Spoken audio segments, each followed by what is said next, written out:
The 90 machines. Leads you to the lanes, please. Day number 2. Time to get it underway. Here at Route 66 Raceway. Come on, gang. Time to party.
All right, Super Street.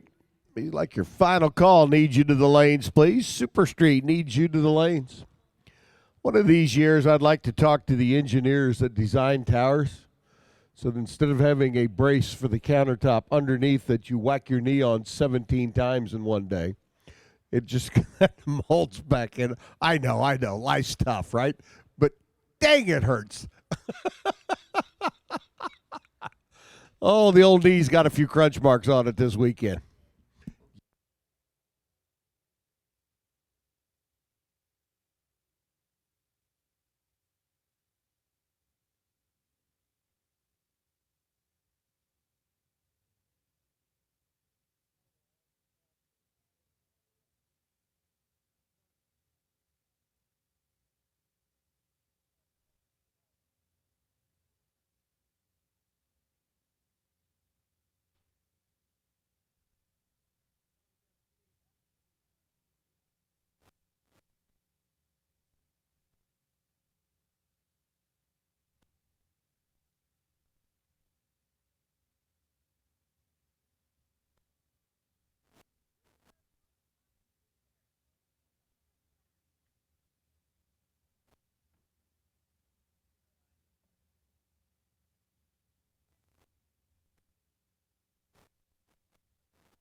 You hear that?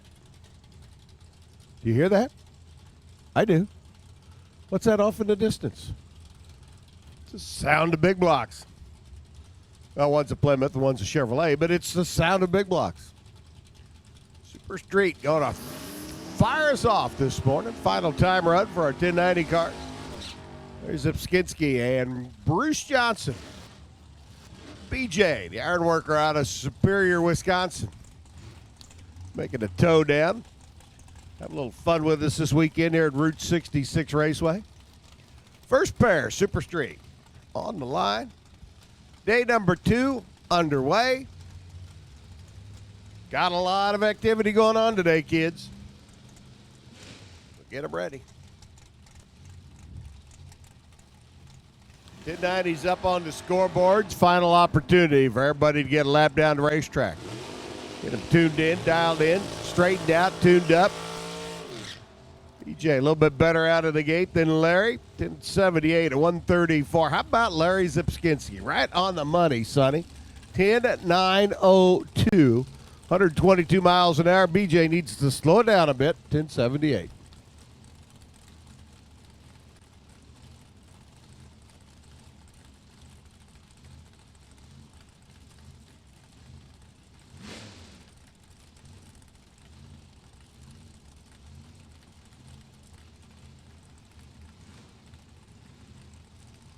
Morning, Larry says, hey, you want some? Come and get it. 10.902. Here's Randy DeLuca. Gotta love the 50 Chevy on the left-hand side. Best appearing car over at Norwalk a couple of weeks ago. And Barney Barnhart, your defending champion in the Blaster Chevelle. You're on the Toyota side of the racetrack. DeLuca getting a little bit closer yesterday. Whoop, 1056. Sped back up on him today at 135.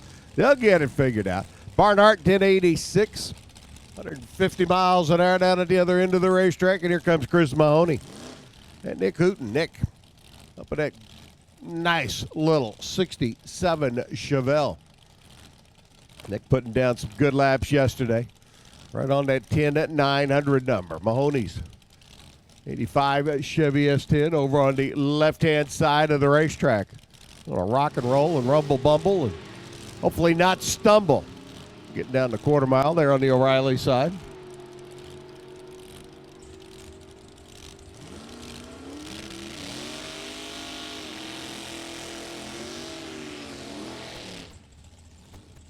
The 895 says he's ready. 1088 at 120 by Chris Mahoney. As we continue on, Joe Malfeo and Steve Town roll in next. Hey, Stockers. Attention in the pits. Stockers, need you to lanes, please. Stock Eliminator. Final qualifying. Come on down, boys and girls. Stock Eliminator. Need you to the lanes. There goes Steve. There goes Joe. Goes Chevy, too. Got that blown. All aluminum. Dart. Small block. Lots of big end speed on the other end. 1084 to $147. Might be a little quick. Steve Down, 1087. 128 out of his Mopar car. And Scotty Sattler up next to Malibu. Dave Hedges up and in the Camaro. Hedges out of Michigan. Sattler out of the Buckeye State. Let's see, Michigan and Ohio. There might be a football rivalry between those two. Might be. Not sure. Good possibility. 007 on the tree for Sattler, working his way down. 1084. 136. 1088 at $124. I was looking at the air density gauge a while ago. Looked to be about 150, 200 feet better than yesterday about this time. So I'm sure picking things up a little bit this morning wasn't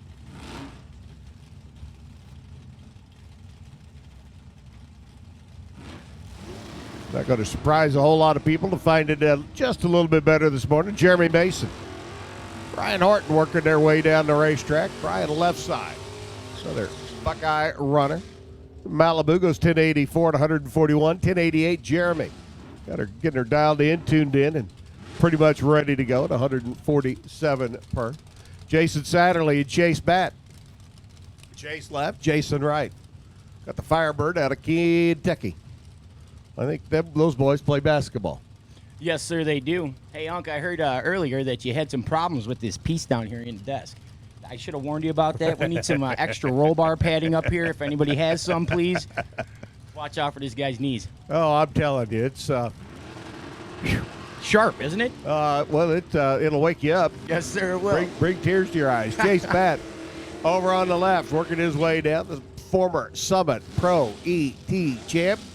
1092 at 129. 1091 by Jason. 125 miles an hour. Matthew Riley and Gordy Steinbeck rolling in next as the next pair continues on. Again, we need stock eliminator. Final qualifying to the staging lanes, please. I noticed a few more new stockers that rolled in overnight. Boys and girls, you're going to get one shot at it, and then we're going to eliminations. So everybody come on. Bring your A game. Better yet, bring your double A game. Let's see what we can do. Steinbeck out and running the Mustang, and that is a all Ford Mustang there on the left-hand side. Working the way down the O'Reilly lap, 11:15. Probably needs to, what's the word I'm looking for? Pick up the pace a little bit. Bump it up, boss. Yep. Matthew Riley goes 1092 at 127 miles per. Look at a 61 Falcon, Unc. That's a beautiful car out there. I love that paint job. Gary Horseman coming off the win down in Bowling Green last weekend at the Jeg Sports Nationals. Runner out of Festus, Missouri, and that's on all Ford Falcon. 427 cubic inch combination. Steve Traeger alongside. Now, pay no attention to the red light here in time trials. It doesn't mean anything other than you're, well, trying real hard. 1092 to 140 by Traeger. Horseman goes 1088, 136 down the O'Reilly side of the racetrack. And Matt Kirchner. Charlie Campanella. Charlie up in his Mopar machine. Another Roadrunner. Meep. 440 cubic inch combination there on the left-hand side. And Kirchner out of Rice, Minnesota. Rice, Minnesota. I guess they have lots of water up there. You could grow rice in Minnesota. They took a long drive for here, didn't they?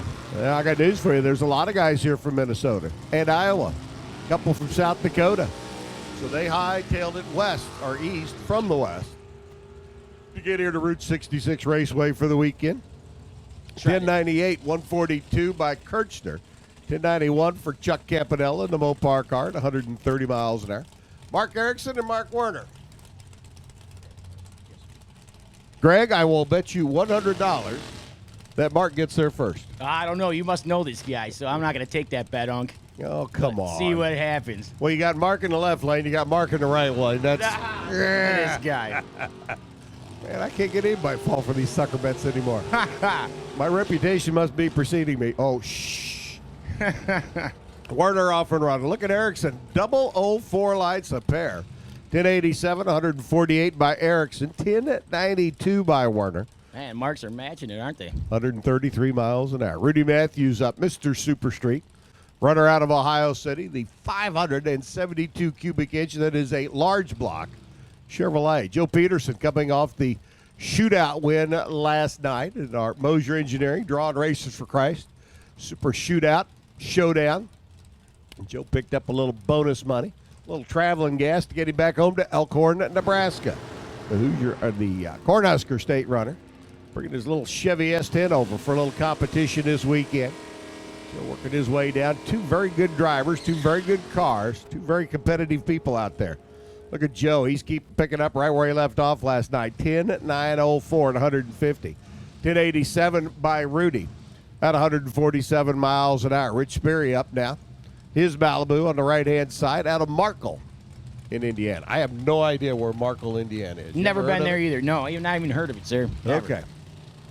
We'll have to go take a trip, huh? Now, won't take a trip. Just Google map it. There we go.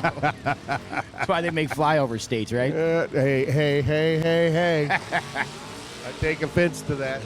You must be from them. The flyover state, as far as I'm concerned, are the East Coast and the West Coast. 1092 at $129. I'm joking. 1092 at $129 by Richard Sperry going down the Toyota side of the racetrack. Presley Wilkerson, young lady out of Louisville, Kentucky, a Miss Tennessee contestant late last year, up alongside Freddie Squires. Fred in the Nova, Presley at the wheel of the family's 82 Corvette over there. Very talented young lady. Now works as a counselor. She does a pretty good job of driving the old family race car as well. 004 on the wrong side of green for Presley. 001 on the wrong side of green for Freddie. 1086, 134. Look at Presley Wilkerson. Say hello. First perfect run of the morning goes to the young lady out of Louisville. 10,900. Bullseye. At 145 miles an hour. She surely is hot to trot, boss. You can't spank the scoreboard down there any harder than 10,900. Dead on money. Jonathan Erickson and Brent Rooker rolling in next as we continue with the 1090 cars. Stock Eliminator needs you to lanes, please. Final qualifying. Stock Eliminator needs you to the staging lanes, please. Brent off and running. 006 for the Illinois-based contractor and a little 69 Chevrolet over here on the Toyota side.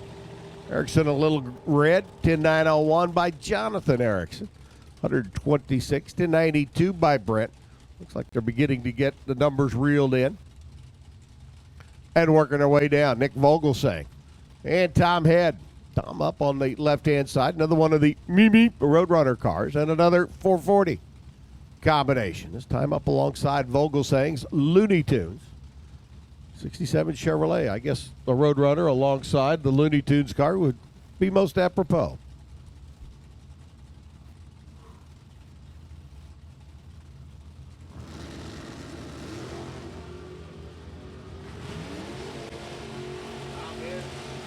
A little bit too quick out of the gate. Lights the 10 bulb on the red side. It was 1092 at 136. Vogelsang in the Nova. 1088, 94 mile an hour lap.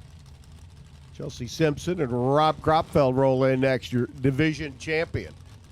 Up on the left-hand side, the O'Reilly lane. Chelsea Simpson's. Local, out of Byron. She's just right down the road. Yes, sir. Driving that 2010 Camaro. Beautiful car. She goes red. Doesn't make a difference right now. Let's see what they run.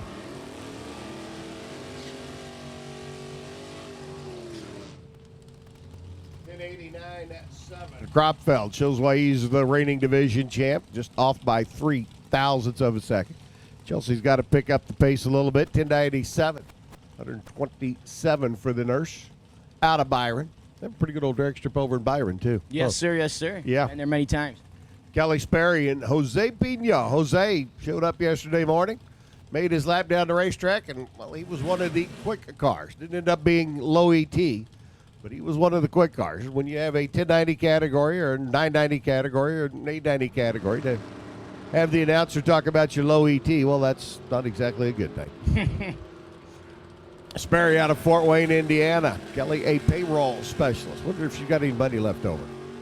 1087 out of $124 for young Kelly. 1057. Jose's going a little quick again. 132 miles per out of the Mustang there for Mr. Pino. Bob Schmidt and Gary Fleener. Fleener's Camaro. Bob's at the wheel of his Chevy too. Grove City, Ohio based runner. Fleener's car out of Port Clinton. Always makes me wonder about Port something in Ohio. Then I have to stop and remember that they got this big old lake up there at the top of the state. True, true. Yep, got a few ports. But still, ports in Ohio. Yeah, Yes, ports I'm in with you. Ohio. Hey, it's funny. Fleener 006, Schmidt 004. 1091-1 at 141 for Robert. He's at 15 thousandths away from perfect. 1095-4 by Gary. A little bit further off, but still 006 on the tree out of that Z28. Pretty good run down the racetrack. Alex Miller and Scott Mackey. Scott rolling in now. Scott coming off the run here a year ago. Runner-up in the final round to Mr. Barnhart. It's that flame little Chevy, too, out of Babalu Racing. Scott's a little quick. Alex Miller's Chevy Monza a little quick on the O'Reilly side. Red lights behind both of them. They'll adjust accordingly for round one. 1091 by Miller at 139. 1097 by Mackey at 149 out of the little Chevy Deuce. There's the next pair in. Wayne Kelly's 79 Malibu on the left. Rodney Boyd, another one of the late model Camaros. Small block combination for the runner out of Mount Vernon, Ohio, in a category dominated by big motors. Little 327 combination for Rodney says, I think I can. I think I can. I think I can. She's sure pushing a lot of horsepower out of that small motor, and hey, but that's a combination to get you a 1090 out of those cars. Long as you can go 1090, that's all that matters. That's all we need, boss. Do it consistently. Do it with repeatability. That's it. That's it, you know. Consistency killed the cat. But I like cats.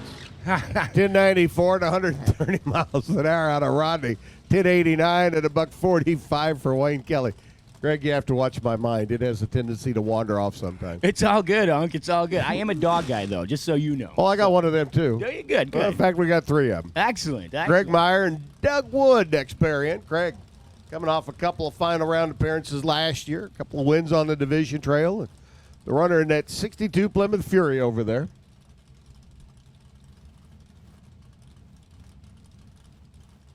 And Doug Wood, the Standard Testing Labs entry. Doug has ventured around the country a little bit. Warren reminds me that Doug just won out in Topeka at the Menard Nationals in the Super Street category. 10.908 at 140. That'll get it done. Craig Meyer goes 008 on the tree, runs 93 down at the other end of the racetrack. Another one of our fleet of S10s pulling up next in the O'Reilly side. It's Rob Foss out of Lucas, Ohio. Wonder if they have oil in Lucas, Ohio. I bet you they do. They do. Probably have Lucas Oil in Lucas, Ohio. Lucas Oil probably owns it. Yeah, I don't know about that, but hey, you never know. Bitsy Satterley over here on the right. Bitsy, 65 years young. He hammers the tree, 11 on the reaction timer. Let's see what he can do down at the other end of the racetrack. 10.89.5. Bitsy's ready. 10.907 by Rob Foss. Rob's ready. We just continue on, rocking, rolling, making our way there. Steve Eckert, the Pataskala Flash. Up in the 91 Beretta. Mark Wessler out of Kalamazoo. Don't they make cereal in Kalamazoo? You know what? I think you got to pass through Iowa, and they make cereal there. Yeah, like General Mills and their. I bet you're right. I bet Kalamazoo? you're right, yeah. Uh-oh. What The happened flash online? isn't flashing. Uh-oh. The bulb Break went it. out. Oh. Oh, now we're going. Let's see. His elapsed time will be quicker than his reaction time on this run. For sure. Mark Wessler goes through 1082 at 134. The Flash, 1089. Eyes closed. 1089 on the elapsed time. 1074 on the reaction time. That wasn't the lap Steve was looking for. Randy Ship and Zach running. Here's our wheel standing. Stocker lookalike, Pontiac Firebird for Zach. The heating and air conditioning contractor over here on the right-hand side, the Toyota lane, and young Randy Ship out of Indiana. Understand that Randy knows a person in his family that every time they land back in Indianapolis, sings back Wheels. home again in Indiana. Whoop. Randy's broke. You're sure right about that right lane, man. That thing's a rocket ship off the line. Yeah, Zach running, stands it up on the wheelie bars, sets it back down, goes 10.991. Man, consistent too with it. Wheels up in the air. That's hard to see, isn't it? Ship goes through 1391 at 102 miles an hour. If that's how you have your car set up and it does it repeatedly. What'd you say a while ago? Repeatability killed the cat? That's it, boss. You know it. If we stick with what works, right? Yeah, well, just don't kill the cat.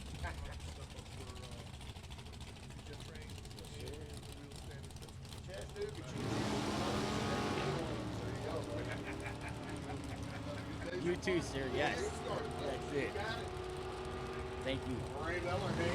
Working their way down track. Andy at the wheel of the Corvette out of Chippewa Falls. 10.904. 136. 10.96 for Ray Miller. This little Monza hooking and crooking down the racetrack. Here comes Ricky Ship. Another member of that Ship family. Hopefully his ship will sail a little bit better. Phil Smythe up on the right-hand side. The Intensity Racing Products. Little Chevy Cavalier. Man, those things are really mean. That car right there, actually, Unc, it was a 94 Cavalier, and I had a funny car body that was like that. And the conversation always went that I'll race you with my Cavalier. And it had a 542 Rodeck in it, though. So, I always won. Yes, sir. Yes, sir. Loaded questions, right? Exactly. 1089, 149 by Phil Smythe. 10 at 91 for Ricky Ship.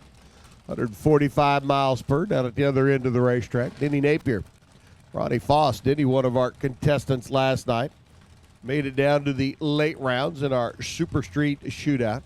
Speaking of which, if our winners, runner-up, and semi-finalists in our shootout haven't been by the trailer yet, pick up your money. Need to do so. Then he got down to the final four last night with the Little Vega. Ronnie Foss alongside. He's got that Jackson Racing engine, big block underneath the hood of the Camaro, 1087. 139, Joe had him tuned up. Denny Napier goes 1086. 136 miles per. Another one of the Jackson Racing engines. Team cars. Frank Jenkins out of Galion, Ohio. Got that classic 63 Pontiac Le Mans. Parker Zimmerman, Illinois-based runner. Another small block combination. This time in an 87 Trans Am body. Frank just a little quick out of the gate. Maybe an ounce or two too much caffeine in the coffee this morning. Gotta lay off the monster. He'll have to go out and run around the trailer 3 or 4 times to burn that energy off. 1095, 139 for Frank. 1092 by Parker. $121 the speed. Jimmy Nobin. Jimmy going to the final rounds last night in our super shootout. Came up just a little bit short to Joe Peterson's hot rod. Jay Wilson alongside the Wilson family. First generation Chevy 2. 64 edition. A little bit bigger motor. It's kind of like your Cavalier. A little bit bigger motor underneath the hood of it now than what it came out with. 505. That's a big block, buddy. Beautiful looking 64, too. I like those round curves on those cars. 65, 64, or 65, 66. Go a little square. Beautiful still, but there we go. 1098 in the right side lane. Jay Wilson. We got Jim Nolan. Nolan went 1083 at 142.1. Just a little quick. Mark Smith looks to be the final contestant this round of Super Street Time Trials, and we are done with time trials. Next time we see the 1090 cars, there'll be 2 going down and 1 coming back. Smith, the attorney, out of Bowling Green. We were at his home track last weekend down at Beach Bend Raceway Park. He ventured with the rest of us up here to Route 66 Raceway for this weekend's fun and frivolity. 1089 at 135 by Mark.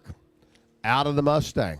A little quick out of the gate, left the red light in his wake, but Super Street time runs are now over. Again, for all of our racers in our draw, RFC Super Shootout presented by Mosier Engineering. Joe Peterson, Denny Napier, Jim Nobin, and Rob Kropfeld in Super Street. If you guys haven't been to the NHRA Racer Registration Trailer to pick up your money yet, you need to do so. Super Comp, our final 4 contestants, and all of them getting a little bit of money. Pat Martin, Jordan Pratt, Rick Schneider, and Dave Dahlem. And in our Super Gas Super Shootout presented by Mosier and Drawn RFC, Rock Hawes, Dale Evans, Larry Riddell, and Steve Theodore. Those are our 4 contestants that if you have not yet been by to pick up your money, Sonny, you need to do so. Stock Eliminator, final qualifying, getting ready to come up next. The 2017 season is here, and the only place to see every heart-stopping moment is NHRA All Access. Friday through Sunday, see all the action from sportsmen to the pros. Miss some of the action? No problem. You can now rewind to catch up on anything you missed. Over 600 hours of racing excitement, now only $79.95. NHRA All Access. Ignite your senses.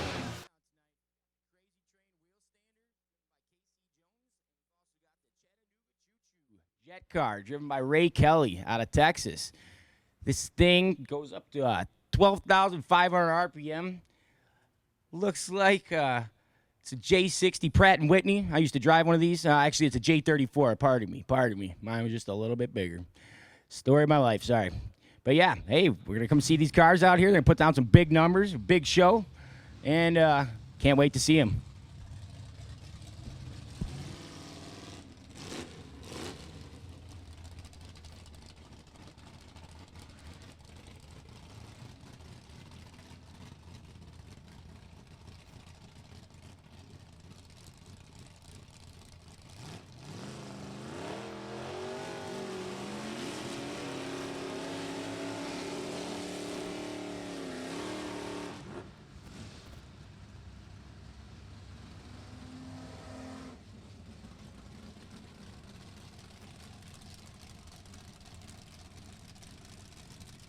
come out at us now for their final qualifying effort.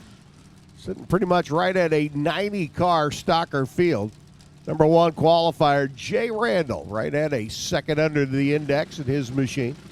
First pair out, Tim Bettinghouse, Steve Zorney. Steve, the McCormick Motorsports 360K stock automatic Little Dakota. He's sitting in there at 77 under the index. Bettinghouse getting his lap down track in the Cutlass, 12:34, 106 miles an hour. Zorney goes through 11:86 at 110. Judy Bureski and Steve Utar up now. Steve with that big block, 396.67 Impala, the runner out up in Minnesota. Another one of our Minnesotans making the toe down. Judy up at her 4.42 Oldsmobile. That's Judy in front. Hubby sitting in the water box right behind in his 442 convertible. Yeah, not one but two of them. Watch this big old Chevy. Yeah, front end up in the air, 396 cubic inch combination.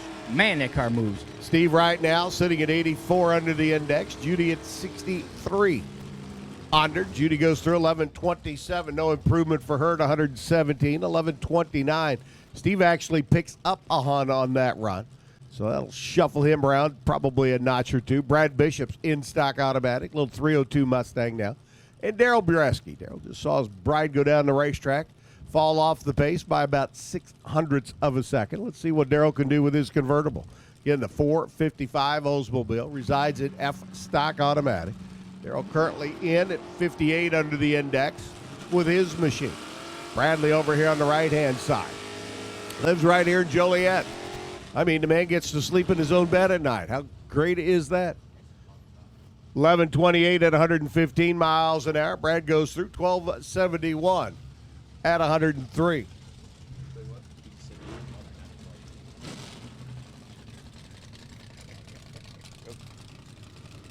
No, Bureski?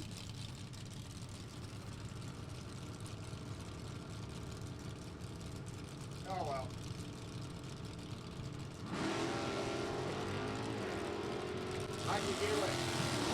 Indiana, making his way down in the 90 Pontiac Formula, the H stock automatic entry. He goes through 11:34 on the 12:15 index, 115. 1098, $1.19 by Dan Walcott. And Dale Findell's little four-door Aspen rolls up next. The taxi cab out of Minnesota. Over here on the Toyota side, Don Turk's E-stock automatic, 455 Pontiac. The old T37. Let's sneak around the insurance company. Pontiac from back in the early 70s. Rather than call it a GTO with the 455 underneath the hood, they call it a T37. And the insurance companies were like, oh, well, that's not a performance car. We can insure it. Snicker. Turk goes through 1140, 116 miles an hour. He's 29 and change under the index. Findell, 1206 this time. That'll put him at 78 under. Moves him up just a little bit. Now sitting number 31 on the qualifying sheet. Tom Gilliam's 350, 4-speed. 70 Camaro on the left-hand side. Tommy Russell on the right. Russell, one of the top 10 players here in the points chase so far. About midway through the season here in D3 competition. Well, maybe not midway. We do have to make up Indy. So anyway, Tom Russell, stick shift, LT1 powered. 98 Chevy Camaro over here on the right-hand side. Stands it up, moves to the right. Goes 1043 at 126. Russell, now 76 under the index. Gilliam's 1082 at 123. Doesn't improve on his 1077 lap. It's Jay Randall. And Clarence Harding rolls in. Clarence the factory stock and factory shootout. Copo Camaro. Over here on the right-hand side, the 427 Copo combination, sitting number 6. 907, his best lap yesterday. Out and he goes. Jay Randall's little V6 powered Buick. Says, I'll get there. That's your number 1 qualifier over there on the left-hand side, by the way. 914 by Clarence. No improvement in the Copo. Let's see what Jay does. Wow, Jay picks up the pace even more. 1437, now 112 under the index. I think he's trying to put a lock on that number 1 qualifying spot. 1.123 under the index for Jay to hold on to that number 1 spot. Old school, new school. 426 Hemi Belvedere. Mike Delahanty up on the left-hand side. Jeff Blanchard, the Cobra Jet, right lane. Factory stock G. Got the 363 mod motor underneath the hood. And out of the gate he goes. Blanchard sitting number 20. He's 84 under with a 1050 from yesterday. Delahanty's 47 under. He goes 1025 today. No improvement there. 1051 by Blanchard. He stays consistent. And the call now goes out for Super Gas. Super Gas. We need our 990 cars to the lanes, please. Super Gas needs you to the staging lanes, please. Marty Booth, a little 4-cylinder O stock automatic entry. And Randy Mann's the A stock automatic. Be a pretty good matchup at eliminations. Give Marty a couple of second handicap start. Then have the fast shots. Pontiac Firebird with the LS1 combination. Give chase. Randy currently number 21 on the qualifying sheet. Marty currently number 59. But as long as you're on, that's all that matters. You just got to be in to win. Marty off and running. Trying to improve on a 1260. Let's see what Randy can do with yesterday's 1017. Goes 1017 again. Back-to-back runs within 6 thousandths of a second. 1236 this time around for Marty. Oh, man, Marty steps it up a bunch. Booth shuffles the field around a little bit as he takes the Ford down track, steps it up.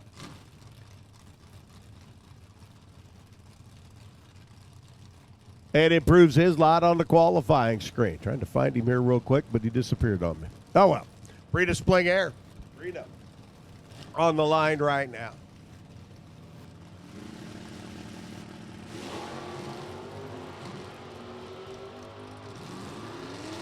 Rita going to the finals last year. That E stock automatic goes 1091-0. She's gone back-to-back laps at 1091 now. She'll sit number 34. Drew Whalen's Pontiac, 1047. Glad to see Drew step up. Had some problems with that car over at Norwalk. Smoked some of the electricals in it. Glad to see him back on track, and he steps up a bunch with that 1047 lap to move and reposition himself in the field. Drew now 77 under. Jumps up to the number 36 spot. Here's Dad Jim giving chase, and Todd Kuhn, 70 GTO, the 455 Pontiac version. Over there on the left-hand side, Todd goes through 11:14. Kuhn improves. 11:08 by Jim. He gets on the sheet, 120 miles an hour. Kuhn steps up, moves the Pontiac up a little bit on the qualifying sheet. I'll tell you what, we're seeing a little bit of shuffling around as Kuhn now 70 under the index. We'll move him up into the upper echelon of our qualified field. Lance Line and Alan Hollingsworth. Lance Line, you may be familiar with the name. Got a family member running in Pro Stock over in Epping, New Hampshire this weekend. 1016 at $129. Lance does not improve. 11:18 by Hollingsworth Firebird there on the O'Reilly side. His earlier best run in 11:15. He'll stay consistent. Denny Ford, it's my vote, is one of the more unique cars here this weekend. A 409 W motor, 62 Biscayne, 2-door post with a 4-speed in it. How cool is that? Randy Eakins out of out of Sikeston, Missouri. He's in the Drag Pack Challenge. Factory stock F entry. Got the 360 late model high-tech motor underneath. 1107. Randy does not improve. 1086 by Denny.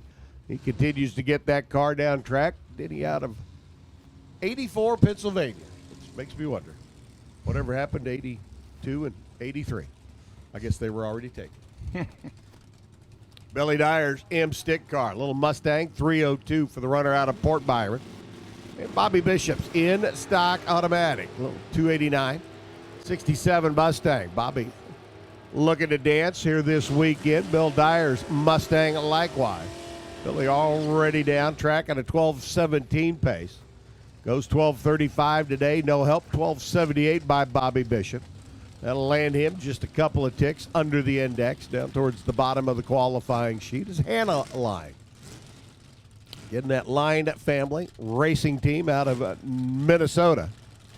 Hannah up in her 69, 396 D stock automatic Camaro. Dan Condon, one of the late model Factory hot rods, the Copo. Camaro there on the left, runner out of Wilmington. Giving it a ride down the racetrack. Now Condon, already been 10-14 out of the Copo car. Goes 10-18 today at 131. 11:37 by Hannah. 115 miles an hour, and that'll put her down towards the bottom of the sheet. Jared Hutar and Brett Sauerball. Sauerball's a stick, 427. 67 Corvette. Jared's a little small block, 69 Camaro. G-Stock automatic entry. Combination that has, right now, if you've got a competitive 350 effort G-Stock automatic, 69 Camaro, you've got a very good race car. Combination's been around forever and ever and ever, and add a couple of days to it. Been thrashed over pretty good. Jared right now sitting number 16 with his hot rod. That tells me that that is a very competitive race car out there. Another runner out of Minnesota. Hutar trying to improve on 11:13. Doesn't he? Goes 11:15, and that's good consistency. 10:20 by Sauerball. That 4-speed big block Corvette. 10.200 today, 10.208 yesterday. Just leaving rowdy, too, Unc. Man, that car moves out. Does leave hard. Bob Gibson's H-Stock automatic. Little 327. 68 Chevy Nova on the right-hand side. And Dirk Olson. Good to see Dirk finally get down the track last night. Came up yesterday afternoon, had some problems. Did not get a lap in. He went 10.05 on his one good full pull down the racetrack. That is a 396 4-speed. 69 Chevy Nova. And if Dirk had a feather and I had that car sitting at home in my garage, we'd both be happy. 10:02, Dirk improves, 132 miles an hour. 11:67, Gibson doesn't, but Dirk now 92 under the index. That's good for number 6. It shuffles him up a couple of notches on the qualifying sheet. Jimmy Reed, another factory stock. Copo Camaro there on the left-hand side, and Craig Sauerball. Another stick shift car for the Sauerball clan. You got to believe that they've got an investment in a clutch disc manufacturer somewhere. 327, 4-speed, 66 deuce. Sauerball, 11 flat yesterday, 11 flat and an 11.09. 925.2, 925.3 by Jimmy Reed. Hey, Unc, just to go back to that Nova, what would you give for it if it said Yanko SC on the side of it? I don't want it. No? I do not want it. You don't like those? What's wrong with them? I don't like the stripe package they put on it. Really? Really. God, that looks Give beautiful. Give me a classic from the factory, 396, 4-speed, and I'd be happy. No rally stripes, no nothing. Just straight up. So what color do you pick, Unc? What color? 925.3. Jimmy Reed does it again. That is 3 runs within a thousandth of a second. Nice pass. 11:04 to 119 by Sauerball. What color do I want? Yes, sir. Either dark blue like Dirk's or pure white. Hey, you are a man of my taste. I swear to God, those are my 2 favorite colors. My Mustang is dark blue, truck's white. Love it. Wild Bill Feistub now, 428 cubic inch, 4-speed Mustang. Bill 10:22 on his one good lap yesterday. Had some problem. Broke. Had to get her fixed. Got to get her back on track. Ended up next to the wall on one of his runs. And MJ Quinn, the Derby City cover. Little 305 Camaro on the right-hand side. 10:14. Bill improves. 11:14. MJ improves. Quinn now 1 second under the index. That's good for number 2. Wild Bill now at 81 under. That's good for number 24. So MJ just shuffled the field around a little bit, and everybody doing your studying and your calculations on where you want to be and how you want to be. Take that one into account because MJ just bumped y'all back a notch. Jeff Teets, Mike Fuller, roll in next. The 302 Factory Stock E Cobra Jet right side. One shot down the racetrack yesterday, and they had issues getting it off the line. Black tracking it a little bit today, but it left a whole lot more better. Teets trying to improve on a 10:23. Goes through 10:24 at 130. 10:06 by Fuller. 133 miles an hour. That'll put him down towards the bottom of the sheet. But again, you got to be in to win, and, well, he is. Ben Wenzel, low mileage, 1 owner. 4-speed, 302, 67 Camaro. Ben bought this car brand new in 1967. Took it to the U.S. Nationals, won Indy, and has been racing the car since. The odometer on that car, all the miles that are on there, if it's even still hooked up, are a quarter mile at a time. And Wenzel out of the gate running. Lynn Liebercher and the Copo on the left-hand side. Old school and new school going at it. 10:14 by Leonard. No improvement. 10:41. Wenzel steps up the pace a little bit now. He picks up a 10th plus. And Ben, now 93 under the index, jumps up to the number 6 position. So again, shuffling around at the top half of the field. In fact, a few of the pairings as we get ready to go to round number 1 a little bit later on today. Timmy Lowe and Dale Messengill. Timmy, number 16 qualifier. His Copo Camaro there on the left. Massengill's 79 Dodge Aspen. Little 360 combo. Massengill's been 11:20 with a 5 and 11:20 with a 6. So he's got 2 laps within a foul. Let's see what he does this morning. 11:21 at 115. I think I could dial that car. 10:40 at 128 by Timmy Lowe. And no improvement for him. He'll stay number 16 at this point in time. Dale stays number 50, but that is a very consistent number 50 car. We're 20 with a 6, a 20 with a 5, and a 21-3. And that, boys and girls, will win you some races.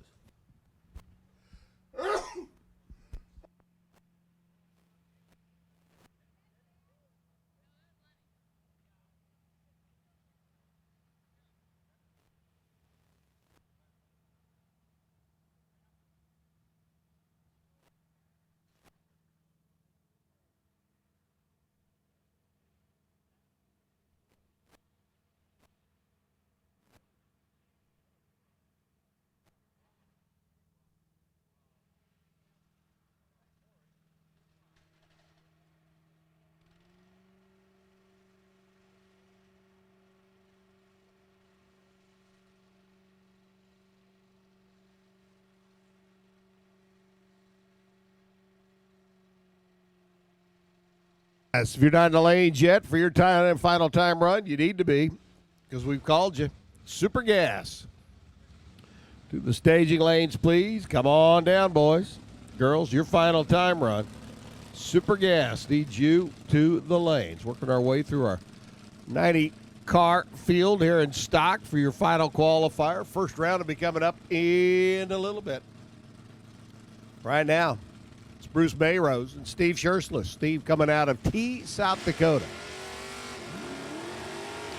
And it always makes me wonder where Crumpets, South Dakota is. Well, if you go to MT, you got to have crumpets.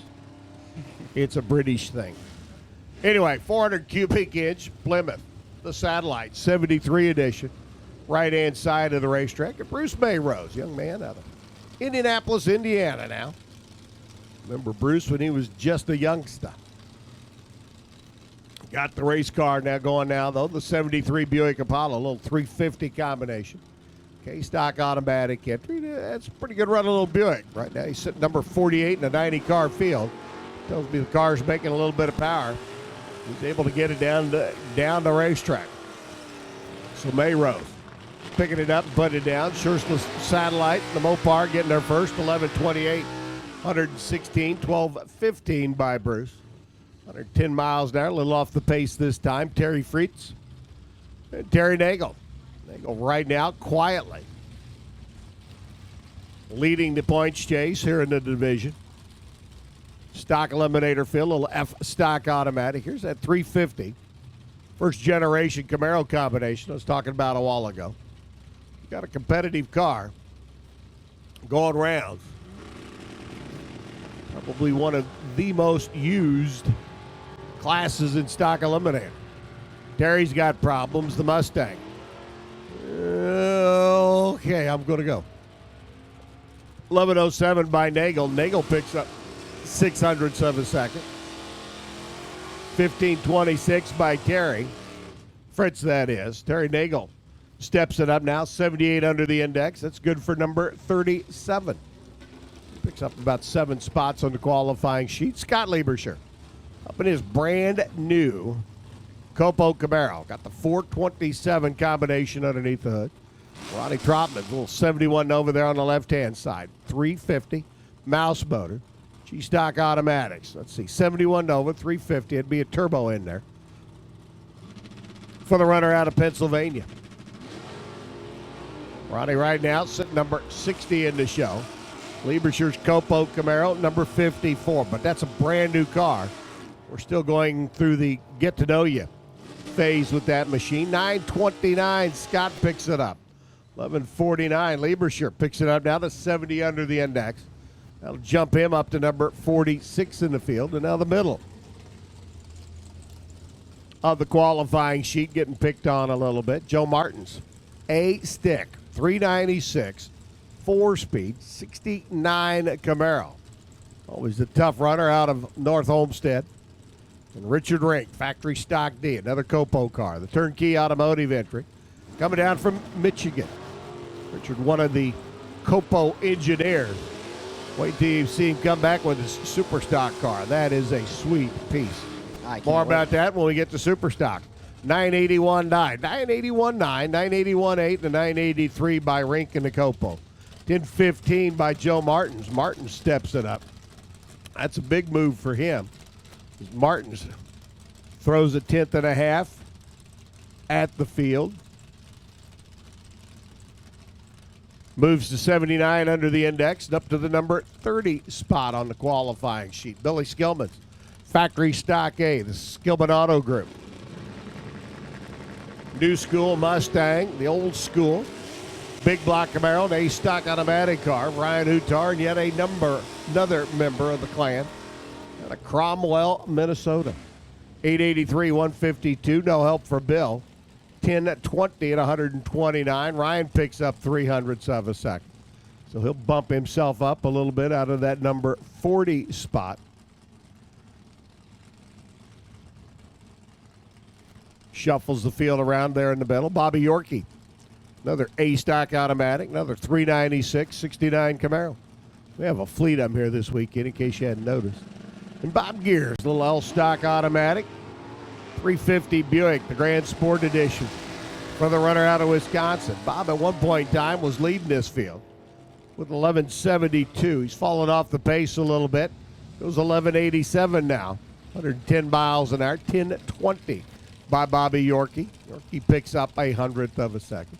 Kent Stone, 8-stick, 396, 4-speed Camaro this time. And Ellis Booth, a little station wagon that says, I think I can, I think I can, I think I can. 140 cubic inch, 4-cylinder Pinto wagon, W-stick car. Can you imagine Ellis in his 15.5-second Ford taking on one of the low 8-second Copos or Cobra Jets? Yeah, it makes a great run. 1060 by Kent Stone, no improvement. Ellis goes 15:59, stays consistently in the middle of that 15-second range. I'd be worried about the Copo ripping the door off that car coming by it. They do go by at an excessive rate of speed, yes. You know it. Gary Merrick's A-stock automatic motion Camaro. There on the left-hand side, and Lynn Smith, 455 Buick. Lynn's always got an interesting combination. If you look at the license plate on the back, it says BOPO. Buick Office Production Order, rather than Copo. Got a sense of humor. Lynn goes 1142, picks up a nickel at 114. Lynn now at 87 under the index, joins the top sheet qualifiers to the number 15 spot. In 45 at $127 alongside of him, and here comes Chris Stevenson and Rob Turkle. Turkle up in the Camaro. Rapid City, Illinois. I always thought Rapid City was in South Dakota. They must have moved it. Small block, H-stick, 350 4-speed Camaro. Stevenson's E-stock automatic. 68 Pontiac Firebird there on the left-hand side.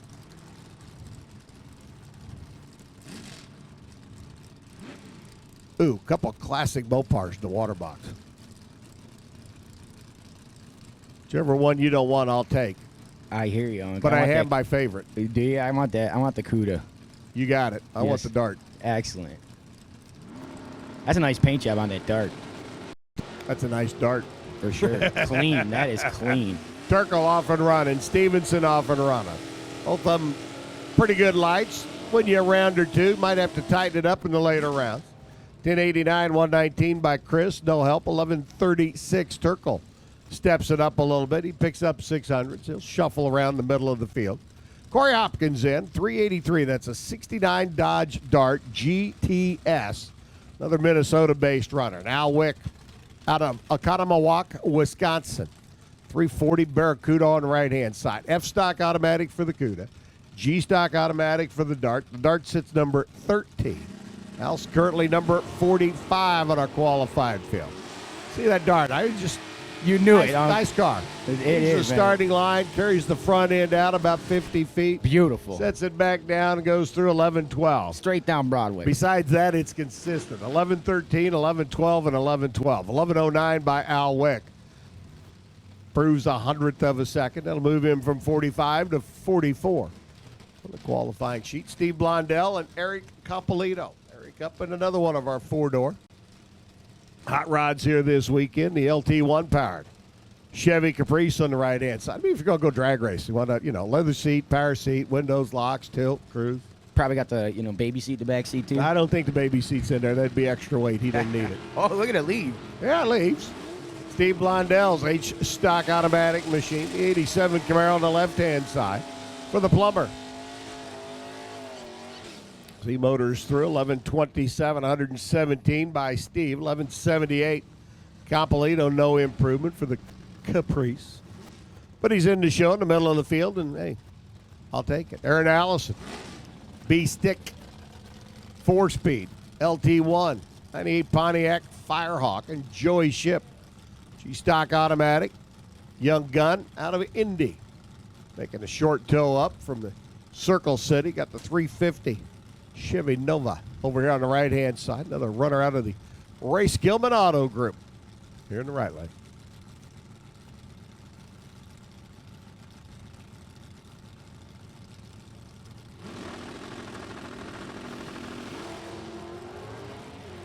Nova, wheels up. Toyota lane. Both lanes wheels up. Both lanes red light. 1,000 too quick, Joey. 11 too quick for Aaron. 10:39, Allison picks up behind. 11:62. Joey sitting in there at 37 and change under the index. So Joey moves on. Aaron moves on. They'll get ready for first round of eliminations. Billy Foders, 455 Pontiac, the 72 Trans Am edition. Greg Anderson's M-stock automatic, 69 Camaro, the M-stock automatic 350.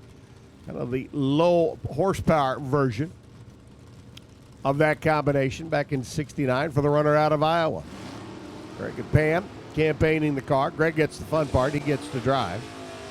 Pam gets the part where she gets to listen to him molly grumble and gridge when it doesn't win. Well, because that's the way it happens. Somebody's job. Somebody's got to do it. 12:09 and a 12:09 by Greg Anderson. He's on the money. 11:36, Billy Foder. Puts him at 43 and change under before qualifying is all said and done. T.C. Morris up in the Pontiac. Beautiful GTO. Neat car that GM brought in and imported from Holden in Australia. They put the GTO tag on it for 2004, 2005. Pretty impressive automobile with the LS1 power plant underneath. Just never caught on with the public. And Mike Postelny over in the left-hand lane. Postelny's Copo, Parts Direct, sponsored Ford Mustang. Explain that one to me. He builds them all. 1017, 131 by Mikey. 1089, 122 by TC. TC picks up a Hun. The Hun he picks up, Mike Postelny lost. So Mike doesn't change. TC doesn't change. And Mike Wagner's in the Ram Chargers car. Boy, if that car doesn't bring back memories for any and every old drag racing fan of the days of the Ram Chargers out of Michigan.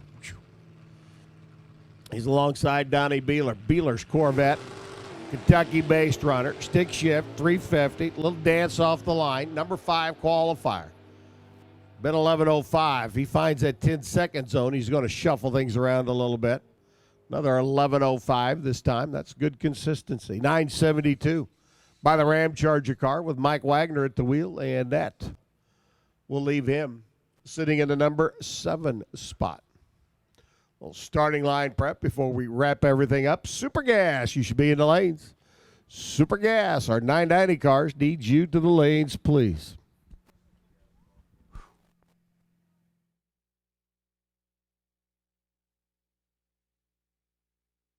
I'm John Force, 16-time funny car champion, and I want to see you and your family at Route 66 20th anniversary.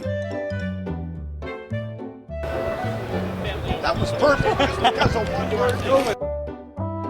Ready? All right. I'm John Force, 16-time funny car champ, and I expect to see you and your family at Route 66. Now you hear me?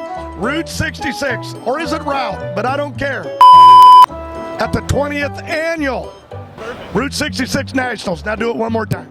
Wait a second. I say route, he says route, and you can say it any way you want. Some people say Joliet. Yeah, we don't care. I'm John Force, and I'm jolly, and I hang out at Joliet. Joliet. I'm John Force, 16-time funny car champion, and I want to see you this year at Route 60. I'm John Force, 16-time funny car champion, and I want to see you and your family at Route 66, their 20th annual NHRA Nationals. You better be there. Hey!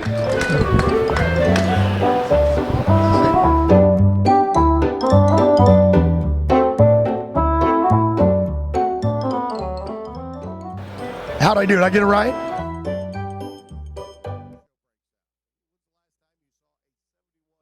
Mercury Cougar. Anywhere. There's a selection of cars out there in the staging lanes is just amazing this weekend. I mean, there's just the selection of different types of cars out there is amazing. Castle's Cougar, a 429 combination, which makes it even rarer. E-stock automatic entries, been 1121 for a best. Kevin Zaskowski. Kevin's kind of the black sheep of the family, the only driver in the clan that's got an automatic instead of a gearbox. But they let him hang around, but, well, he's been known to win a race or two. So Kevin out of the gate and running. Well, 396 D-stock automatic, first generation. Chevy Camaro there on the left-hand side. 1097 is best till just then. 1083, 120 miles an hour. Zaskowski jumps up to 71 under the index. Castle goes 1123. He was already in at 1129, so Kevin shuffles the middle of the field around a little bit. Randy Simpson, former manager here at Route 66 Raceway, moved over to Byron and managing that and got married to Chelsea and closed the racetrack down for the weekend, said we're going racing. And back to Route 66. Little 350 E-stock automatic entry, and like Glenn up on the right-hand side out of Bettendorf, Iowa. Lund's Firebird, the 96 Formula. 350 LT1 combination. Mike's in at number 47 with the 1050. Simpson slides in 1130 on the 1170. That'll put him 39.8 under the index and down towards the bottom of the field. Tony Denisenko's stock automatic. 302 Mercury Capri. I know, it looks like a Ford Mustang, but it's Mercury. And Alan Castle. Saw Bruce go down track a moment ago in his Cougar. Here's Alan in his Gran Torino. Another 351 combination for Castle over here on the right. 302 combination for Denisenko on the left. The Moneymaker Racing. National Parts Depot machine there on the left-hand side. Both cars down on towards the bottom of the qualifying sheet. But again, if you're in, you can win. Denisenko 1256 against the 1315 index. 1195 for Castle against this 1230 index and I-stock automatic. Ryan Rudrick's machine. 340 D-stock automatic. 70 Duster. That car's got some minimum weight going for it to be in the D category with the 340 combo. And Billy Owens, first lap down the racetrack, the front-wheel drive V6 stock eliminator, Pontiac Grand Am for the engineer out of Grand Blanc, Michigan. Now, Bill right now will probably shuffle the field around big time because he's going to go from nowhere, not even being on a qualifying sheet, to probably up towards the top. Will be front-wheel drive stick Pontiac. Notoriously a low qualifier. Let's see where he ends up. Rudrick goes 11:18 at 117. $13.99 for Bill. Wasn't the run I was looking for. A little surprised Owens didn't take the pace up a little bit more than that. But he's on the sheet. He's in. Final qualifying done for Stock Eliminator and Super Gas. Going to come at us now. Super Gas, our 990 car.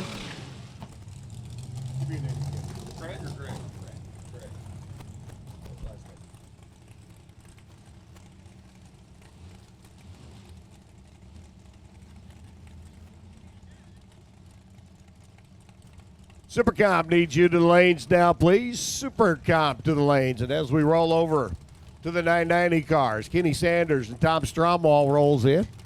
I'd like to welcome to the announcing deck, Greg, whatever your last name is, Nicoleski. Yeah, there it is. Thanks, Unk. I appreciate being here. We'll fit you in somewhere. Come on. I appreciate it. Let's see what we got going on. We got Tom Stromwall. He's out of St. Cloud, Minnesota, running a 63 vet. Went 993, 145. We got Kenneth Sanders at 960 at 135.69 miles an hour. Got Paul Richardson here in Woodburn, Indiana, driving an 87 Forenza. Got Kevin Adams, Terre Haute, Indiana, 67 Deuce. This car's owned by Kevin and his wife Janie Adams. Got a 600 big block in it. And Richardson goes 988 at 161.5. Adams goes 990 at 163.99 miles an hour. Got Jim Unum out of Anna, Ohio. He's driving a 57 Corvette. We got Bob Hansush out of North Olmsted, Ohio. 97 Firebird. He's an engineer.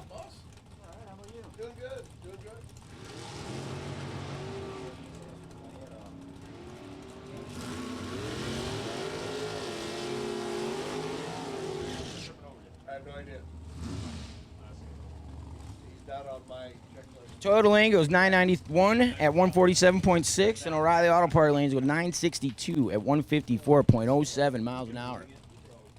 Got Rick Swank with his 90 Firebird. He's out of Saluda, Minnesota. We got Ray Conley here out of Ellery, Ohio. He's driving a 63 Corvette. This guy's a big-time winner, 02 through 05. Looks like Chicago National winner, Super Gas, Sonoma, U.S. Nationals, Houston, and Brainerd.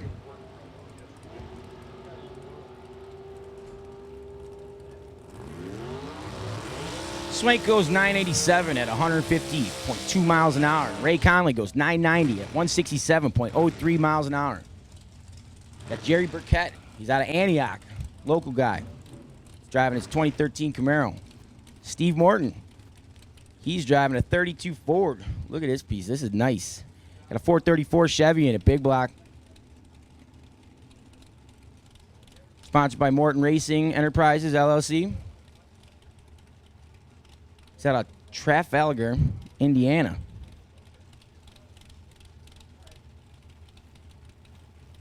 Got the 2013 sponsored by GNS Motorsports.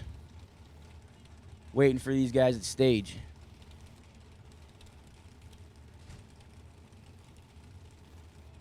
O'Reilly bumps in first, then Toyota. Here we go.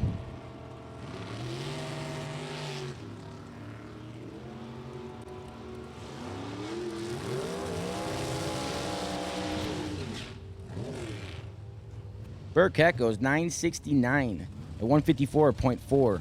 Morton goes 979 at 152.52 miles an hour. Got Tom Patterson, a Lorette. He's driving at 63 Corvette. We got Scott Underberg. He's driving a 15 Dodge, sorry. Both roadsters. Got a 543 Mopar and then Toyota lane and 565 Chevy. Patterson goes 995 at 160.25 miles an hour. Underberg goes 995 at 158.61 miles an hour. Got a 63 Corvette Roadster in the O'Reilly Auto Parts side, driven by Shane Snyder. He's out of Sunbury, Ohio. Sponsored by Cheeseman Bros. Got Tim Terry, Pomeroy, Wisconsin. He's driving a 77 Monza. This thing's got powered by a 468 Chevy. Snyder goes 991 at 161.88 miles an hour. Tim Terry goes 993 at 146.08 miles an hour. Toyota Auto Parts side.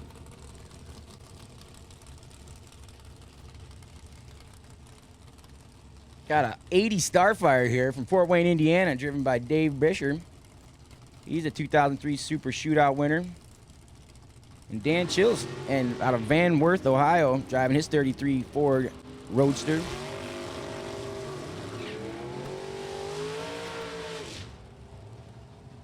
Fisher goes 995 at 141.71 miles an hour. And Dan Chills goes 993 at 152.47 miles an hour. O'Reilly Auto Parts side, we got Tom Hack. He's driving an 89 Trans Am. It's Battleborn Racing. He's out of Valparaiso, Indiana. Got a 540 Merlin engine in this thing. Got Janice Swan here on the Toyota side, out of Mooresville, Indiana. She's got driving a 73 Opel GT. The 565 in this car.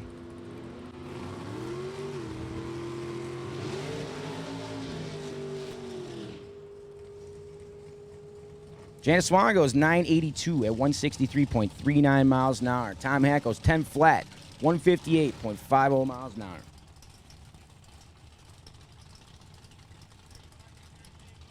Kenny Laflatte out of Sayersville, Ohio. He's a machinist driving this 88 Mustang powered by a 557 Ford. Got Dan Height. He's out of St. Cloud, Minnesota. Fat Joe's Racecraft 27 Ford Roadster. Roadster's powered by a 522 Chevy. 88 Mustang, 557 Ford.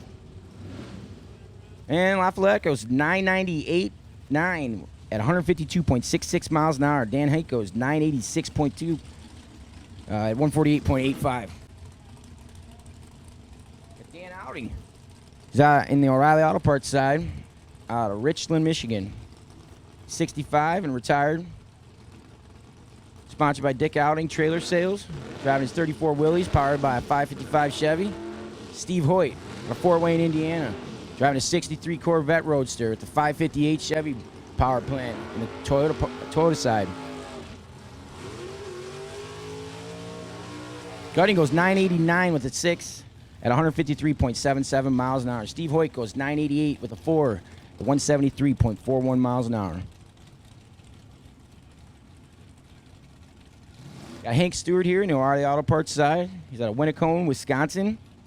Car sponsored by Digital Propulsion. It's an 80 Monza. The 488 Chevy in it. He's the chief engineer at Digital Propulsion, LLC. Got Dennis Eisenhower here out of Lebanon, Indiana, driving a 67 Camaro.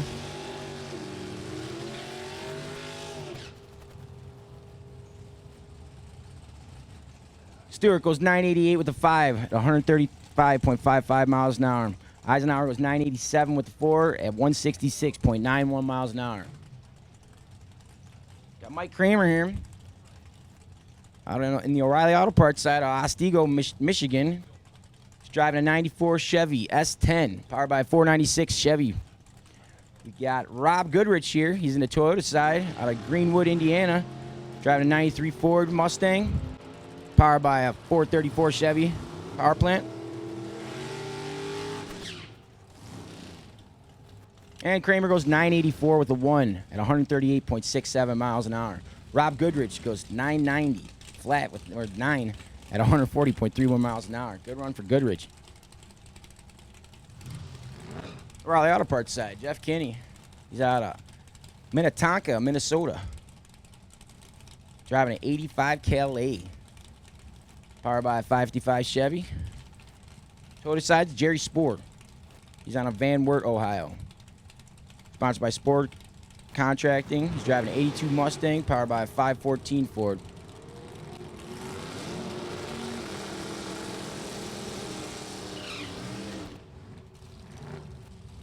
Cutlass goes 993 with a 5 at 164.25 miles an hour. Jerry Sport goes 992 with a 9 at 152.43 miles an hour. Tom Head in the O'Reilly Auto Parts side. He's out of Highland, Indiana. He's driving a 33 Dodge Roadster. Gary Harding out of Toyota lane.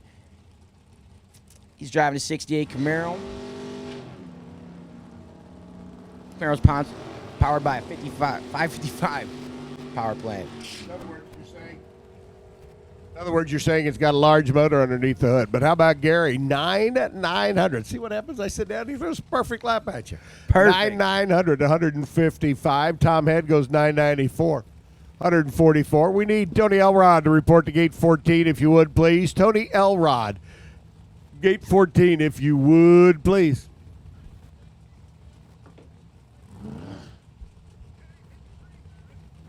Okay, we got Greg White in the Toyota lane. He's driving an 88 Beretta. He's going up against Steve Williams, driving his 94 Probe. 94 Probe sponsored by True Blue Maverick, the Division 3 All-Star. He goes 993 with a 2 at 140.96 miles an hour. Greg White goes 1006 with a 9 at 151.09 miles an hour. Got Larry Rodell here in the O'Reilly Auto Parts side, driving a 27 Don Davis, powered by a 505. He's a 2000 Mid-Michigan Division 3 race champion, 2009 Indy Divisional winner too. We got Bob Prost here in the Toyota lane. He's driving a 16 Corvette Roadster, brand new car. He's out of Terre Haute, Indiana. Larry Rodell goes 9.879 at 155.67 miles an hour. And Bob Pro goes 990 with a 7, 153.61 miles an hour. Got Austin Benner here. He's driving his 34 Roadster. Crew Chief Doug Benner on this car. Bill Jackson here in the Toyota lane. He's driving a 79 Monza. This guy's got a list of winnings.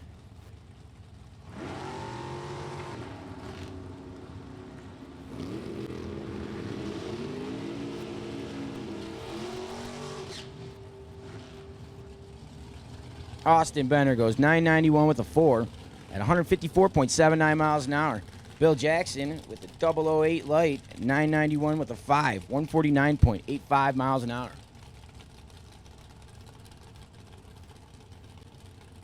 Hey, Unc, those cars ain't got no roofs. Got Dan Toole here in the O'Reilly Auto Parts side, driving an 01 Mustang convertible. Pat Martin, 27 Roadster. He's out of London, Ohio. Car sponsored by Armor Paving and Sealing. Pat Martin goes 986 with a 9 at 169.61 miles an hour. Dan Toole was 992 with a 5 at 159.85 miles an hour. We got Jody Davis coming here in the O'Reilly Auto Parts side. It's out of Walnut, Illinois. Sponsored by Jody's Auto Clinic. 65 Mustang. Toyota side, we got Dave Hedges. It's out of Plainwell, Michigan. Sponsored by E&D's Performance. 83 Camaro. Powered by Chevy 502.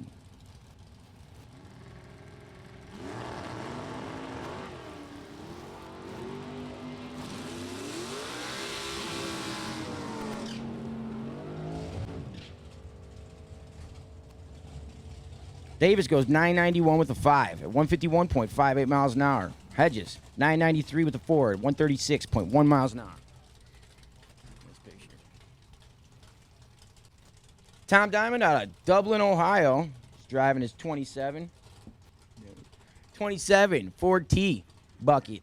We got Wally Heck driving his 80 Monza. He's out of Des Moines, Indiana.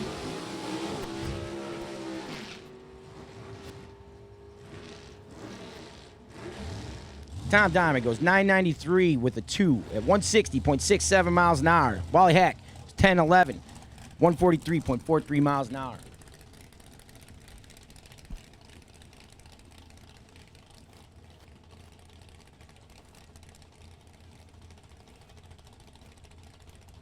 Dwight Noose rolls in next. The Macon Bacon Dodge Rampage up on the left-hand side. Got that little 414 combination underneath the hood, and it's a Chevrolet powered hot rod. All Rectenwald out of Columbus, the 94 Lumina. On the Toyota side of the racetrack, big motor underneath the hood, 630 plus. 992 at 170 by Carl, 991, 150 for Dwight. As we continue on with our Super Gas final time trial session. Doug Croft, the Hoosier runner out of Wabash, and Rick Sarmento. Ricky having a great day yesterday. The Tubby's Performance, 34 Dodge, and this one's all Mopar, 556 cubic inch. Pit to star underneath the hood. Sarmento laid down a 1,000ths package and a 14,000ths package out of the hot rod. Ricky working his way down track this time alongside Doug. Doug and the Bird, Rick and the Roadster. Ricky goes 986, 158. 991 by Doug, 154 miles an hour. Here's Croft crosses, second behind him. Here's Paul Brown and James Wilson. Wilson in another Corvette Roadster. This time the runner out of the land of Lincoln here in the great state of Illinois. Brown out of Michigan making the tow across, and another Mopar-powered Dodge Roadster-bodied machine for the heating and air conditioning contractor.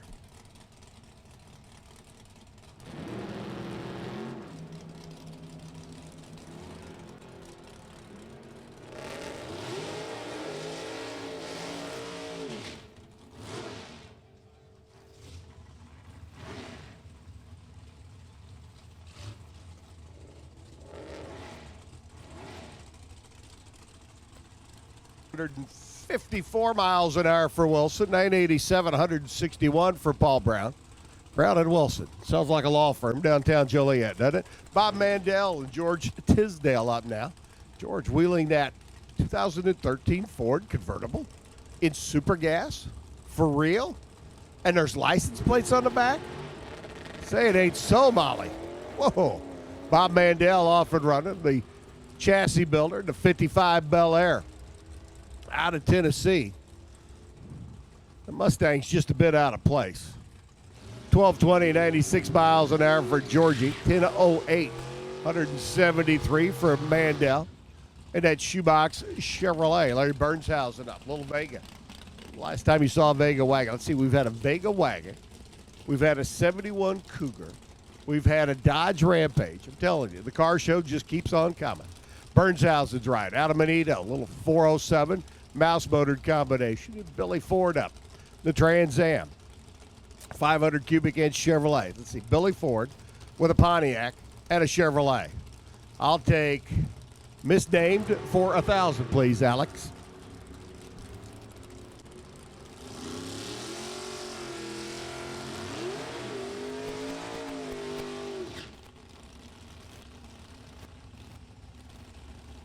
$989, 150 miles an hour for the wagon in Burnshausen. 9909 for Bill Ford into Trans Am. 160 as he crosses that finish line stripe. Nathan Vrooman, vroom vroom, the Beretta out of Wabash. And Eddie Rudick over here on the right-hand side. Eddie, whose life consists of a constant series of ups and downs. He's an elevator repairman. 632 cubic inch, big motor underneath the body of that C5 Corvette. Eddie's off and running. Look at Nathan. Vroom, vroom. Trip, zip, zero. Perfect on the reaction timer. Now, if he could just do that for the next 7 rounds. 991. Nathan, nice package there. 10,000ths from perfection. 170 miles an hour. 987 by Rudick. 149 miles per. And the Corvettes just keep on coming. Roadsters everywhere. Like my good friend Alan Reinhardt says, you want to bet on super gas? Take the Corvettes and give the field. Your odds are immeasurable.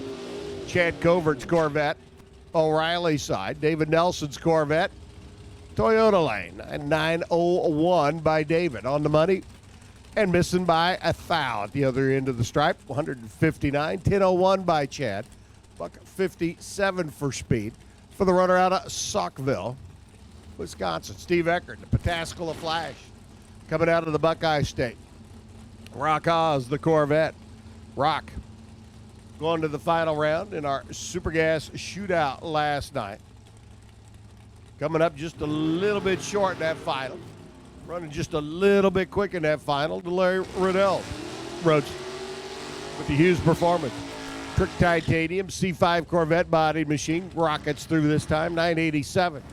171. 1013 by the Pataskala Flash. And Steve is not having a very good morning. His super street car was cantankerous. His super gas car is being obnoxious. And he's going to go back to the pits and let's see, what other word can I come up with? Oh, frustration might come to mind. Dirk Sutton and Mike Keenan roll in next. Mike wheeling that little Chevy Cavalier. The ship's power glides. Machine car formerly campaigned by great graphic artist Scott Brown out of Kansas City area. Mike goes 991, 156, 992 by Dirk's Camaro, the Big Dog Motorcycles shop owner out of Wentzville, Mo.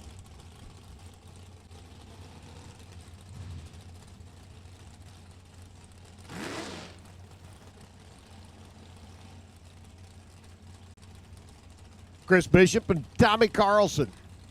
Side-by-side roadsters again. Corvettes, get your Corvettes. Can't tell your Corvettes without a program. Carlson goes red, Bishop goes green. But it's only time trial. Super Comp needs you to the lanes, please. Attention to the pits, please. Super Comp, you're not in the lanes, you're late. Bishop, 992 at 171, 987 by Carlson. $152 for speed. I'm about to have another sneezing fit. Going to turn it back over to my man Greg here. Let him rock and roll with the rest of our Super Gas field. Sounds good, Unc. Here we go. We got Charlie Flanagan here against Corinne McMillan. It's out of Ajax, Ohio, and then Charlie's out of Marinestein, Ohio. Driving 81 Camaro against a 68 Camaro. Looks like Flanagan's going to get to the end first. 987 with a 0 at 148.23 miles an hour. Macmillan goes 991 with the 1 at 161.46 miles an hour.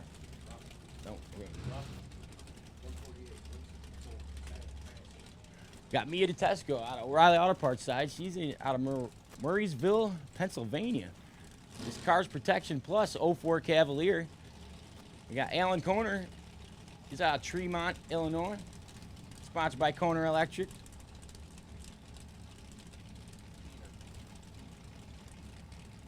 Sorry about that. We got Alan Keener. Alan Keener. He's out of Tremont. Tremont goes red. Doesn't make a difference. Keener goes red. Sorry. Tedesco. Tedesco is 990 with a 6 at 170.3. 006 reaction time for Tedesco as well. Koner goes 997 at 151.1. Got Jim Davis against Steve Theodore. O'Reilly Auto Parts sides driving an 02 Camaro. Toyota lane going to 63 Corvette.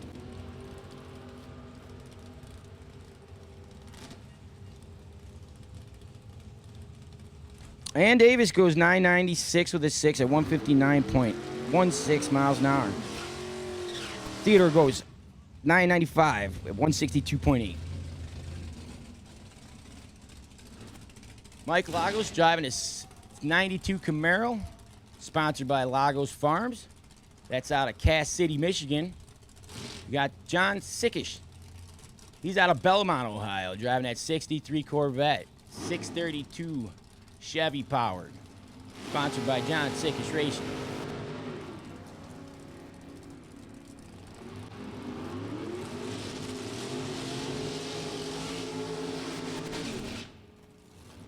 Sickish goes 989 with the 4 at 170. Got a 024 light. Mike Lagos with a 037 light goes 990 with the 7 at 156.3 miles an hour. Got Leo Zadenda, the 3rd. He's against Jason Lynch. Jason Lynch coming out of Cedar Hill, Tennessee. Zinda out of Clinton Township, Michigan. He's sponsored by Ring and Pinion Shop. Car powered by a 588 Chevy. He's a record holder with a Dart engine. Jason Lynch, sponsored by Wilkerson Engines. And Cars Protection Plus, driving a 10 Cobalt. Lynch goes 993 with 5 at 173.996, cutting a 008 light. Zinda with a 35 light goes 985 with an 8 at 164.7 miles an hour. Going to take a little break here for cleanup, prep the line, and get back to racing action, everyone.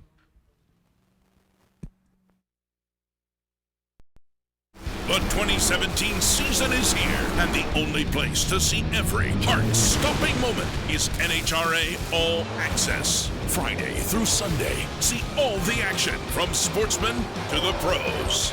Miss some of the action? No problem. You can now rewind to catch up on anything you missed. Over 600 hours of racing excitement, now only $79.95. NHRA All Access. Ignite your senses.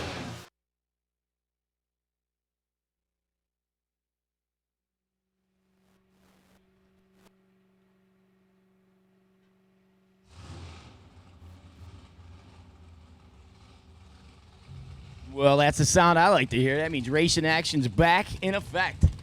And we've got beautiful 57 Corvette Roadster here in the Total Lane, driven by Dave Delham. He's out of Tremont, Illinois as well. We got Jules Danlewski. She's out of Thunder Bay, Ontario, all the way from Canada, driving a 67 Camaro. That car's powered by a Chevy Power Plant 565. 57 Corvette, powered by that 427.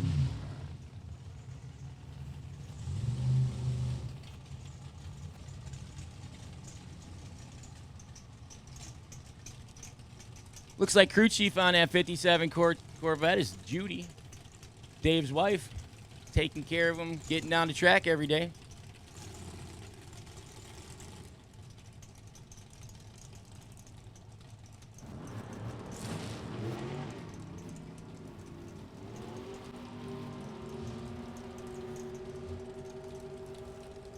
Both these cars just getting it down the racetrack.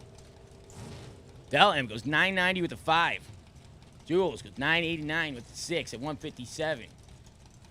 Toyota Cycles 155.8. Raleigh Auto Parts side, we got Rain Bolin. He's got a Wilmington local guy driving a 93 Ford Mustang, powered by a 526 Ford power. He won a Division II race champion. Double up win. Stanton, Michigan. He won the Division III Columbus event in 2006 and 2007. Alan Bush in the Total Lane. He's out of Erie. He's driving an 05 Cavalier. Cavalier powered by a big old 632 Chevy. He's the 04 Division III Super Gas champion, the 04 winner at Mid-Michigan, the 02 winner at Tri-State, and the 93 Sears runner-up at Topeka, Kansas. Sponsored by Bush Racing. Both cars pre-stage. Let's see what happens.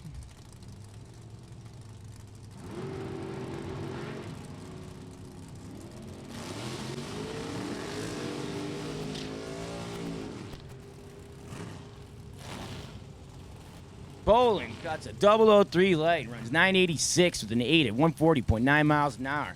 Alan Bush goes 005 off the tree, runs a 989 with a 1 at 174.5. At the Raleigh Auto Parts side here, Tyler Schneider driving it. 80 Chevy. That's all I got here. Powered by 565 Chevy. He's out of Rochester Hills, Michigan. He's a software engineer. Against Marcus Bush out of Aledo, Illinois. This guy's an elementary principal. He's driving a 77 Nova, powered by a 582 Chevy motor.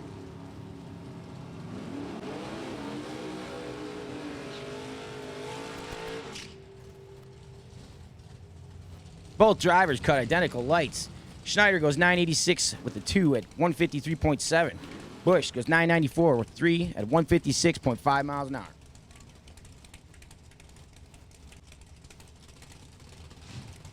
Toyota parts side, we got Jacob Elrod. He's out of Harrod, Ohio, driving a 92 Corvette. The 2012 IHRA Driver of the Year. Thing's powered by a 565 Chevy. He's up against Mark Cole in the O'Reilly Auto Parts side out of Avon, Indiana. This thing's sponsored by Coles Town and Country Towing. It's a 63 Corvette. Small block powered car.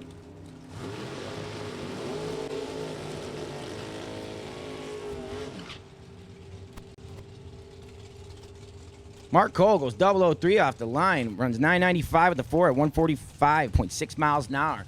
Elrod with the 025 light goes 989 with a 4 at 160.7 miles an hour. Got Joe Fisher against Ricky Adkins here. Ricky Adkins out of Milan, Michigan. Milan, that's a racetrack up there too. He's driving a 15 Corvette. It's an Adkins race car. Power bar 396 Chevy. Joe Fisher on the O'Reilly Auto Parts side. He's out of Clayton, Ohio.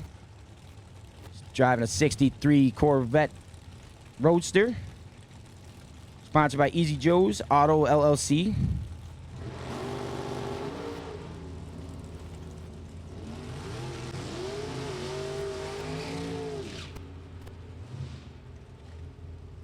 Fisher so close to perfect, coming off the line with a 001 light, running 990 with a 4 at 172.85 miles an hour against Adkins 019 light. It runs a 1010 at 158.2 miles an hour.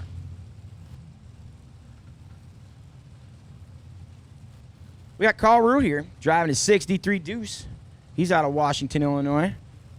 He's an auto refinisher, 2002 winner here at Joliet Nationals. Jags All-Star runner-up in 2008. And number 2 in Division 3. He's up against Joey Ship. He's driving at 91 Cutlass. He's out of Indianapolis, Indiana. He's a respiratory therapist.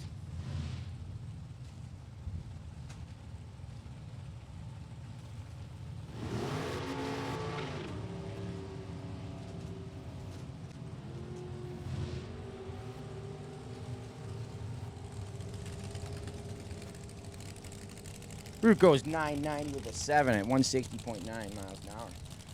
Ship goes 992 at 161.6.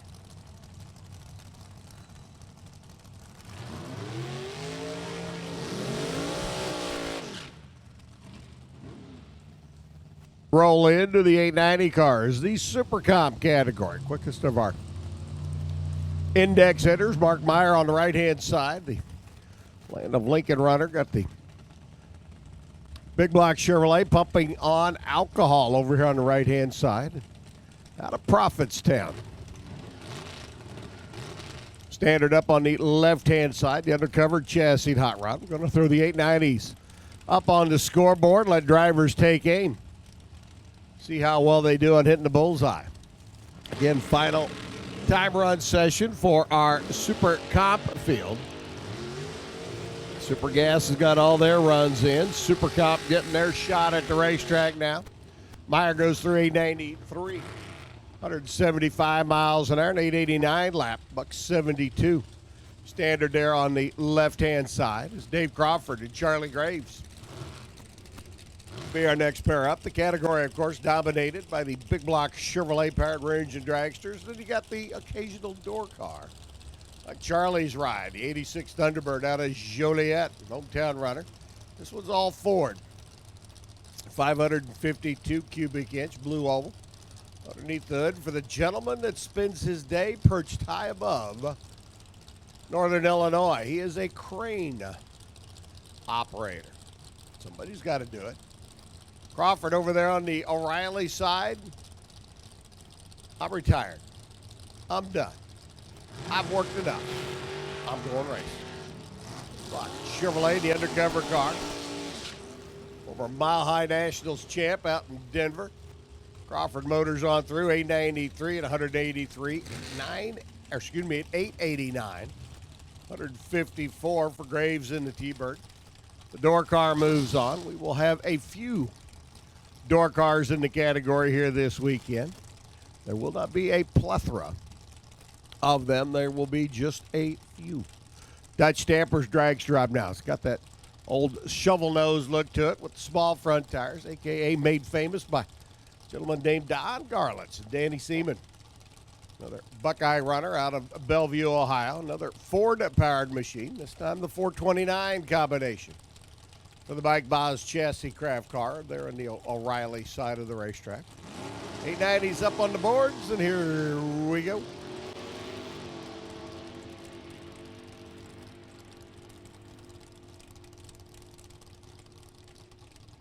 Eight 890 by Seaman, 171 miles an hour, and 894 by Dutch. Both of them with reaction times in that 30 range. Dan was 30 on the tree. Dutch 36 on the tree. Seaman runs down there and runs basically right on the money. Be able to whop it once or twice. That Ford-powered machine come first round of eliminations. See if he can't back into his competition. Nicole Medicis out of New Linux here in the land of Lincoln. That is a Cheryl chassis car for the 19-year-old young lady. Delvin Shepard, another Illinois-based runner, in a racecraft chassis car, this time a small block.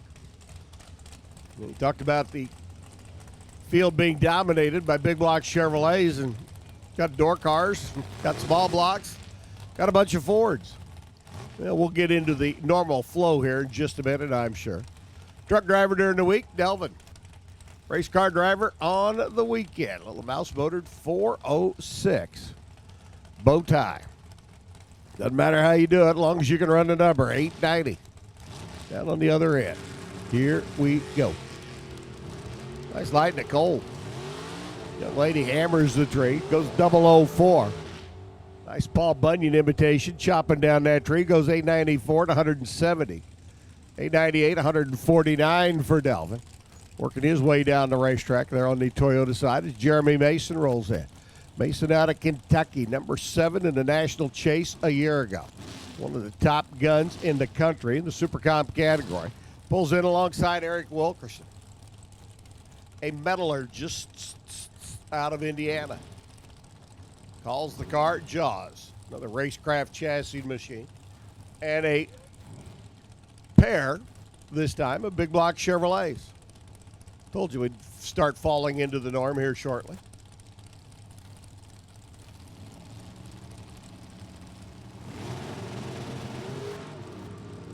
A little quick out of the gate by Jeremy. That's the red 006. Tells him, okay, I need to make a little bit more adjustment. He runs 895 at 175, and he needs to make a little bit more adjustment. Wilkerson 887 at $162. Green on the tree, a little quick down the racetrack, but again, a little bit of womp room.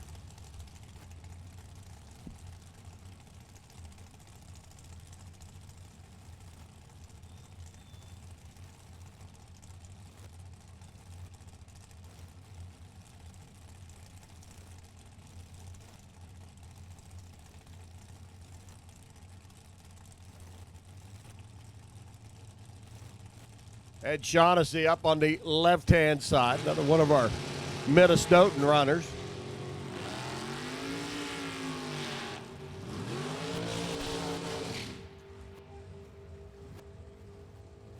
$885 by Shaughnessy at 161, $883 over here on the Toyota side of the racetrack. Our mystery driver, soon to be named. Stop him down at the other end of the racetrack and go, who are you, masked man? Greg Camplain up. The Mont RV machine, a Spitzer chassis car for the runner out of Indiana. Down there in Brownsburg, where they got all sorts of race operations. Jeff Sperling's car out of Illinois, the Jeff's Auto Repair. Big block Chevrolet machine. Former division Super Comp champ Sperling. O'Reilly side, red light, 005. Camp Lane, Toyota Lane, green light, 008.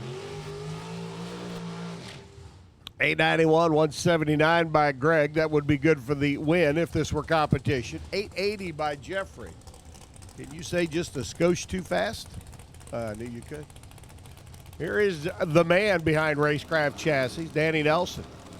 There on the left-hand side, doing a little rental race vehicle this weekend. The wheel of one of the CarsProtectionPlus.com race cars. Doug Wessler up out of Michigan. Another Ford-powered entry. We have a fleet of Fords here this weekend. Or a flock of Fords. We have a bunch. more than normal. Whistler right side. Going to give it a ride. He and Cindy campaigning the car. See Cindy over here against the wall. Snapping photos, taking pictures. Speaking of photos, don't forget to stop by the official D3 photography trailer. Kevin Pepler out there snapping photos all weekend. He'll have a bunch for you. 889, 182 by Nelson. 889, 163 by Doug.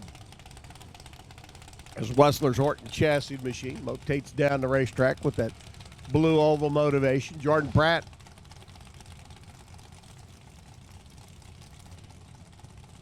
Jordan up on the O'Reilly side of the racetrack. Jordan, one of our semifinalists last night in the shootout. And Kevin Trusty over here on the right-hand side. Going radical.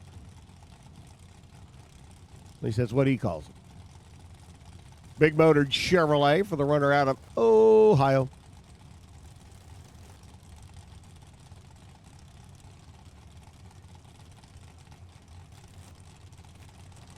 Everybody careful to stage. Last shot at the tree before first round of elimination. Jordan 19 at the head. Kevin Trusty, 4. Leaving the starting line. Kevin, where are you going? Get off that center stripe. 886, 177 by Trusty. 888, 176 for Jordan. We continue to work our way through. Final time run. Our super comp cars. Ron Finney, Angela Neely. Angela, Ron, Angela. Shake hands, go to neutral lanes, and let's get after it. Angela over here on the right-hand side of the racetrack. CEO, boss lady. ATM Innovation. Oakley Engine Performance. NGK, Trick Flow. Papa Motorsports. Angela's the boss lady at ATM Innovations. Specializing in carb mods. Hopefully making a whole lot of horsepower for her customers out there. The young lady out of Kentucky goes 889. 177, 886 by Finney. 178 miles an hour for the Renegade Race Fuels runner. Excuse me, sir. Don't back up too far. There's a race car behind you. Thank you. Rick Bailey and Gary Jenkins. Jenkins in, the runner out of Napierville. He's in the right. Rick Bailey out of Decatur in the left. Big motor Chevrolets everywhere. Everywhere, they're everywhere.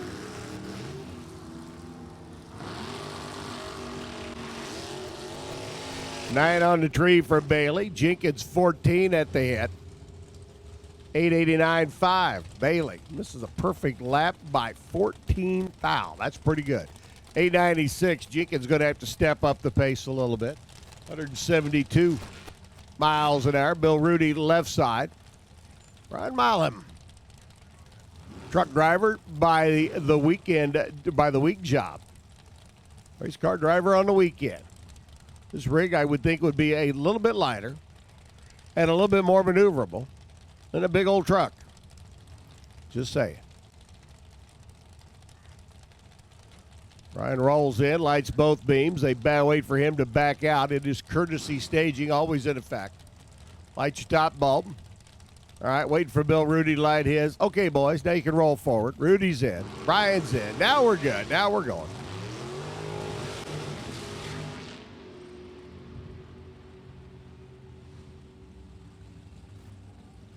Rudy goes through 891, 165, 886 for Brian, 168 miles an hour. Lynn Serena and Tim Marsh. Timmy over on the right side. 71-year-old youngster out of Fort Wayne. Tim's been a Best Engineered Award winner before. Let me tell you put a race car together and pick up the Best Engineered Award.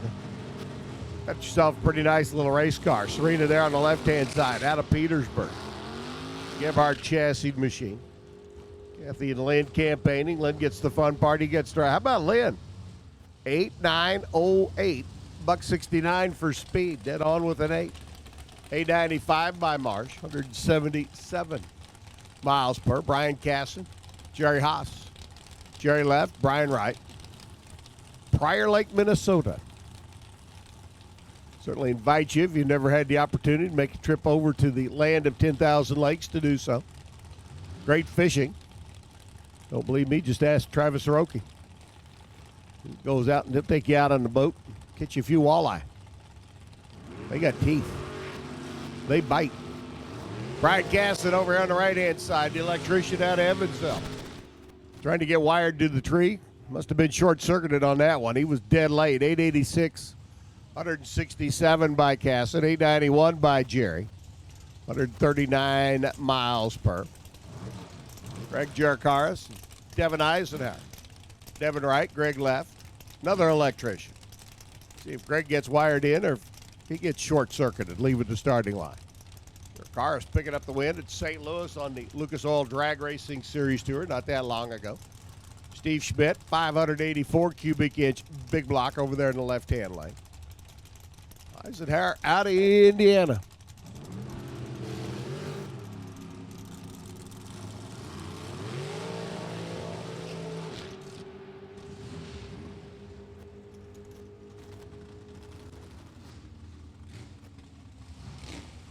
And he won at 180. 889 for Greg Jerkaris. 174 miles an hour. I can have your attention in the pits. Oh, attention in the pits, please. Super Comp driver, car number A338, needs you to report to race control, please. Super Comp driver, car number A338, needs you to report to race control, if you would, please. And it is very important that you do so. Super Comp number A338, needs you to report to the staging lanes, please.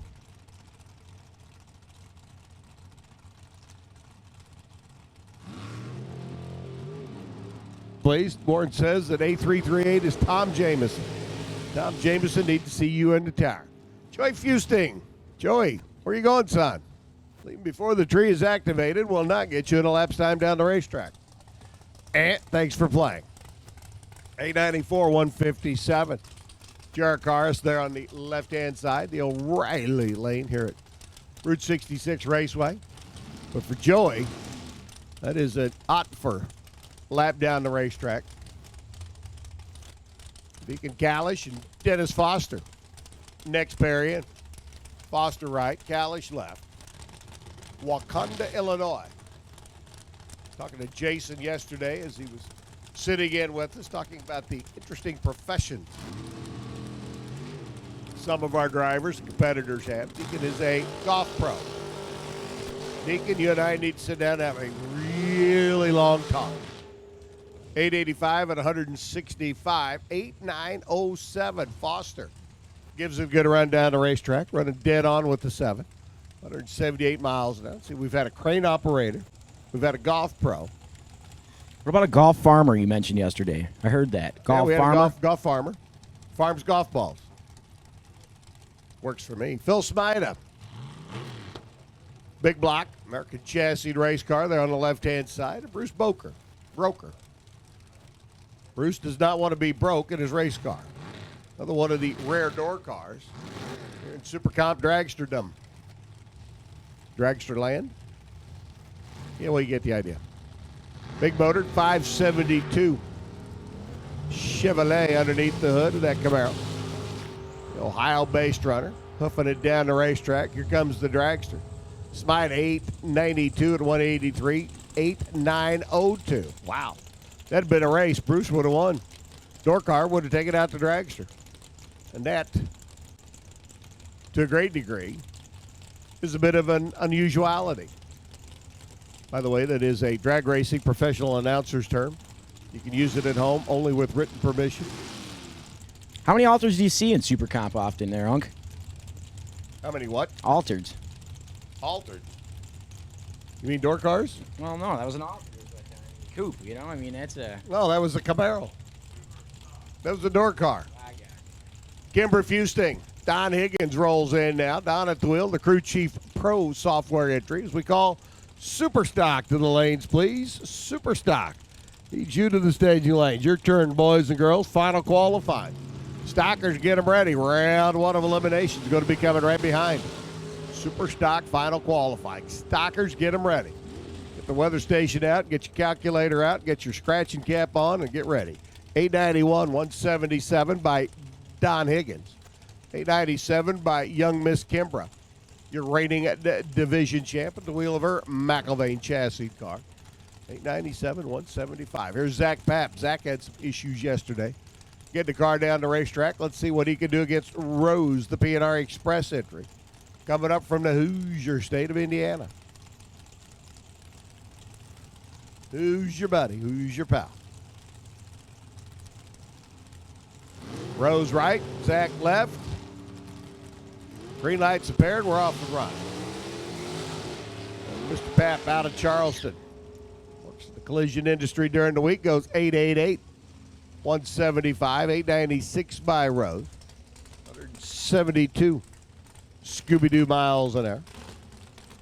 So Rose moves to the pit area now. Zach Papp moves to the pit area. Next time we see them, round one of eliminations. Tom Mooney, Ray Connolly, Ray over here on the right. Just saw Ray a little bit earlier in his super gas ride. Comes back down in his super comp machine. Runner out of Elyria, Ohio. Over there by Columbus. We'll be back at National Trail Raceway before you know it.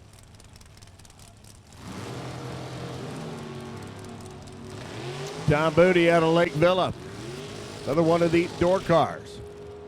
This time a original edition, first edition Camaro. Goes 888, 151 for Tom Mooney. 8908 by Conley. A little quick out of the gate up here. Left the red light behind him, but runs dead on with an 8 down at the other end of the racetrack. Scott Mackey in now. Saw Scott up in his stock or Super Street car earlier.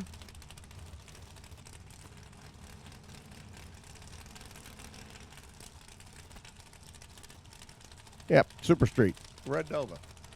So many cars, I lose track of them after a while. Babaloo for Mackey here on the right-hand side at Eddie Cook's machine.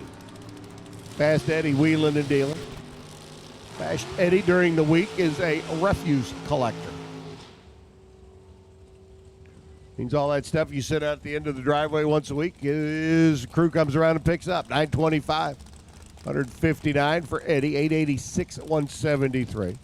Scott was 008 on the reaction timer. Shannon Minji up. 17 chassis, brand new American race car. Another electrician. Dean McIlvain, president and CEO of McIlvain Race Cars. You know what that means? It means Dean has the key to the men's washroom and the hand towel dispenser in the men's washroom. Also has the key to the front door. He can lock it all up and turn out the bulbs at the end of the day. He is the president and CEO.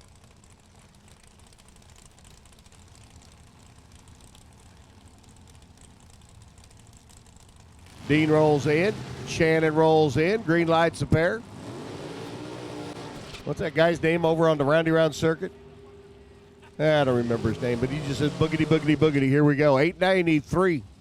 180 by Shannon. 892. 178 by Dino. McIlvain takes his race car down track. Cruises on into the pit area. Megan Straswick rolls up now. Megan, the cool shirt dragster. Megan fresh off their first year in college. Trying to stay cool and while she heats up the track inside that cool shirt. Thanks to Mickey Thompson, Lucas Oil, VP Race Fuel, Sipton Safety Equipment, K&N, NGK, ATM Innovations, and of course Oakley for the horsepower that they provide the young lady out of Evansville. Ty Davis up on the right-hand side. Now, you're asking me about altereds a while ago. Here's one, 32 Bantam. Yes, sir. That's Driver what sits right behind the engine, sits There we right go. on top of the rear axle. Is that what you're calling it too? That's a Bantam for Super That's Comp class? 32 Bantam. Goes Yes, 886 yes. and 170. Look at Megan. 001, dead on 3. Wow. You want some? Come and get it. That is a 3-foul package for the cool shirt driver. 001, dead on 3. Now, if she can repeat that about 7 times throughout the weekend, it'll be a good weekend. Steve Michaels and Steve Hoyt. Here's your opportunity to get back. Steve's going to be first to the finish line. You want to bet? Ha! This guy. Oh, You're you keep learning. on trying to take my money, boss. You're right. Steve Hoyt. I got to get paid somehow for this game. You know it. Steve Michaels on the left. Steve Hoyt on the right. 005 by Hoyt. Cruises through 8902. Hey, that's a 7th-thou package. Steve's no Megan Straswick, but he's giving it a good shot. 889, 146 by Michaels. I was just going to point out, me and Megan Strasberg are friends on Facebook, and I was just going to compliment her 001 light there, buddy. 001, dead on 3. Man, that's Now, a good pass. She can do that 7 times in eliminations. It'll really be good. Chris Balcom, another electrician. You guys must have a lot of electrical problems here in the heartland of the country. Illinois and Indiana got electricians everywhere. Brandon Bergschneider. Easy for me to say. I've had practice. Runner out of Waverly, Illinois. Another Mopar-powered machine. 557 cubic inch combination. Chris Balcom, 008, 884. 173 for Bergschneider. An 894 lap at 169. Look at this door car coming up here. We got Rob Kropfeld. He's out of Hamilton, Ohio. 71 Vega wagon.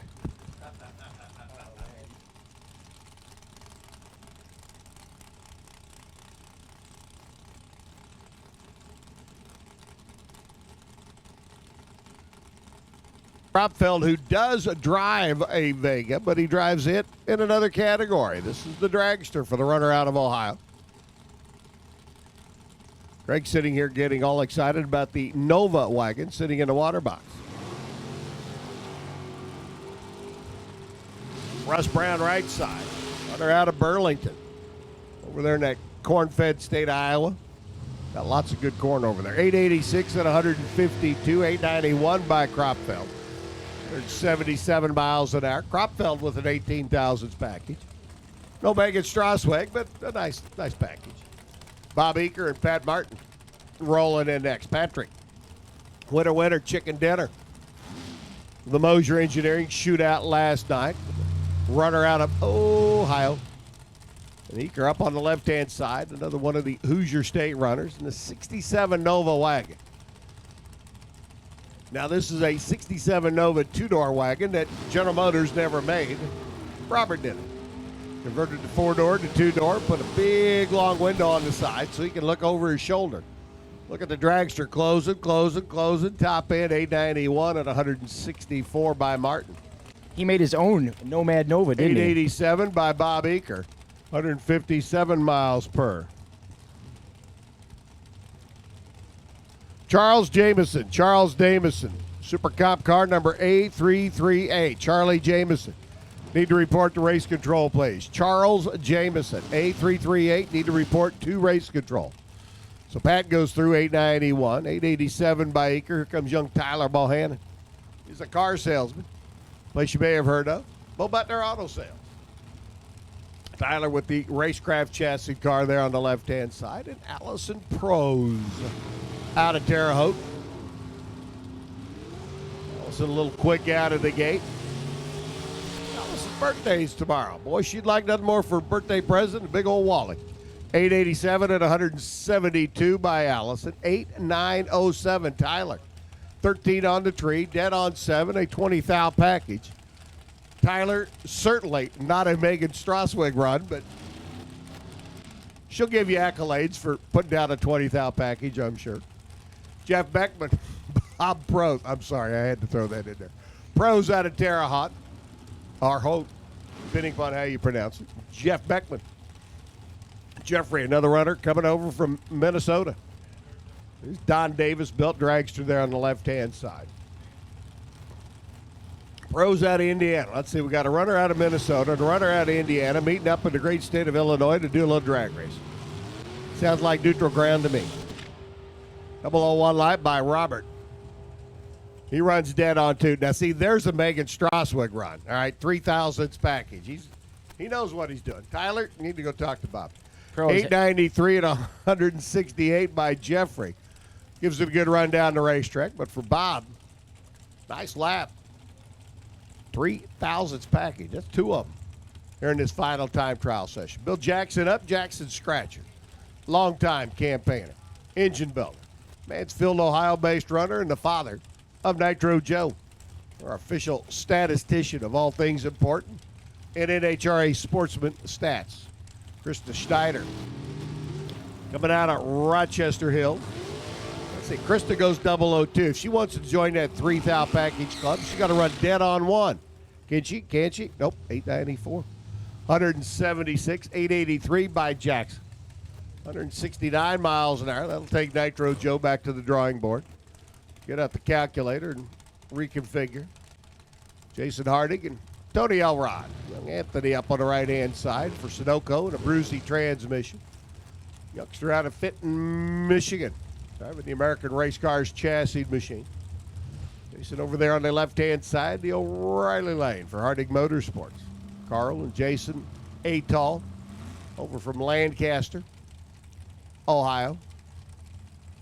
Always interesting to watch the guys on TV, the football players. I'm from the Ohio State University.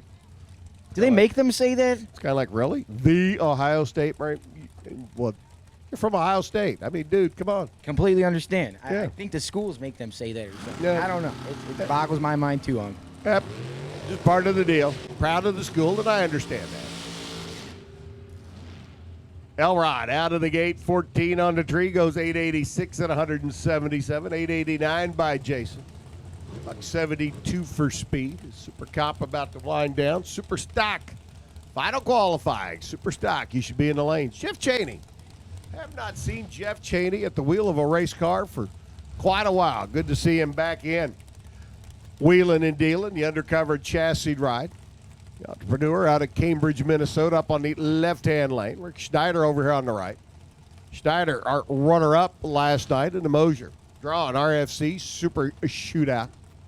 His runner out of Rochester Hills, Michigan. Cheney out of the gate, 31 on the tree. Schneider goes 26.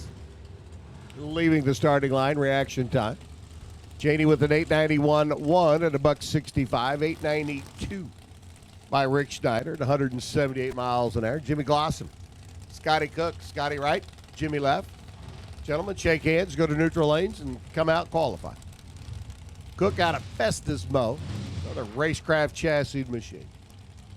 Glosson out of Lake Villa and another racecraft chassis car. Danny Nelson stays busy down there in Batesville. Built a lot of race cars for a lot of racers over the years.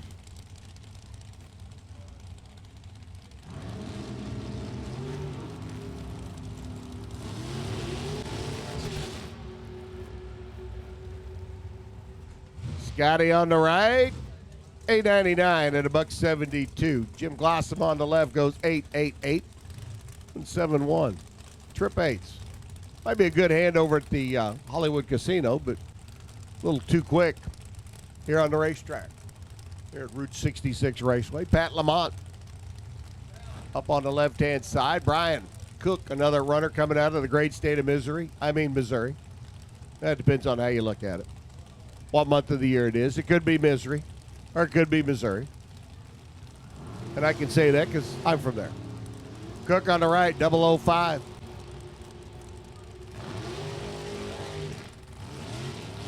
Working it down track, 893, 163 miles an hour, and 887 lap, and a buck 66 for Patrick Lamont as we continue on with Chad Lamont now coming in right behind, and Larry Bernshausen. There he uses the small block combination. In his Vega, uses the big block combination. Here's Gebhardt Chassis Ride, the runner out of Bonito, Illinois. Larry's been at this for a number of years. I've been announcing for 27, and I think I've been announcing Larry all 27 of those years. That means back when I got started, Larry was still gainfully employed rather than retired. I'm envious. Chad, number 6 in the division competition last year in Super Comp. Chad with an 8.903, dead on with the 3 at 176. 889, 180 by Bernshausen. Taking his hot rod down the racetrack. Super stock. Super stock. Attention in the pits. Super stock. If you're not in the lanes, you should be. Final qualifying getting ready to come up. Super stock. Come on down.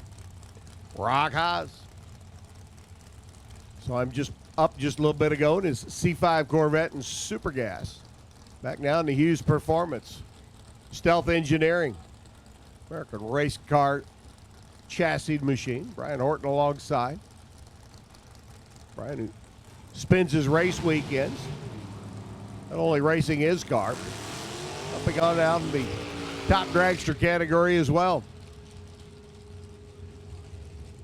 887, 174 by Horton. Haas goes through 8888, 183. Now, that would be a good hand over at the Hollywood Casino. 4-8s, it'd be tough to get around. Unless you had 4-9s or 4-10s, or, well, you get the idea. Jacob Elrod up now. Jacob. His American chassis machine for the runner out of Ohio. I want to say thank you to Jacob for the fried tomatoes he delivered last night. Oh, what all kind of concoction he had them fried in, but a little cheese on top, a little seasoning. They were very good. They were also very hot. We thought they'd be cool by the time they got up here, but nope, they were still hot. Hot enough to burn my tongue. Anyway, Rick Hughes alongside. The A&A transmission and Fisher's based runner out of Indiana. Jacob motoring on down the racetrack, 893 to 181. 887 by Rick at $1.69. That's a pretty good eats last night. Got a chance to slide on over to Keith Lynch, surprise 70th birthday party. Dinner on the table over there at the Atkins trailer. Fried tomatoes earlier from Elrod. I stay so slim and skinny. Quit laughing at home. Adam Gerber out of Ohio, the American car. The chassis race cars for Adam here in the Toyota lane. Chuck Ridenauer, another Indy-based runner. Another hard-charging car coming up from the Hoosier State.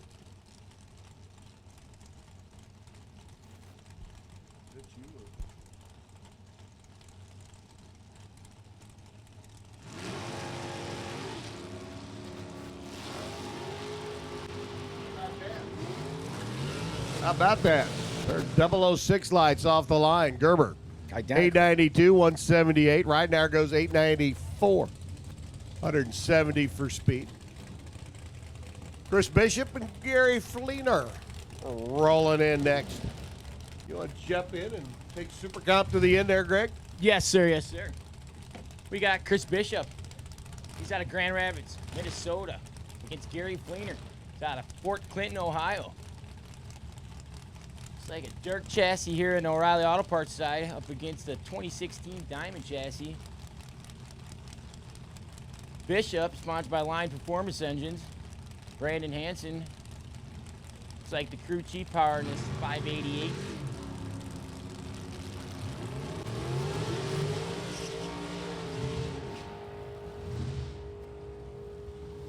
Fleener and Toyota side goes 893 with a 4 at 177.7. Chris Bishop and the O'Reilly Auto Parts side goes 890 with a 5, 173.81. Too bad he red lit on that one. Doesn't matter now, but you know. Bob Mantle. He's up here in the O'Reilly Auto Parts side, up against John Sickish in the Toyota side, out of Belmont, Ohio. He's a retired man. John Sickish Racing, driving his 97 Horton chassis. Bob Mantle, he's out of Coluca, Tennessee. He's a chassis builder, 57 years old, doing it on his own time with a 14 Profab chassis. Toyota side goes red. Mandel goes 891 with a 1 at 182.3. And Sickish, 893 with a 6 at 157. Got Leo Zinda, the third, back up here, driving his 97 Advanced chassis. He's his own business owner at Ring and Pinion Shop. Toyota side's got Pat Fitzpatrick out of Washington, Illinois, driving his 07 Gebhardt chassis. He's a 2007 U.S. National Champ, 2012 St. Louis runner-up, 2011 Cordova Division Champ, and 2000 I-3 Division 5 Champ.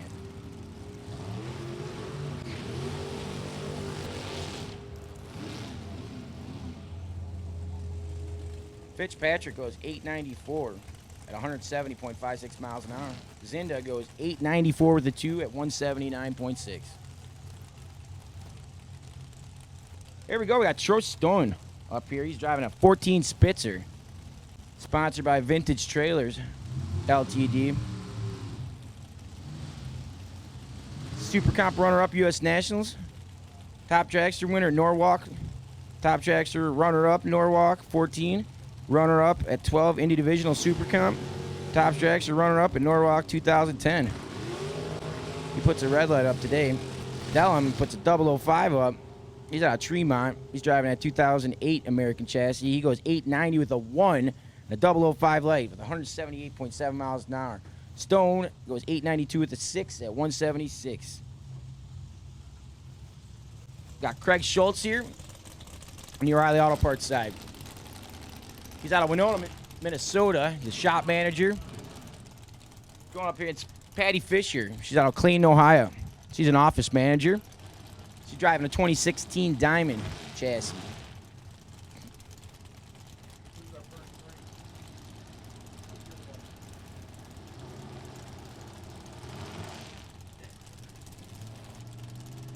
Both cars staged. Here it comes.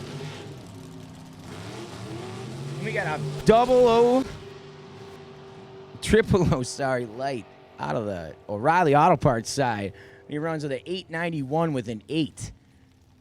Patty Fisher was 005 light, runs 929 at 176.5.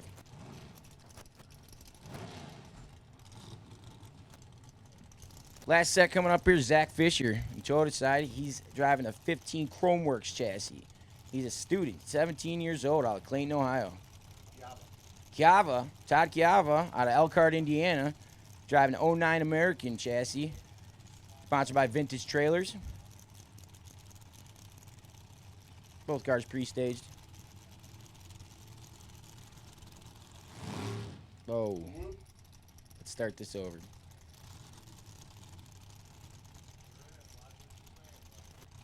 Nice courtesy.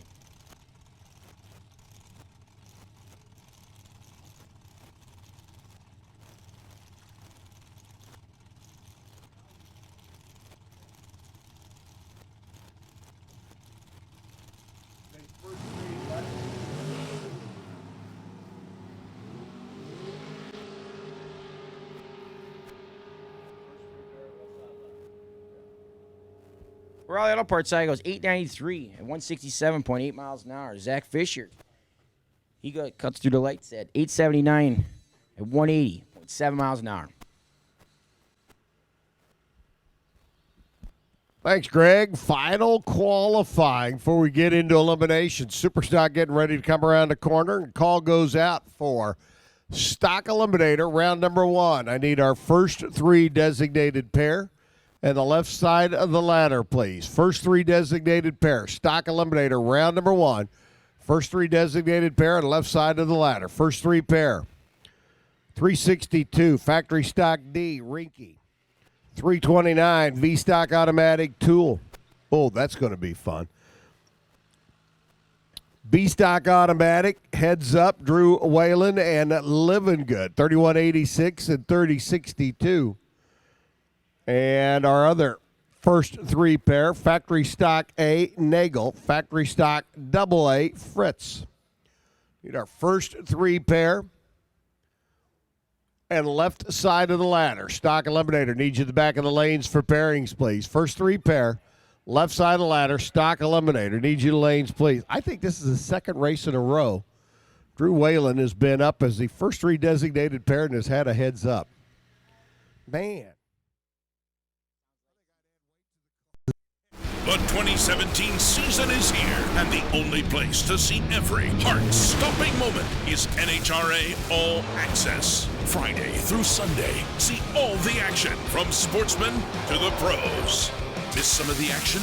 No problem. You can now rewind to catch up on anything you missed. Over 600 hours of racing excitement, now only $79.95. NHRA All Access. Ignite your senses.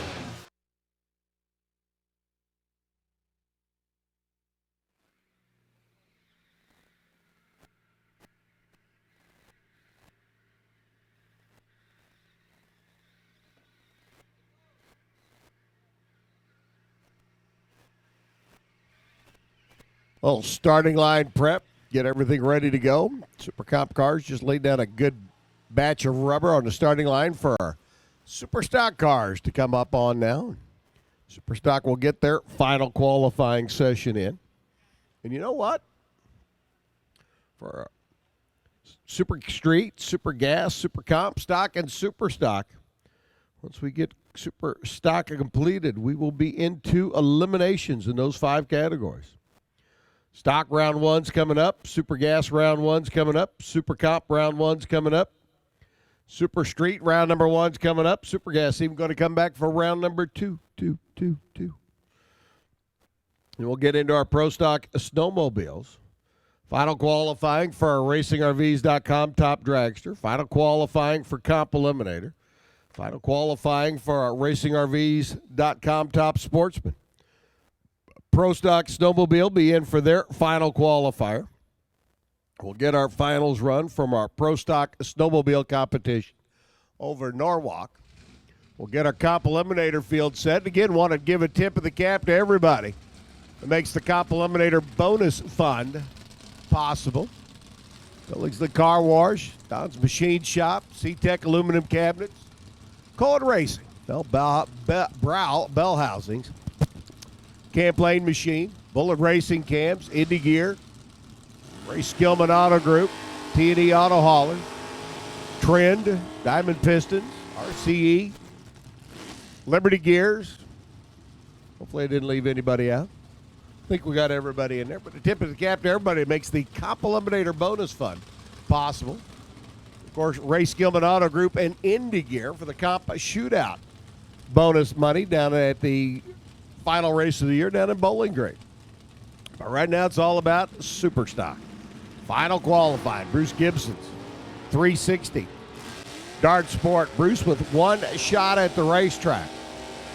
Friday drive shaft, been working feverishly to get the long stick reconnected between the transmission and rear end. He goes 1088 at 120.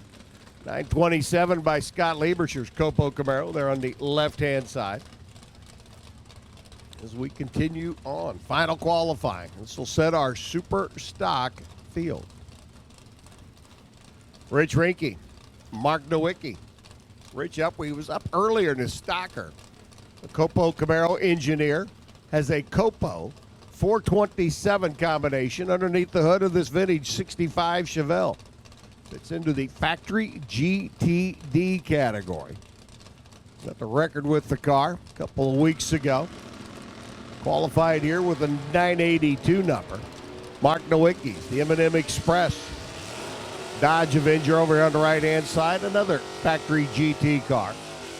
He goes through 994 at 134 miles an hour. 932, $144 by Rinke.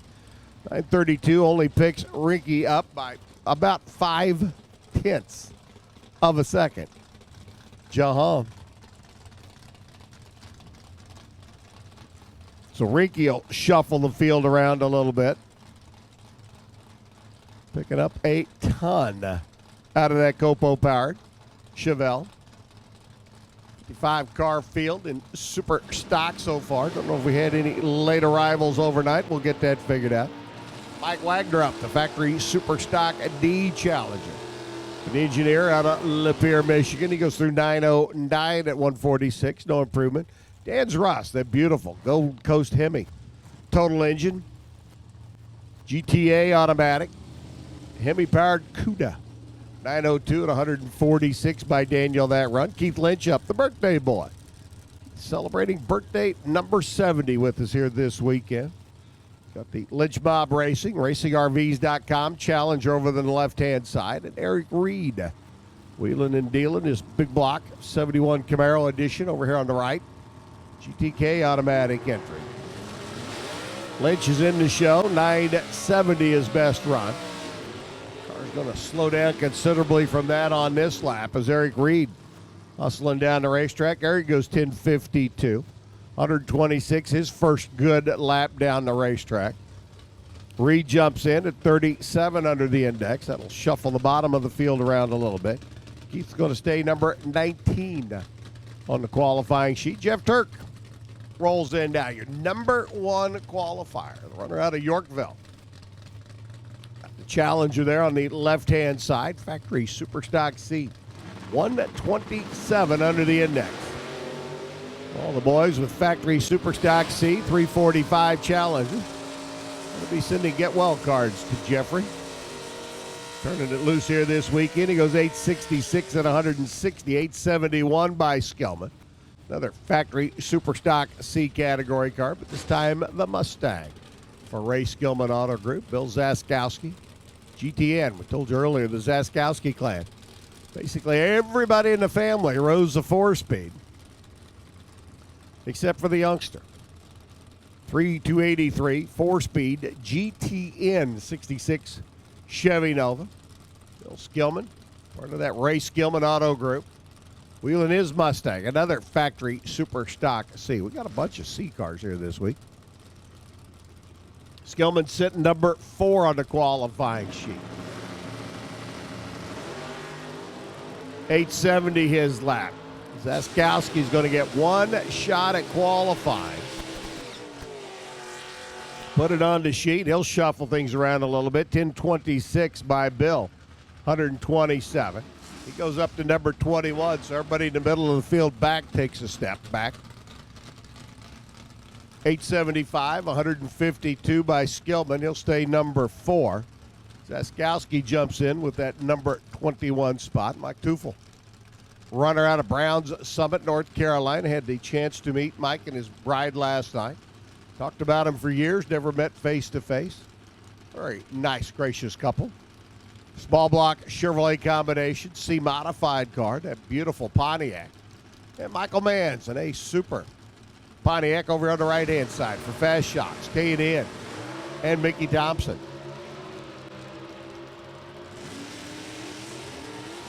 Wheeling the Bird, Michael wheeling the Grand Dam. 886, 133 by Teufel. That's an improvement. Teufel's now 75 under, moves him up to number 23. Manns goes 872. He was already number 6, so he'll stay where he were. But Michael, again, shuffling the middle of the field around a little bit. Rene Garza, 265 cubic inch super stock P automatic. 55 Chevrolet, 2-door post car. Power glide transmission. 265. And Freddie Bartoli, the Altronics Inc. machine over here on the right-hand side. The youngster out of Schaumburg, wheeling the Camaro down track. Takes it through 10:06 at 113. The Perform Air gang. 12:42 by Rene. 104 miles an hour. No improvement by Garza. 10:06. No improvement by Bartoli. So Rene will stay 18. Fred stays number 24. At least for now. Again, stock eliminator, round number 1. Left side of the ladder, first 3 pair. Need you to lanes, please. Stock eliminator, round number 1. First 3 pair and left side of the ladder. Need you to the lanes. Ronnie Trotman's D-modified. Pontiac Grand Am over here on the right. Been 9:15 on a best lap down the racetrack. Garrett Gezzi up in his 290 powered AMX. Got the small motor that was offered back in 1969. 922, no help by Ronnie at 129. 1055, Garrett picks up 0.05 of a second. That'll shuffle things around a little bit. Garrett moves up to the number 9 spot now at 89 under the index. So he picks up 4 spots on the qualifying sheet. Shuffles a little bit around there at the top. Larry Hodge, Super L automatic, and Aaron Allison, your reigning division champ. Will be modified. Chevy Cavalier, 350 combination. Aaron and his dad, the family, racing up out of Ohio. 902, 133 by Aaron. No improvement that time around. Larry Hodge in his Monte Carlo stays consistent. Another 1060 lap at 124. Here's Kim Fritz in the Mustang up on the left-hand side. And Tim Keish. We got Kim in the left and Tim in the right. A little 4-cylinder, turbocharged, Dodge Neon, off and running. Keish over here on the right-hand side. That Neon is a quick little rascal. Number 16 on the qualifying sheet. Of course, not as quick as Fritz machine in that Mustang. He goes through 829 at 164. Another good consistent lap. 1287 by Keish in the little Neon. No improvement for him. We continue on now with Alex Miller's Chevrolet Camaro over on the left-hand side. Ricky Decker's Chevrolet Camaro over here on the right-hand side. Understand our defending champ, Nick Folk, not with us this weekend due to a death in the family. Our condolences go to the Folk clan. Nick, I'm sure, would love to have been here racing, but obviously family obligations being what they are, taking care of what needs to be done. We certainly respect that. 1040 to 126 by Alex. No improvement. He'll stay in the bottom of the sheet. 1006 by Ricky Decker. He'll stay in that number 36 spot. Jeff Dona rolls up next. The runner out of Missouri over here on the right-hand side. Beautiful Pontiac Formula. Just as nice as his old Camaro used to be. Camaro now living down in Texas. Jeff and the bride out of Gordonville, Missouri. Competing now with the Super H automatic Firebird here on the right. And Brina Splinger. Brina up on the left-hand side was your runner-up a year ago here in stock. She'd love to take the Cobalt. C-Tech cabinets and Chicago Steel and K&N all the way to the final round this year as well. It'll be tough. We have a good field of super stock cars here this weekend. 937, 138 by Brina, no improvement. 987.4, Jeff Dona. Dona's gone 988.6, 987.4, and 987.3. If he can't figure out where to dial that car for the opening round of eliminations, I will be more than happy to assist. Jeremy Duncan's Mr. Pest Control now for the runner out of Indiana. Brian Simonek. Brian up. 265 cubic inch. That is a GM taxi cab motor. Late model taxi cab engine from the boys at General Motors. GT category of super stock. You could take a corporate engine and put it in a corporate body. So this is the GM taxi cab engine in the 84 Buick Regal for Brian. Been 1150 and 1151. Again, good, consistent race car. Jeremy Duncan, 983.1 and 983.5. I'll tell you what, there's remaining pretty steady here this weekend. 980. Jeremy picks up 300ths of a second. 1159, no improvement by Brian, but Jeremy now at 74 under the index. Who's up 3 spots on the qualifying sheet. It's number 27. Jimmy Lavallo and Joe Covert. Joe's Super A Super. Pontiac Grand Am out of Saukville for the Milwaukee Auto Auction. Clan and Lavallo's 6 Belvedere. How sweet of a race car is that? 426 cubic inch GTL automatic in the Belvedere. Arthur Joe goes through 996 at 140. That's what he's been looking for. Covert now still trying to get to where he needs to be, but he's going the right direction. 1062 by Lavallo. He's already been 1058, so no improvement for him. But Arthur Joe going the right direction now. Dave Dupps Jr. up on the heads-up cylinder heads machine. The 87 Camaro right-hand side. Dave's been down track once. Did it last night, went 1046. O'Malley's been down track a couple of times, a 973 and a 974. Kind of his 64 Corvette hardtop. Over there on the O'Reilly side of the track, a little 327 combination for Donald. Waiting for O'Malley to stage. And he's in. Green lights a pair, and away we go. Stockers, left side of the ladder, and first 3 pair. You should all be in the lanes by now. Stockers, first 3 pair. Left side of the ladder to the lanes. O'Malley, 977 and 132. 1056 by Dave. He's 10th off of his run last evening. The heads up, Chevy Camaro. As Donna Morris rolls in. Donna going deep into the program last week over at Bowling Green. And Billy Foder's Corvette. Saw Billy up a little bit ago. Stocker car. He's back down his super stock. GTH automatic. 400 cubic inch combination underneath the hood of that 68 Corvette. Donna's been 1116. Billy's been 1004 as their best runs down the racetrack. Hey, Unc, what's the biggest size motor you've seen in these G5 and Cobalt combinations? I think these things are just meant to be monsters. No? Big block 454's been in them. Donna Morris goes 1118 at 118. No improvement for her. 996 by Billy Foder's Corvette. He picks up a couple of hundred. Couple of 554. GTA automatic Cobalts or Pontiacs or whatever out on the West Coast. 455 Pontiac, 454 Chevrolet. Make good race cars. Very low, very sleek, very aerodynamic. Todd France rolls in. His G5 out of Louisville. And Danny Kyles, GTK automatic Firebird there on the left. Danny's sitting.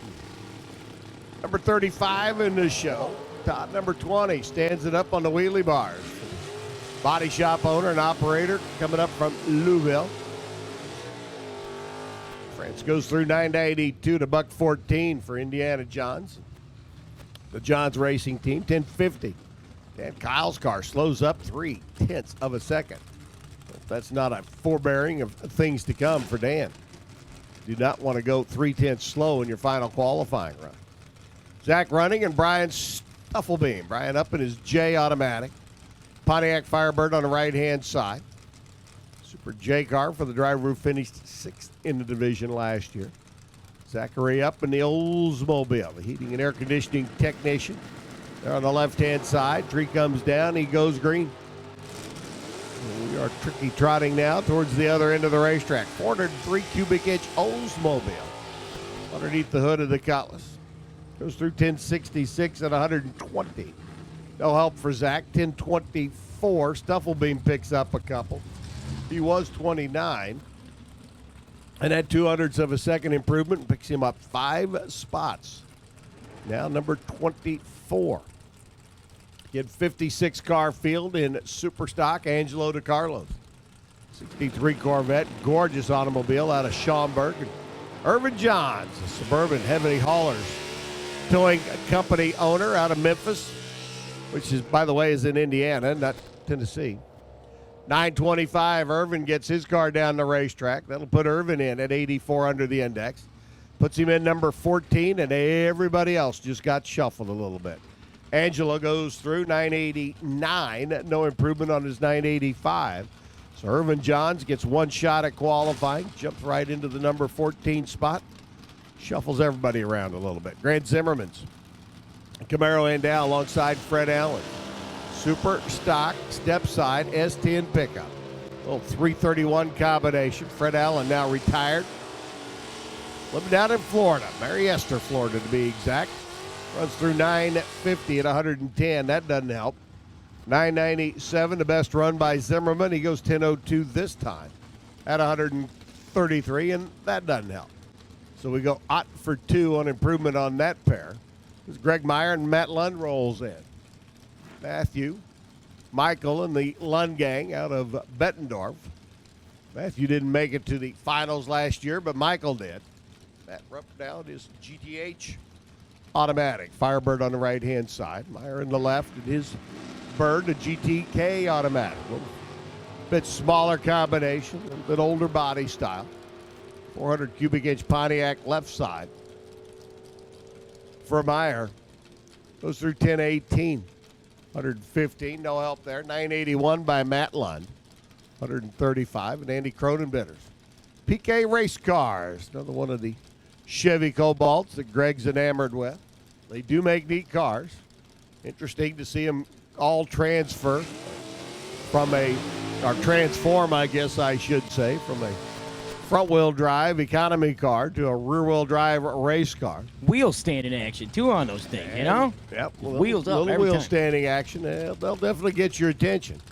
Randy Hopkins, the factory Super Stock C varsity Ford runner. Randy out another one of our Minnesota-based contestants, making a tow over, and Cronenbitter coming out of Millersport, Ohio, with the Cobalt. Morning, Mr. Farrell. This thing still got taillights on it, Unc. You must have Sure drove does. it here. Super stock car. Got taillights, got backup lights on some of them. But we never see him go backwards from up here, so you don't see the taillights from the announcing deck. Cronenbitter's in. Tree comes down, stands it up, sets it down. And he trying to improve on a 954 Hopkins Mustang. Went 881.3 earlier. Goes 881.8 this time around. That stays consistent. Protobitter slows up by 0.05 of a second to a 959. 136 mile an hour shot. Alan Wade's 427. Super C automatic. Out of Rochester rotational molding. Yeah, we're in Rochester, Indiana. Because we all know Rochester's in Indiana, not in Minnesota.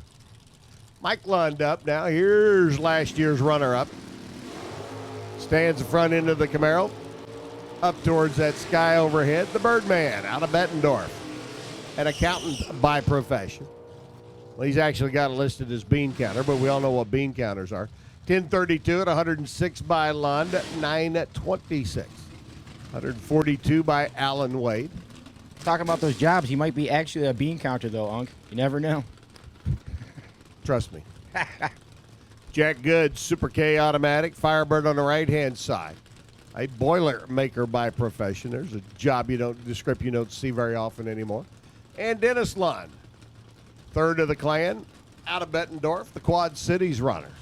Dennis has got the wheel of the 86 Beretta GT. Another C-modified car. Stock Eliminator, right side of the ladder. Needs you to the lanes now, please, for pairing. Stock Eliminator, right side of the ladder. Needs you to the lanes for pairing. Lund goes 913 in the Beretta. 148, 1061. Jack picks up 100 of a second. Jack Good, who was number 38, remains number 38. Needed to pick up about another 300ths of a second to be able to get around Ricky Decker. 57 car field. So far, that means Jeff Turk's going to have the bye run in the opening round with the odd lot number of cars. Unless somebody else sneaks in here towards the end. Dave Dupps. Oh, and here's Brad Zaskowski. So much for the single, Jeff. Here's Brad, his first run at the racetrack. Runner out of Belding, Michigan. We'll have a 58 car field. Zaskowski, 327, 4-speed. Bradley won it over at Topeka last year with this car. Goes through 10:02. 131 miles an hour, 968. 131. Let's see where that put Mr. Zaskowski. Bill's number 22. Brad's number 32. 72 under the index for that stick shift Camaro. Nick Morris up. Little Mustang, another factory GT car. He's got the 352 late model motor underneath the hood. And Steve Hoff's GTD automatic Mustang over here on the right-hand side. He's got a 351 combo. Nick, who's had one shot down the racetrack. With 983, puts him in the middle of the field, the number 23 spot. 76 under. Steve's looking to get there. He's only lapping 11:27. He needs for the Mustang to hook, crook, go straight, and get there in a hurry.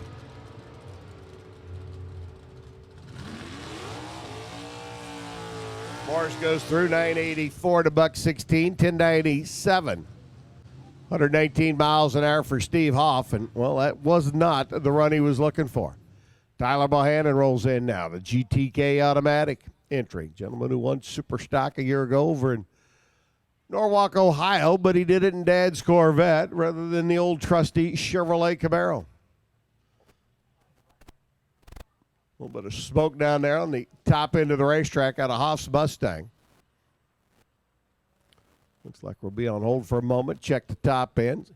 Stock Eliminator. If you are not in the lanes yet, paired up for round number one, you're late. Stock Eliminator needs you lanes, please. Our first three pair are in. The left side of the ladder was called for pairings, and we have called the right side of the ladder now as well. Round number one, Stock Eliminator needs you to the lanes, please. If you're not there yet, come on down.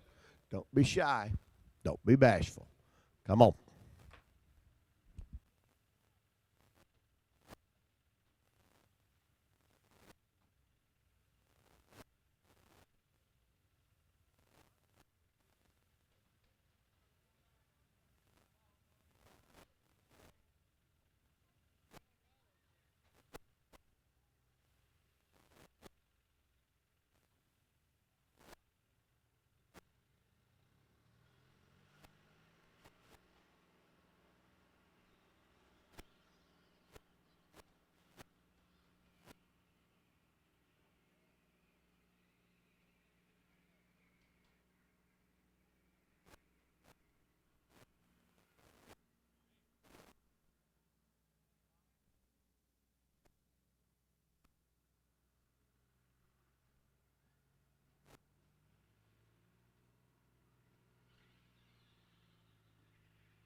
So the top end of the racetrack getting checked out on the Toyota side. We got one more super stock car to go. One more to go. Young Tyler sitting and waiting patiently. Well, Tyler, who had a nice package in his Super Cop car, certainly wasn't Megan Strasweg-like with her 3000s package, but Tyler did good. We'll give him an attaboy. Megan's out there giving him static. Tyler's sitting in the car going, "Shut up, Bob."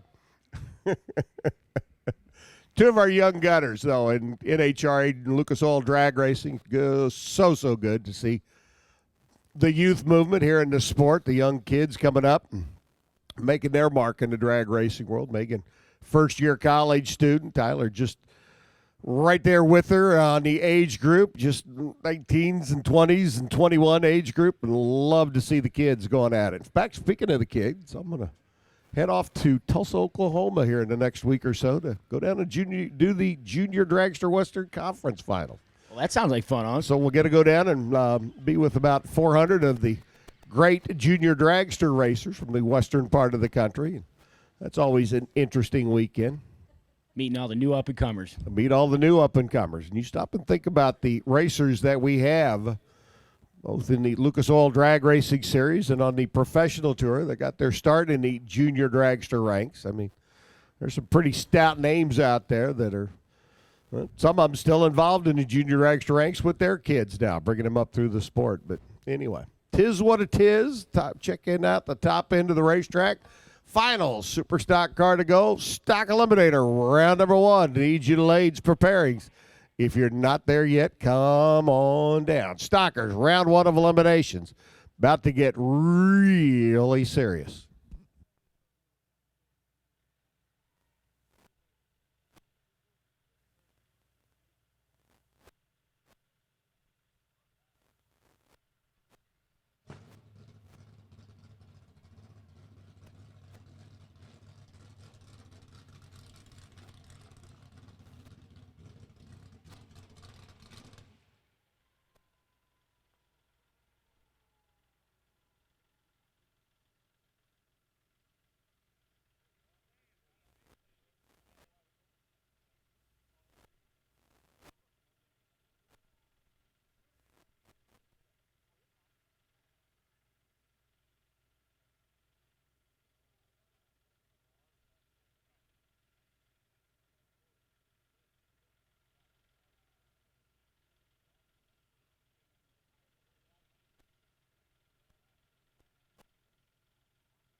Jacket back on and get back in the car because they're going off the top end of the racetrack. That means we're about ready to finish up Superstock. So Tyler's got to get dressed one more time. He's had practice. Little GTK automatic Chevrolet getting ready to wrap up our super stock qualifying. Tyler currently sitting number 49. Been 45 and 46 down the racetrack. See what he can do on this last lap and where he positions himself, where that sets the field, because round number 1, super stock, going to be coming up just a little bit later on today. This is the final qualifying effort for our wheel standing super stock cars.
Little cleanup taken care on the top end of the racetrack, and super stock. Final car, final qualifying. We're going to set the field for the super stockers. I know, it's a lousy French accent. Don't mail. Don't write letters. It was cool. Well, you made me laugh, Unc. How about that? You only reach one person, right? Hey, what's better than none? There goes Tyler. Right down Broadway. He's already 17 on the tree. He's not going to be making Straswig in the stock, super stocker either. 10:21, 129. Oh, hello. Tyler jumped up 2/10. But they're going to jump out of super stock before I can roll the screen over. And that tells me that Tyler's going to shuffle a little bit of the field, but I can't tell you how or how much or where. And there's Megan with the 001 light. Congratulations on that. All right, kids. Stock eliminator. Round number 1. 2 go down, 1 come back. Terry Fritz up in the Cobra Jet. Dialed in at a 940. Nagel dialed in at 1107. 350 F stock automatic. Points leader currently here in the Division 3. Stock eliminator Chase. See if he can pick up another round win here. That 1107 dial is going to put him well out in front of Fritz Mustang as they work their way towards the other end of the racetrack. But that Cobra Jet going to be picking them up and putting them down, heading for the other end of the racetrack. Nagel left side, little mouse-motored Chevrolet. Fritz right side, new school. Supercharged 302 Cobra Jet. Here comes Fritz. Working his way down the racetrack, and he's closing on a very rapid rate, but not going to get there. 11:13 at 110. Terry with problems out of the gate, just never could get that pony to say giddy up and go. So Terry picks up another round win for our points leader. Fritz gets to head home a little bit early. Dan Tools, V-Stock automatic Mustang. Supposed to be over there on the left-hand side. Richard Rink, the Copo engineer. Got this stock Copo car and his super stock Chevelle with the Copo engine in it. So Richard gets what is called a competition buy. Scheduled to run the little V-Stock automatic entry. Boy, that would have been fun. 5-second handicap difference between the two. Had Dan Toole been able to make. I mean, we'd be sitting here counting 1 Mississippi, 2 Mississippi, 3 Mississippi. I'd go get lunch. 4 Mississippi, 5 Mississippi. I mean, you realize how much of a head start that would have been for Dan? Whew. 977 by Richard. 138 miles an hour. That's his fastest run of the weekend. So Rink goes on to round number 2. Brian Livingood's B-Stock automatic. 69 Camaro should be in the other lane against Drew Whalen. But Drew Whalen, the Lucas Oil Pontiac Firebird for the runner out of Rochester. Like I said earlier, second race in a row, one of the first 3 designated pair with a heads up in the opening round. This time he gets to survive it. And cruise on down with a 1050 lap at 126 miles an hour. So tough break for Brian Livingood, the runner out of Indiana, and the 69 Camaro that couldn't answer the bell. Now we'll get into side-by-side pairings. Ellis Booth, W-stick, 4-cylinder, Pinto station wagon, 1563 the dial. Billy Dyer's 302 4-speed Mustang, dialed in at a 1225. How about a 3.4 second handicap start? We'll be counting Mississippi's again. Ellis, little Pinto wagon. Hard running car for the runner out of Warrensburg. Here in the land of Lincoln. They're both in. Stage 1 Mississippi, 2 Mississippi, 3 Mississippi, and oop! Billy, you didn't wait for me to get out the last Mississippi. Dyer goes red off the line, and Ellis gets the green light down at the other end of the racetrack. He's cruising through. Runs 1573 on his 1563.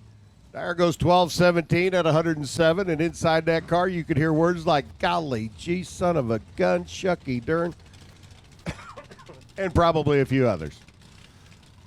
Todd Kuhn's Pontiac GTO up now. A little bit closer now. Taking on Clarence Harding's 427 Copo. 909 to an 1115. So a couple of seconds handicap start. That'll be 4 bulbs on the tree. Or a couple of Mississippis if you're counting along that way. There goes Todd. Here comes Clarence. Ooh, Clarence. You got a lot of work to do and a short amount of time to get it done for Clarence Harding, and he can't do it. 9:17 on the 9:09. 11:16 on the 11:15 by Todd. Wow, that was close. Ran just a hun over his number and took the stripe by a 10th plus.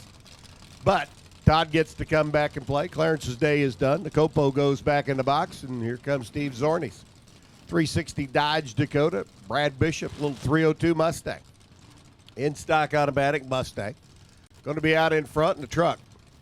Going to be giving chase. Little dyno technician there. Steven over on the left-hand side, dialed in 1188. There goes the Stang. Brad, hate to say anything, son, but you got to wait for your side of the tree to come down. Can't just leave way too early. It doesn't work like that. So Zorni gets the win. Runs 1190 at 110 miles an hour, and Steven will be back. Bradley, his day is done, and the groundskeeper from here in Joliet can, well, go back to keeping track of his grounds. And that's a tough way to go. Bobby Bishop's 289, another in-stock automatic Mustang, 1278 the dial. Del Findell on a 1206. Driving a 4-door Aspen. Where's Bob Fry when you really need him? Green lights a pair. Hey, we can make a race out of this. I like it like that. A whole lot more better when both drivers wait for their side of the tree to come down. Of course, both drivers waited a little too long for their side of the tree, but albeit that's about even. Bobby Bishop gets the win in the Mustang, 1281 at 101, 1211 by Findell. Bishop a little bit better out of the gate by a hun, able to parlay it into 52 thousandths of a second, margin of victory down at the other end. Tom Gillum, stick shift, 350. 70 Camaro's Z28 now. 1090 the dial. He's going to be giving chase to Rob Turkle's machine. Oh, baby. Drag racing. Right place, right time. Last two pair going down the racetrack. We're a little tardy off the line. This pair just pretty much dead on. 1091 on a 1090 dial. Tom Gillum put together a 20 thousandths package. Rob Turkle was 003. Got down to the other end of the racetrack and turned Gillum loose. Gillum said, thank you. Thank you very much. Here's Daryl Bureski up in the 455, 442holes.com machine. 1131 the dial. Timmy Lowe's factory stock Copo. Little 350 combination on the right-hand side. Going to be giving chase. There goes Daryl. Here comes Timmy. Here comes Timmy. Daryl looking over his right shoulder out the window on the right-hand side. Here comes the Copo and gets him. He got it, bud. 41. 10 on 41, 5. Dead on 5. 15 on the tree. A 20 package for Tim. He's going to be got to beat, isn't he? 1133 at 113 by Daryl on that lap down the racetrack, and he comes up 61 foul short. Randy Simpson hoping to make this a good weekend here at Route 66 Raceway. Former track manager here, now over at Byron. He and Chelsea and the rest of the crew taking a weekend off from their drag strip to come over to this drag strip. They've got to get her around Ryan Hutar. The A-Stock automatic 396 Camaro over here on the right-hand side for the runner out of Minnesota. Simpson out in front. Simpson behind at the stripe. 1021 double breakout win goes to Hutar. He's under by 2 thou.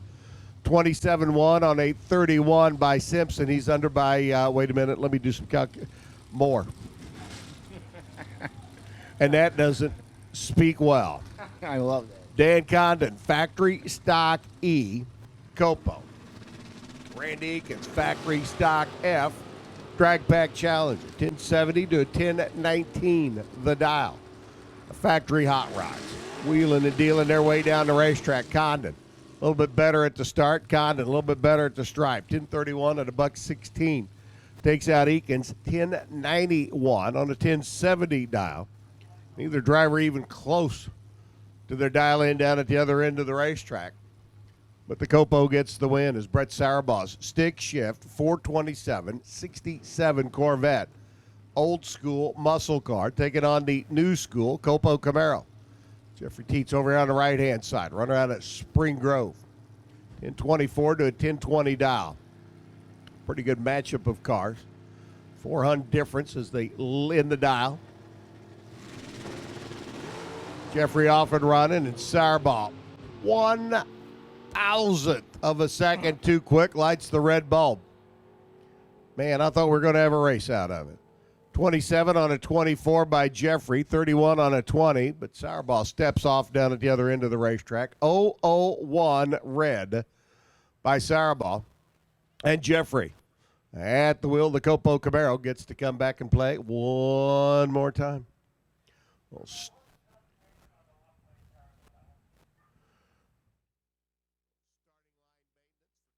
I'm John Force, 16-time funny car champion, and I want to see you and your family at Route 66 20th anniversary. That was perfect just because of one word. Ready. All right. I'm John Force, 16-time funny car champ, and I expect to see you and your family at Route 66. Now you hear me? Route 66, or is it Route? But I don't care. At the 20th annual Route 66 Nationals. Now do it one more time. Wait a second. I say route, he says route, and you can say it any way you want. Yeah, we don't care. I'm John Force, and I'm Jolly, and I hang out at Joliet. Joliet. I'm John Force, 16-time funny car champion, and I want to see you this year at Route 60. I'm John Force, 16-time funny car champion, and I want to see you and your family at Route 66, their 20th annual NHRA Nationals. You better be there. Hey!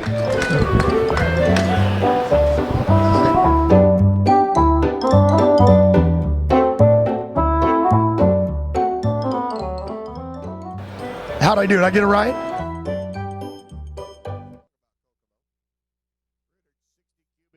Aspen. Have stock automatic entry. Over cheer on the right-hand side of the racetrack. Handicap start. Not quite a 1/10 of a second. Go to Messenger.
So the Dart gets the win. Jay Randall and Tom Russell work their way down track. 10:56. Russell stick shift Camaro.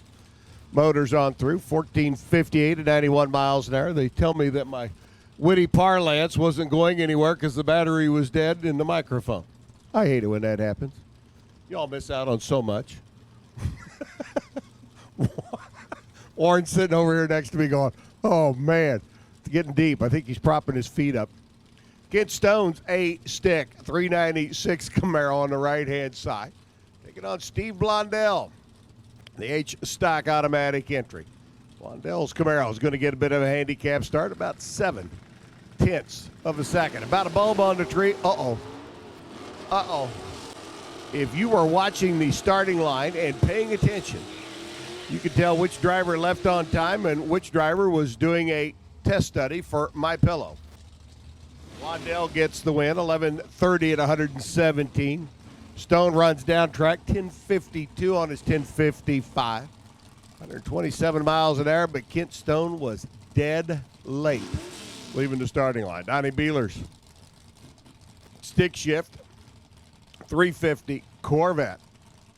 Taking on Jimmy Reed's brand new Copo Camaro over here on the right-hand side. There goes the Corvette. Here comes Jimmy. And once again, if you were a student of the starting line, you can see one of the drivers have a good reaction time. Wow.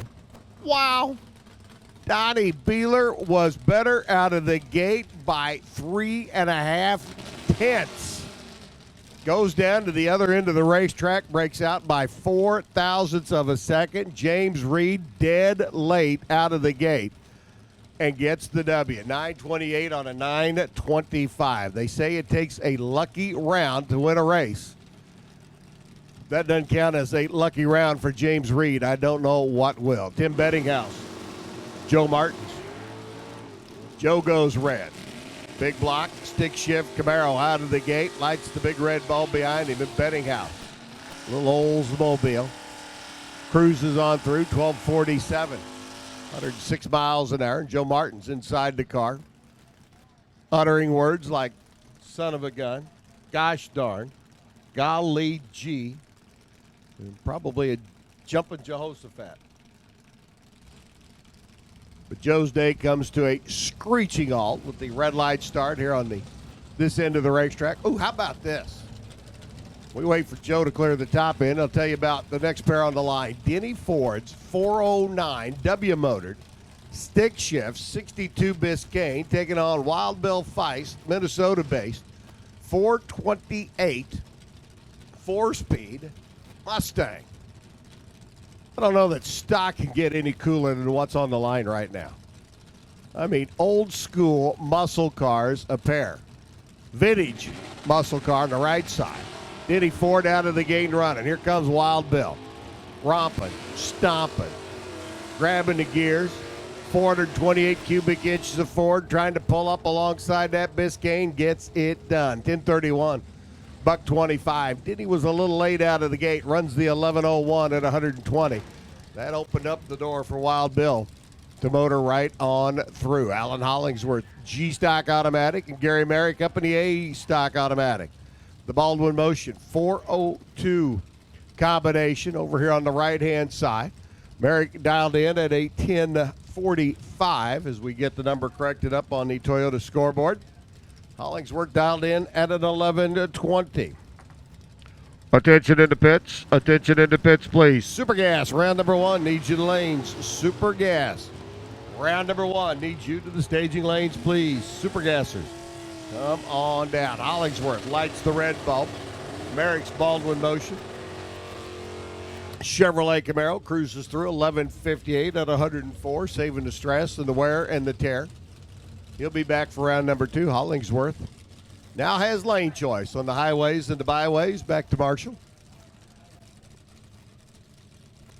MJ Quinn's Derby City Covers, H-Stock Automatic, your number 2 qualifier. Taking on Al Wick, the Oconomowoc, Wisconsin-based 340 Barracuda. Al on the 11-12 dial, MJ on the 11-24. This race more than likely to be won by starting line reaction time. See who's got the better light as they start rolling now towards the other end of the racetrack. Half track mark, they're side by side. 1,000 foot, they are side by side. Finish line goes to MJ. He had the better light by 11 thousandths of a second. Parlays it into a win by 17 thousandths of a second. True numbers. 11:24, dead on 6 by MJ. Wick goes down track, runs an 11:10 on his 11:12 dial. As Kevin Zaskowski rolls up his automatic machine for the Zaskowski clan, and Mike Wagner's Ram Chargers car, the friendly Dodge 392 factory stock D Challenger. Shades of days gone by. Mikey dialed in on a 971, Kevin on a 1084. There goes Kevin. Here comes Mikey. Pretty much a toss-up off the starting line, but Zaskowski drives the stripe, gets the 1097 win at only 104. 993 by Wagner. 140 miles an hour. Mike's car wouldn't run on that 970 number. Zaskowski got down there, able to judge that Challenger wasn't going to close in on him at a rapid rate of speed, and takes the stripe easily, 1097. Steve Scherslist and Eric Campolito get ready to roll in next. Hi, Jason Carter. How you doing? I'm here.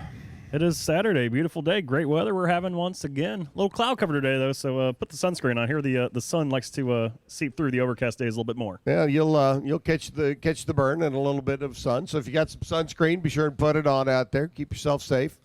Don't want to end up with a hole in your nose and a scar on your forehead like me. So Steve Scherslist getting ready to come up. Eric Campolito, a little starting line cleanup, a little starting line prep. Make sure everything's good, safe, secure for our stock eliminator cars here in round number one. And speaking of round number one, Super Gas needs you for round number one, please. Super Gas needs you for round number one of eliminations.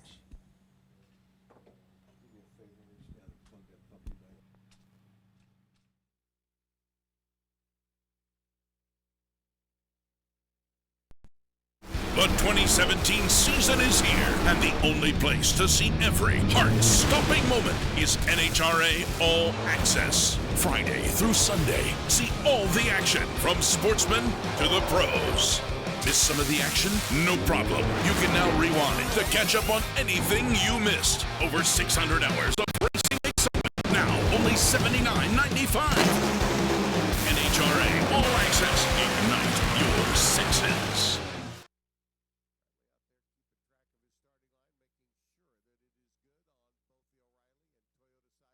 Track, and then we have a great starting line surface. Brad says, okay, I'm satisfied.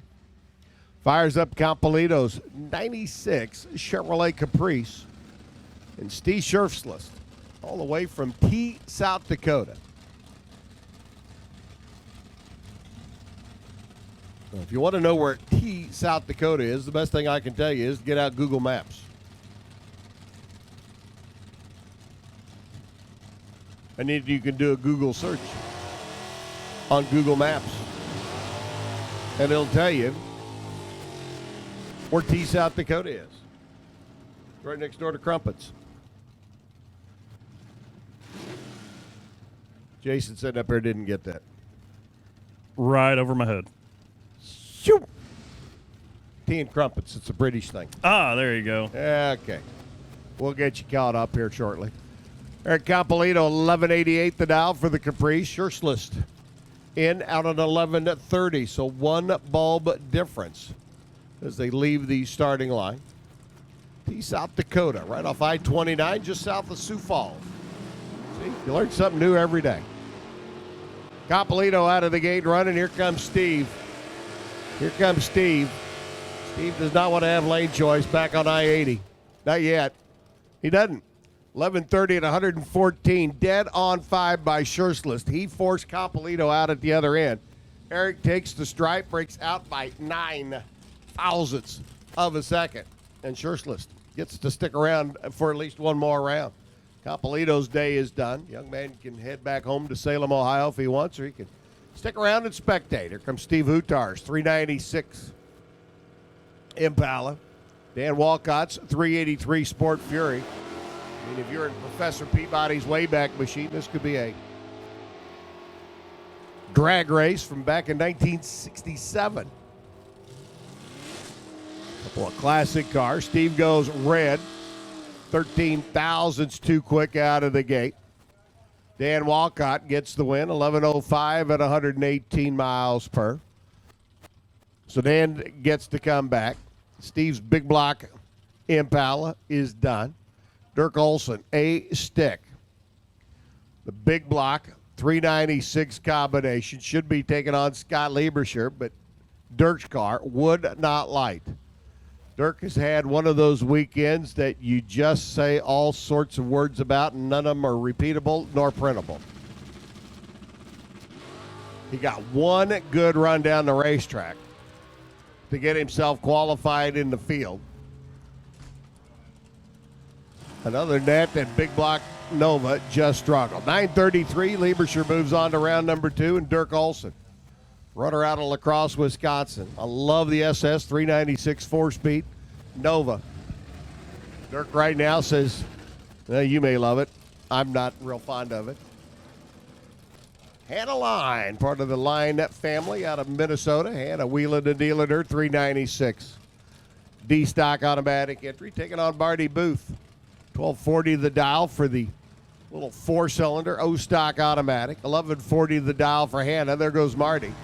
Hannah has to sit and wait a little bit. Hannah tried to make up a little bit of it on the starting line. Jason is listening in via D3 TV back in Epping, New Hampshire. Hannah was 003. Gets the win by 3 thou down at the other end. Good job on this end. Took the stripe by just enough. Got the W. Give her an atta girl. 11:58 at 99 miles an hour. 12:52 by Marty. Left a little bit too much on the starting line. Couldn't run the number at the finish line. And Hannah looks over and says, thank you very much.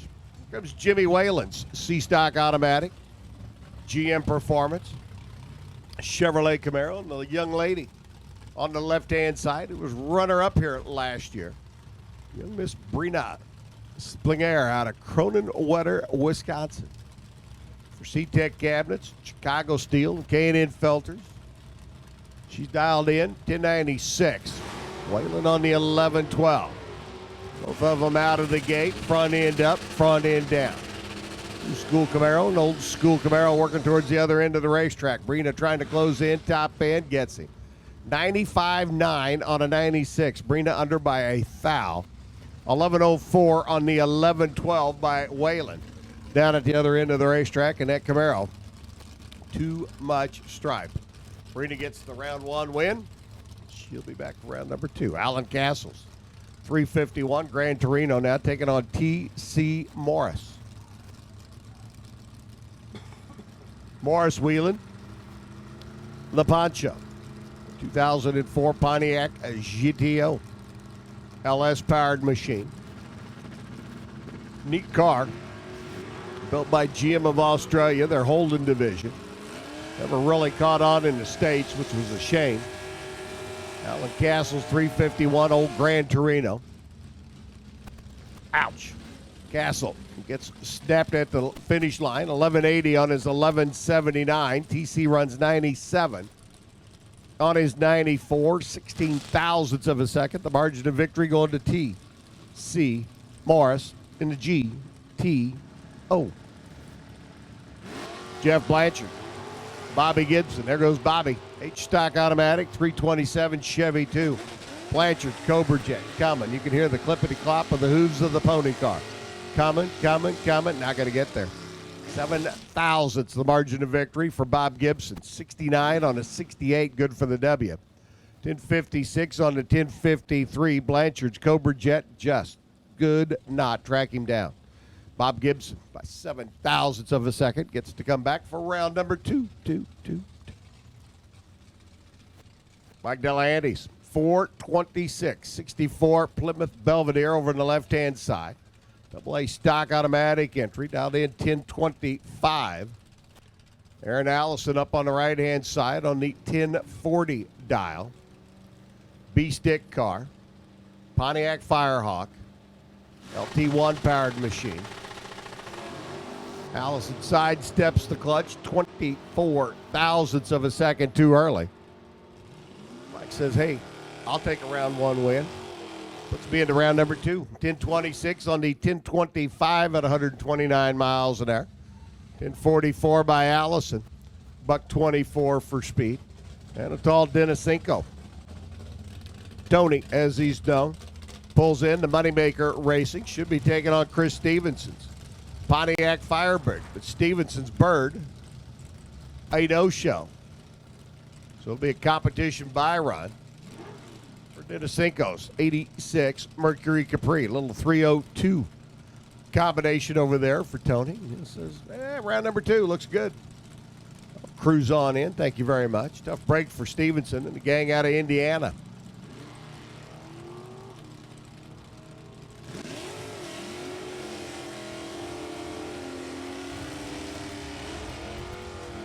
The Cinco Motors on down the racetrack, 12:55 at 104, and we'll see him again for round number 2. Stevenson and Bruce Mayrose and the gang, not to be seen. Bobby Gorky, a stock automatic, 69 Camaro. Billy Fodor's E-stock automatic, 455 Trans Am. Battle of the GM F-bodied cars. Gorky dialed in 1021. Fodor dialed in 1138.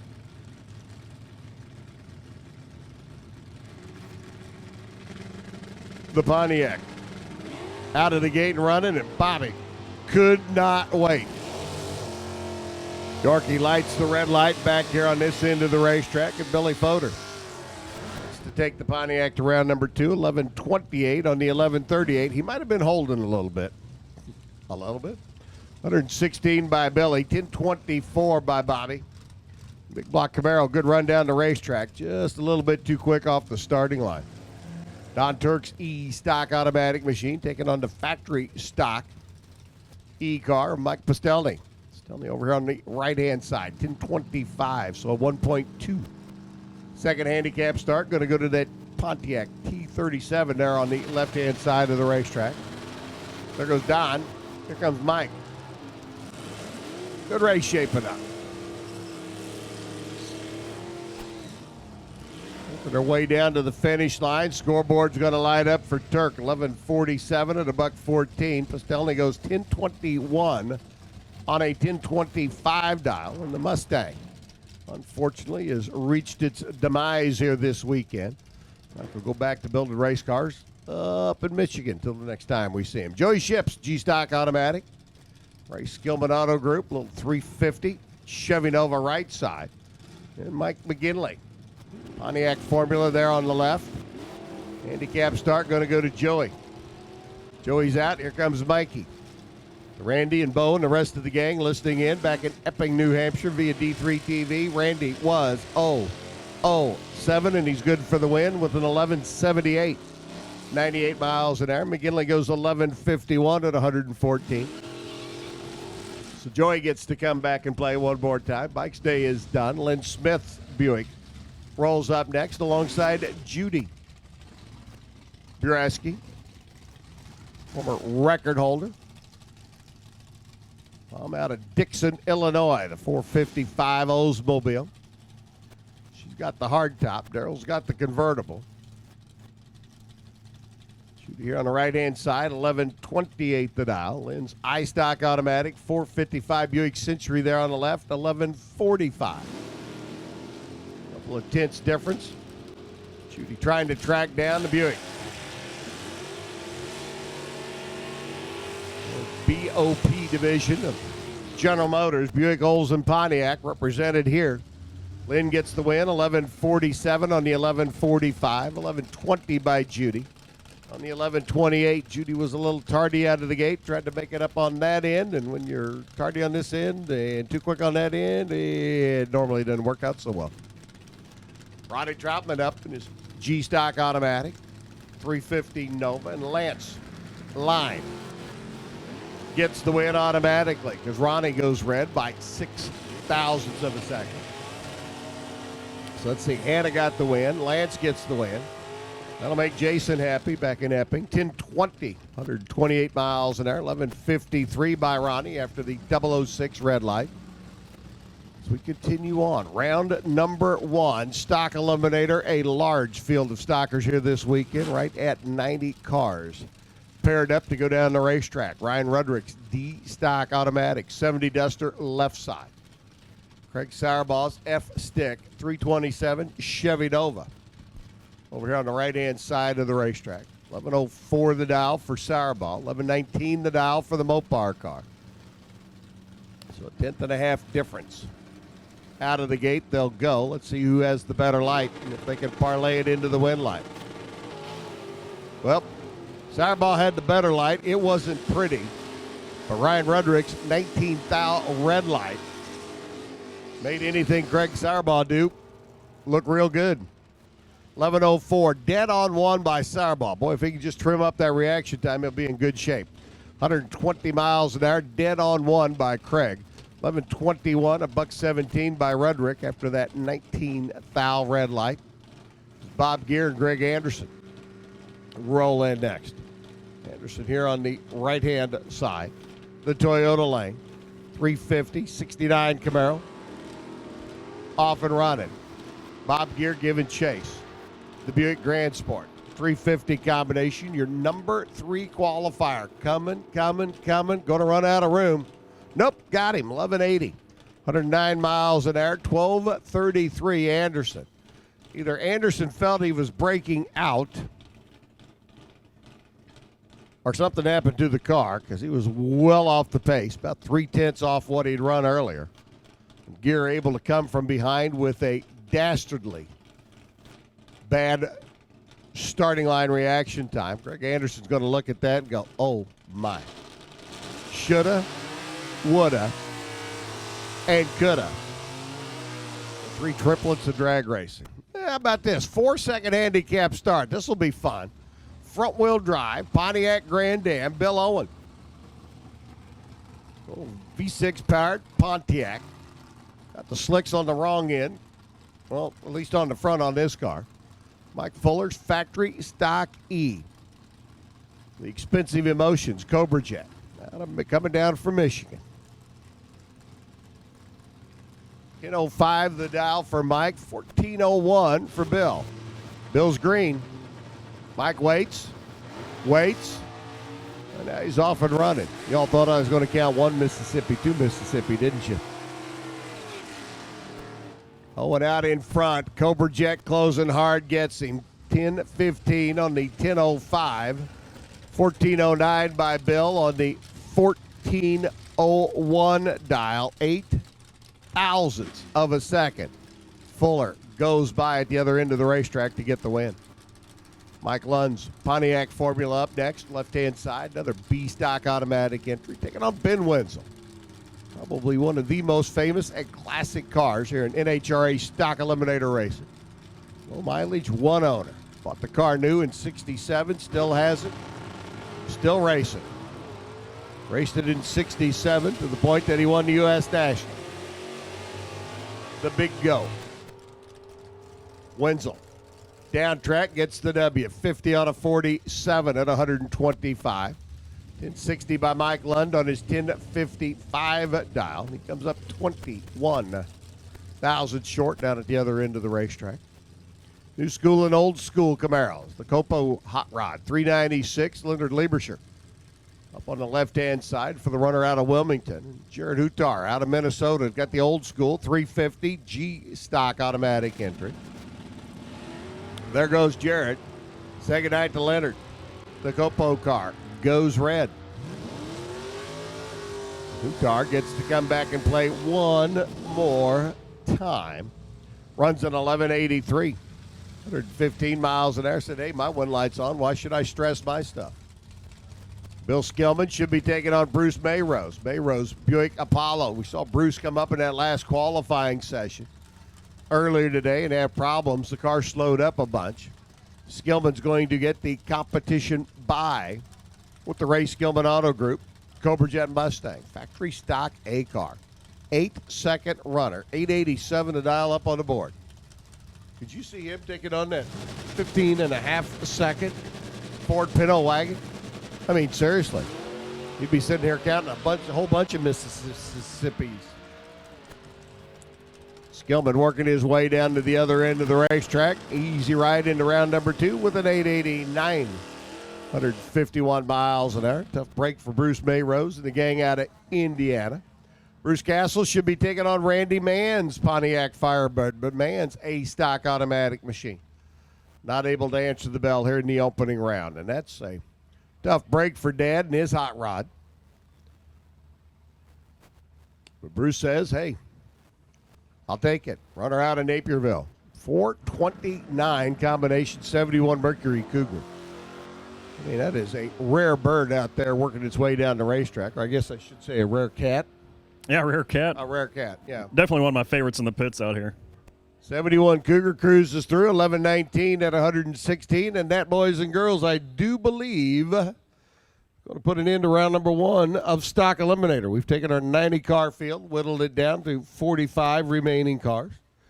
Stock will have another session a little bit later on today. Yep, round number 2 will come at us. We'll whittle that field of 45 down in half one more time. But right now, we've got a bunch. I mean, a plethora, a gaggle, a fleet, a herd of super gas cars getting ready to come at us. But a full day of activity here at Route 66 Raceway, still on tap. Alcohol funny car, alcohol dragster, couple of rounds of qualifying. Our Pro Stock Snowmobiles will be out for final qualifying and their eliminations today. We got wheel standers. We got jet cars. We got Nostalgia Pro Stocks, and I love Nostalgia Pro Stocks. They're just like way cool. First round of eliminations and stock and super street and super gas and super comp.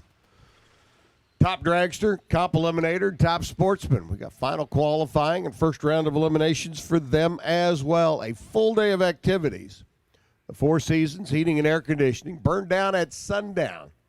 Coming up a little bit later on tonight. And oh yeah, at the end of the night, we got fireworks. Going to make the sky go real pretty with bing and bang and boom and pop and snap and crackle. Probably a couple that really shake the ground a little bit, too. Oh, definitely. And speaking of shaking the ground, the Bishop's Daredevil Stunt Club will be playing in the beer garden along the Midway from 3 to 8. So they got a 5-hour set they're getting ready to do here in about 2.5 hours. So stop by the Porta Bar along the Midway today and enjoy some good beer, some good music, and some good times.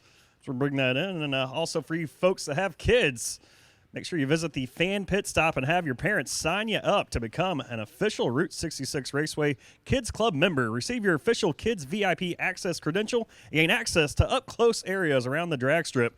Have some fun on the inflatable slide. Check out the official Chicagoland Speedway pace car and much more. See you at the Kids Club display, also located at the Fan Pit Stop along the Midway. Racers, be sure to stop by the Pit Pal Products display. They're located over there by all the tire trailers. Pit Pal are official Best Appearing Car Award sponsor here in Division III competition, and Pit Pal Products. If they don't have what you need for your race rig, for your trailer, sit down and talk to them about it. They got a lot of creative minds over there, and if they don't have it, they can probably make it. Love to take care of their racers. Pit Pal Products are official Best Appearing Car sponsor here in Division III competition. Super Gas getting ready to come at us. We're going to put 990s up on the scoreboard. Jason Carter's going to sit back in, one of the announcers here at Route 66 Raceway. Jason, this is eliminations. Round number 1. 2 go down, 1 come back. And I will always caution my new announcing friends to never announce reaction times until they're down to the other end of the racetrack. Racing Definitely. radios can sometimes give an advantage to somebody if they hear you say reaction time. But here we go. Kenny Sanders, Tom Stromwall, and ladies and gentlemen, Jason Carter. All right, Tom Stromwall in the O'Reilly Auto Parts lane. That 63 Corvette against Kenneth Sanders in that 94 Dodge Dakota.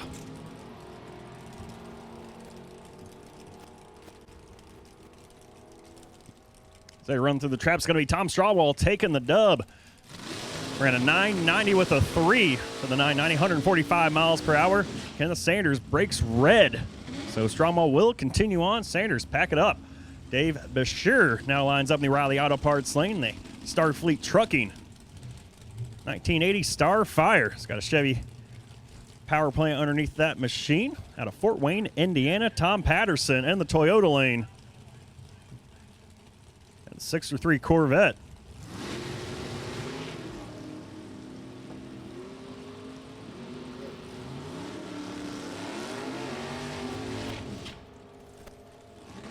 They make their way down Route 66 Raceway. Tom Patterson will get the win in the Toyota lane with a 993.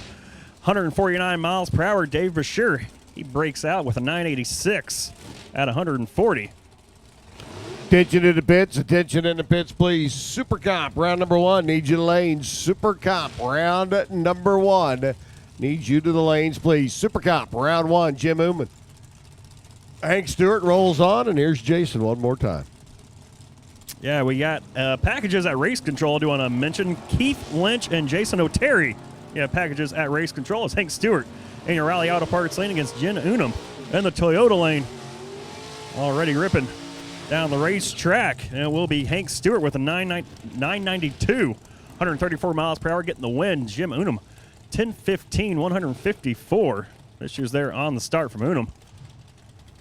Bob Mandel now lines up the Riley Auto Parts lane out of Kaluka, Tennessee. 55 Bel Air against Jason Lynch and the Toyota lane out of Cedar Hill, Tennessee. So a couple of Tennesseans ready to do battle here in the land of Lincoln. Beautiful Route 66 Raceway here in Joliet, Illinois.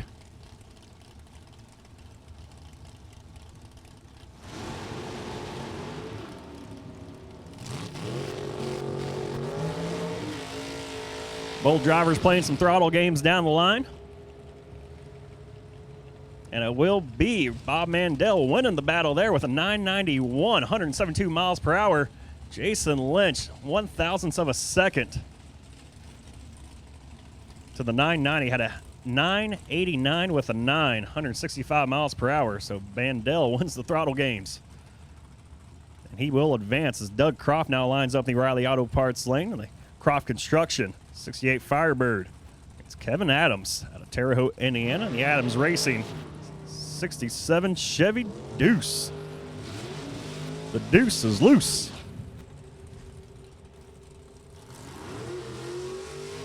And the Deuce will continue on. Kevin Adams runs a 992, 155 miles per hour to the 992. Check this out. Kevin Adams, 992 with a 1. Croft with a 992 with a 2. Croft, or Adams, will continue on as Kenny LaFollette as Sarasville, Ohio. Lines up now on the Riley Auto Parts side next to Devin Eisenhower out of Lebanon, Indiana.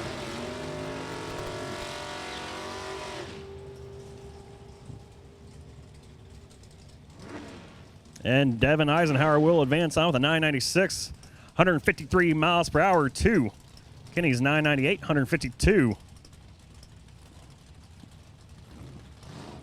It's Charlie Flanagan now lines up in the Riley Auto Parts lane on the Flanagan Racing 1981 Chevy Camaro next to Pat Martin out of London, Ohio. And the Armor Paving and Sealing 27 Roadster.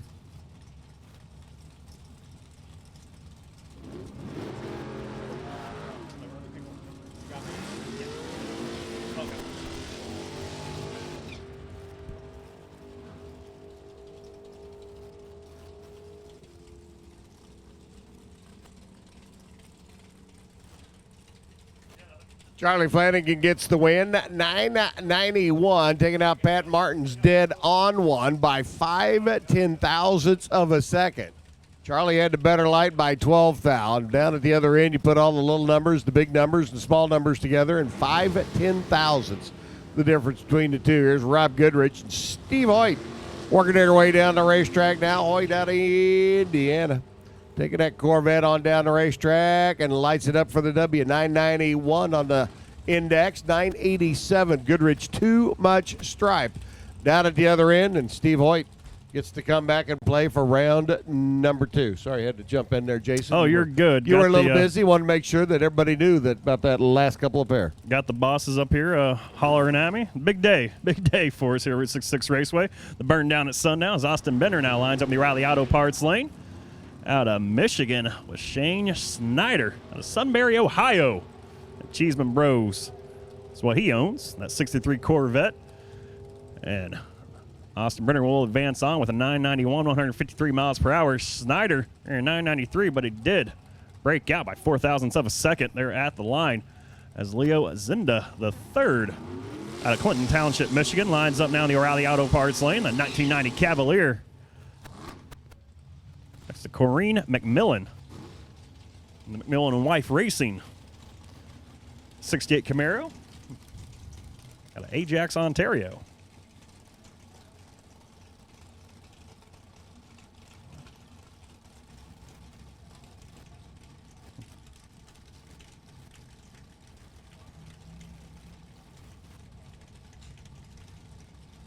We continue Super Gas eliminations here today at Route 66 Raceway.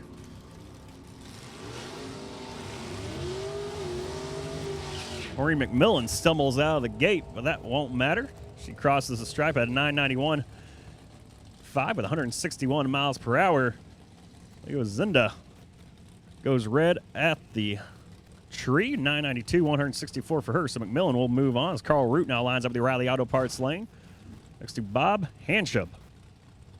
Bob Hanshub out of North Olmsted, Ohio. Carl Root out of Washington, Illinois.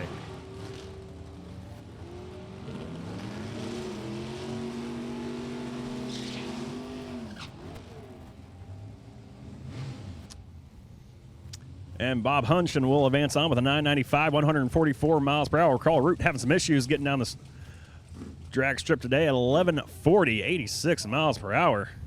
Tough break for Carl Root. You see that car very slow there on the north side of the racetrack, or far side of the racetrack. Don't know if that's north, east, west, or not. Oh, is it north down there? Dan Toole now lines up the O'Reilly Auto Parts lane out of Jacksonville, Illinois. Next to Larry Rodell out of Evansville, Indiana. And Larry Rodell crosses a 992, 149 miles per hour. Dan Toole breaks out 1,000ths of a second, ran the 989 with a 955 miles per hour. Rodell will continue. Toole will not. Mark Cole now lines up that O'Reilly Auto Parts lane in the Cole's Town and Country Towing 603 Corvette out of Avon, Indiana. Bob Prose out of Terre Haute, Indiana.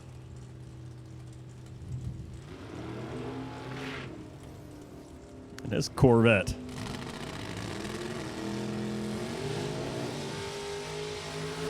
Good little battle here between these two Indiana natives, and it will be Mark Cole in the O'Reilly Auto Parts lane with a 993, 140 miles per hour advancing on. Bob Prose broke out 5,000ths of a second, ran a 989 with a 147 miles per hour. Tyler Schneider now lines up in the O'Reilly Auto Parts lane out of Rochester Hills, Michigan. Software engineer, all at the age of 24. Next to Tom Hack in the Toyota lane.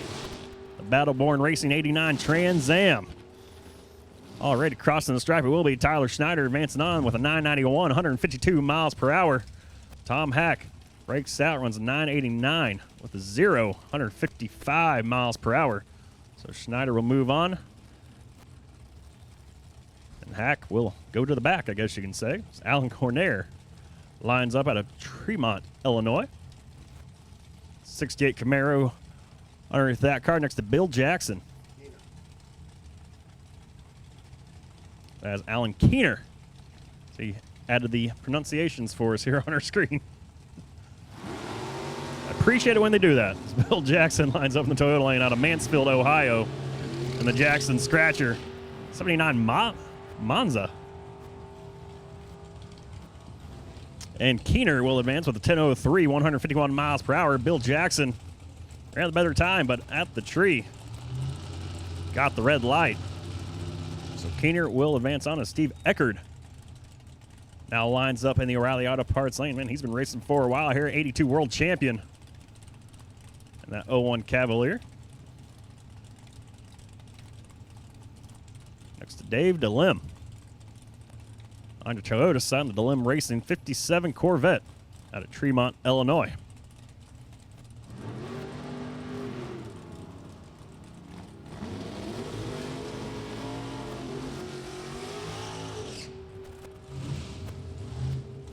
Both drivers playing the games down the line. It will be Dave DeLim playing a little bit better with a 992 with a 750 miles per hour. Steve Eckerd in the O'Reilly Auto Parts lane goes 994, 165. Ricky Atkins now lines up in that O'Reilly Auto Parts lane out of Millen, Michigan. 2015 Corvette. Milan, Michigan on a 2015 Corvette. Next to Rick Swank out of Minnesota.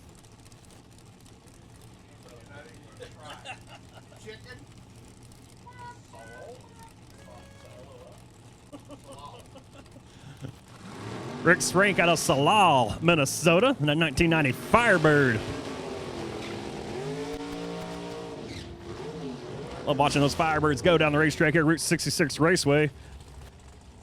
Kind of bummed that he won't be advancing on as Ricky Atkins move on with a 1036, 135 miles per hour. Rick Swank's 1034, 143 miles per hour, and that was one at the tree. Ricky Atkins. That's the .006 to the .032 of Swank. As Jules Danielewski now lines up in the Riley Auto Parts lane out of Thunder Bay, Ontario, in the 67 Camaro. Next to Janice Swains out of Mooresville, Indiana. In the Race to Win Motorsports, 73 Opel GT. And Janice Swain will move on in the Toyota lane with a 997, 156 miles per hour. Jules runs the 999, 155 for her. Dwight Noost lines up now in the O'Reilly Auto Parts lane out of Kotz, Indiana. He is making bacon as a farmer next to Dan Hyatt out of St. Cloud, Minnesota, in the Fat Joe's Racecraft 27 Ford.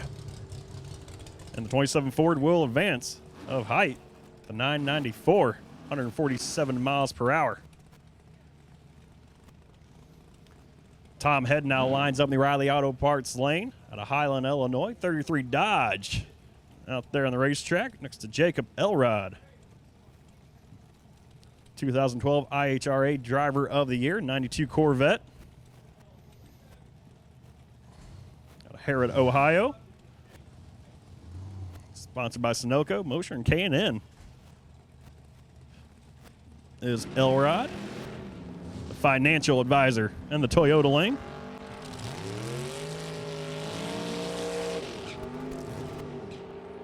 A little squirrely there on the start. See if he can make it up. No, he cannot. Tom Head will advance on with a 995, 140 miles per hour. Elrod runs a 993, 162 miles per hour. Lost that one at the tree as Paul Brown now lines up your Riley Auto Parts lane out of Cass City, Michigan. And the Pro Temp Heating and Cooling 27 Dodge. 2005 Jegs Sport Nat Super Gas Champion. Scott Undenberg and the Toyota lane out of Two Harbors, Minnesota. Udenberg, excuse me. That Gooseberry Trailside Suits 2015 Dodge. Old school Dodge, new school Dodge. New school wins out today with a 991, 148 miles per hour for Udenberg. 993, 150 for Paul the Racer Brown. Jerry Burchett lines up now in the O'Reilly Auto Parts lane out of Antioch, Illinois. GNS Motorsports 2013 Camaro. Lined up next to a 2013 Ford Mustang. Soft top. That's George Tisdale in the Toyota lane out of Palm City, Florida. Appreciate Tisdale making the pull all the way up here from beautiful sunny Florida.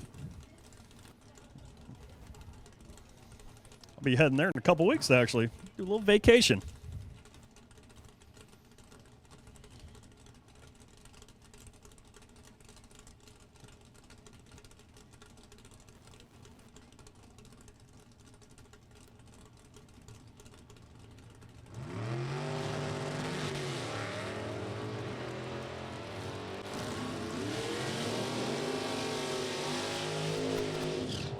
Good battle here. Round one of Super Gas Eliminations, and it will be Gary Burchett moving on. The 10-14, 133 miles per hour to George Tisdale's 10 flat at 138, but that one won at the line. Burchett, 0.061 reaction time to the 326. As Ryan Boland now lines up in the Riley Auto Parts lane out of Wilmington, Illinois, 93 Ford Mustang next to Ray Canali. The Elyria, Ohio. Elyria, Ohio. Elyria, Ohio. Elyria, malaria, who knows? But Cannoli will not be moving on. He goes red at the tree. Ryan Bolin runs 994, 139 miles per hour. And now Riley Auto Parts lane. Steve Morton now lines up the Riley Auto Parts lane. Out of Indiana, 32 Ford next to Jerry Spoor. Out of Van Wert, Ohio. Spoor contracting 82 Mustang. It's about 50 years difference out there on the racetrack right now. And car, not in drivers. And Jerry Spoor will move on with a 991, 152. As Morton sees the red light by 0.03 of a second. He ends up running a 10:02, 138 miles per hour. As Chris Bishop now lines up. And now Riley Auto Parts lane. And the line, Performance, Bishop Performance. Don Davis chassis. Out of Grand Rapids, Minnesota. It's a James Wilson Sr. in the Wilson Family Racing 63 Corvette.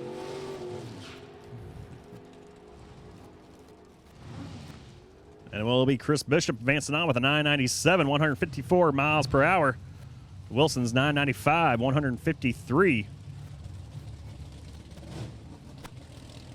Jeff Kinney now lines up in the Riley Auto Parts lane. Out of Minnetonka, Minnesota. And Kinney Racing hot rod next to Wally Hack out of DeMont, Indiana.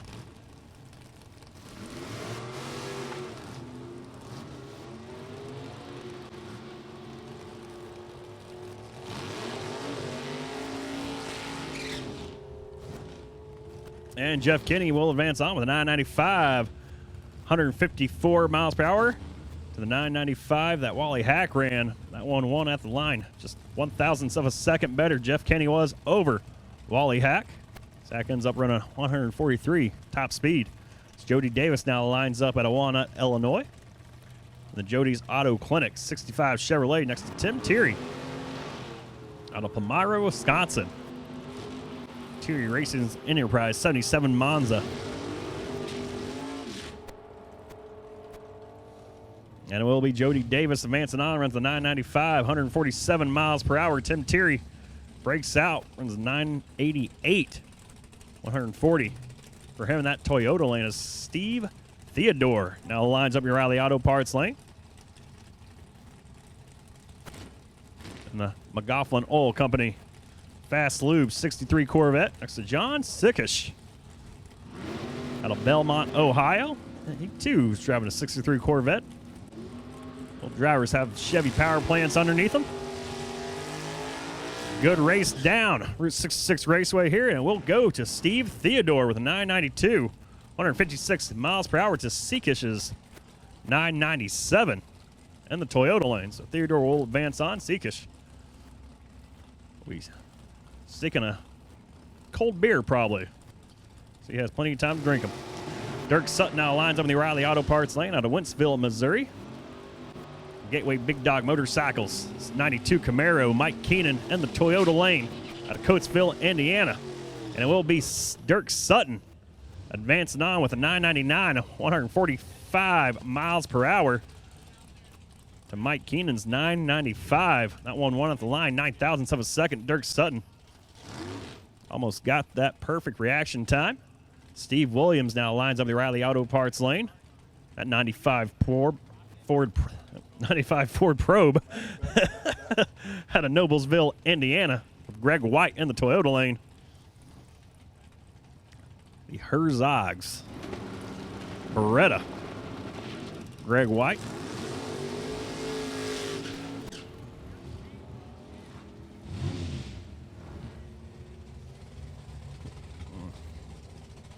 And Steve Williams will advance on with a 999, 134 miles per hour. Greg White having some issues down the track.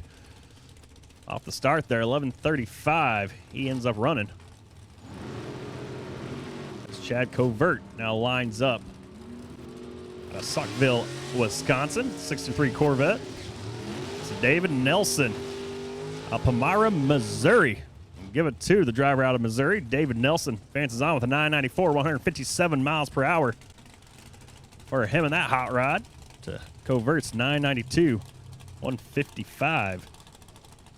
as Mia Tedesco now brings her 2004 Chevy Cavalier to the line. Murraysville, Pennsylvania, next to Dan Childs of Van Wert, Ohio. That 33 Ford.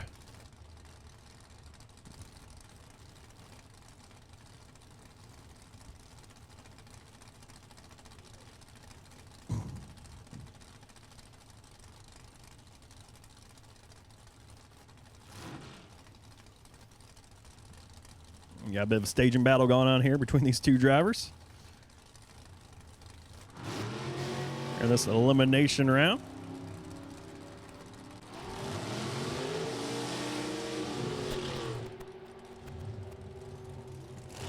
And they cross the stripe. It's going to be Mia Tedesco in the O'Reilly Auto Parts lane, running 997, 154 miles per hour. Dan Childs is 996, 150. Tedesco, 10,000ths of a second reaction time.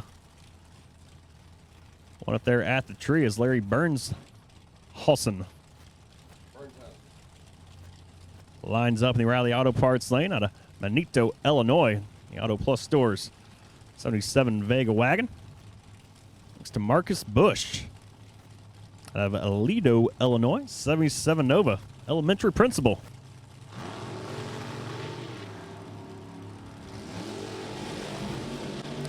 Enjoying some vacation time, I guess, because school, I believe, is out.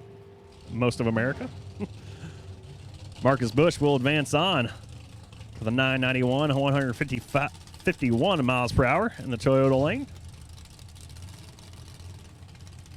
Jim Davis now lines up in the O'Reilly Auto Parts lane out of Shakopee, Minnesota. Or is that Shakopee? Shakopee, Minnesota. And the Seafoam Products, Larson's Farms, 2002 Camaro, Tom Carlson, and the Toyota lane out of Two Harbors, Minnesota. So two of the Minnesotans going at it here. And will be Tom Carlson advancing on 991, 148 miles per hour. To the 990, 153 that Davis ran. Carlson advances on. Joey Ship. That's for his turn here out of Indianapolis, Indiana, in the O'Reilly Auto Parts lane. 91 Cutlass. Next to Dan Oding. And the Dick Oding trailer sells. 34 Willys Chassis out of Richland, Michigan. Both drivers got the Chevy power plant underneath them.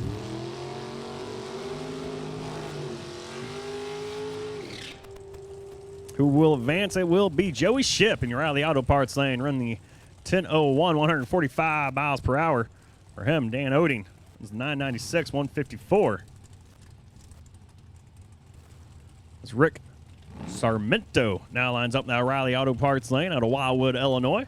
The Tubby's Performance 34 Dodge next to William Ford in the 89 Trans Am from Mount Clemens, Michigan.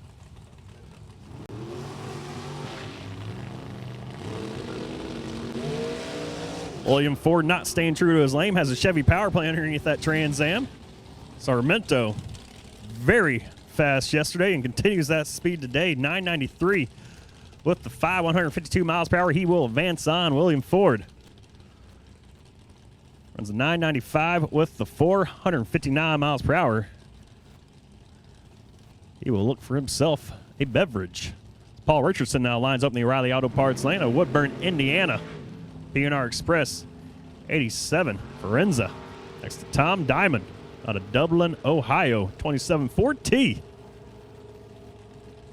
And will be Paul Richardson advancing on the O'Reilly Auto Parts lane. 991, 158 miles per hour to the 992, 158 of Tom Diamond.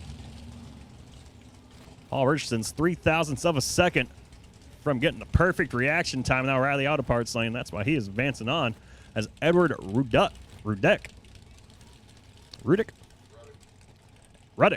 Edward Ruddick lines up out of Mount Prospect, Illinois. Hey, there you go. That's my hometown for now.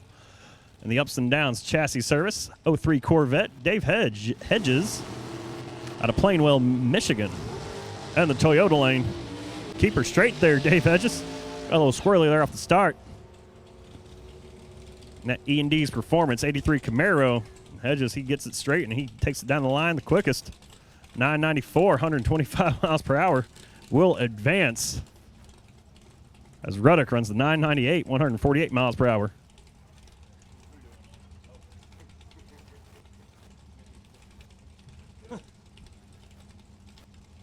right, Mike Kramer now lines up the O'Reilly Auto Parts lane at Otsego, Michigan. That 94 Chevy S10 going up against Kyle Rechtenwall out of Columbus, Ohio. 94 Lumina. And Kramer will advance on. Both drivers end up breaking red. But Kramer, the closest to the 990, runs a 989 with a 7 to the 986 of Rechtenwall. So Mike Kramer, get that thing dialed back just a bit. Round number 2. As Rock Haas now lines up in the O'Reilly Auto Parts lane out of Commerce, Michigan. And Hughes Performance Trick Titanium machine next to Gary Hartig out of Canal, Winchester, Ohio. 68 Camaro and your Toyota lane. Good battle here as Rock Haas advances on with a 992, 162 miles per hour. And Gary Hartig's 991, 147. Eddie Arnold now lines up at a Saloon, Ohio in the O'Reilly Auto Parts lane in the Arnold Engineering 92 Cutlass. Next to Mike Lagos on the Lagos Farms 92 Camaro out of Cass City, Michigan. Yes, sir. You're back again. Where's the bike?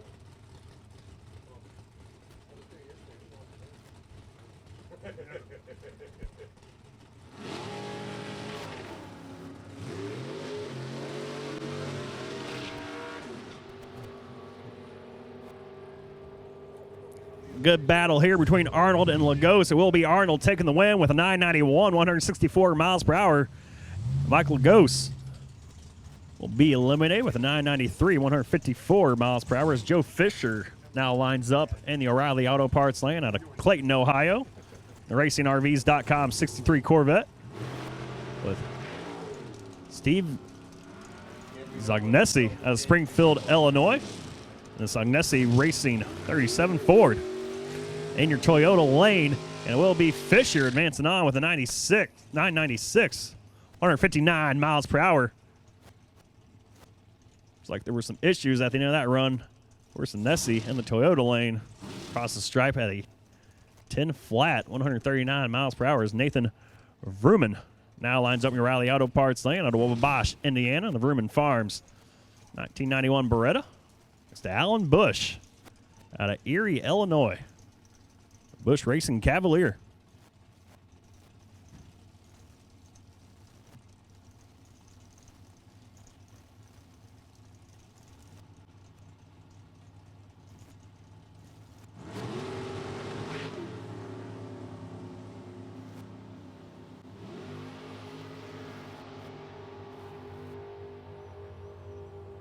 So Bush and Vrooman, they play the game with each other. Bush advancing on with a 991, 169 miles per hour. Vrooman, 992. Just misses the cut. He too ran 169 miles per hour. Identical speeds right there are those two drivers. But Alan Bush will advance on. Nathan Vrooman. Go check out the beer garden. Get ready for some pretty good music from the Bishop's Daredevil Stunt Club. They will be coming up live here at 3 o'clock, so that's 2 hours.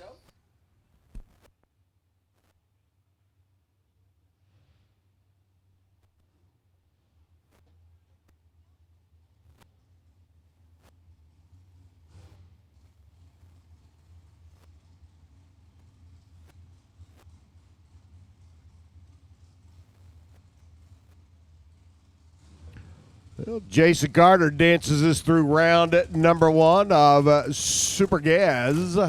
Let's turn the wick up a little bit. We'll go to round number 1 of Super Comp.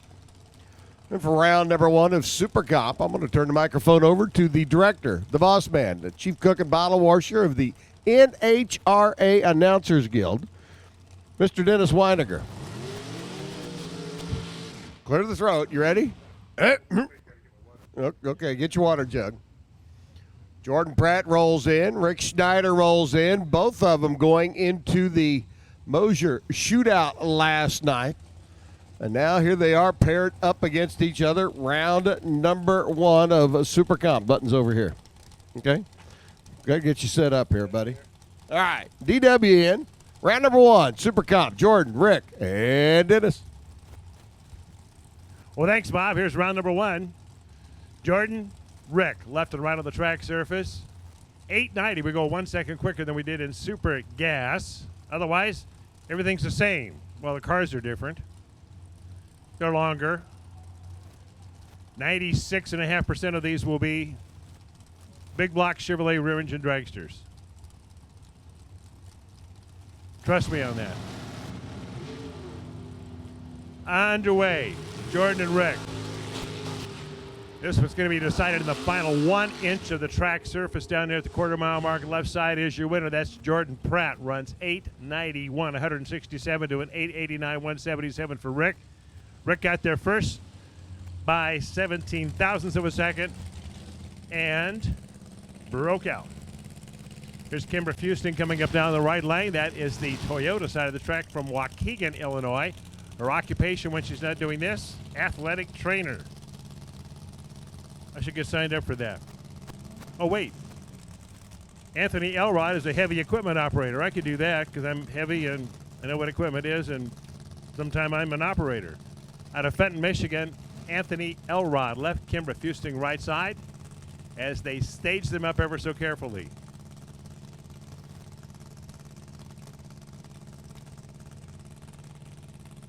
Here we go. Off and running. Pair of greens back here.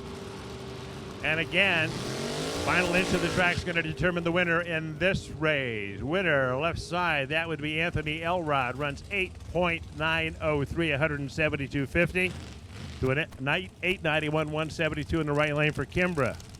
8.903.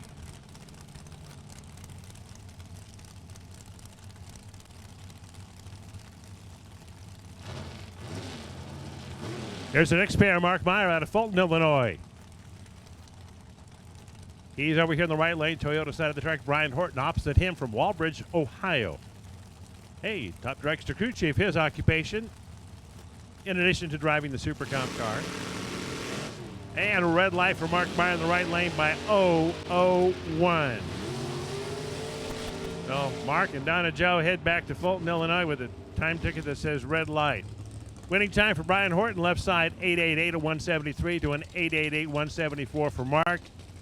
Negated by that red light start. That's okay. There's always the next race, right? Here's Scott Cook and Robert Standard. Standard over there left side from Prophetstown, Illinois, a service rider. The right lane from Festus, Missouri, that's Scott Cook. Toyota side of the track. He's a machinist by trade.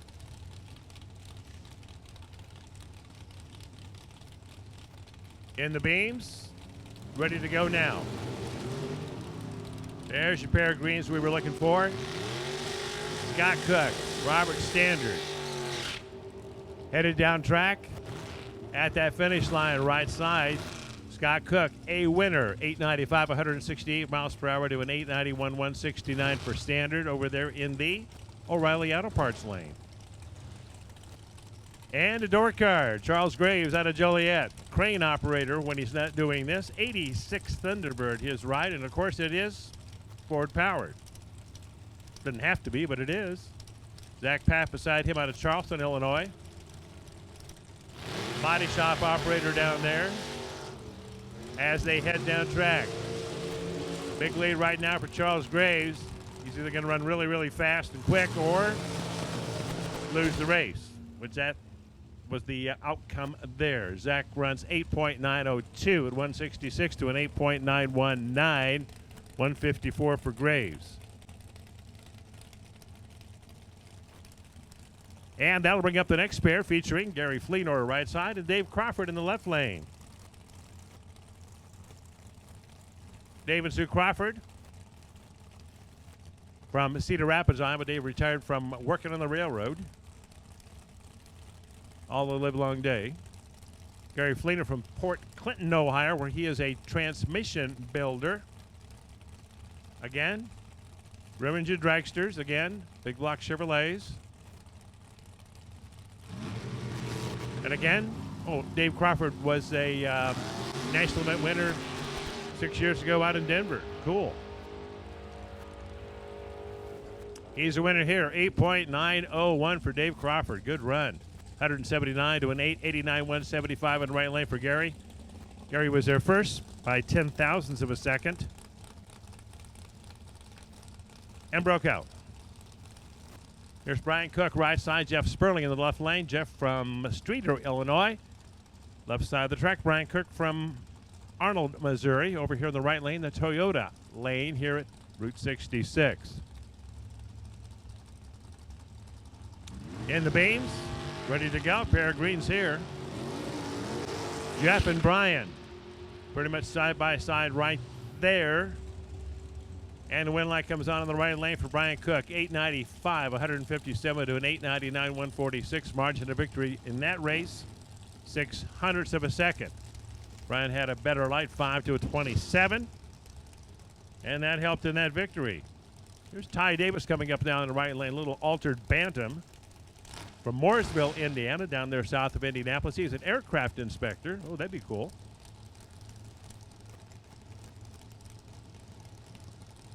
Gary Jenkins beside him from Naperville, Illinois. In the dragster.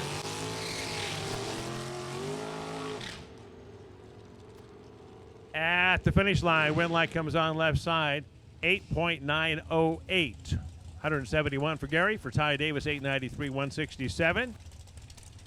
And Gary Jenkins moves on to round number 2. There's Jeff Beckman, left side from Princeton, Minnesota. Wife Tracy over there against the wall. Tom Jameson in the right lane from Urbana, Illinois. His occupation is retired, which is a really good occupation to have. All that money coming in, nowhere to spend it. Well, I'd probably find some way to spend it, like maybe on the race car. Jeff Beckman's wife, Tracy, is an airline attendant, flight attendant. Cool. Based out of Detroit.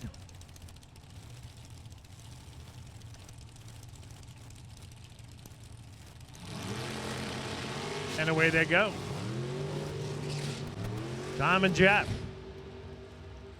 Tom in the right lane, Jeff left side. Win light comes on for Jeff Beckman, 892 at 156. Tracy goes wild.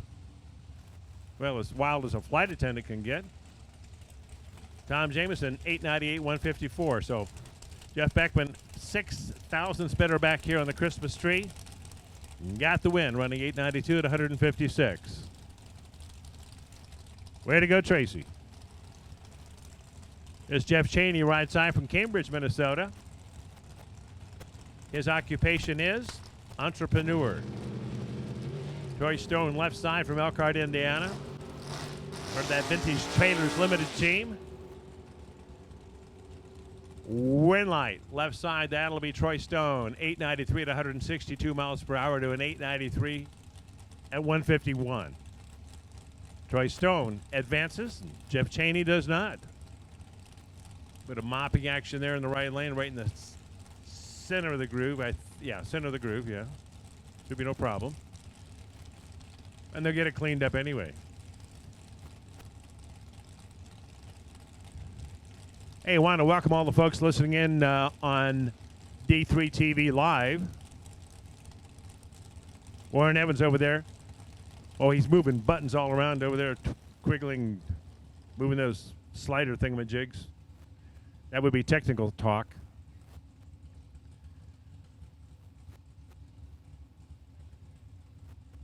Adam Gerber here in the right lane as he backs up a little bit. Take another run at the water box as soon as that. Okay, now we shut him off. And we'll get out the super cleanup stuff.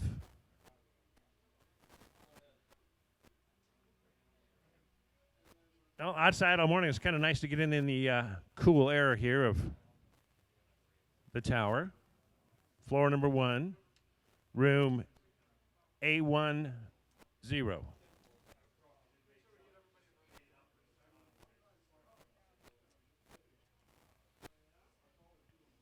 I think people are upstairs in the suites today. Want to say hello to you. Hope you're enjoying your day here at Route 66. It's a bit more humid, just like the weather guys and gals said early this morning. You will notice the heat just a tad bit more. Yesterday was perfect. I mean, it could have been 140 degrees, and it was still perfect out here. Really low humidity.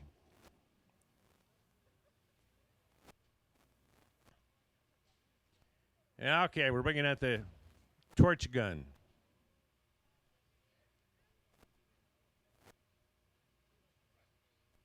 Might have to have Brad give me a key to the torch gun tonight. I coming back on the motorcycle on Pennsylvania Turnpike, and somewhere I picked up a whole gob, a whole string of tar when I was making a right turn to exit someplace. Got on the right side of the tire, and I thought, holy cow, what's going on? Handlebars are shaking. So I tried to scrape it off with a channel lock. That didn't work very good. Need a little bit of heat.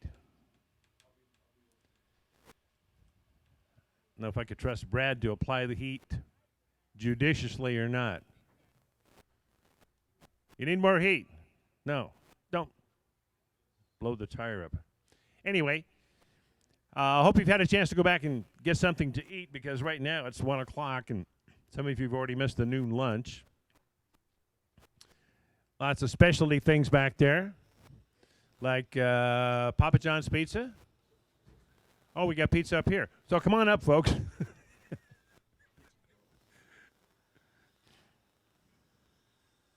I don't know.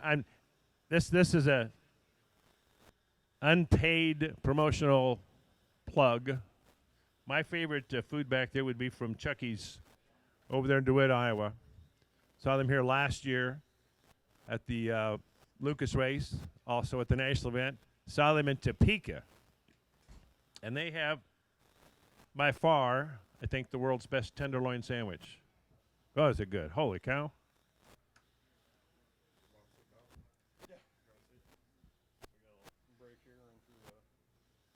We're going to break into a commercial time here. So Jason is must be a computer guy. You're a computer guy, aren't you, Jason? A bit of everything, I think. I'm the jack of all trades, master of none. Jack of all trades, master of none, but there's something coming up tonight, right?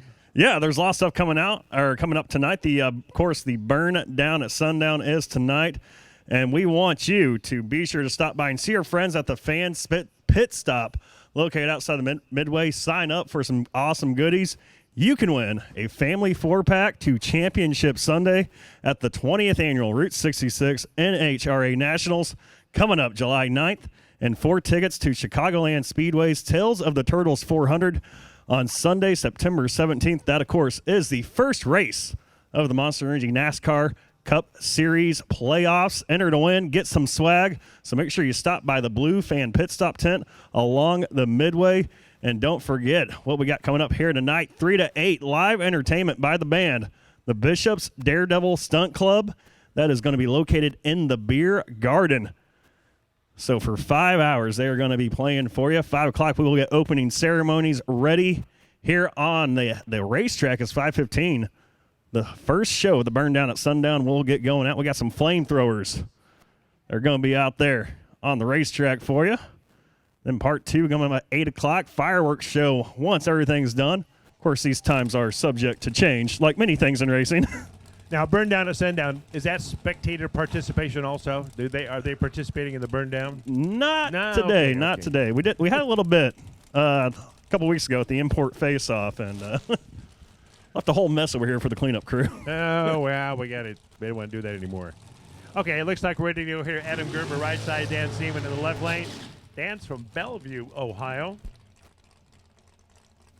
Mike Boss Chassis, Ford Power, 429 cubic inches. Adam Gerber from Massillon, Ohio. Big Chevrolet there. He's one of the 96.5% of all the Supercomp cars running big block Chevrolets, Revenge, and dragsters.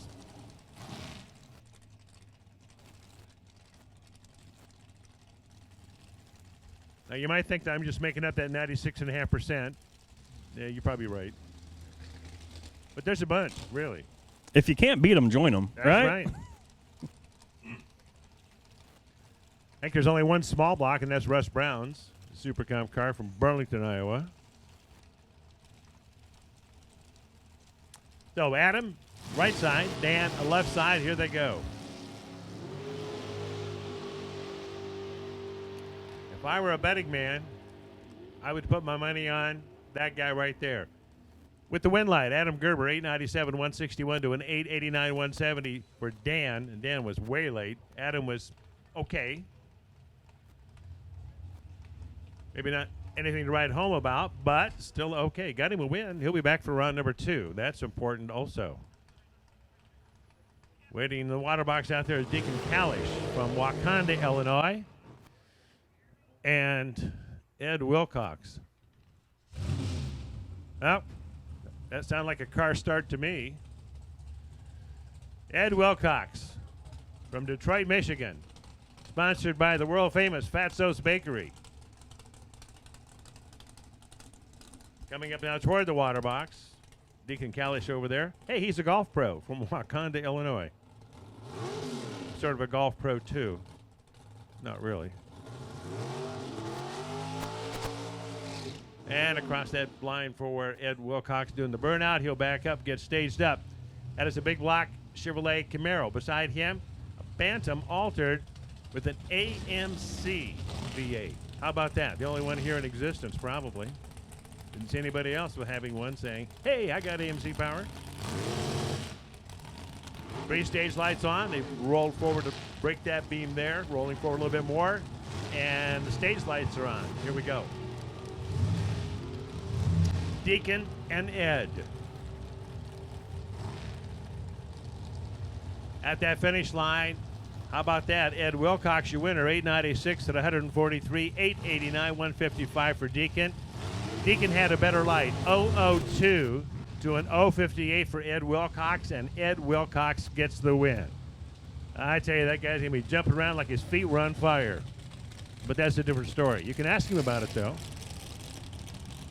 Eric Welkerson comes up next in the right lane from Seymour, Indiana. That is, of course, the Toyota lane. A metallurgist. Holy cow. I took one of those courses in college. It was on Saturday morning. Oh, nearly fell asleep all the time. Gee. Takajama left side from Elkhart, Indiana. Todd, part of that Vintage Trailers Limited team. As they inch them on forward. Todd left, Eric right.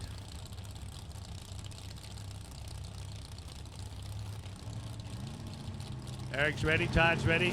3 flashes, 2 green. Yippee. Now they're 5 apart back here. Anybody's race right now, but the winner will be left side, 895, 163. That would be Takajama. Eric Wilkerson went 895, 9, 162. Tad better on the Christmas tree for Todd. And carried that on through for the win. Next pair, Rick Hughes, right side, Toyota lane from Fishers, Indiana. And out of Batavia, Illinois, it'll be Greg Garrett Charris. Yeah, Garrett Karras. I can do this, really. He's an electrician when he's not doing the driving in this race car.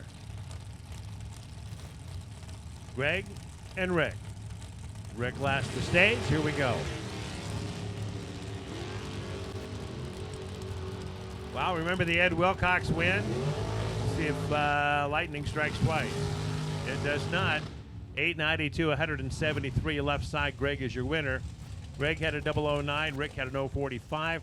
Rick got there first by 4 thousandths, went 882 at 167. Next up, Pat Fitzpatrick from Washington, Illinois. He and Dusty recently moving out there to the suburb of Peoria. Got themselves a lake house. Painting contractor by trade, Jeremy Mason, left side out of Richmond, Kentucky. Number 7 in the world last year. But Pat's also a U.S. national champ back in 2007, 10 years ago. That was a cool win. Really was for Pat. Off and running. Pat right side, Jeremy left side. Headed down track. Win light comes on for Jeremy left side. 892 at 169. Pat went 884, 170. Pat was laid off the tree. Got there second. Lost the race. Bummer. That's okay.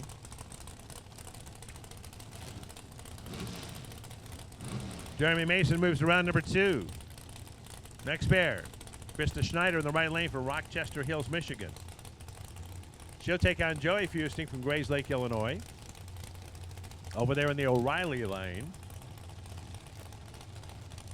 Joey is a hydraulic hose specialist. And a red light for Krista right side. Out of here on that red light.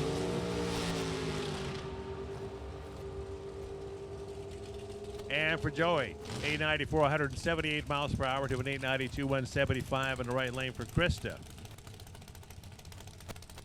And that'll bring up the next pair. It'll be Kevin and Lynn. Lynn Serena left side.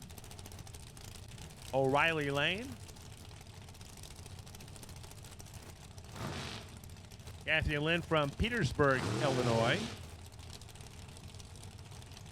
Kevin Trusty right side from Groveport, Ohio. And positively no idea where that's located. I'm guessing on whatever lake that is. Erie? Yeah, it's Lake Erie, right? It's a port anyway. Winning driver is Lynn Serena, 895, 159 left side. Scoreboard shows you that. Kevin went 899, 175.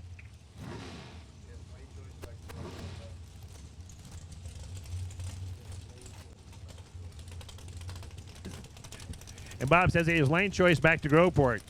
He knows where it's at because he's got a GPS. And of course, he lives there. That'll be a good race here. Tyler Bohannon, left side out of Louisville.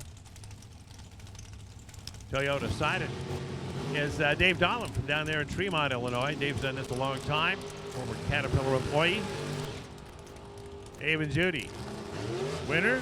Not this time. Left side. Tyler Bohannon, your winner. 892.1 to an 892.8 for Dave Dahlem. Margin of victory, 15 thousandths.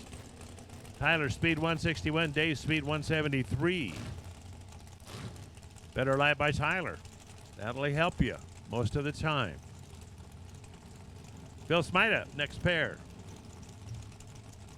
Phil Smida and Chris Balcom. Chris in the right lane. He's from Guilford, Indiana.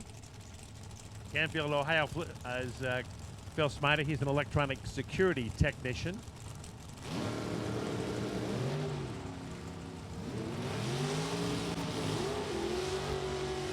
Phil and Chris left and right on the track surface. Is it going to be Chris? Yep, it is. 891, 171 miles per hour to an 889.9, 173 for Phil. Margin of victory, 3 thousandths of a second. That's close. Chris will be back for round number 2. How about Ed Cook and Tom Mooney? Mooney, rather. Got 2 O's in there. Lake Mooney from Tom Mooney from Lake Villa, Illinois. He jumps around on the announcer screen. Ed Cook from Thomasboro, Illinois. Occupation, trash hauler. Fast Eddie Cook? Yes, it is. So your winner, 892 to 143 to an 894, 150 for Tom. And how about this? A station wagon. Can you run a station wagon? Yes, you can. This very quick station wagon, too. Bob Aker out of Canby, Indiana. Freedom Racing Engine 67 Nova wagon. In the right lane, John Sickish from Belmont, Ohio. And the dragster. John the dragster, Bob in the wagon.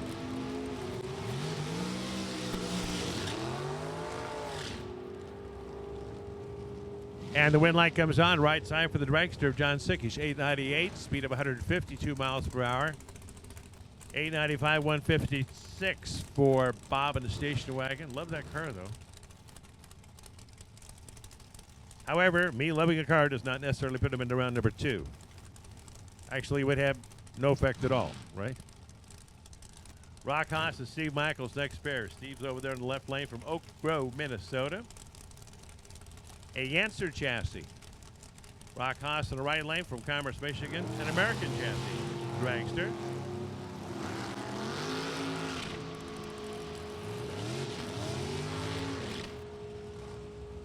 And at that finish line, it is Rock Haas for the win. The Toyota scoreboard lighting up down there.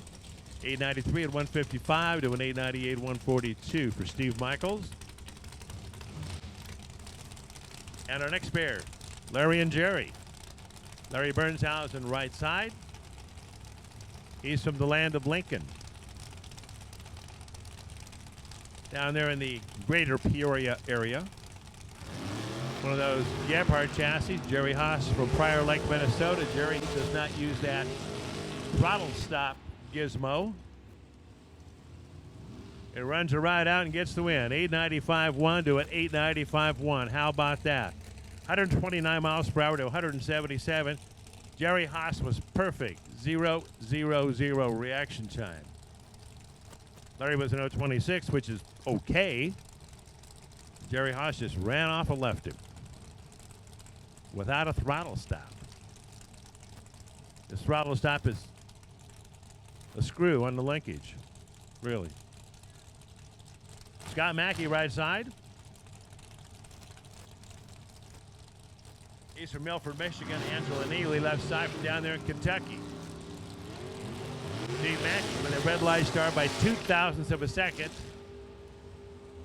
Gives it over to Angela. She'll run 892 at 176 miles per hour to an 896 on that red light for Scott. His speed 171. Next up in the Toyota lane, this will be Brian Milam, and he'll take on Shannon Minji over there in the O'Reilly lane. Shannon, an electrician from Urbana, Illinois, part of the Twin Cities of University of Illinoisville. Also the home of Andres Harley-Davidson.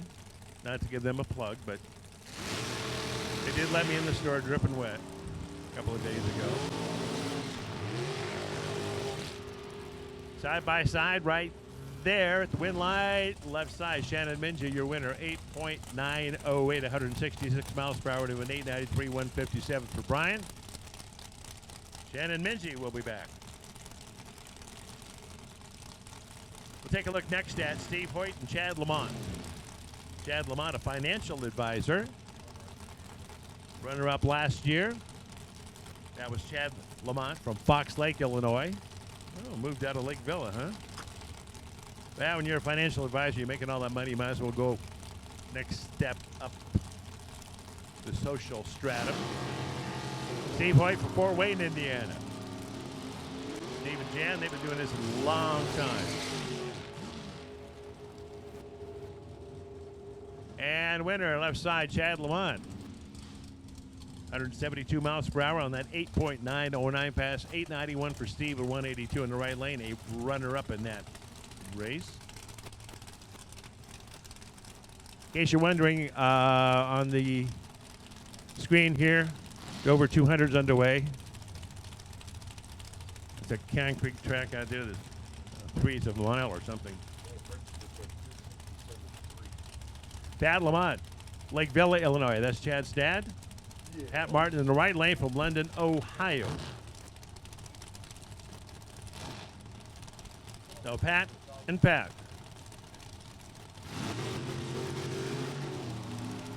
Red light start for Pat Lamont, so Chad will have to carry the family name.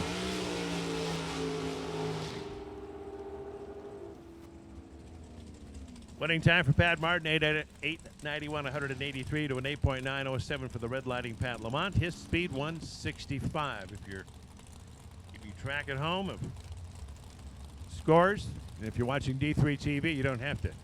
You just like take a smartphone shot of the screen. You got it saved forever.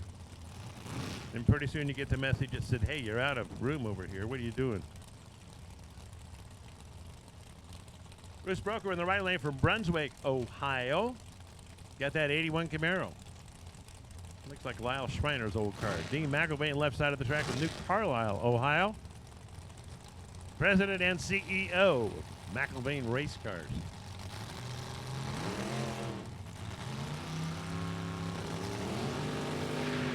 And a red light start for Bruce in the right lane, red by a bunch. He's down there coasting right now for Dean. A win, 888 to 178.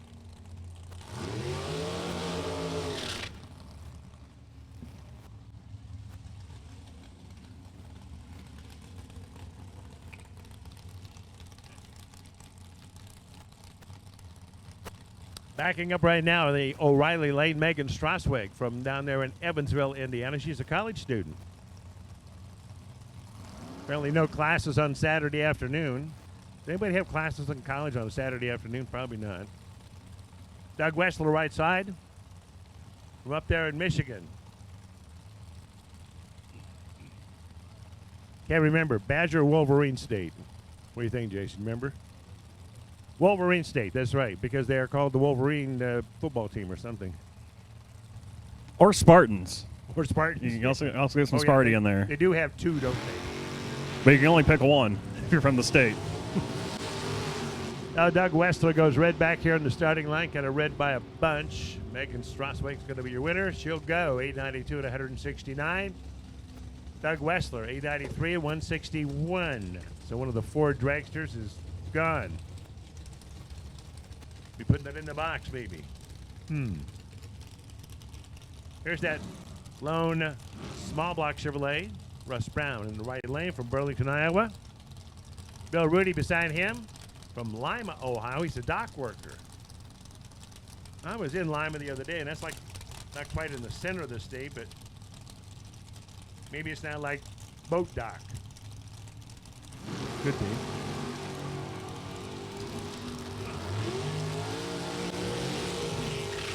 Little small block out in front. Here comes that big block 632, and he got him. 892 at 161 for Bill Rudy. Russ Brown went 891. Quicker than that 892, but gave it up here on the starting line. 151 for Russ. Good effort, though.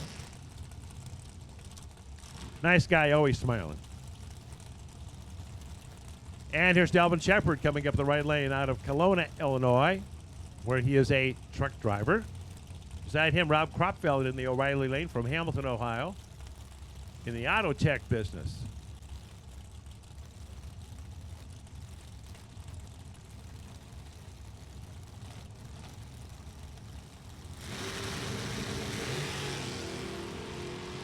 They're off and running, Delvin and Rob.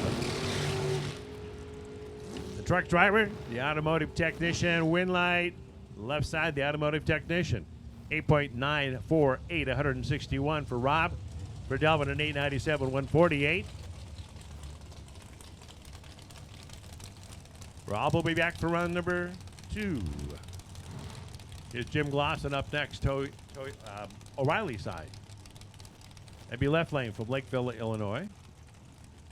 Kind of the hotbed of Super Comp racing, huh?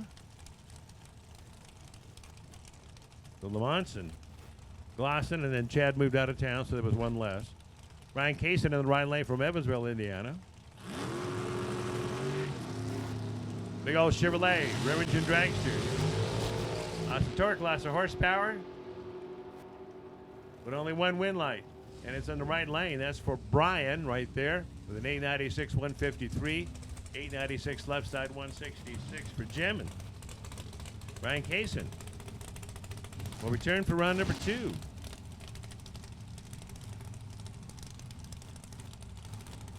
Well, about 15 minutes ago, you saw Greg Jarrett-Harris go down track in the left lane. This is his dad, Jim Jarrett-Harris, over there in the O'Reilly Auto Parts lane next. Beside him, Tim Marsh, underway from Fort Wayne, Indiana.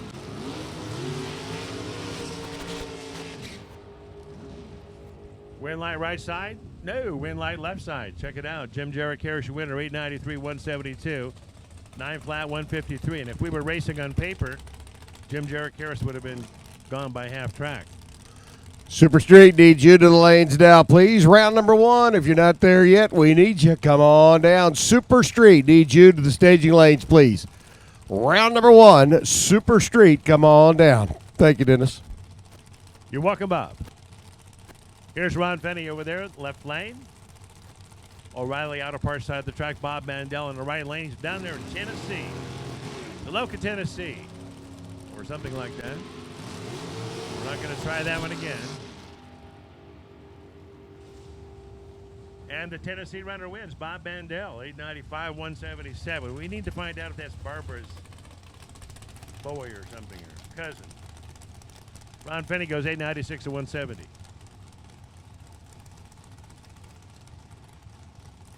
Next up, we'll look at Allison Prose in the Toyota lane. She is from Terre Haute, Indiana, 18-year-old student. Could be high school, just graduated. Could be college. Could be a student of life. Rick Bailey, left side, he is a student of life, by golly.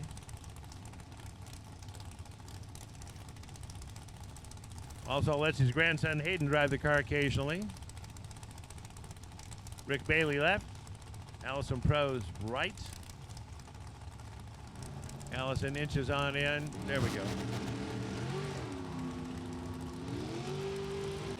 And Rick's been doing this a couple of years.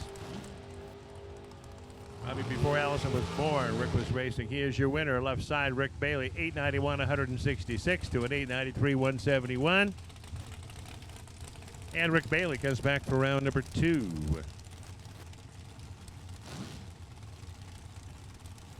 There's Devin Eisenhower coming up next to take on Danny Nelson. Danny Nelson from Batesville, Arkansas. Over there left side.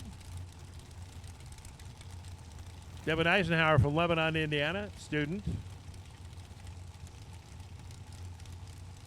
Neglected to enter his age. That's okay. That is a red light star for Devin. So he's a student, and he will learn from that, trust me. 891 to 181 for Danny Nelson. He'll be back. So we'll see the Arkansas driver match up maybe with somebody from Alaska. Or maybe not.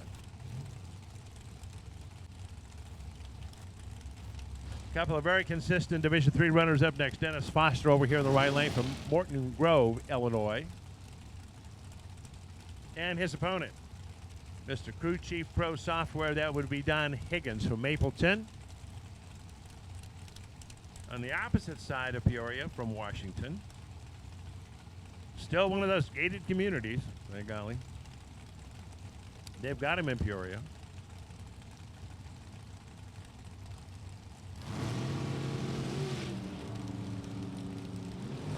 Off and running. Let's see how Don Higgins' software company predicted his run. Pretty good, I guess. He's a winner. 892 at 164. Dennis Foster went 896 at 177. Higgins better light by hundredths of a second. There's Patty Fisher and Jason Harding. Right and left on the track surface. Patty Fisher from Clayton, Ohio, where she is an office manager.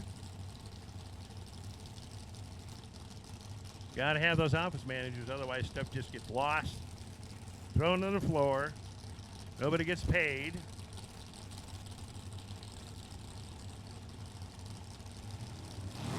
And the sidewalk doesn't get shoveled. Oh, red light. Actually, Patty left before the tree was activated. So Jason Harding's going to be a winner. And his winning time, 893 at 171. No time for Patty, left before the tree was activated. And nothing all the way down her time ticket. Actually, it may show .000 on her elapsed time. I don't know. Never seen one of those before. A time ticket. I've seen the leave before the red light before. Chuck Ridenauer, O'Reilly side of the track out of Indianapolis, takes on Bob Prose this time from Terre Haute.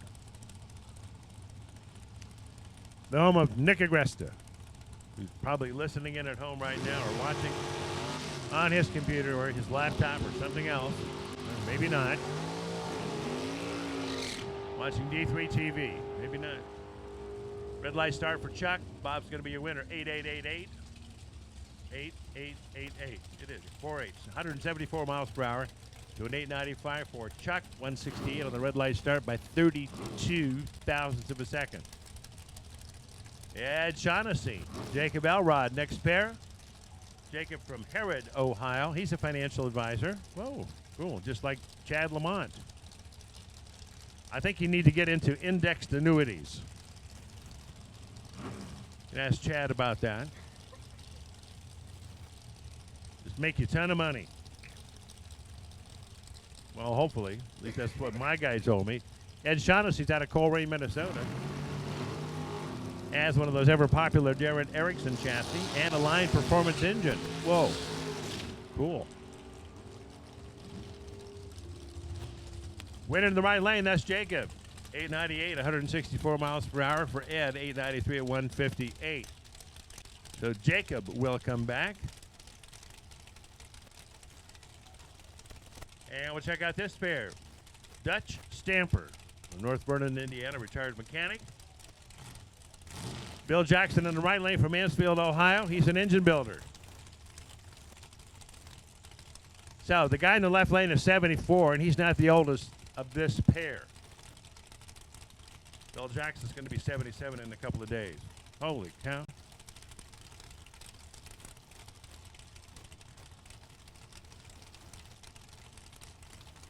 Other guys our age are driving Buicks and using walkers, and these guys are driving race cars. Cool. Love it. There's hope for me yet. Although that new Buick looks pretty cool. Right side, that'll be Bill Jackson, your winner, 898, 163 miles per hour. Son Joe goes wild, and wife Marianne goes wild. Wild as they get from Mansfield. That's Stamper, 906, 149. Here's Ray Conley out of Elyria, Ohio. American Dart, Hoosier, Mosier, American Chassis Dragster. He's in the right lane. Nicole Medicis in the left lane from New Lenox, Illinois. That's right over there, east of us.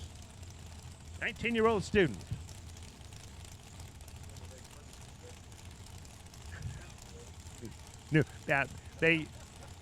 I know they make Lennox furnaces in Marshalltown, Iowa, but this must be the new place they build over. New place. And it is. How about that? Whoa, the crowd in front of this tower goes wild. Whoa, look at that. Nicole wins the race. 898 at 158, and she puts down Ray Conley's 896 at 159. Numbers. How about that? 0:11 for Nicole. Ray Conley's reaction time was 3 hours. No, 0.489. I'm sorry. I misread the screen. Not like him. Here's Chris Bishop and Greg Camplain. Chris Bishop from Grand Rapids, Minnesota, a transmission builder from Grand Rapids, Minnesota. Left side, Greg Camplain from Brownsburg over there in Indiana. Camplain also a comp eliminator driver and a winner here. 891, 169 to an 887, 157 for Chris. Chris had the better light, but only by 1,000. 009 to an 010. Took too much stripe down there.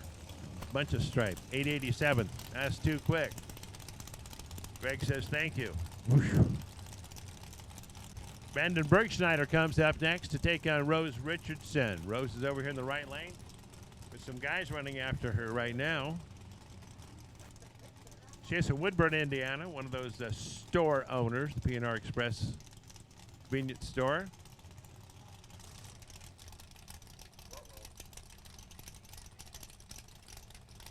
So Brandon over there waiting patiently from Waverly, Illinois. And our first Mopar powered entry here in Super Comp. Might be the only one. I can't remember from yesterday because, well, that was like 24 hours ago.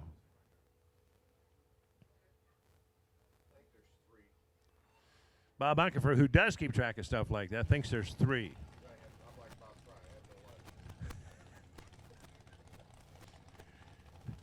Bob said it's like Bob Fry has no life. But in all fairness, Bob is a whole lot younger than me, and he's been up here watching, and I've just been out there going, hey, is that a Camaro?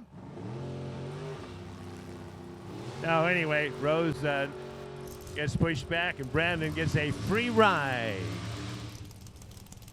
Take a free ride. 888-7, 169 miles per hour for Brandon Bergschneider. And we'll next take a look at Zach and Leo. Leo's into the third.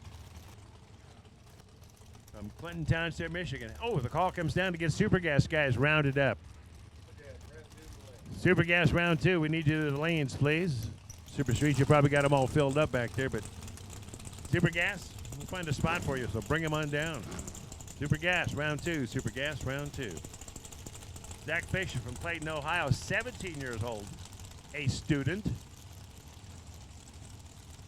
Leo Zenda,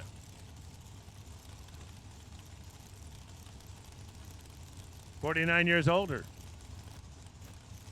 Ripe young age of 66. Left side in the yellow and red dragster. Here we go. Oh, red lights for Zach Fisher. He was 28 red and Leo was 23 green. Across the finish line, those numbers appearing down there, 886. That's a good one, 178, because that is the winning time for Zach Fisher, 891, 179. So Zach had a good pass. He just didn't start it off correctly. Craig Schultz on the line, single, last car. From Winona, Minnesota. Down the river from Wabash.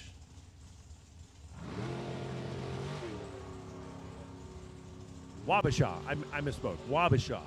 Wabash is in Indiana. Up the river from La Crosse and across the line. 887, 171 for Craig Schultz. So that concludes, ladies and gentlemen, boys and girls, round number 1 of Super Comp here. Day number 2 at Route 66 for scheduled race number 3 of the 2017 season. There will be more. So, with all of that said, I want to thank Bob for letting me come up here and brush the dust off the vocal cords. Made it through without drinking any water. That's a good sign. The 2017 season is here, and the only place to see every heart-stopping moment is NHRA All Access. Friday through Sunday, see all the action from sportsmen to the pros. Miss some of the action? No problem. You can now rewind to catch up on anything you missed. Over 600 hours of racing excitement. Now only $79.95. NHRA All Access. Ignite your senses. I'm John Force, 16-time funny car champion, and I want to see you and your family at Route 66 20th anniversary. That was perfect just because of one word. Ready. All right.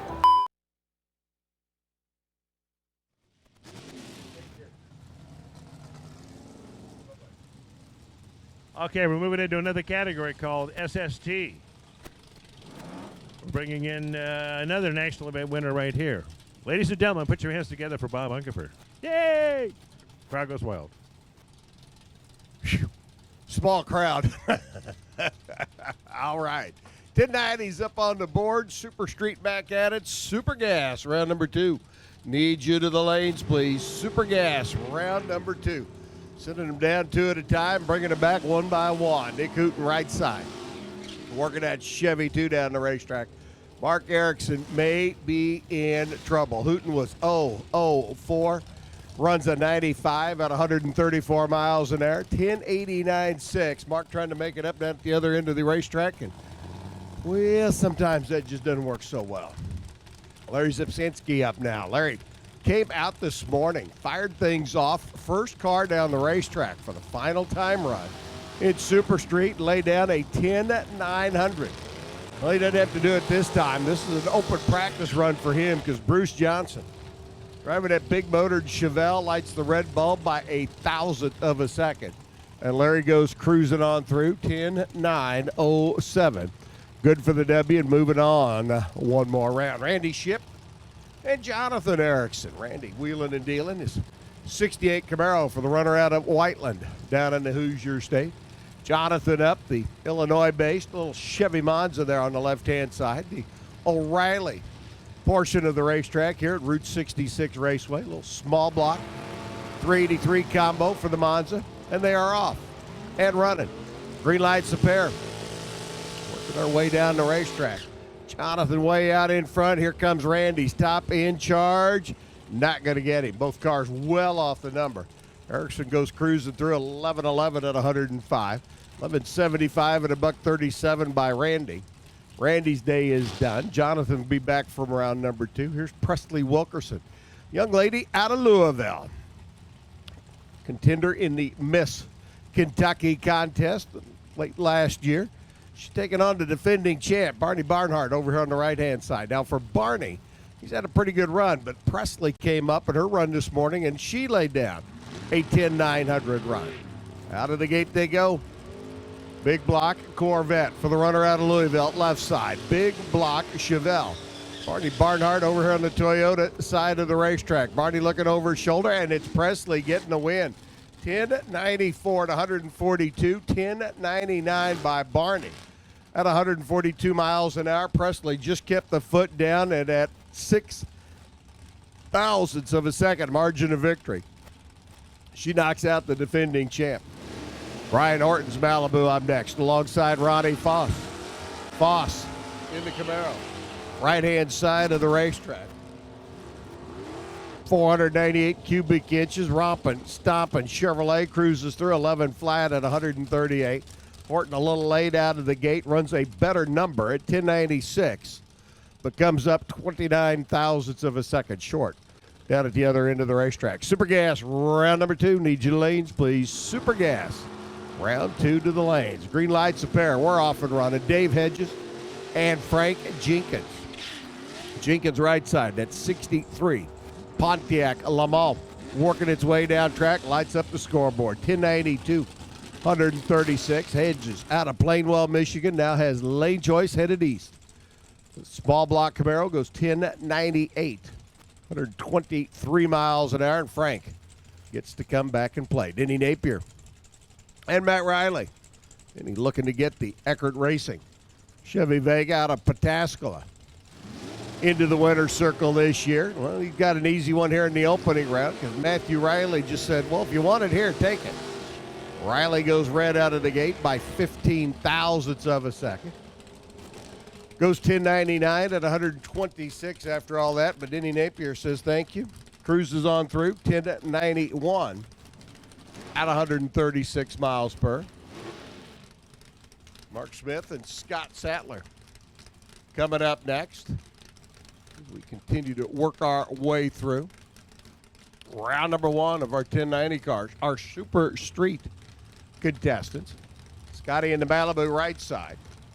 Mark in the Mustang. Turney out of Bowling Green. Let's see what kind of a deal he can put together. See if he can go before the judge and get a win. And he does. 1094 to 128 by Mark. 1096 by Scott. Pretty much dead even out of the gate. Mark a little bit of an advantage. Then parlayed it into the finish line win line. Freddie Squires. Jay Wilson roll in next. First generation Nova, right side. Third generation Nova, left side. Jay Wilson in the first generation, 64. Freddie Squires in the third generation, 68, and it's going to be the first one. Getting a win, 10.901. Dead on with the 1. 136 miles an hour by Jay. Squires goes 10.897. Takes the stripe by 35 thou. Breaks out by 3 thousandths down at the other end of the racetrack. And, well, that'll make you say, golly gee and shucky darn before it's all over with. Jimmy Nobin and Gary Fleener. Battle of the Camaros now. First generation over there on the left-hand side for Nobin. Big 540 cubic inch for the runner out of Wisconsin. Fleener's got the 79 edition Z28 here in the Toyota lane. 1090's up on the board. Round number 1. 2 go down, 1 come back. Fleener doesn't even have to go down. He lights the red bulb on this end. Jimmy Nobin says thank you. And I'll be back one more time. Nobin goes through 10.902 at 140 miles an hour. Fleener goes 10.95 at 140. Nick Vogelsang and Rudy Matthews going to do battle now.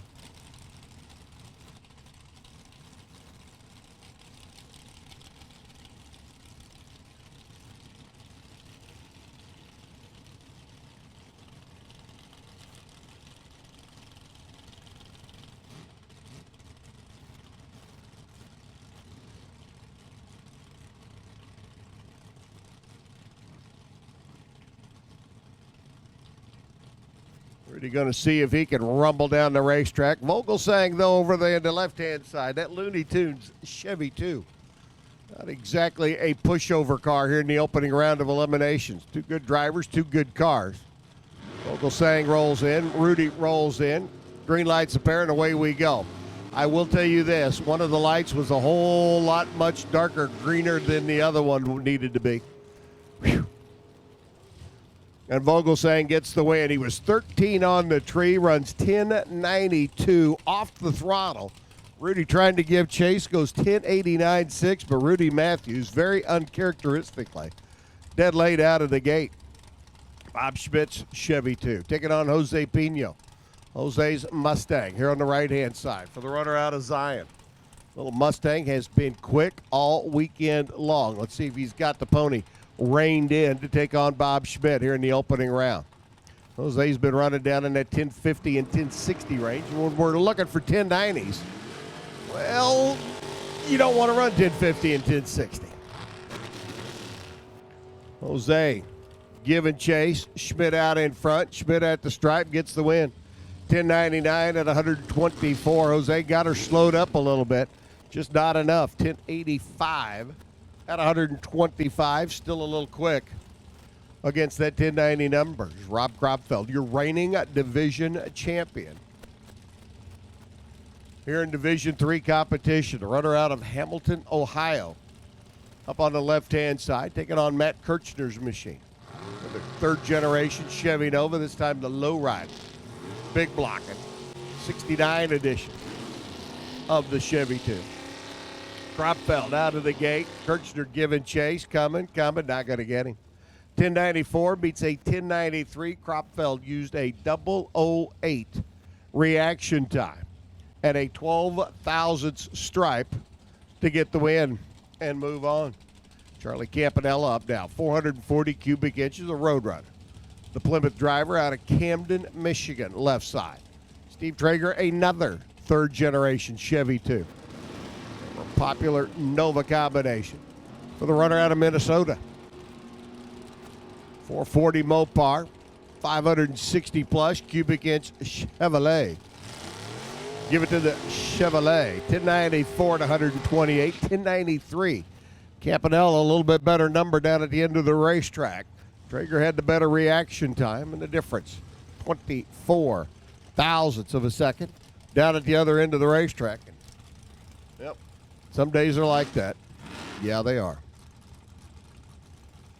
So Campanella's day is done. Traeger moves on. Jeremy Mason rolls in, a Richmond, Kentucky-based runner. Phil Spida up in the Cavalier.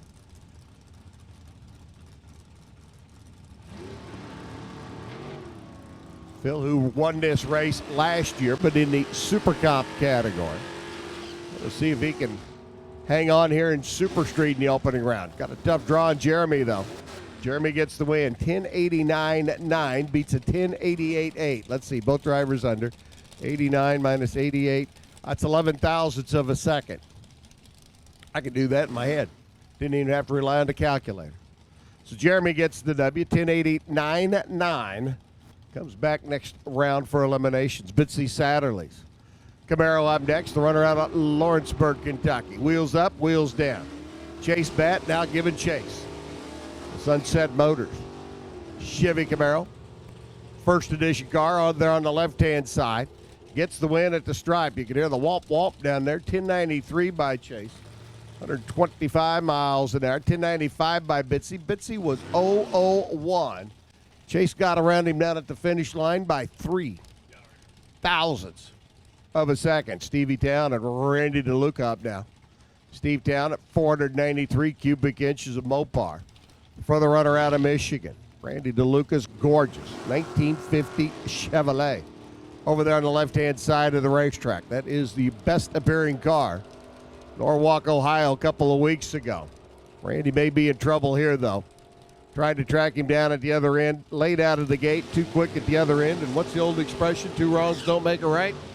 Didn't happen for Randy either. Steve Town gets the win. 1098 at 127 miles per. Tom Head up the second of our two 440. 1968 Plymouth Meep Roadrunners. Charlie Simpson. Or excuse me, Chelsea Simpson, not Charlie, Chelsea. Up in her 2010 Camaro, the runner. Right here out of Byron, Illinois. The oncology nurse out of the gate and running. Tom giving chase down the Mopar car. Coming. Top end, got enough real estate? Yes, he does. 1095 at 131. Head gets the win. 1085 by Chelsea. 126 miles an hour. Comes up just a little too quick on that end of the racetrack. Jason Satterley taking on one of the hottest guys at Super Street, Gary Horseman. Little 1961 Falcon coming off the W over in Bowling Green, Kentucky last weekend at the JAG Sports Nationals. 427 cubic inches, shoehorned into a 1961 Ford Falcon engine compartment. Let me tell you, it takes a really big shoehorn to do that. Jason Satterley's 400 cubic inch Pontiac Firebird here on the right-hand side. A little bit easier to work on the engine underneath the hood of the Bird. They're out of the gate and running. Gary Horseman looking to go one more round in eliminations. Got 6 of them back over in Bowling Green last weekend. Oh, man, 1089.7. Took the stripe and broke out by 3 thousandths. The Bowling Green winner out in round number 1, Jason Satterley. Gets a little redemption for his run last weekend. He goes 1092 at 124. Down at the other end, Joe Peterson taking on Zach Running. Good pair of cars here. They're a car and a truck. Joe coming off of the Mosier shootout. Here comes 565 cubic inches, a Chevrolet S10 closing on the top end and gets him. 1091 at 142, 10.99 by Zach. I think Zach thought the truck wasn't coming.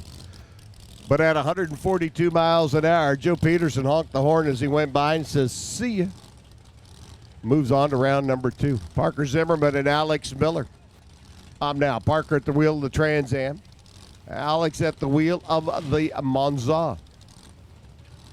Big block combination underneath the hood of the Monza for the Ohio-based runner. Zimmerman with the small block combination in the Trans Am. I was going to tell you the Trans Am would be out in front for a bit, then the big block would come on. But, well, you could watch the starting line, those of you in the grandstands, and see who moved first. And Alex Miller did, and that didn't bode well for Parker. 11:09s a pair. Alex was 004 on the tree, and Parker Zimmerman's reaction time started with a numeral other than 0. If you understand drag racing and know a drag racing, you know that a reaction time that does not start with 0 is normally not a good winning reaction time. Ricky Ship, Joe Malfeo pull in now, 406 cubic inch blown small block, 72 Nova right side. Tricky Ricky over there on the left-hand lane, romping, stopping, top end. Wow, 1096. Ship is gone. His ship sailed. Look at Joe Malfeo. 10,900. Put it on the money, Sonny. Gets the stripe and the win by 3 thousandths of a second. Ricky had the better reaction time. Joe runs the number down at the other end. Ricky thought for sure he was going to be breaking out. Ray Miller in his Monza now. Taking on Rob Foss, another one of our fleet of Chevrolet S10s here this weekend. Foss on the left-hand side, 1098 at 119. He gets to head back to Lucas, Ohio. Ray Miller gets to come back for round number 2. Miller goes 1094 at 123. 1098 for Rob, the runner-up effort in that pair. Chris Mahoney's S10, another one of our fleet of S10s in competition. Wayne Kelly up in the Malibu on the left-hand side, going to send another S10 back to the pit area. See if he can get her done. Big block underneath the hood of the Malibu. Small block underneath the hood of the S10.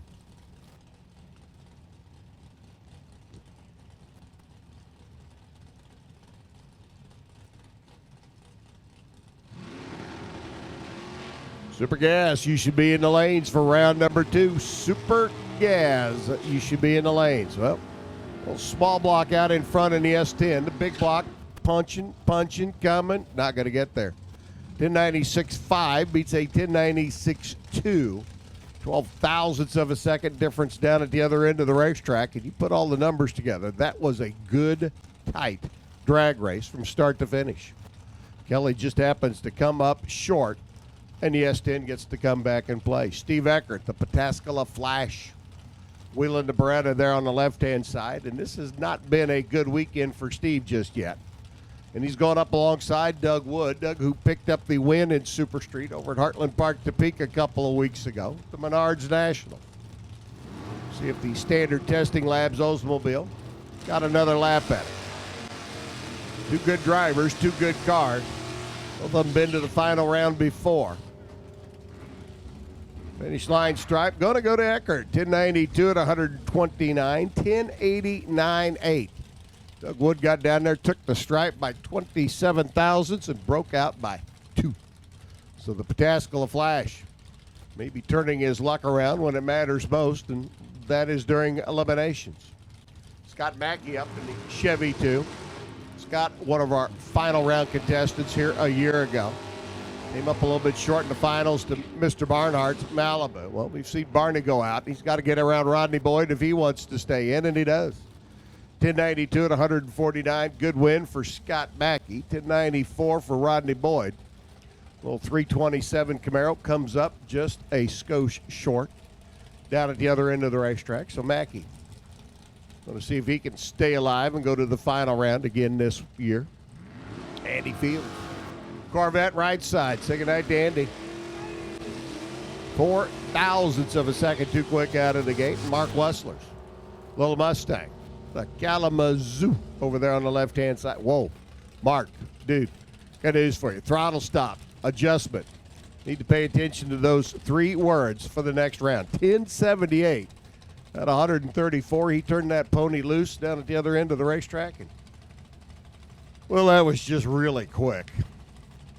Gordy Steinbeck and Craig Meyer. As we continue on, opening round of eliminations, our 1090 Super Street category. Meyer up. The Meyer Racing. 62 Plymouth, right side. Gordy Steinbeck out of Michigan.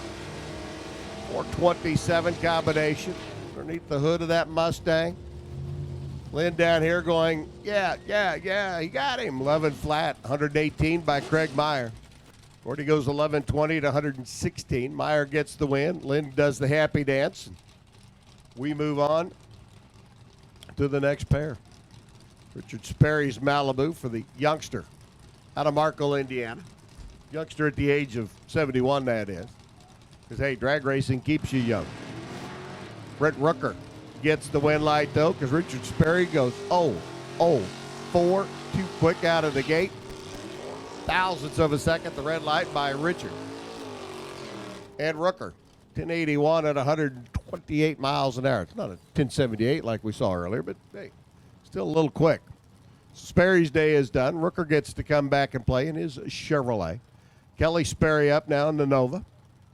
Taking on Mark Werner. And this appears to be final pair, round 1 of eliminations in Super Street. Means round number 2 of Super Gas getting ready to come up next. Kelly on the left side. The payroll specialist. Well, 406 cubic inch. Bow tie combination for the runner on the O'Reilly side. 400 cubic inch. Chevrolet underneath the hood of the Mustang for Mark Werner here in the Toyota lane. And it's going to be the payroll specialist figuring out the numbers and balancing the books down at the other end. 1096 at 118. And Mark Werner goes quicker with a 1093 and gets shut out down at the other end of the racetrack.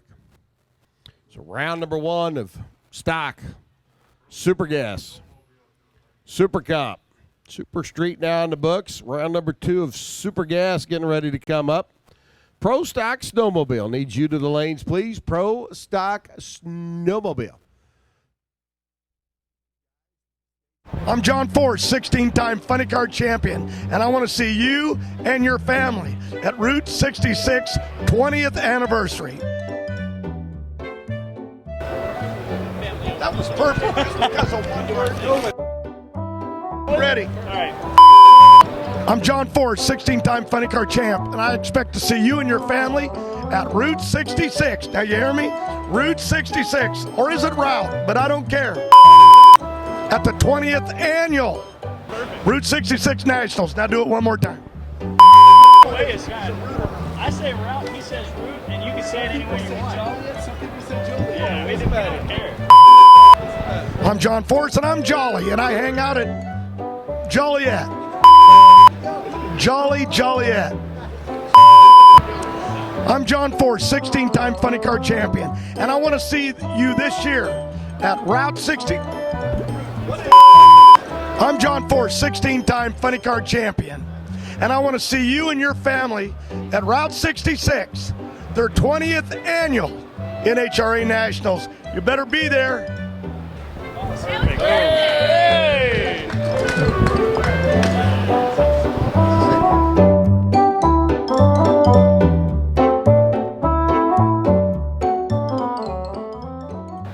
How'd I do? Did I get it right?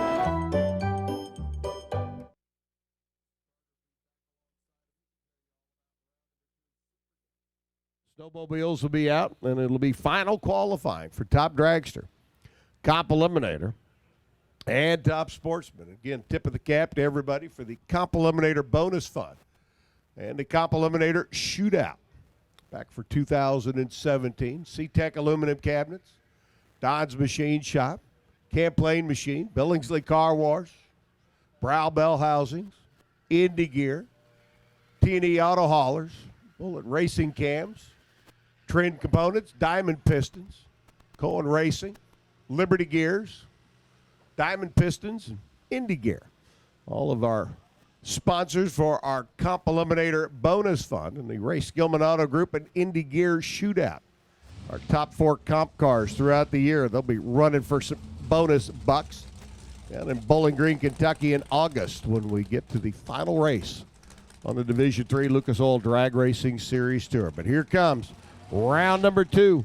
The 990 cars, Chris Bishop, Bob Mandel, the Corvette Roadster, taking on the Shoebox Chevy.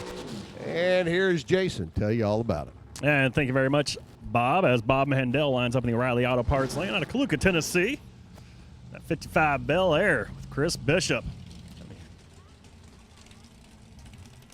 Line performance, Bishop performance, G205 Don Davis chassis. As they get staged, fans do want to remind you, make sure you check out Jake Melnick's Hot Wing Sauce Experience display underneath the grandstand. See if you can handle the famous Jake Melnick's XXX Wing Sauce. You can get a official tasting that costs only $3. See if you can handle the XXX Wing Sauce. Should go down there and check out the experience underneath the grandstands. As first car is taken down the racetrack here in round number 2 eliminations. Chris Bishop in the Toyota lane. He will win with a 994, 154 miles per hour. Good reaction time there by 15 thousandths of a second from perfect. Bob Mandel runs a 937, 171 miles per hour as Ricky Atkins now lines up in the O'Reilly Auto Parts lane out of Milan, Michigan. Milan, Michigan. Tom Patterson in the Toyota lane. Out of Lorette, Manitoba, Canada. 6-3 Corvette going down the Toyota lane. Solid drag race here, and it will be that 6-3 Corvette. Tom Patterson out of Manitoba, Canada, getting the W and moving on with a 991, 154 miles per hour to the 992, 155 of Ricky Atkins. As Steve Theodore lines up now in the O'Reilly Auto Parts lane out of Columbus, Ohio, next to Steve Williams out of Noblesville, Indiana, that True Blue Maverick 94 Probe.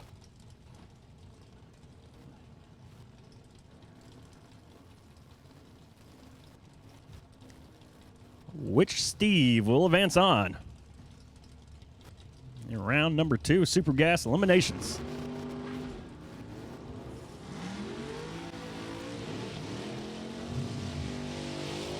Bubba will stand out there at the Toyota lane of Steve Williams as they cross the stripe. Both drivers going to break red, but Steve Theodore gets it done with a 989 with the 155 miles per hour. Steve Williams runs a 989 with a 3 at 140. Ryan Bolin now lines up in O'Reilly Auto Parts lane. Up there on your left side with Steve Hoyt out of Fort Wayne, Indiana, in the Toyota lane. Bolin out of Wilmington, Illinois, 93 Mustang going against 63 Corvette of Hoyt.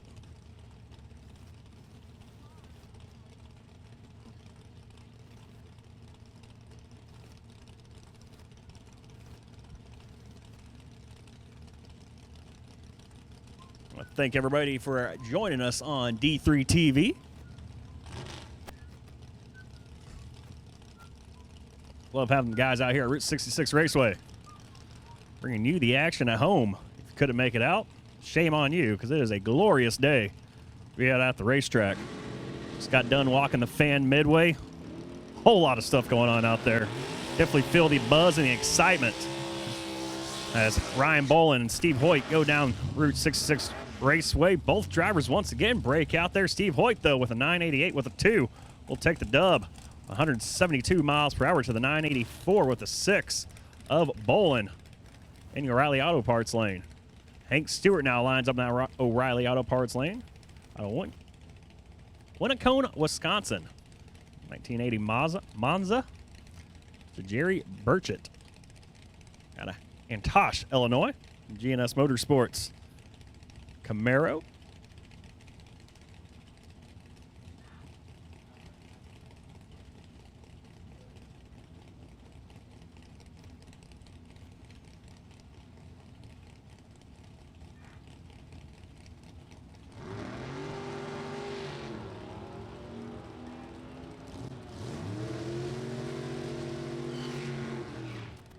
As Hank Stewart will advance on, there's Burchett.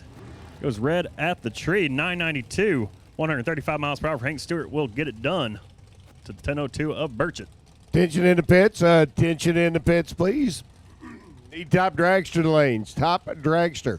Final qualifying effort. We need you to the lanes, please. Austin Benner and Rick Sarmento. Pull in now. Pair of 34 Roadsters.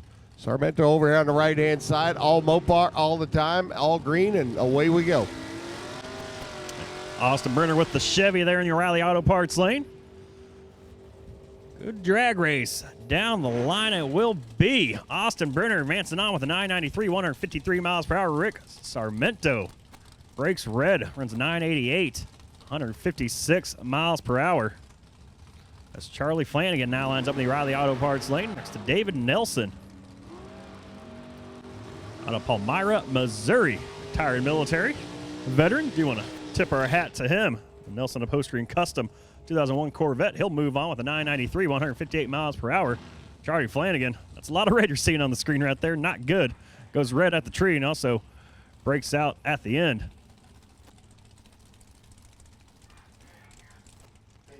As Bob Hanshoe now lines up out of North Olmsted, Ohio. And the Bob Hanshoe Racing 97 Firebird in the O'Reilly Auto Parts lane next to Marcus Bush, the school principal, enjoying some summer vacation out here this weekend with us in that 77 Nova.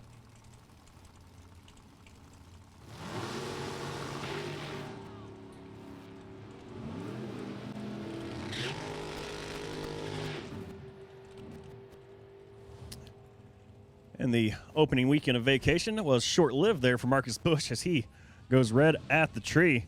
Bob Hanshoe will advance on, runs the 990 flat with the 0 right there on his dial-in time, 147 miles per hour out of the O'Reilly Auto Parts lane. That's Alan Kinnear lines up, Tremont, Illinois. And the O'Reilly Auto Parts lane, 68 Camaro next to Dave DeLam. 57 Corvette.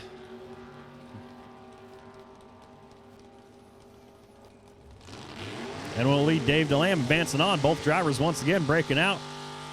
Dave DeLam with a 989 with a 5 to the 988 of Alan Kinnear.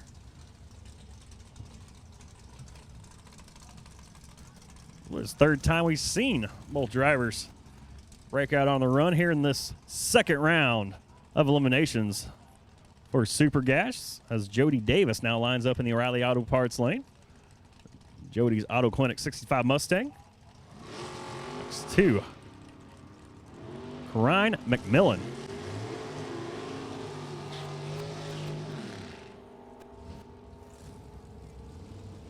And it will be Jody Davis advancing on with a 990, 151 miles per hour to the 990, 161 of Cornelia McMillan. That one at the tree there.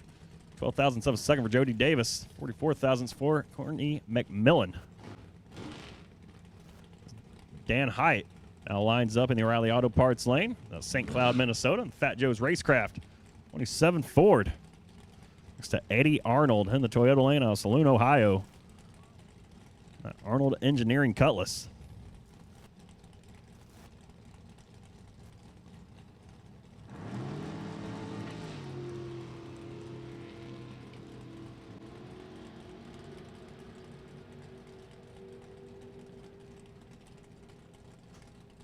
And it will be Dan Hyatt taking the win in the O'Reilly Auto Parts lane with a 992, 146 miles per hour.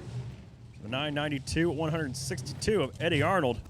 He's got him by about 5 thousandths of a second there at the tree. On that one is Dirk Sutton now lines up the O'Reilly Auto Parts lane out of Wentzville, Missouri. The Gateway Big Dog Motorcycles, 92 Camaro. It's the Larry Rodell. The Bald Man Transmissions. Machine there in your Toyota lane. It's out of Evansville, Indiana.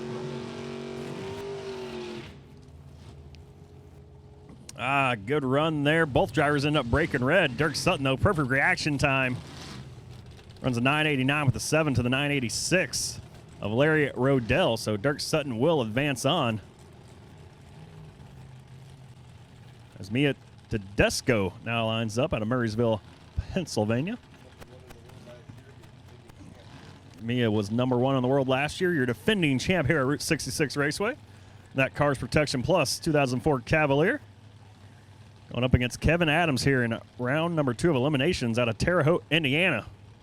And the Chevy Deuce. Once again, top dragster needs you to lanes, please. Top dragster needs you to the staging lanes, please. Final qualifying. Top dragster to the lanes. Come on down.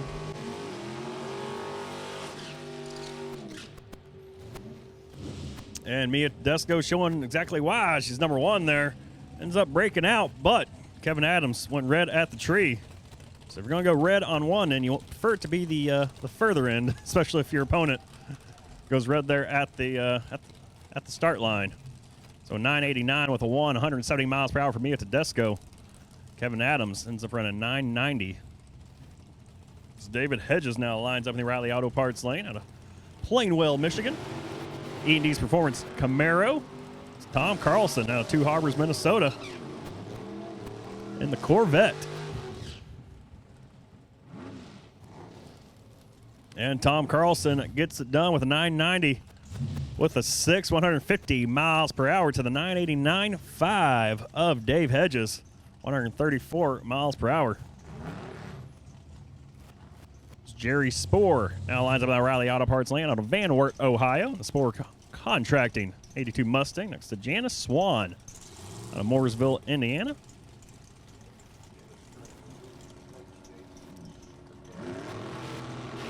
Janice currently leading the points here in Division 3 for Super Gas out of Mooresville, Indiana, where she's a nutrition coach in that Race to Win Motorsports Opel GT, and she will not advance. Ooh, Dr. Jerry Spoor runs exactly what he needed to run right there. A 990 flat, 150 miles per hour. Janice Swan runs the 994, 162 miles per hour for her, so she will not advance on. Jerry Spoor will, though.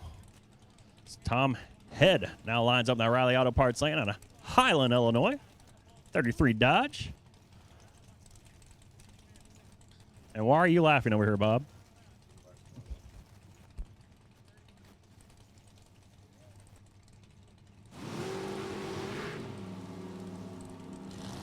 Won't repeat what Bob said. It's Alan Bush.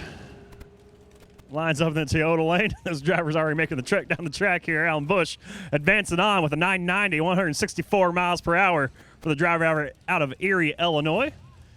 Tom Head breaks out 986, 134 miles per hour.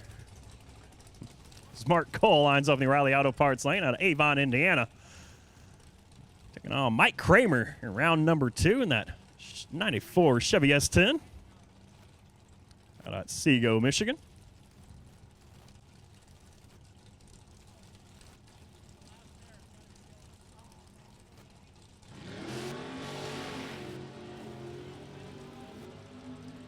Mark Cole in the Colestown and Country Towing 63 Corvette. We can play catch up here. At the line it will be Mark Cole. Ooh, a little too quick. Both drivers end up breaking out. This is Mark Cole with a 986, 146 miles per hour, getting the dub to the 984. Mike Kramer ran at 138. As Joey Ship now lines up the Riley Auto Parts lane of Indianapolis, Indiana. I was there last week for the Indy 500. Love that town, especially around race weekend. And he's in a 91 Cutlass next to Rock Haas in the Toyota lane. The Hughes Performance Trick Titanium car. Both drivers got Chevy power plants underneath them.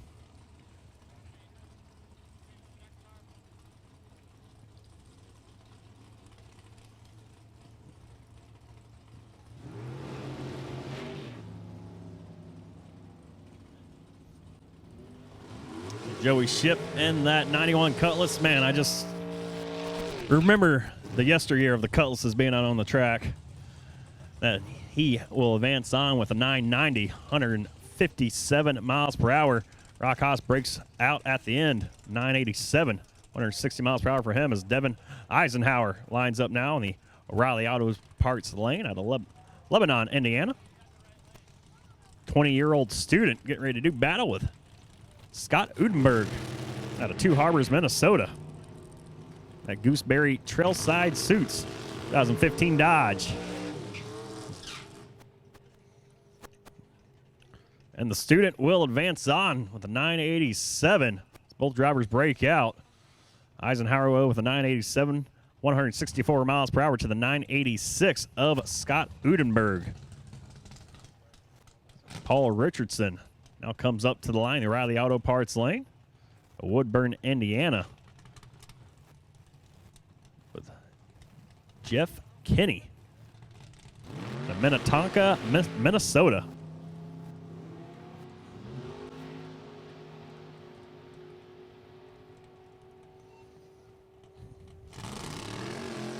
That will be Paul Richardson advancing. Both drivers once again breaking out. Seems to be the trend here in round number 2 of eliminations. For Super Gas, 987 with a 3, 160 miles per hour to the 987 with a 1 of Jeff Kinney. So Paul Richardson will move on. Tyler Schneider gets ready to let her rip in the O'Reilly Auto Parts lane at Rochester Hills, Michigan.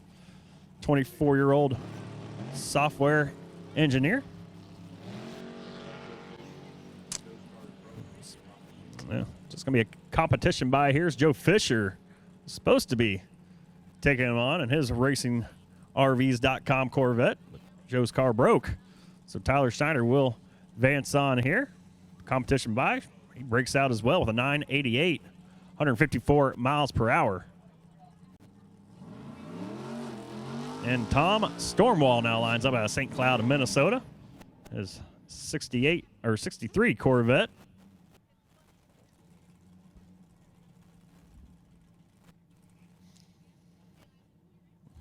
I appreciate all the Minnesotans making the trip out here.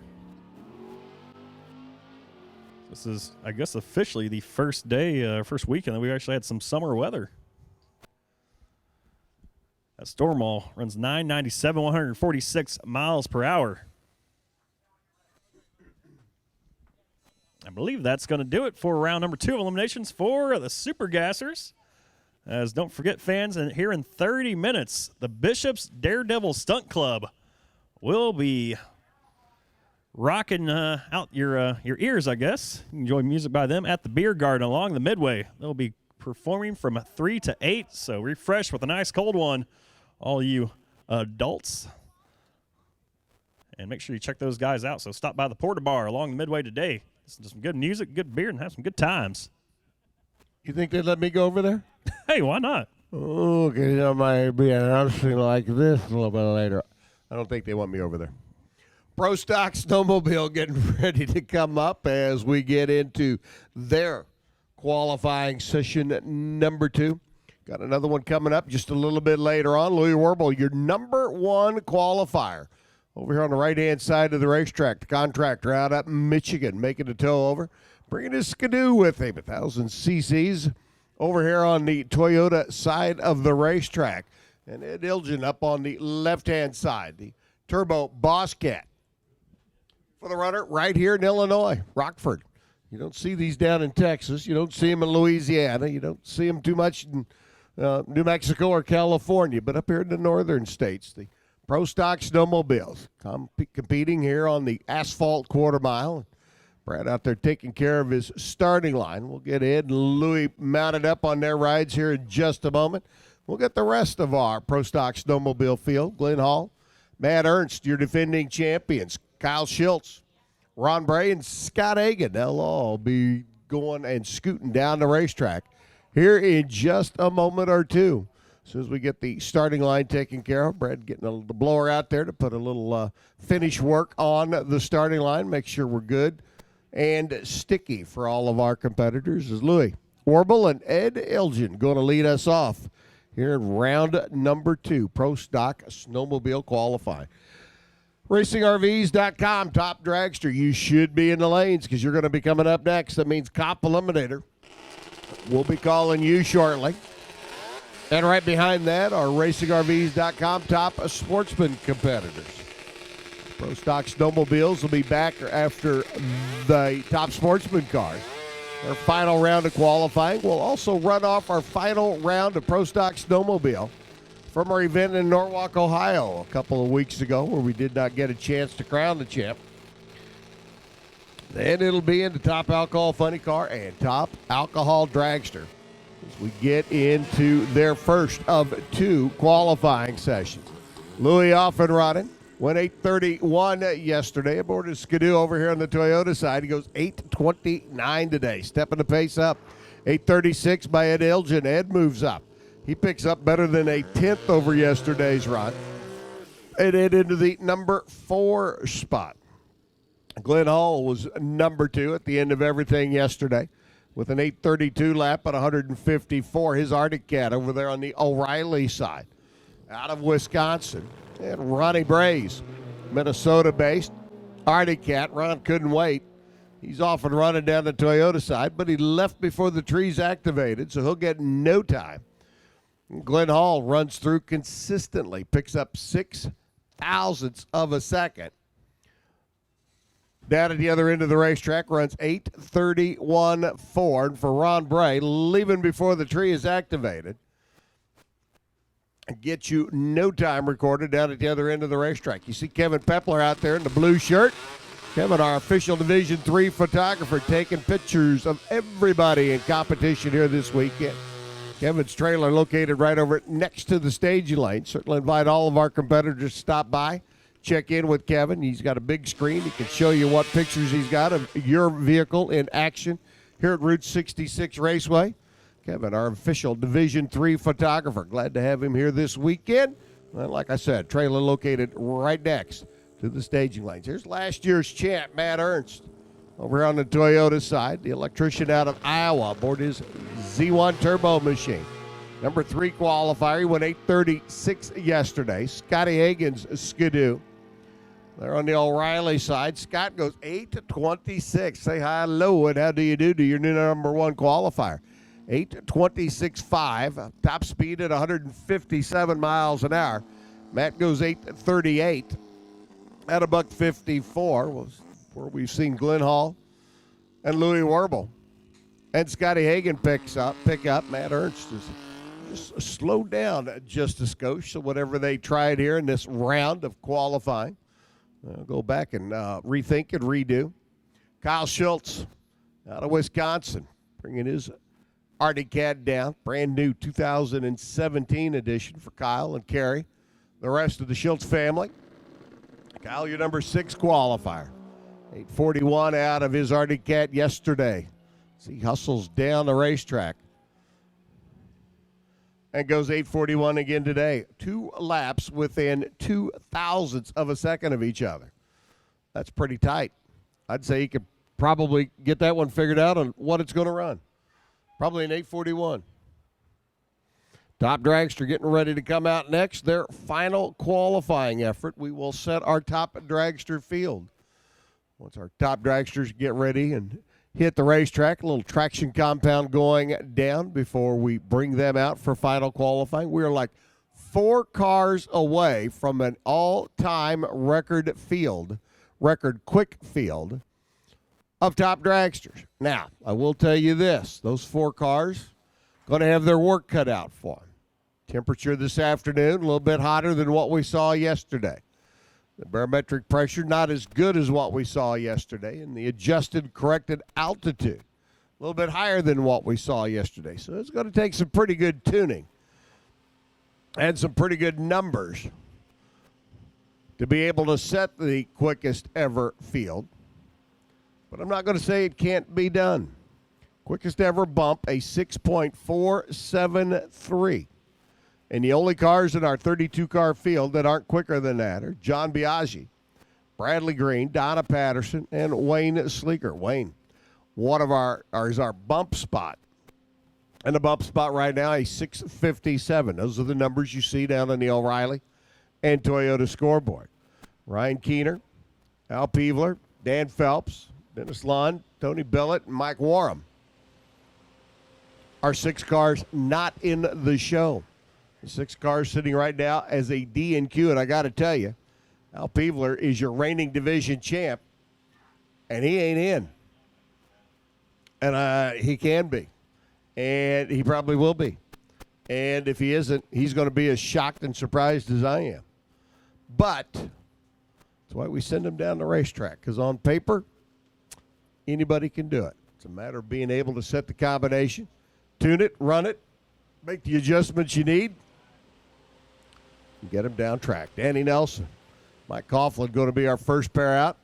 Got the compound going down, the spray going down on the racing surface. Got the boys and the girls on the safety safari and the over-the-wall gang checking everything out on the top end of the racetrack because we're getting ready to send Danny and Mike and the rest of our top dragster field down track in 6 seconds.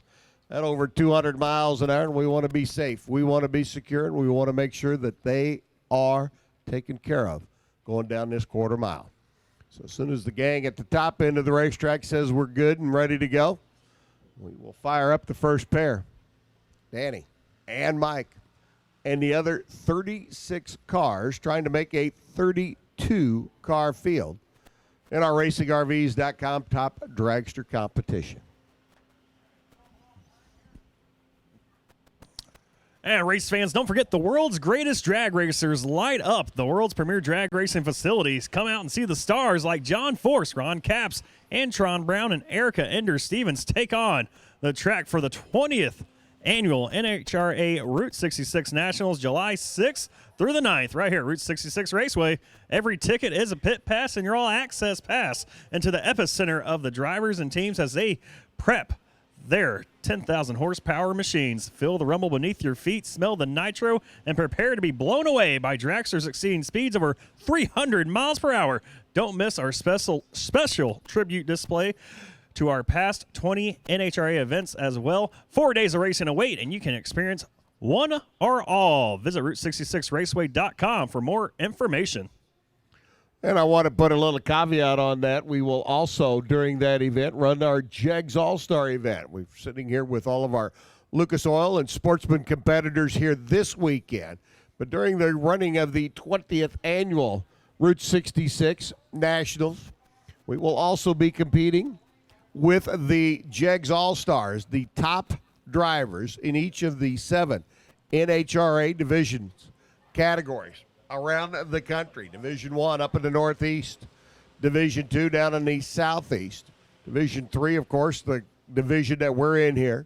The Division 4 competitors coming up from Oklahoma and Texas and Louisiana and down in the south central part of the country.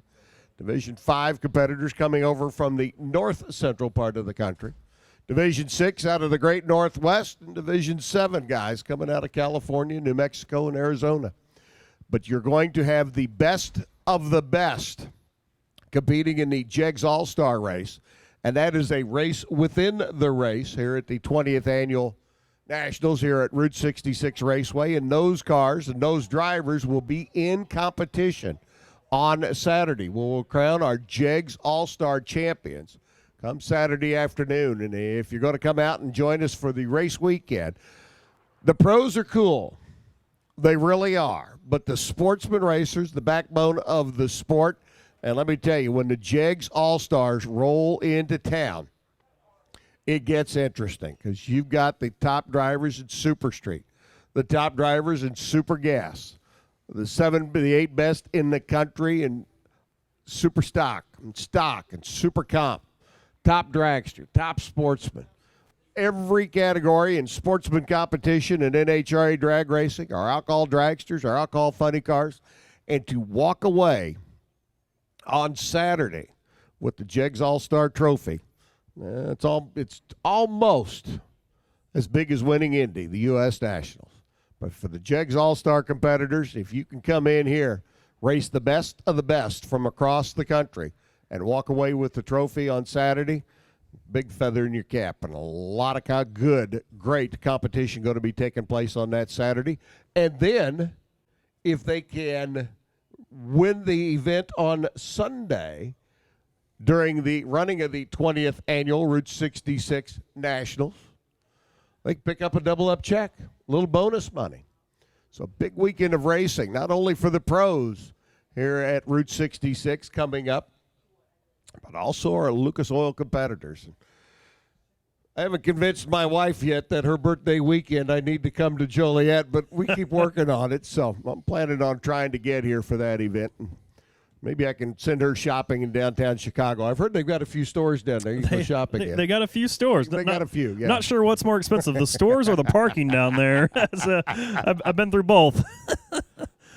But you can keep up with everything on our brand new Route 66 Raceway mobile app.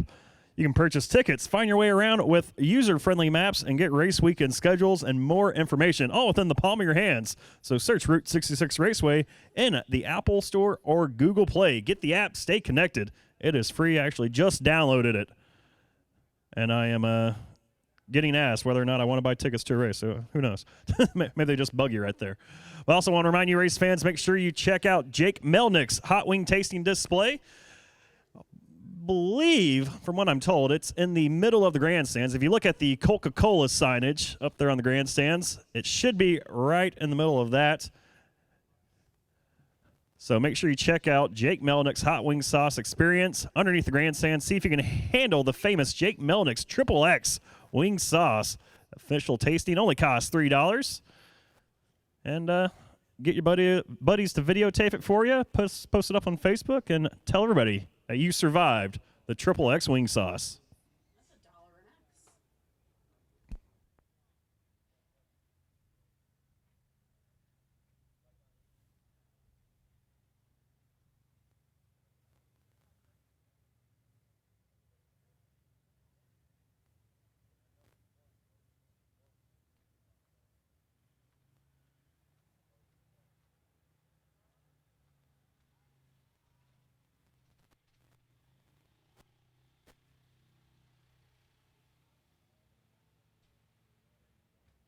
Well, looks like they got the top end of the racetrack checked out. We see the crew back behind the wall, getting our finish work done on the racing surface itself. Looks like they're putting a fresh drag of a little skim coat of rubber down there, make sure we're good and smooth and safe and secure. Before we get into final qualifying, RacingRVs.com top dragster competition.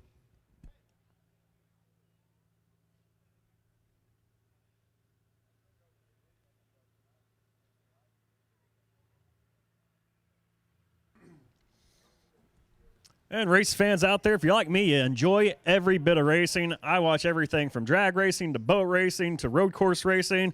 And come September 14th and 17th, I'll be out here enjoying some NASCAR racing. And you can too. Thursday, September 14th, we're going to have the ARCA Racing Series Scott 150 that you know will not disappoint, as the youngsters will be out there Thursday night. Then Friday night, September 15th, the NASCAR Camper World Truck Series races under the lights with post-race fireworks. So come see guys like Noah Grayson, Ben Kennedy, and many more out there on September 15th. Then you have the rising stars of the NASCAR Xfinity Series take on the track Saturday, September 16th. Guys like Ty Dillon, Ryan Sieg, Blake Cook, along with the hometown boy Justin Allgaier be out here. And then the weekend closes with the Monster Energy NASCAR Cup Series playoff opener Sunday, September 17th with the Tales of Turtles 400 featuring a pre-race concert by country music artist Josh Turner. And that, of course, will also be your last chance here in Chicago to check out the 2005 Cup winner Dale Earnhardt Jr. as he will retire at the season's end. So for tickets and more information, visit chicagolandspeedway.com or call 888-629-7223, which I believe spells race. Tales of the Turtles 400. Yes, we do a lot. We had the Tales of the Turtles, or it was actually last year, the Ninja Turtles 400. Now we are enjoying the Tales of the Turtles. Huh. Love our partnership with Nickelodeon. Sounds like a deal to me. Comp Eliminator needs you to the lanes now, please. Competition Eliminator needs you to the lanes for final qualifying. Comp Eliminator, come on down. Comp needs you to the staging lanes, please.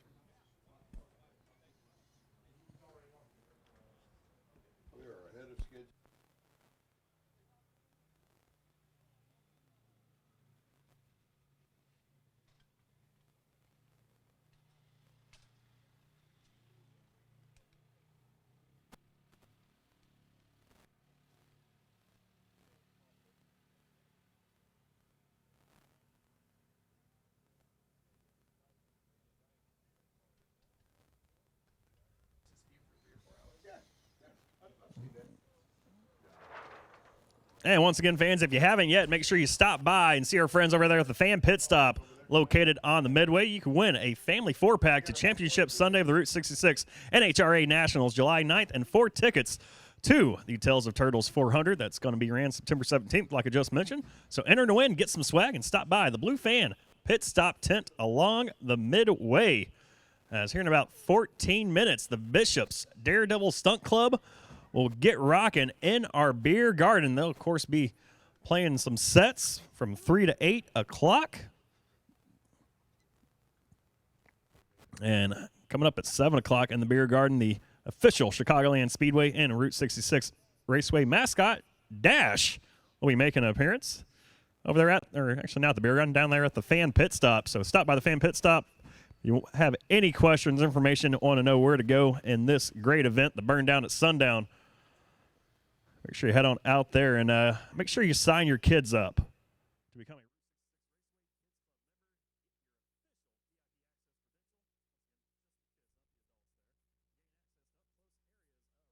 Hi, everybody. I'm Dave McClelland, and I want to invite you to the Racers for Christ Chapel service. Take time out from all the drag racing action and join us on Sunday morning. It's non-denominational and everybody is welcome. Look for times and locations on the flyers throughout the pit area. Have a great race day.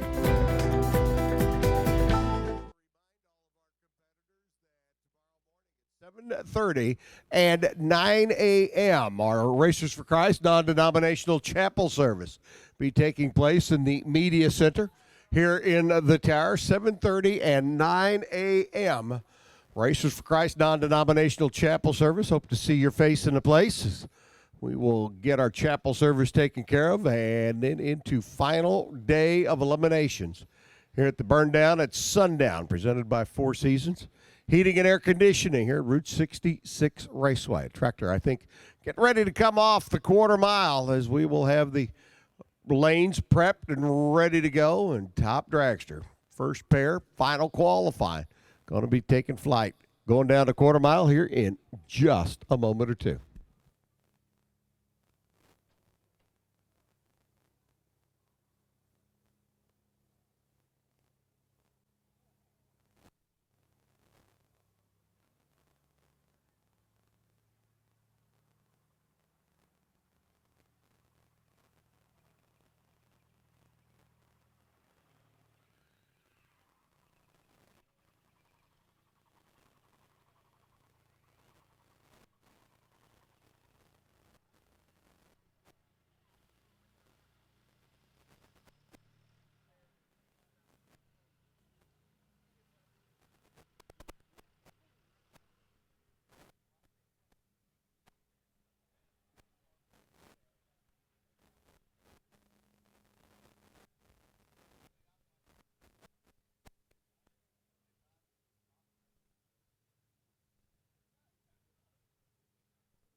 We understand our starter out there, Brad Bouchel, a.k.a. Cyrus the Virus.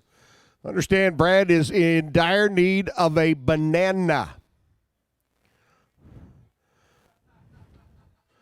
Bradley, I want you to know that we've got you taken care of, sir. Banana. Banana is on its way. We will get you a little potassium while you're standing out there in the sunlight, Brad.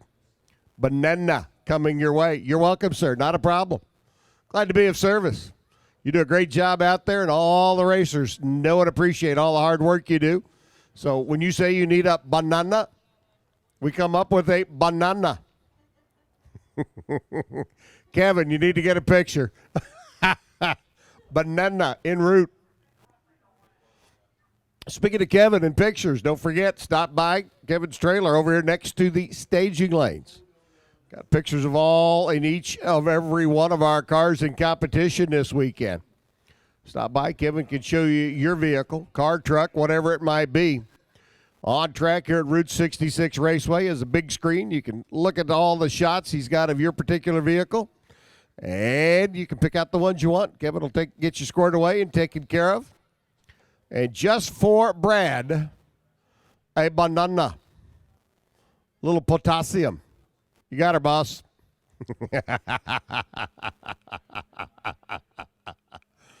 Oh, man. All right. Looks like everybody's off the track. Looks like the track is ready to go. Looks like we should be ready. Final qualifying. Our RacingRVs.com top dragsters.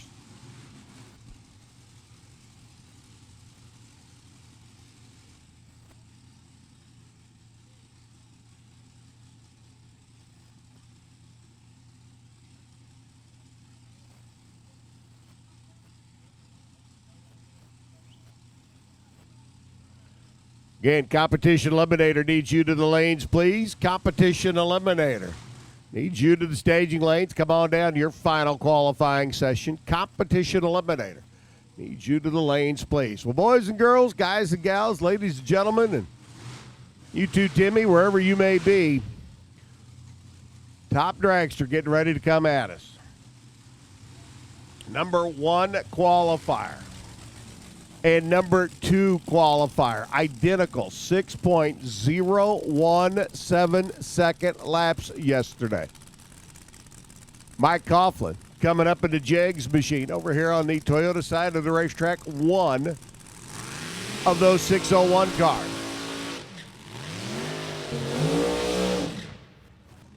Danny Nelson, boss man, lead welder, store owner, race Craft Chassis down in Batesville, Arkansas. Up on the left-hand side, Danny Nelson. Been to the final round. Picked up the win at the Sports Nationals a year ago. Looking to take his brand new machine down the racetrack. He's been 617 for a best. Coughlin has been 601. This is the final qualifying session. We will set our 32-car field. We have 38 cars that have made a shot down the racetrack. Question is, which 32 out of the 38 are going to be in the show? Well, we know these two guys are. They're not going to get bumped. Red light start doesn't mean anything here in final qualifying other than you're trying pretty hard. 6'11", 225, no help for Mike.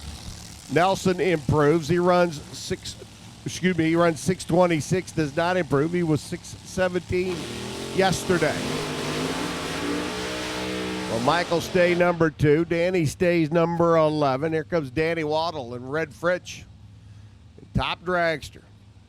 You can have a blower. You can have nitrous oxide. You can have a Pro Charger.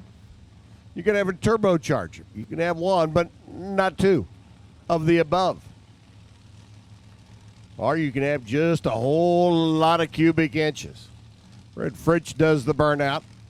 Runner over here on the Toyota side of the racetrack does his burnout, comes to a stop down there about 330 feet, and car won't go into R for reverse. That's not a good thing. Danny Waddle, blown big block combination for the runner out of Ohio. Over there on the left-hand side of the racetrack, Danny sitting waiting patiently. Guys down there trying to get Red Fritch's car to back up. Doesn't look like it's going to happen.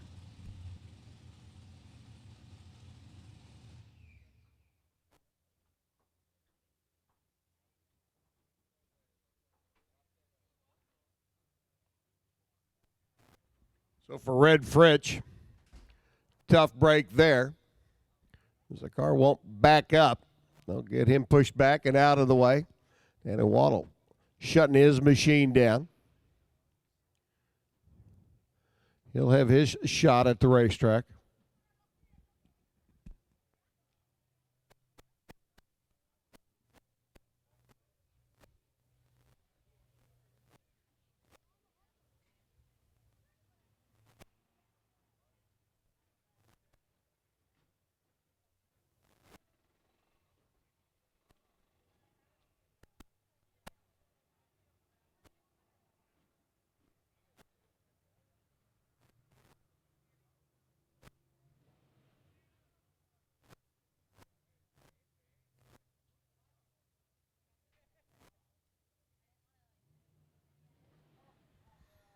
So the runner out of Columbus, number 26 qualifier at a 6:42. Final shot at qualifying. Hopes that the field doesn't pass him by, which it could conceivably. The Reds machine, a blown 520 cubic inch Oldsmobile combination. Losing fire after the burnout. Could not get her to back up. Could not get it to relight. Danny Waddle came back after his burnout, was sitting and waiting patiently. Unfortunately, the situation on Red's machine. Not able to get the car out of the way.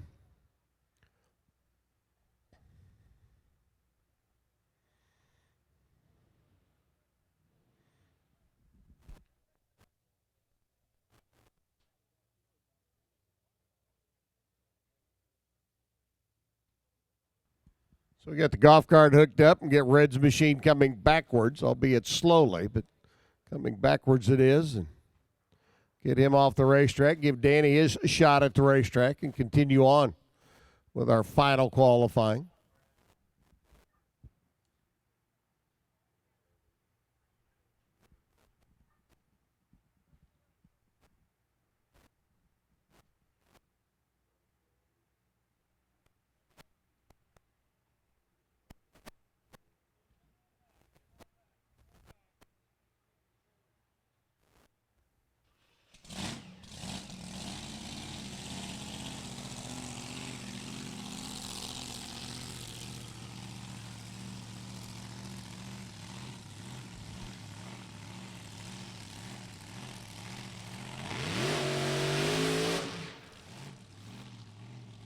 All right, for Red, Nan, and the rest of the gang out of Columbus. Tough break there, not being able to get down the racetrack for Danny Waddle. Another quick, short burnout. Already some heat built in the motor. Like to keep the engine, transmission, everything like it is on every other pass, so they have repeatability, able to know the numbers. A little bit of extra heat in the engine this time around from sitting there after the burnout. See what Danny can do. Waddle's machine, 6:22 yesterday in qualifying. A little extra heat, so he goes 6:27 at 220 miles an hour. Other than the air conditions slowing him down a little bit.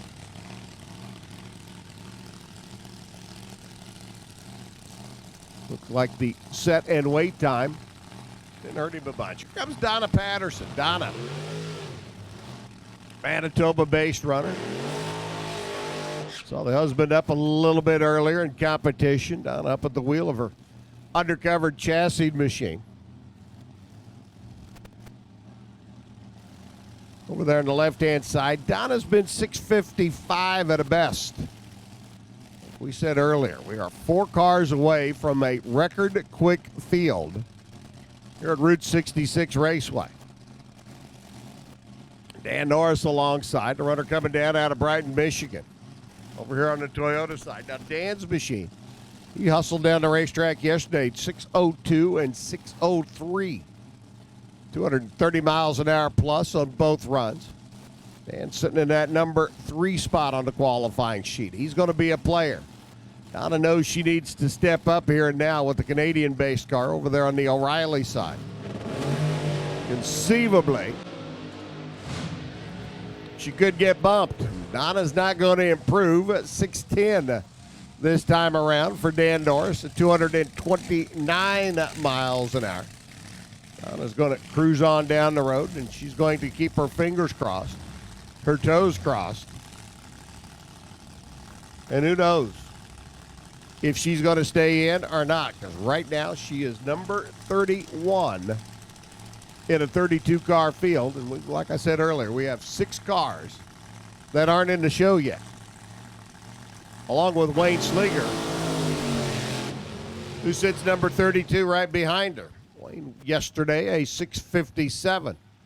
Pulls up now over on the Toyota side of the racetrack. Runner out of Wisconsin.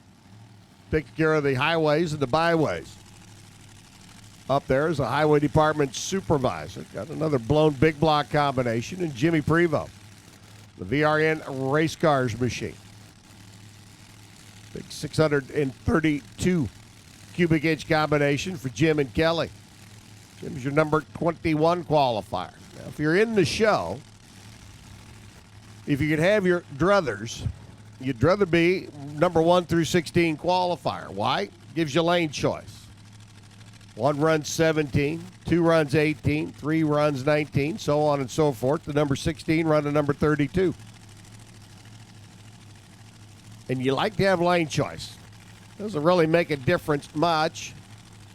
The lanes have shown to be very compatible here at Route 66 Raceway, but if something happens in front of your run in elimination and you've got lane choice, you can tell the other driver to take the lane you don't want.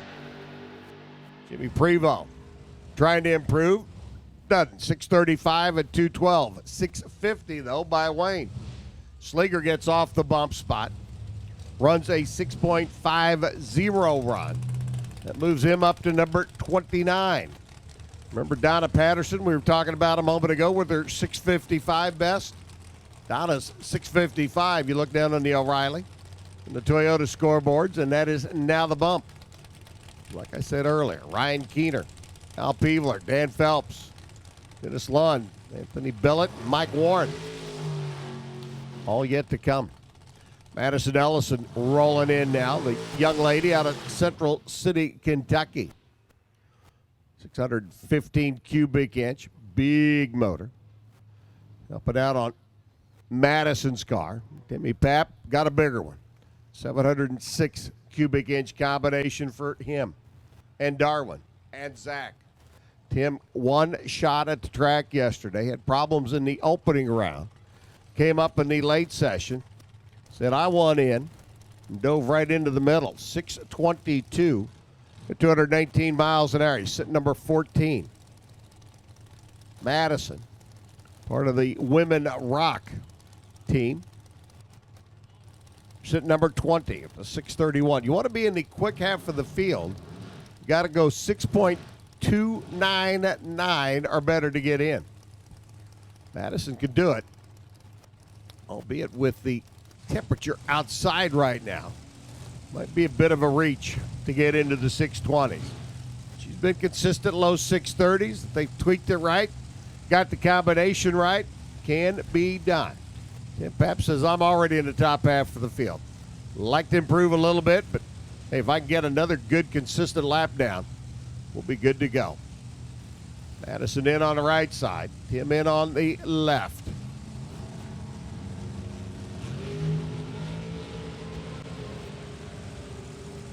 Final qualifying for our top dragster field, 6.301.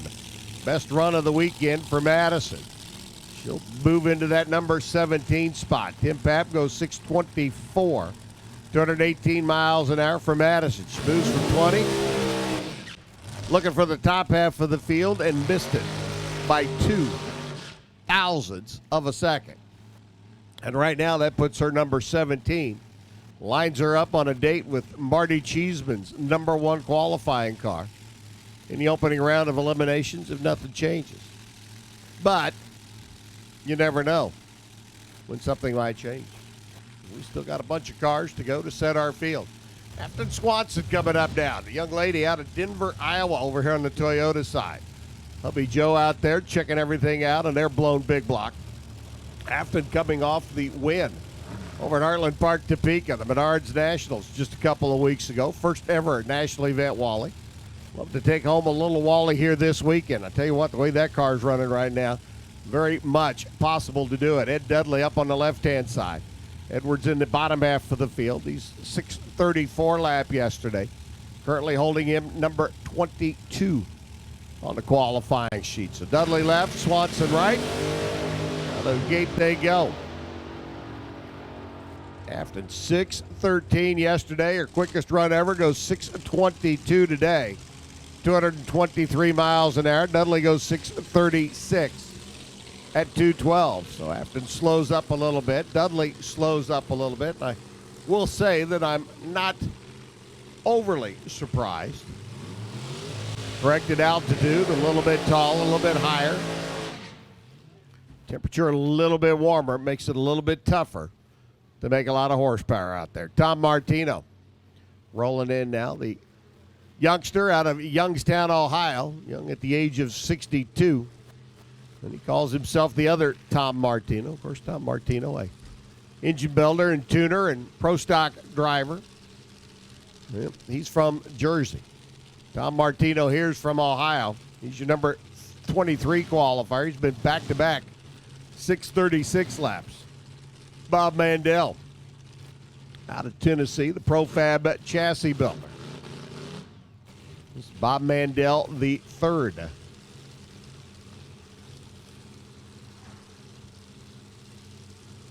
Mandel sitting number 16. His 6.300 right now is the split for the quick half of the field.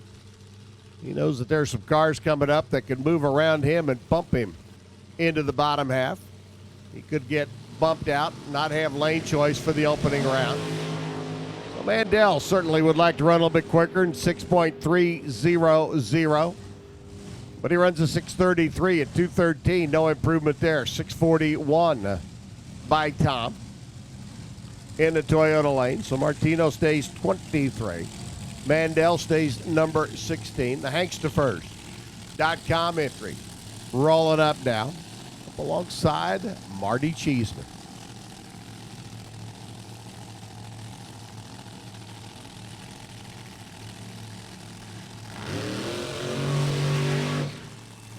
That's your number 1 qualifier. Number 1 qualifier over there on the O'Reilly side of the racetrack. The Ohio-based team. Marty Cheeseman at the wheel. Chuck and Shane. And, of course, the name Chuck Cheeseman, synonymous with top alcohol funny car racing here in Division III competition for oh so many years. Well, Marty's taking over the driving duties. Chuck is doing the tuning duties. Spitzer chassis race car for them, and they went 6:01 yesterday at 237. Zach Sackman, the young driver out of Illinois, the Hankstafers.com entry over here on the Toyota side of the racetrack. 6:04 yesterday by Zach. So both of these cars locked into that 6:0 second time runs yesterday. Both of them locked solidly into the show. Round 1 of eliminations and our top dragsters. Going to be coming up a little bit later on. Comp Eliminator needs you to lanes, please. Competition Eliminator needs you to the staging lanes, please. Cheeseman rattling the tires a little bit. Sackman in the Hankstafers car goes 6:14. 225 miles an hour. No improvement for them, but they'll be back for that opening round of eliminations for Marty, Chuck, and Shane. That 11:65 number wasn't exactly the run they were looking for. So they'll get that car back to the pit area. Like they may need a little bit of an assist from the quad down there at the other end. Marty popping the parachute on the top end. Going to slow him up a little bit. Need to push him off the other end of the racetrack. Mark Krupa, Craig Sullivan, getting ready to roll in next. Sullivan out of Indiana. Craig in the collision biz.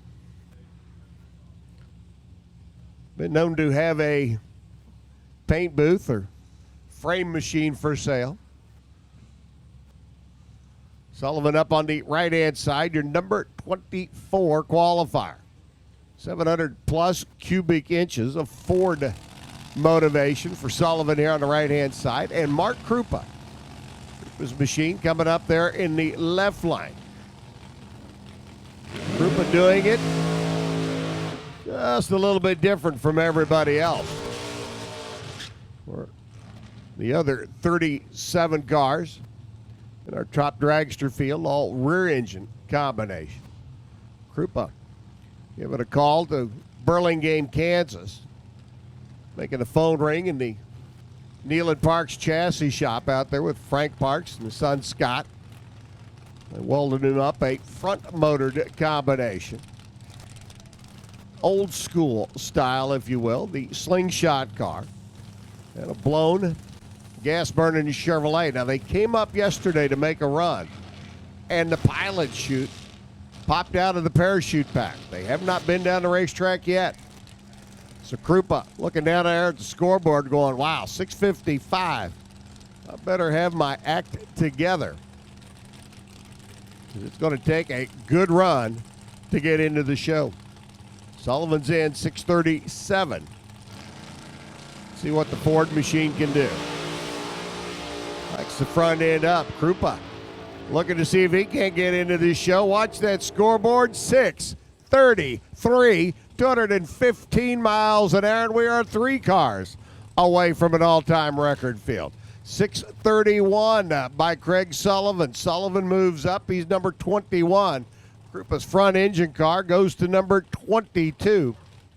As we call top sportsman to the lanes now, please. Top sportsman needs you to the staging lanes. And back home in Burlingame, Kansas, I'm pretty sure Frank and Scott probably listening in on D3 TV, and that front-motored car jumps right smack dab into the middle of the top dragster field. Nice lap down the racetrack. Lynn Ellison and Frank Carpinelli rolling in now. Frank out of Canton.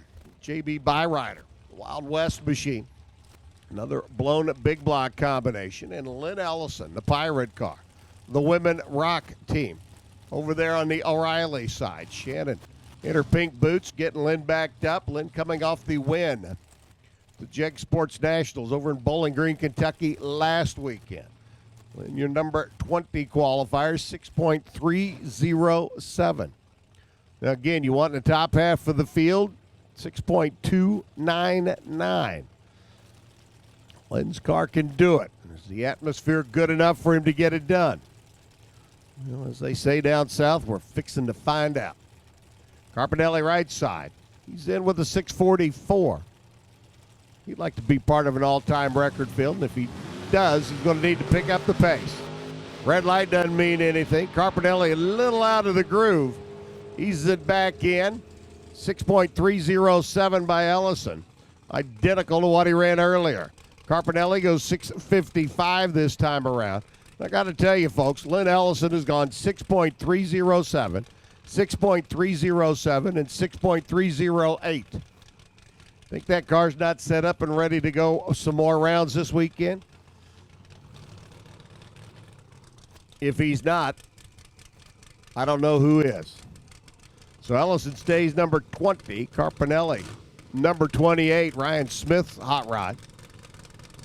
Not answering the bell yet. Al Peevler, not in the show. Your reigning division champion, sitting in the water box, the Pro-Charged Chevrolet over there on the left-hand side.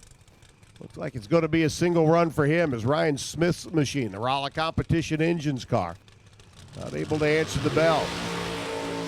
Starting line guys tell Al to go ahead and do his burnout. Peevler's like, come on, guys. I need to get this run in. This is the last opportunity I have to get into the show. And for a reigning division champion to not be in the show going into the final qualifying session, well, let's just say it makes life over in the pit area just a little bit tense. So Peevler, 677 his best run. Needs to run 654.3 to get in. He can do that normally with ease. 3 cars away from an all-time record field in Top Dragster.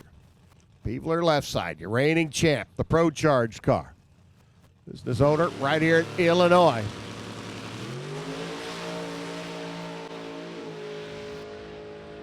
That was a little soft off the line. And a 656, 213-mile-an-hour shot is not going to get Al Peevler into the show here this weekend. And that, I say, as I pick my jaw up off the floor, for your reigning division champ not getting into the show. Car was just lazy leaving the starting line. Makes it real tough to go quick and fast at the other end of the racetrack. Warren Johnson once said the sport of drag racing is all about the continued application of acceleration. And for Al Peevler that time, that car did not get up on the tires and start its run down the racetrack. Wow. John Biaggi rolls in now. John sitting on the bump, his 651. With the Speed Shop owner out of Granville over here on the right-hand side, and John Scally, Sr. there on the left. Both these cars in the show. Scally's in safely. The ATI transmission car. Spitzer machine over there on the left-hand side. John Biaggi, though, knows that there's still cars coming. Could bump him out. That 651 isn't necessarily a safe number. So he's looking to step up.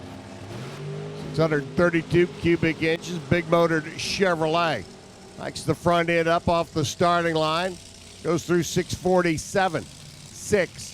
209 miles an hour. That gets Biaggi off the bump. Tightens the field up a little bit more. Biaggi moves to number 30. 643 by John Scally at 209 miles an hour. He does not improve. Stays number 18. You look on the scoreboards, 654.3.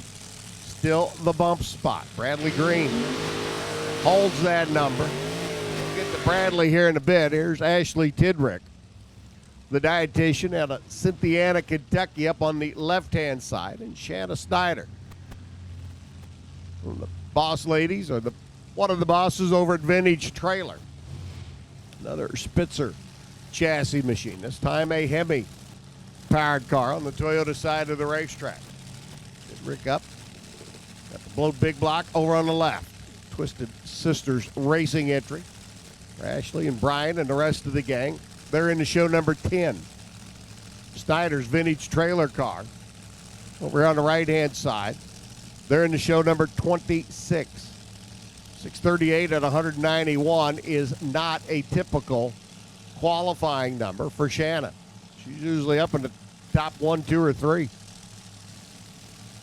Don't know that there is a 601 laying out there right now. But if anybody can do it, it's certainly this car, the Vintage Trailers machine. Tidrick, top half qualifier, 617 so far.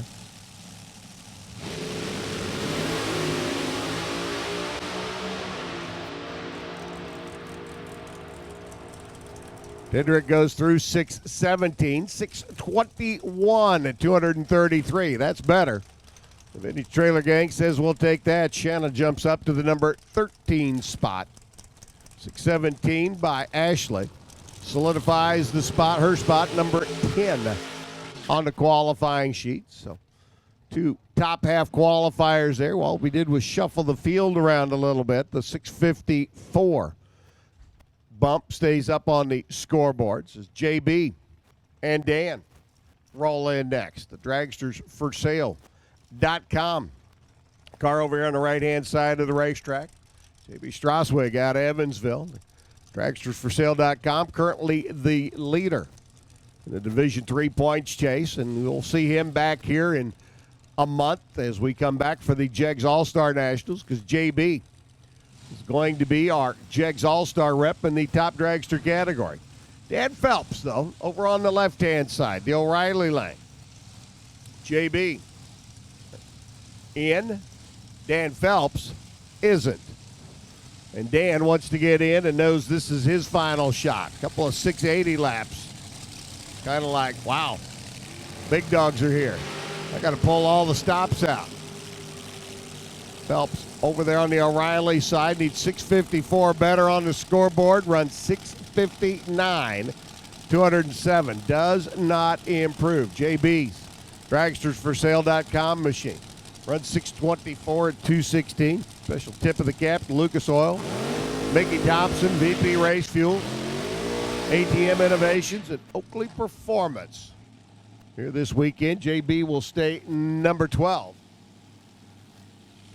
And Dan Phelps, unfortunately, now has lane choice. Headed back to Missouri. Brian Keller's car rolling in. Here's your bump car. Bradley Green, we were talking about him earlier, 654.3.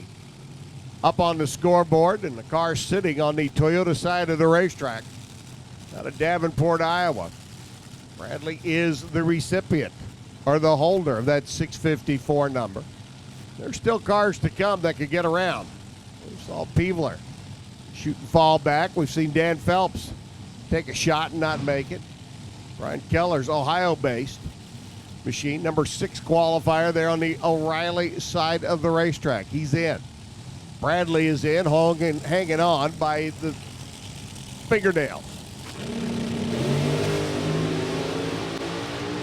Rattled the tires a little bit. That's going to slow him down. And he runs 660, 206 miles an hour. No improvement. Bradley's got to keep his fingers crossed now. Brian Keller goes through 606, 235 miles an hour. That's an improvement and locks him in to that number 6 qualifying spot. So Brian does what he wants to do. That is get a good lap down the racetrack. Bradley got a good shot down, but not as good as he'd like, because he'd certainly like to have gotten off that bump. 654.3. We are 3 cars away from an all-time record field, and unfortunately, I do not think we're going to get there. Tony Elrod up now, the Sunoco Race Fuels. It's a W chassis, one big block combination for Tony over here on the right-hand side, and Richard Edwards machine. The Ironman car out of Terre Haute on the O'Reilly side. Tony's in, bottom half of the field, number 29. Richard over there on the O'Reilly side, he's in the show. Top half of the field, number 7 with a 607. 0.4 of a second difference between the two. Now, let me tell you, if you're not familiar with the top dragster field, we're basically bracket racing at 6 seconds, 200 plus miles an hour. And these guys and gals in the category, they make it look pretty simple, but they are rocket ships going down the racetrack. And as long as you are in the show and have a repeatable car and can drive it, you can win.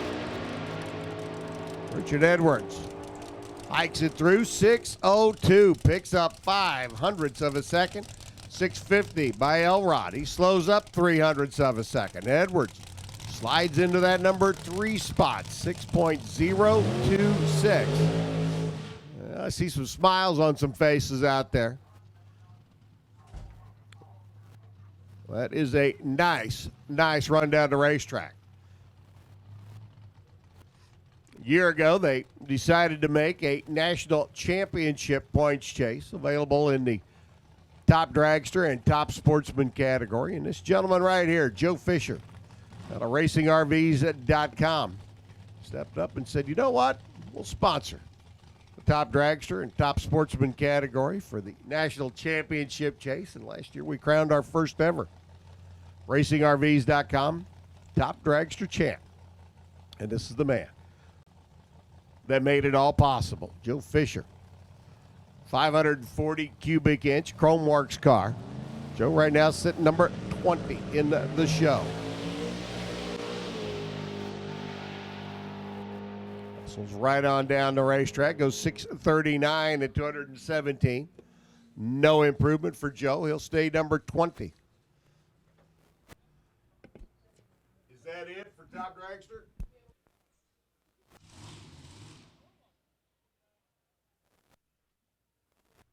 Our field set for our Top Dragster competition. We ended up 3 cars away from the all-time record bump. Marty Cheeseman, Mike Coughlin, Richard Edwards, Dan Norris, Zach Sackman, Ryan Smith, Brian Keller, and Afton Swanson, your quick 8.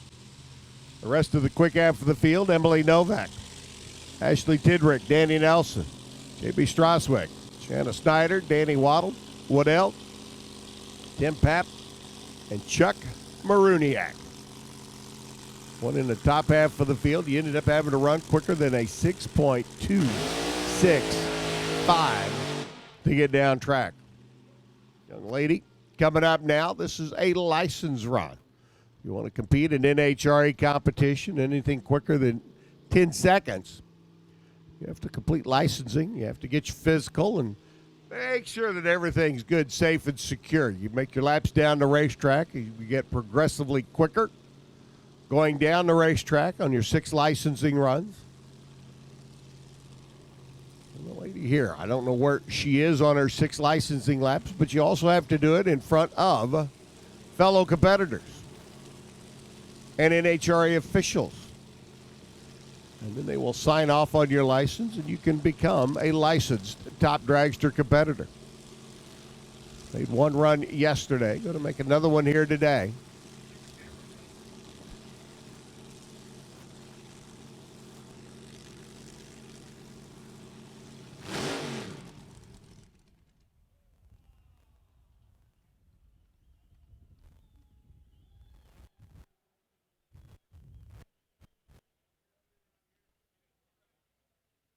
Is not going to go anywhere. Looks like problems there on the starting line, and well, that's not a good thing. Don't want to have problems on the starting line. Just doesn't work quite so well to do it that way. So we'll get her pushed back and out of the way.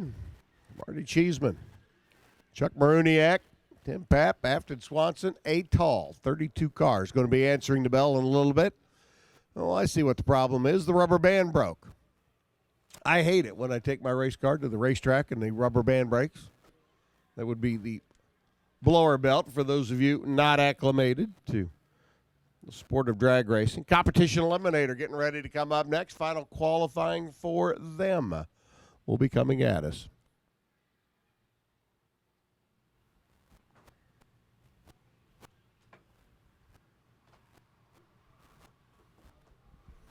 I was just down there hanging out at the Midway, went and saw the guys over there at the fan pit stop.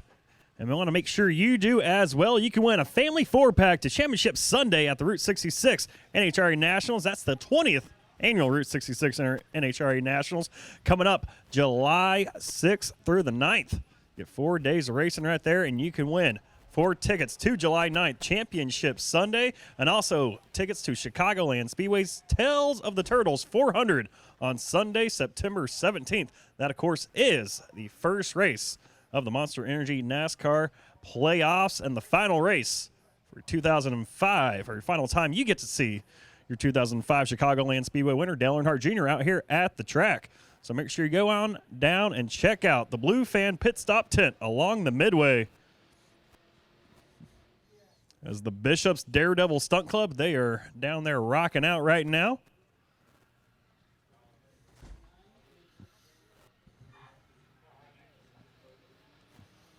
You want to make sure you grab a drink and listen to them. You can enjoy music by them at the Beer Garden along the Midway. Refresh with a nice cold one. Between runs on the drag strip, stop by the Porter Bar along the Midway today. Good music, good beer, good times. Also, make sure you check out Jake Melnick's Hot Wing Sauce Experience display underneath the grandstands. I was told that's probably middle of the way of our social media banner and the Coca-Cola banner. If you look up there on the grandstands, you can check out the Jake Melnick's Hot Wing Sauce Experience and see if you can handle Jake Melnick's XXX Wing Sauce. An official tasting costs only $3. That's $1 an X. Sounds like a deal for me. So go down there and see if you can handle the XXX Wing Sauce.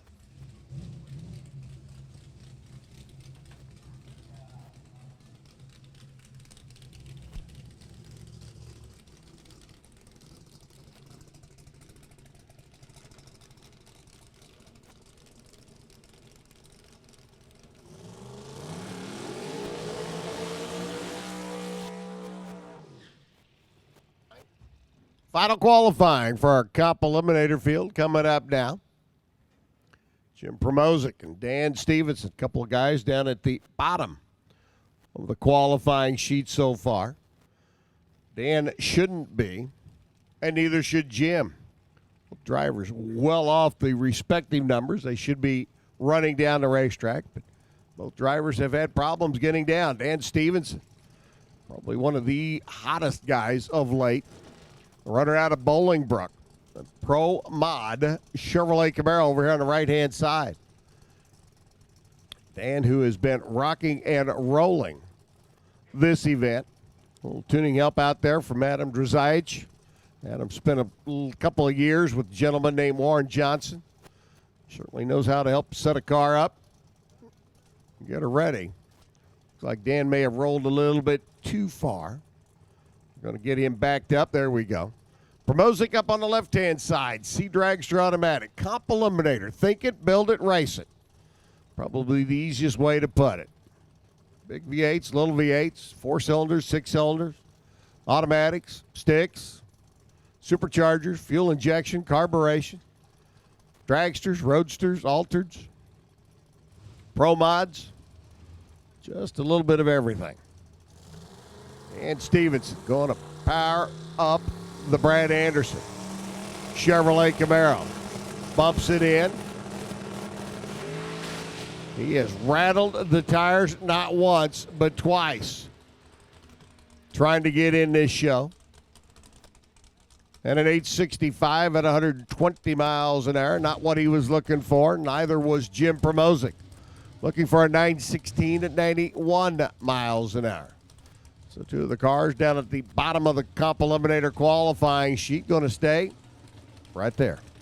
No improvement for either one, and it's got to be extremely frustrating. Stevenson's car has been thundering.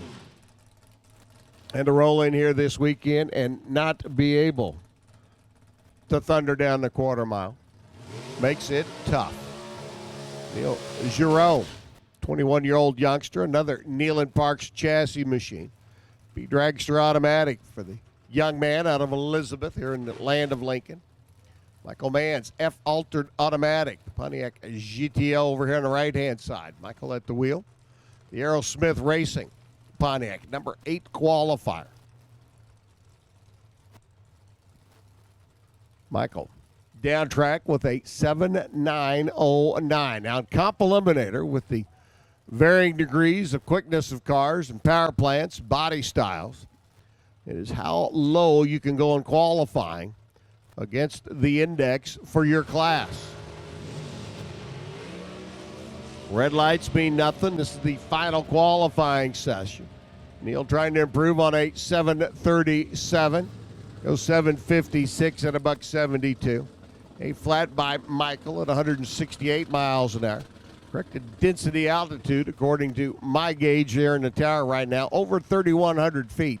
Probably the worst conditions we have had in the last 48 hours here at Route 66 Raceway. And when your atmospheric conditions are high, makes it tough to build horsepower out of naturally aspirated engines. So Neil will stay number 21. Michael Manns will stay number 8 on the qualifying sheet. And that brings up Ray Skillman. Skillman with one shot down the racetrack. Came up in one of the sessions yesterday. Had a small fuel leak, and they shut him off before he was able to get down the racetrack. So Skillman's one and only lap at 8:43. Brian Stuffelbeam, the A Econo altered, a little 336 cubic inch mouse motored Chevrolet. 23T body style. Single four-barrel automatic transmission. Brian sitting number 17. Half a second under the index for Brian, a half a second under the index for Ray, and you're well back in the pack because, man, I'm telling you, top 4 cars, top 5 cars, all 0.7 of a second under. That's stout. Of course, the air yesterday, much better than it was today. Don't know that we'll see any drastic improvement. Ray Skillman takes off, shoots and falls back. Brian Stuffelbeam sits and waits patiently. Then he, too, launches and falls back. Stuffelbeam will go through 12 seconds. Skillman's Little Cobalt out of the Ray Skillman Auto Mall will go through in 21 seconds. And again, we go at 4-2. Skillman may have to refire the Cobalt to be able to clear the top end of the racetrack. We'll hold momentarily on this end, make sure we get the top end cleared. Stuffelbeam's car makes the bend down there. Looks like Skillman's car still moving, albeit kind of slow down at the other end of the racetrack. Top Sportsman, you should be in the lanes. Final qualifying. Top Sportsman needs you to the staging lanes, please. So Ray stays 15. Brian Stuffelbeam stays number 17. We have done absolutely nothing to shuffle our comp eliminator field right now. Ronnie Bone, your number 2 qualifier.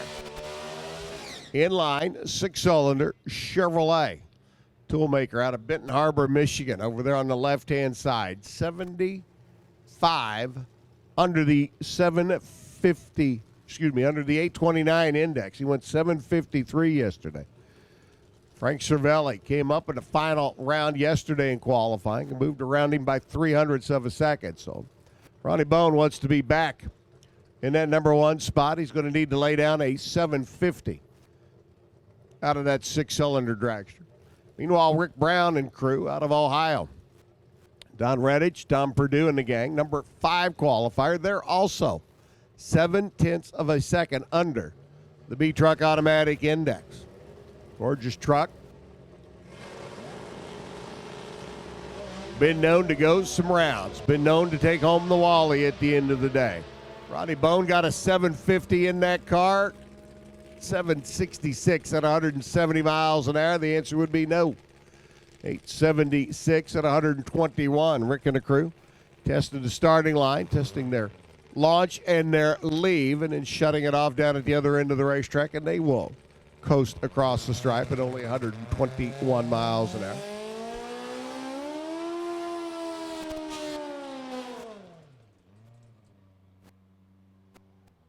Sound that you hear right now, Brian Simonek out of Toledo, Ohio. That is a 4-cylinder Honda power plant out of a Honda Accord. All 160 cubic inches of it. Little F dragster automatic. Comp Eliminator is all about thinking, building, tuning, engineering, and ingenuity. Looks like Bill Rymanap got problems in his GTO. The seat kind of altered, going backwards. All the guys were looking inside the car, and that's not looking good for Bill. He will be your number 14 qualifier. Gorgeous Pontiac for the runner out of lacrosse, but let's see what Simonek does. 853, his best shot down the racetrack. See if he can improve on that. Haven't seen a whole lot of improvement in this session. He goes 864, 152 miles an hour. So Brian's ready. He'll come out of the number 19 qualifying position. Rymanap, unfortunately, not going to get a shot down the racetrack with the GTO.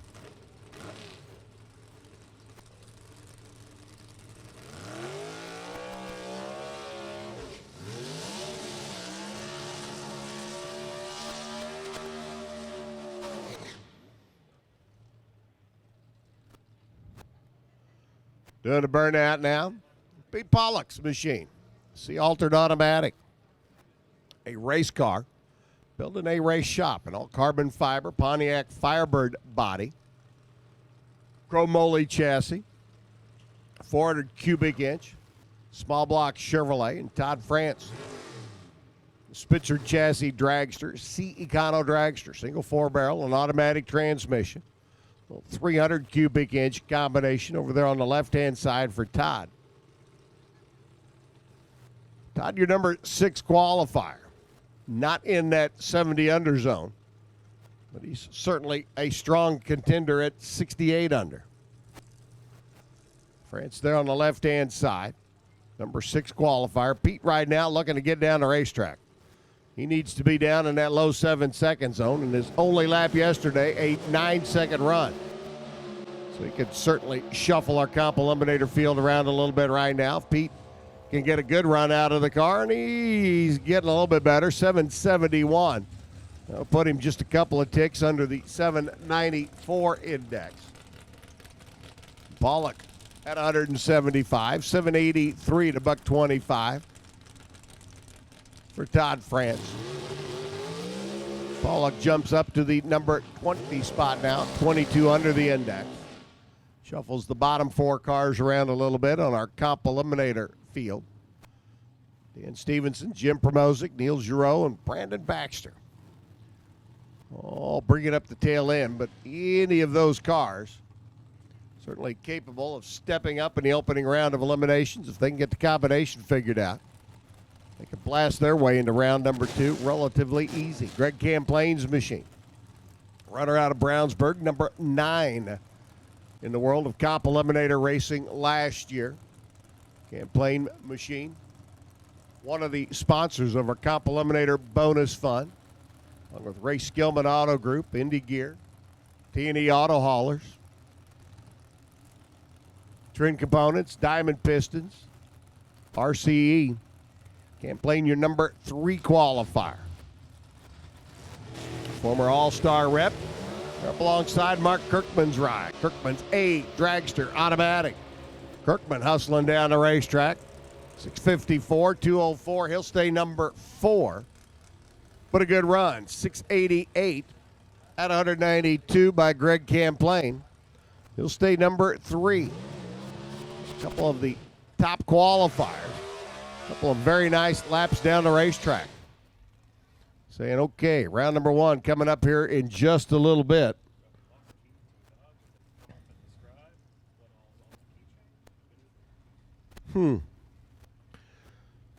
If you own a Dodge, reach in your pocket and get your keys. He's got his. She's got hers. He's got his. But if you own a Dodge, you need to reach in your pocket and pull out your key. Aha!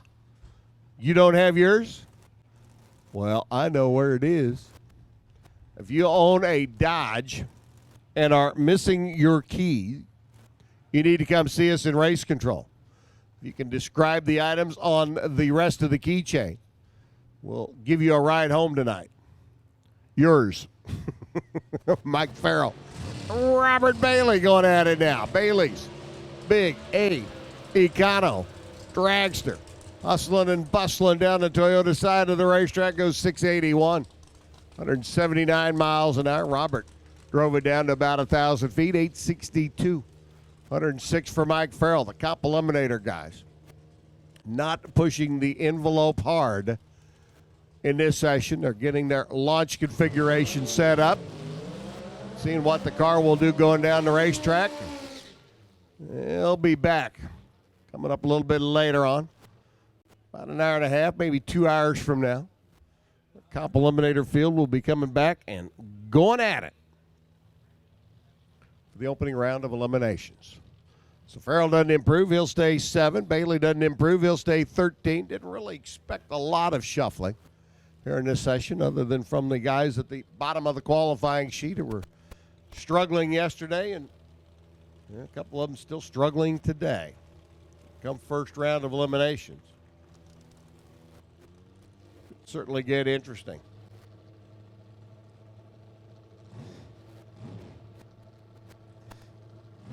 Brandon Baxter, an A altered automatic, 714 cubic inch Hemified Dodge Stratus.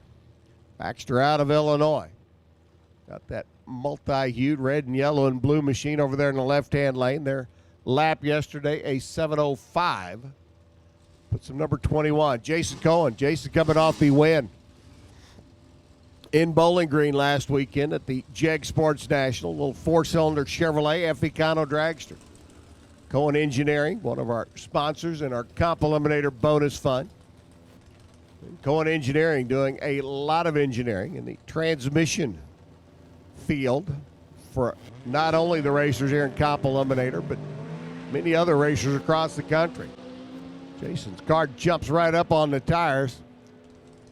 Meanwhile, Brandon Baxter hustles down track, 671, 206. There's a car out of the number 21 spot, picking up the pace a little bit. Baxter improves. Climbs himself up on the ladder a little bit, only a couple of notches, but they're going the right direction, and a good run down the racetrack there, 8:18. 159 miles an hour for Cohen. Jason will stay number 9 on our Comp Eliminator qualifying sheet. Steve Ambrose and Jeremy Bailey. Jeremy over here on the right-hand side, the Toyota lane. Runner up here a year ago with his B Dragster automatic. The service tech coming out of Indiana.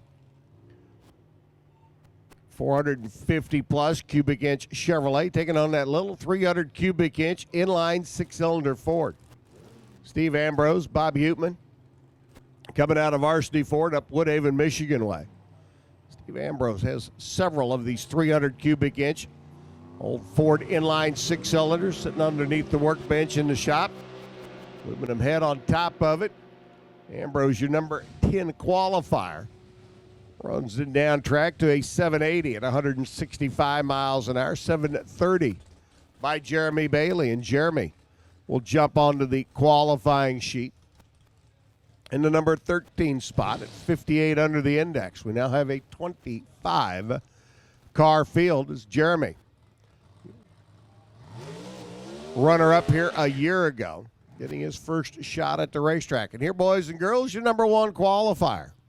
Frank Cervelli, runner out of Avon, Indiana. B Dragster automatic. Went 6.66 and 6.67 yesterday. Let me tell you, that's flying. 78 and 77 under the index on back-to-back laps. Frank, during the week, shop manager at a place you may have heard of if you're a drag racing fan. It's called Don Schumacher Racing. DSR, shop manager.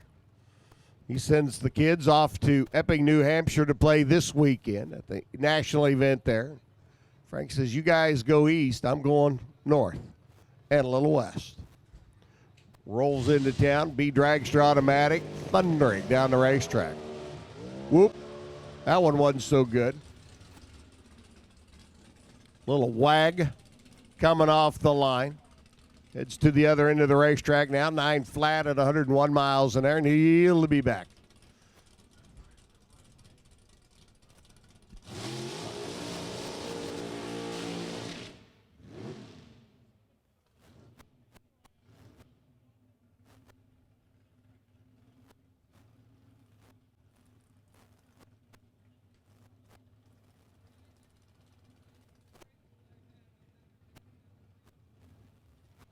Jim Promozic Jr. up now in his C-altered automatic. Saw Senior up a little bit earlier.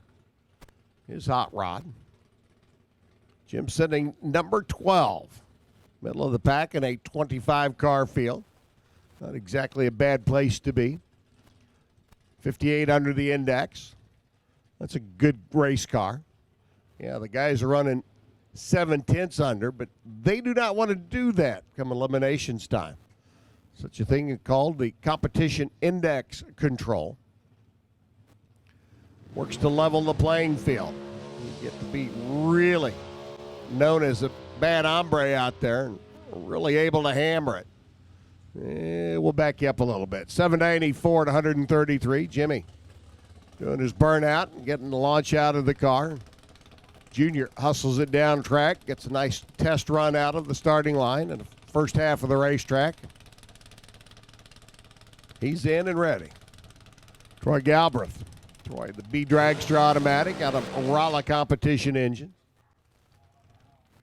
Runner coming up from Indianapolis. 686 and 687 yesterday. 2 good laps down the racetrack.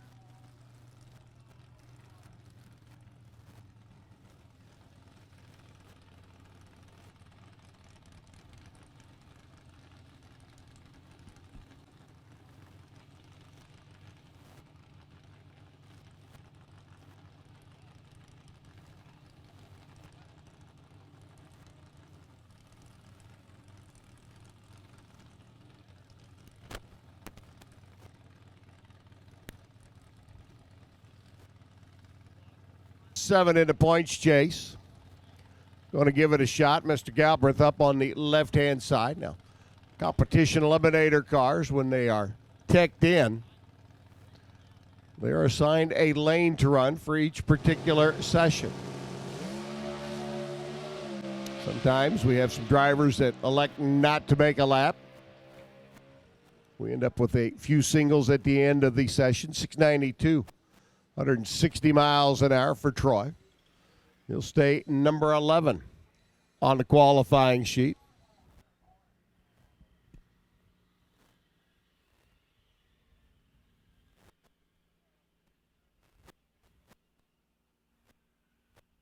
We'll set our comp eliminator field as we get ready to go with our RacingRVs.com top sportsman category.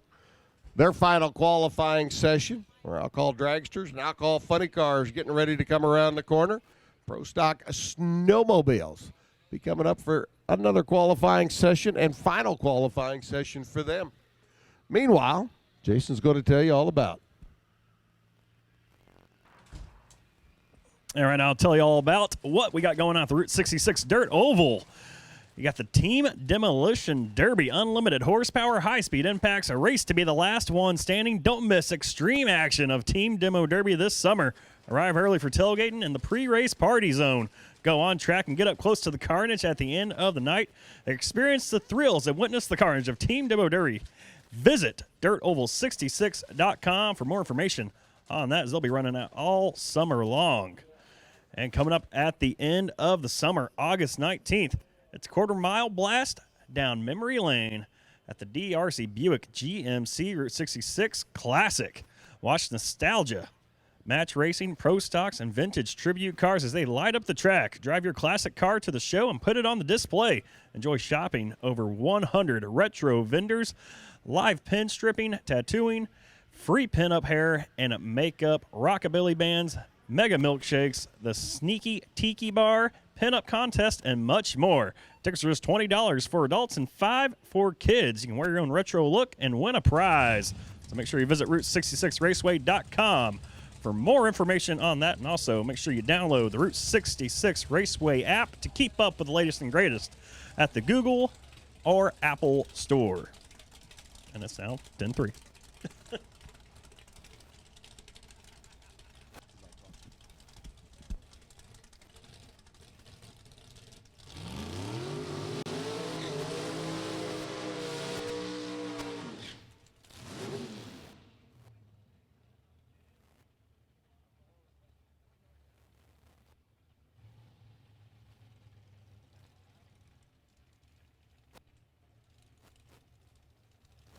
Our Pro Stock Snowmobiles back to the lanes, please, for their final qualifying session and our Norwalk Finals. Gentlemen, if you would, please, need you back to the lanes. Pro Stock Snowmobile. Back to the staging lanes, please. All right. We qualified 32 in our top sportsman field, just like we qualified 32 in our top dragster field. Top sportsman this weekend, we have officially had 36 cars take a shot at the racetrack. Not in Bill Rotes, Rick Soka, Rick Bowman, and Kenyon Dinkle. Let me tell you, out of that foursome, a couple pretty good cars in there that should be in the show. Right now, John Lynch and Randy Promozic going to take their shot down the racetrack. The Cavalier. Promozic, 762 cubic inch big motor. Got the bottle on it. John Lynch's ride out of Manhattan, Illinois for the firefighter, first responder. Over here on the Toyota side of the racetrack. John goes in and double bulbs. Randy Promozic goes in. He's got 7 seconds to rock it in. He gets in. First pair down the racetrack. Whoa, where are you going there, Randy? Hang on. That steering wheel's there for a purpose. Keep it in your lane, if you would, please. And he did. John Lynch goes 7:18 at 186. He picks up 0.05 of a second. 10:52 by Randy Promozic. Your number 3 qualifier will stay number 3, but he'd certainly like to have a little bit more than that. Lynch with that 7:18 shot moves himself up a little bit on the qualifying sheet, albeit he's still down at the bottom, but he's in the show for now. Here's Bad Eye Breiniger, Middletown, Ohio-based runner, a tool and die engineer. 714 cubic inch Ford Mustang. Number 20 on the qualifying sheet, Chad Peckrule's machine. First generation Camaro bodied entry, all 765 cubic inches.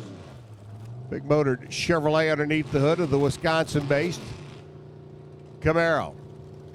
For all you Ford fans out there, 714 cubic inches of Ford. Going to motivate the Mustang down the racetrack. I'm telling you what, how about Top Sportsman? 7 second, 6 second, 200-mile-an-hour shooters. Ford and Chevrolet getting ready to go at it right now. And how much more classy can you get? Mustang versus Camaro. Going to go down the quarter mile.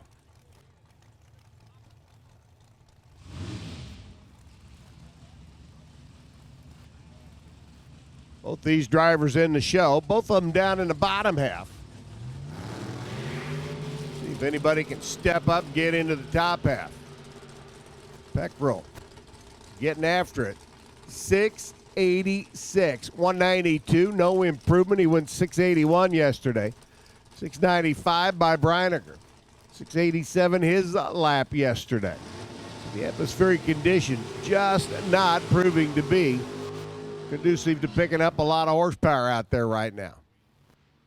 For those down at the bottom half of the show looking to get in, going to take a 765 or better for Bill and Rick and Kenyon. That 765 should be a doable number. For Dave Granger and Kylie Dumke, they're already in. Better than that. Kylie over here on the right-hand side got the little neon. 762 cubic inch Hemi.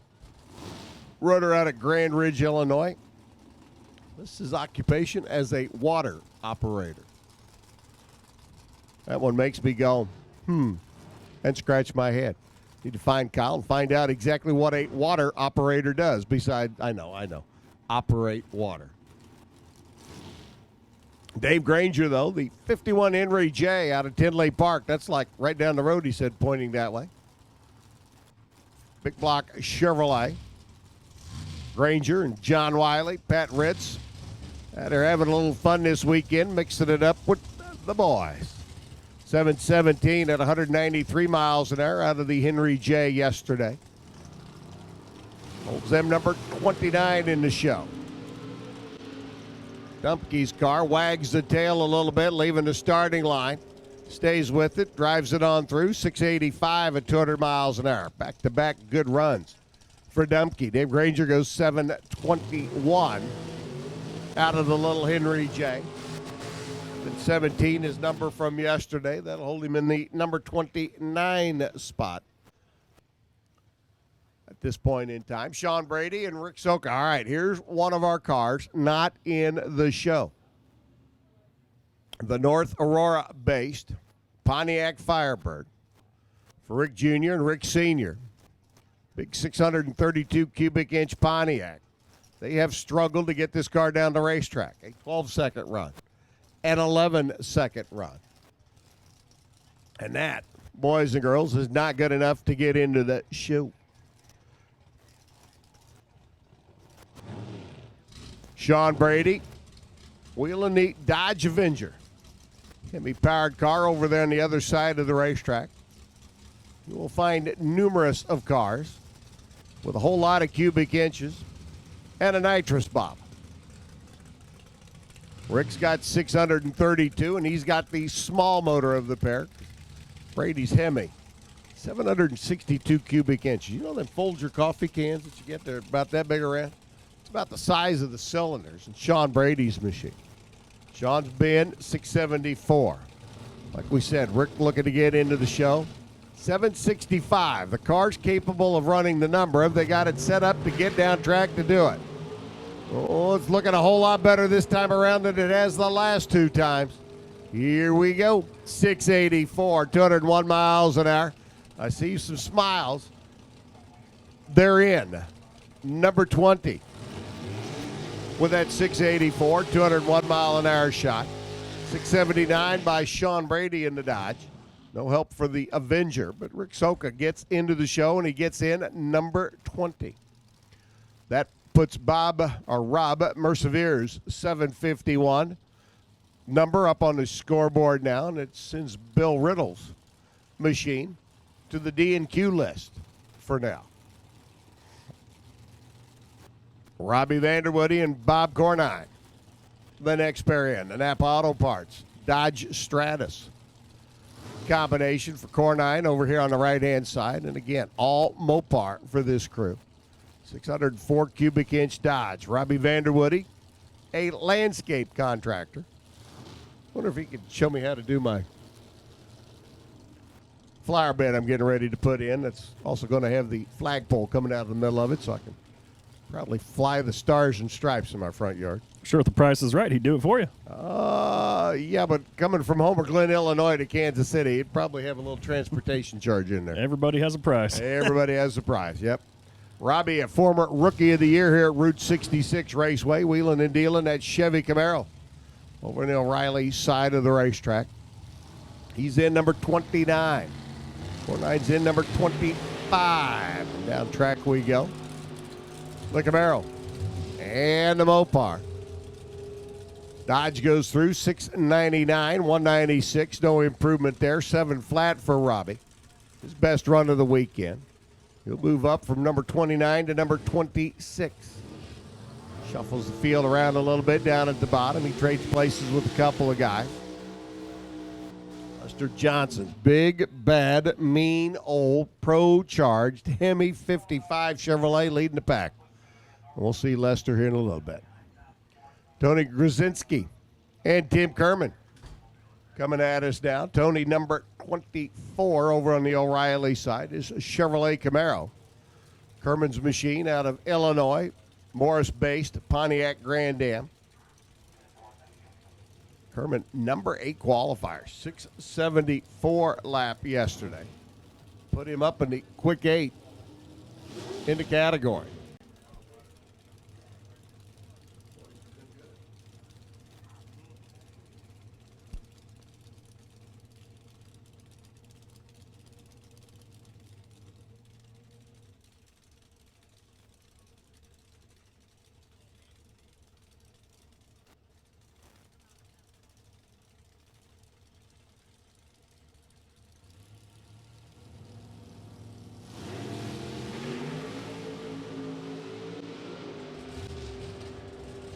Lewinsky trying to improve on a 695, goes 702. No help. He'll stay number 24.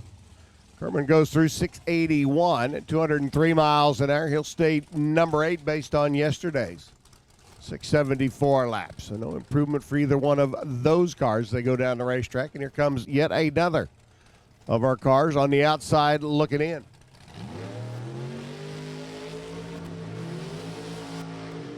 And that would be Rick Bowman out of Iowa over on the left-hand side of the racetrack. 740 plus cubic inches on the left-hand side. Bowman looking to get into the show. 1 lap yesterday, and it was trouble-plagued from the get-go. Ended up coasting through the beams down at the other end 15 seconds later. Ron Biondo up in his Chevy Lumina, number 6 qualifier. 673 and 675 yesterday. Biondo's car showing some pretty nice consistency. One of 2 of the older luminous body styles in competition here this weekend. The other, your defending champion. We'll see him come up here in a little bit, I'm sure. Don't think he's going to miss an opportunity to get down the racetrack. Now, 7:51 the bump. Rick Bowman not in the show. Rob Mercier knows that number is his. He's got to watch Rick Bowman's machine. Bowman in the Camaro. I think he's in. 684, 206 miles an hour. Mercier gets bumped out. 680 by Ron Biondo. No improvement on his 673. Bowman makes it all the way down the racetrack.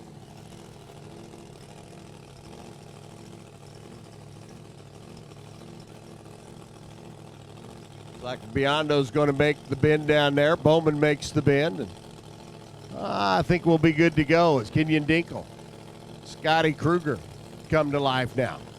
All right, we've looked down at the O'Reilly and Toyota scoreboards. Everybody look with me. Okay, 7:18 now the bump to get into the shoe. 7:51 was. We just took care of that. Rick Bowman jumping in with his 684 to the number 21 spot.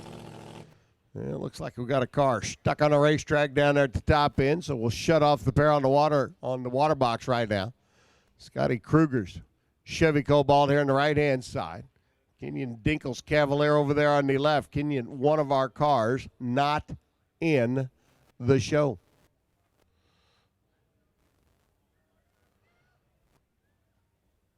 Kenyon knows that this is his final opportunity to become part of the first round contestants coming up a little bit later on for round number 1 of Top Sportsman action.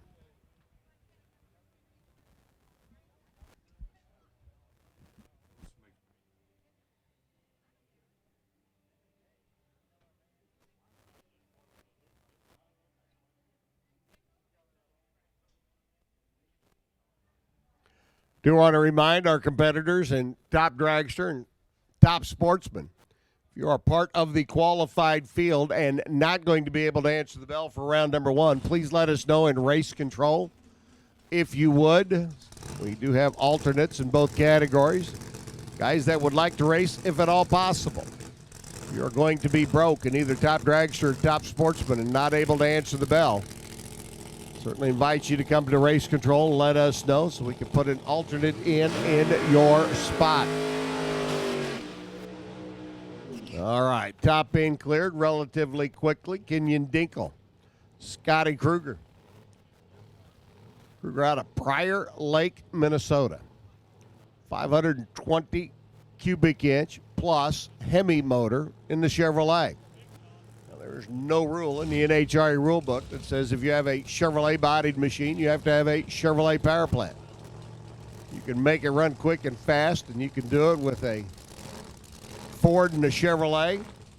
You can do it. You can do it with a Hemi and a Chevrolet like Scotty Kruger. You can do it. Kenyon Dinkle right now says, hey, I got a Chevrolet and a Chevrolet. I need to do it. 16-second lap yesterday, the one and only run down the racetrack with a college professor out of Terre Haute. He knows that looking down at the scoreboard, that 718 looms ominously in front of him. He'd certainly like to get this Cavalier into the show. He gets in.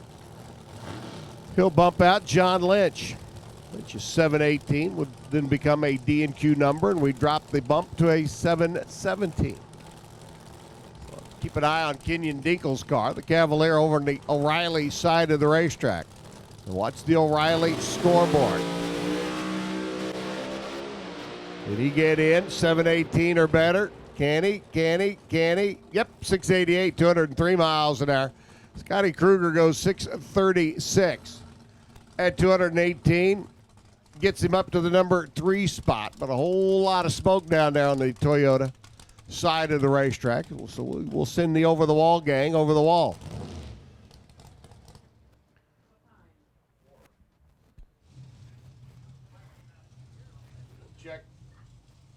Check the Toyota side of the racetrack. Make sure we're good and safe and secure. Manicure and clean as we have to. Should we have to get our next pair down the racetrack.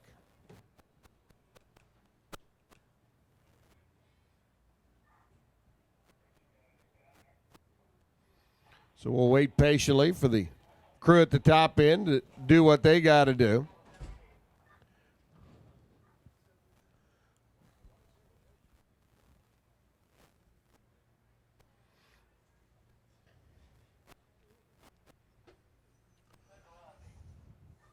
And waiting for the official word to come from the other end of the racetrack. Again, a reminder to our top dragster and top sportsman competitors. If you are part of the qualified field but are not going to be able to answer the bell for round number 1, please let us know here in race control if you would, so that we can slide in an alternate, as we have 4 or 5 alternates here in our top sportsman category and 7 alternates over in our top dragster field. So if you're going to be broke and not able to answer the bell for round number 1, again, we'd appreciate you letting us know here in race control. Guys and gals, top end of the racetrack, checking everything out.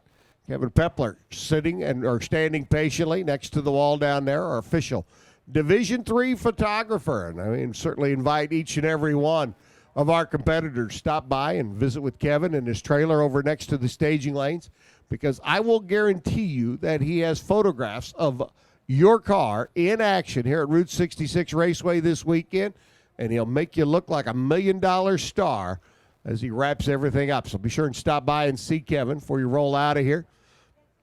Kevin Pepler, Division III photographer, the trailer set up right next to the staging lanes. Oh, it gets you set up. Photographs of your car in action here at Route 66 Raceway. And it looks like we're rolling some equipment off the top end of the racetrack and sending our guys from here down to there.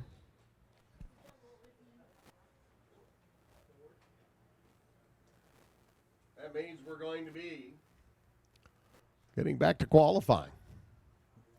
7:18 was the bump. 7:17 now the bump. Dave Granger's 51 Henry J. sitting on that bump spot.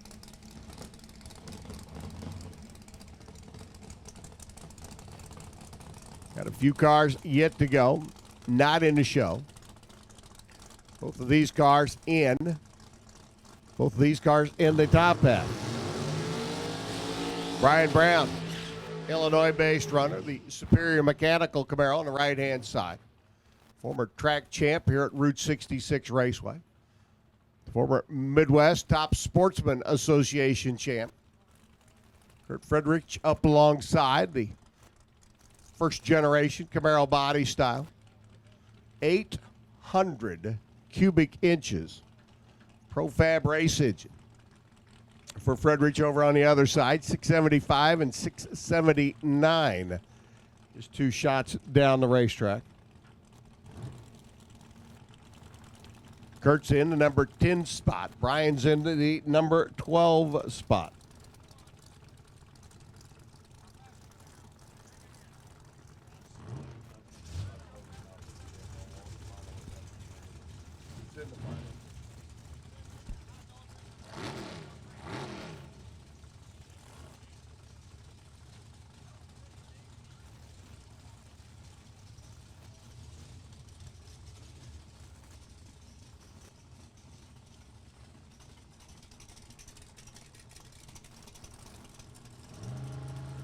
So Brian on the right, 676, one and only lap in qualifying. Can he improve? Wow, 009 on the lights for Brian, goes 682. No help, but he'll stay solid. Kurt goes through 685 at 205 miles an hour, and he was 006 on the starting line. Reaction time. Mucho craziness there. 006 and 009 getting out of the gate. That, boys and girls, pretty wild.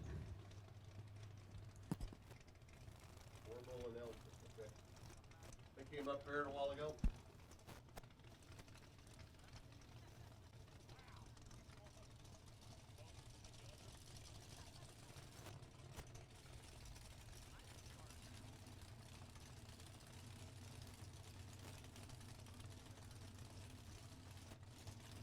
one who is and was who isn't on the line right now. Bill Rotes out of East Moline, Krabby's Bar and Grill. First generation Chevrolet Camaro bodied machine over there on the O'Reilly side. Bill looks down at the O'Reilly scoreboard and goes 717. Ha! I can do that. Only problem is he has yet to do it. This is going to be his third and final shot to get into the show. 51. Henry J. may or may not be part of the field. Chris Osborne, your number 16 qualifier here on the Toyota side, 7 flat, and a 747 at 176 for Krabby's. So Bill may be a little crabby, not making the show in the number 34 spot. Chris Osborne, 680 from yesterday, 7 flat today. In the atmospheric conditions, not real conducive. A little bit warmer, a little more humid. Trying to get these cars down the racetrack. When you've got natural aspirated machines going down track, barometric pressure and the air conditions and the temperatures certainly all come into play. Vince Nannini's VRN Welding. Olds Cutlass over there on the left-hand side, and Bill Riddle, the Corrigan Race Fuels. Later model Camaro over here on the right-hand lane. Now Riddle, coming down from Michigan, knows that this is his final shot at making the show. He needs to run a low 7-second lap to get in. So far his best, a 7:65. Otherwise, the runner out of Brighton, Michigan is going to have a head start on everybody else going home. And that is not the way you want to leave the race. You want to be in. You want to play. You want to be part of the show. Riddle on the right side, looking to get in. Chris Yates and the gang. Everybody's got their fingers crossed. Everybody's looking on intently.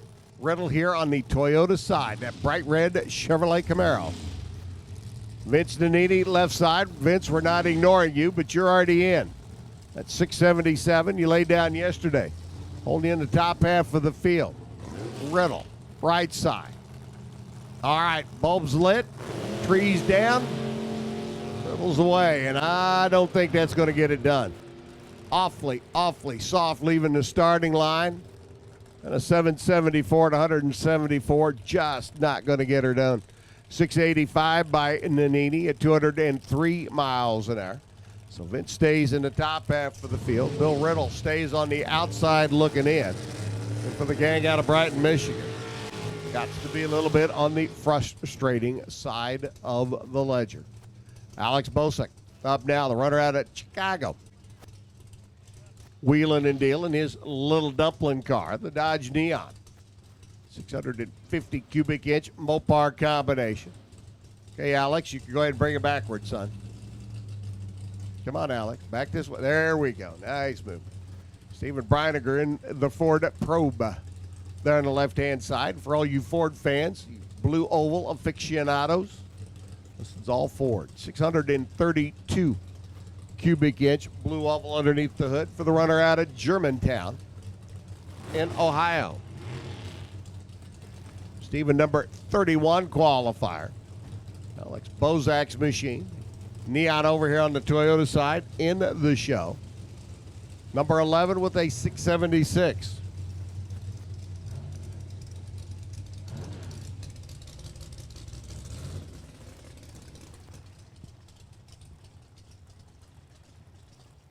Ooh, water box. This is going to be fun.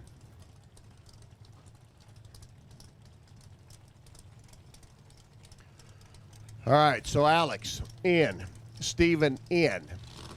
Stephen being down at the bottom half of the field. Like to improve a little bit if he can, just to tighten up his position in life. Ford Probe, Dodge Neon. Mopar and Ford down track, 698. Nice lap by Stephen, 681. Nice lap by Alex. Breiniger moves up a couple spots on the qualifying sheet, goes from 31 to 29. Bozak will stay number 11. But good side-by-side runs down the racetrack here at Route 66 Raceway. Jimmy Fallon. LS Johnson pulls in. No, not that Jimmy Fallon. This is Jimmy Fallon, the bookstore owner, out of Trenton, Ohio. This bright green 63 Corvette over there on the left-hand side. Remember, we were talking just a moment ago about Steven Breiniger being the number 31 qualifier and liking to improve.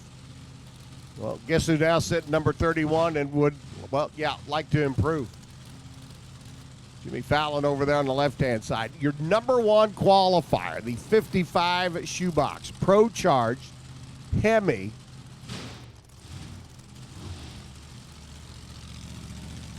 Number one qualifier at a 6:06 at 227 miles an hour. Earlier this year down in Gainesville, Florida. The Gator Nationals in top sportsman competition. Les Johnson put this thing in the 5-second zone. One of the baddest, the quickest, the fastest top sportsman cars in the country. And Lester and the gang out of Kentucky make it look easy with this combination. 6:06, 227 miles an hour. Number one here this weekend. That shoebox car. Sticks, plants, goes, bang.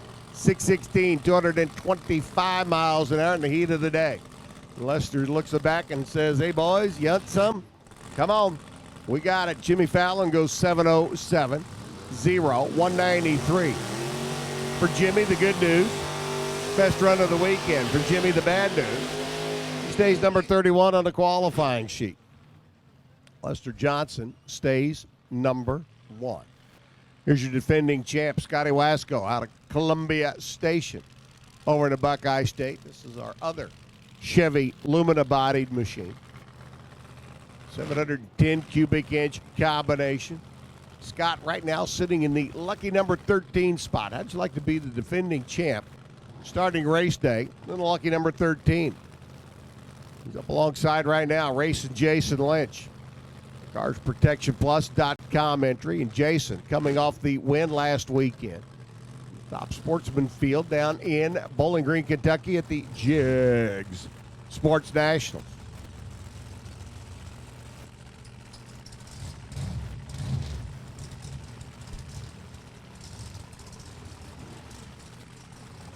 Jason loved to add another Wally to his mantle. That is full and overloaded.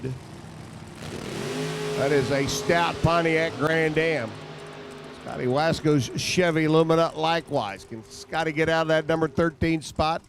683 is not going to do it at 202 miles an hour.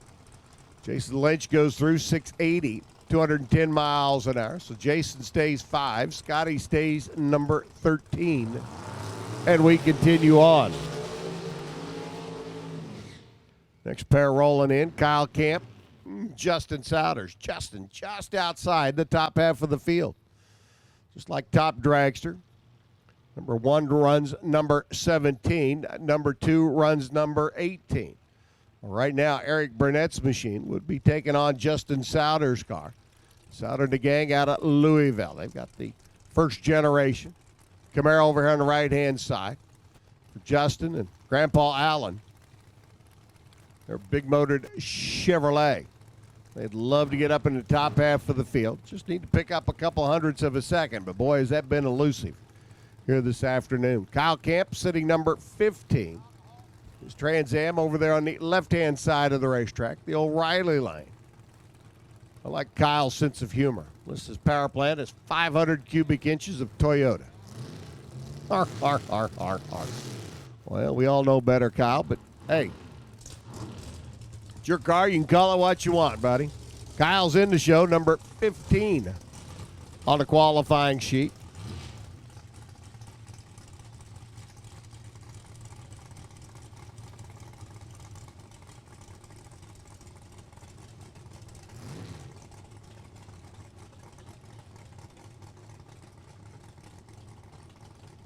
So Kyle's on the left. Justin's on the right. Both cars in the show.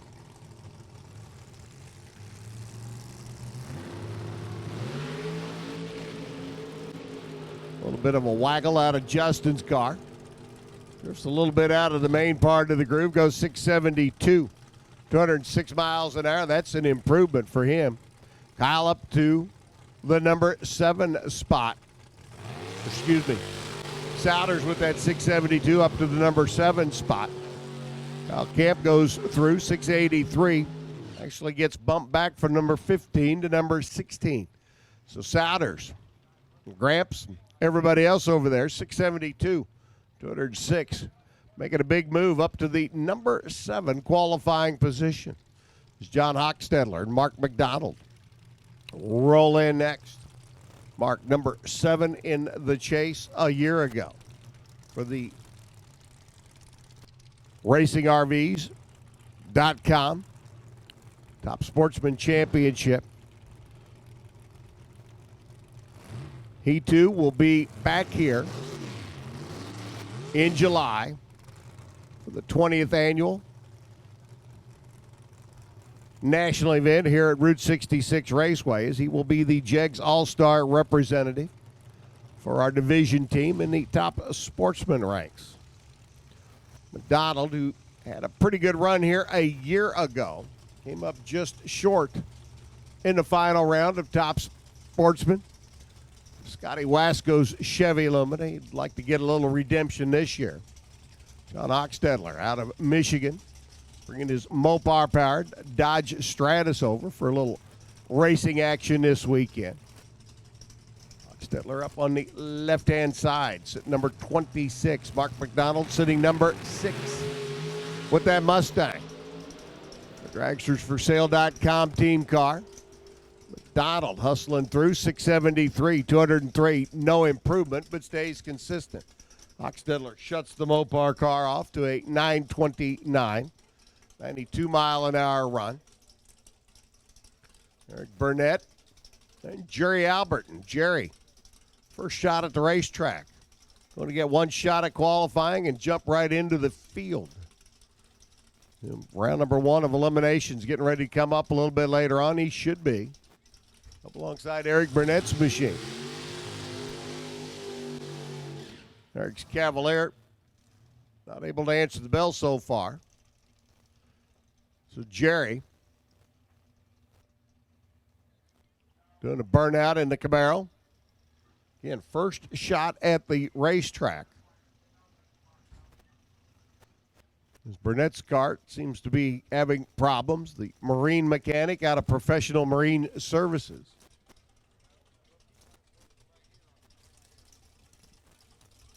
And Jerry Albert looking down track at that 717 saying, we can run that.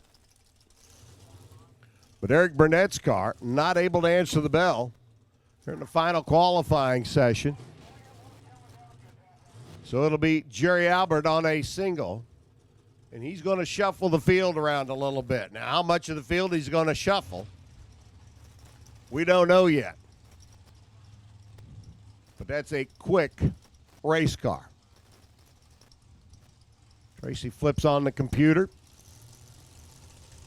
Steps back to watch him go down the racetrack. Ooh. Albert's machine not going to get into the show. One shot at qualifying, and the car just not able to respond. And again, I have my jaw hitting the floor. Very surprised that Jerry Albert's car not going to be part of our first round of eliminations. It's 26.69 seconds. Not going to do it.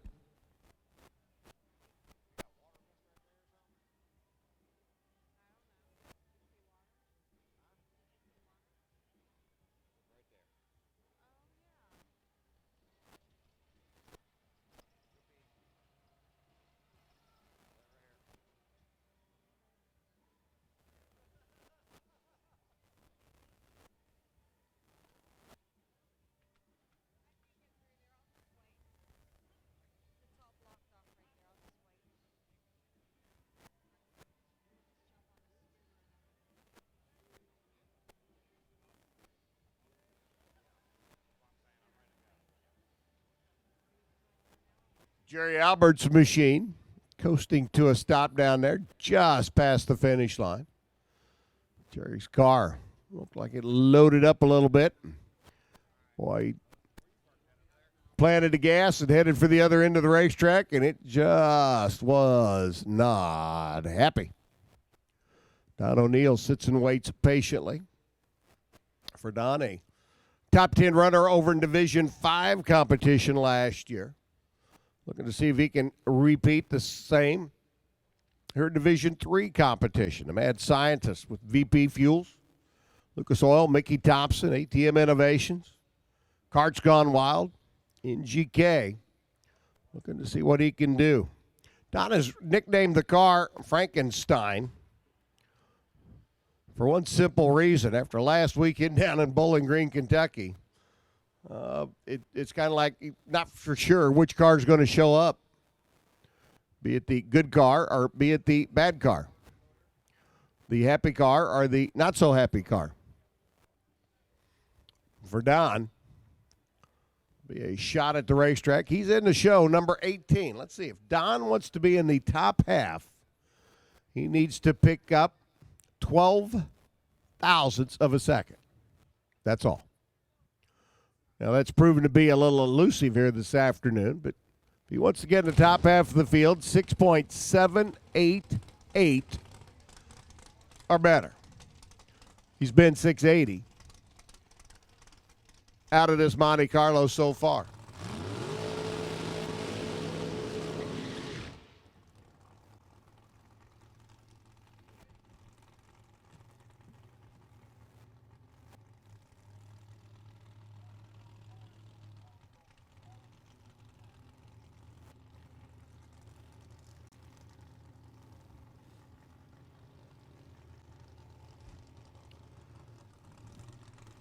So Don doing his burnout, getting Frankenstein backed up. He knows he's in the show. Knows he'd like to be in the top half and have lane choice. Fred says you do know you're one car by yourself. And Don shakes his head yes.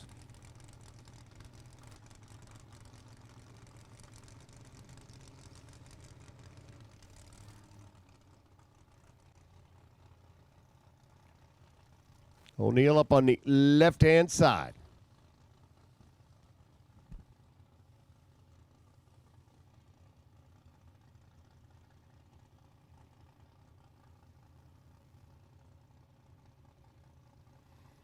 So Don O'Neill, final car in our top sportsman, final qualifying session. This will set the field.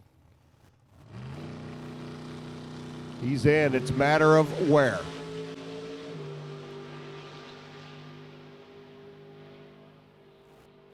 Monte Carlo goes through 6.806. 6 thousandths of a second off his run from yesterday, so Don stays number 18. Lester Johnson stays number 1. The split for lane choice remains a 6.789. And our Pro Stock Snowmobiles coming out for their final qualifying session. And a bit of a added feature this weekend.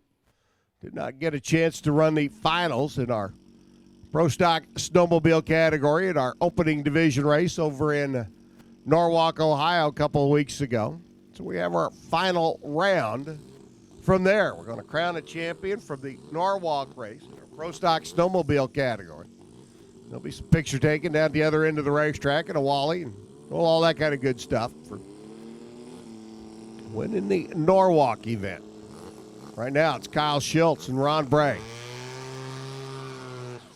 coming at us, and this will be final qualifying for a Pro Stock Snowmobile contingent. Louis Werble and Ed Ilgen going to duke it out for the trophy from Norwalk. Right now, it's Kyle Schultz and Ron Bray looking to see what they can run and where they can qualify. The Arctic Cat of Schultz over here on the Toyota side of the racetrack. Hustles on down at 8:43 pace, no improvement. 8:43 as well for Kyle.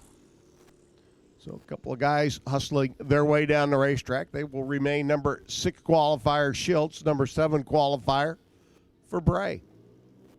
Last year's champ, Matt Ernst, comes up on his Z1 Turbo. The runner out of Clinton, Iowa there in the left lane. Glenn Hall's machine, the Arctic Cat. Brand new 2017 model. Hall out of Wisconsin.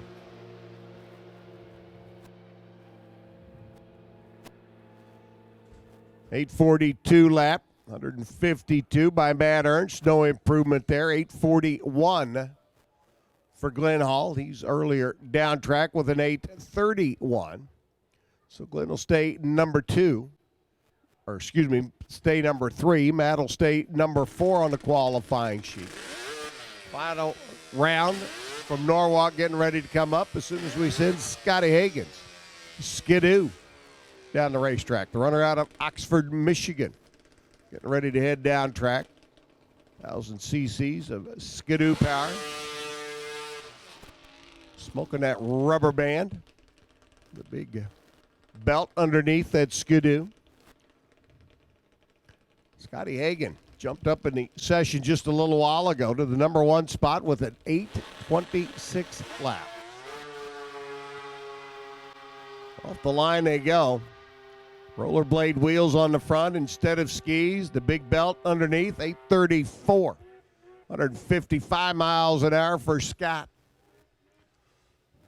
So he'll stay your number 1 qualifier. We'll wrap up our qualifying session with our final pair. This will count for their qualifying runs, but this will more importantly count for the win and the runner-up from our event in Norwalk, Ohio, over at Summit Motorsports Park a couple of weeks ago. Eddie Elgin out of Rockford, Illinois. They're on the left-hand side of the racetrack. The Boss Cat machine. And Louis Werble out of Michigan. Making a tow over with his Skidoo. He'll be here on the Toyota side.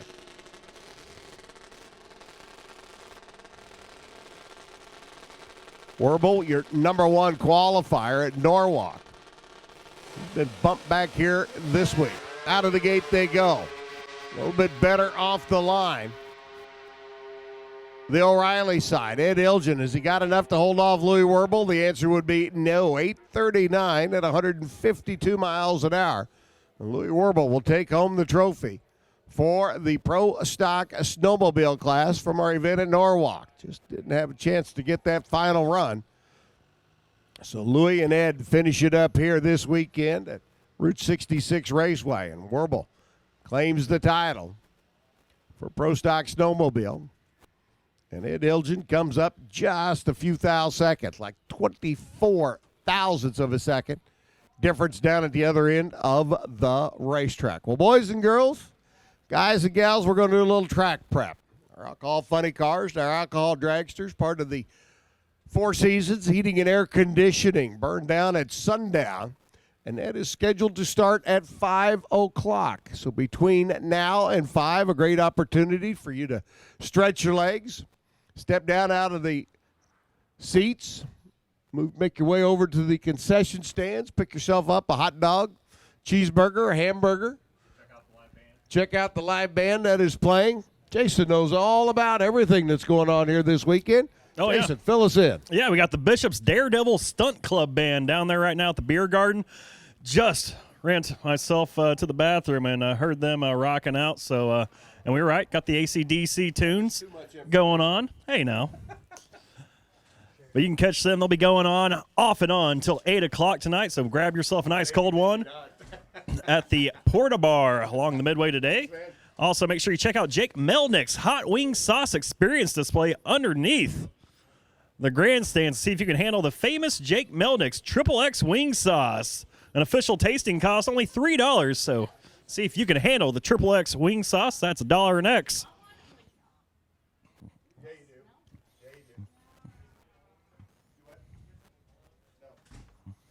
Also, make sure you stop by and see our friends over there at the Fan Pit Stop. You can win a family 4-pack to Championship Sunday at Route 66 NHRA Nationals. That's the 20th annual NHRA Nationals happening out here. July 9th will be Championship Sunday. You can win 4 tickets to that. 4 tickets to Chicagoland Speedway's Tales of the Turtles 400 on Sunday, September 17th. That, of course, the first race of the Monster Energy NASCAR Cup Series playoffs.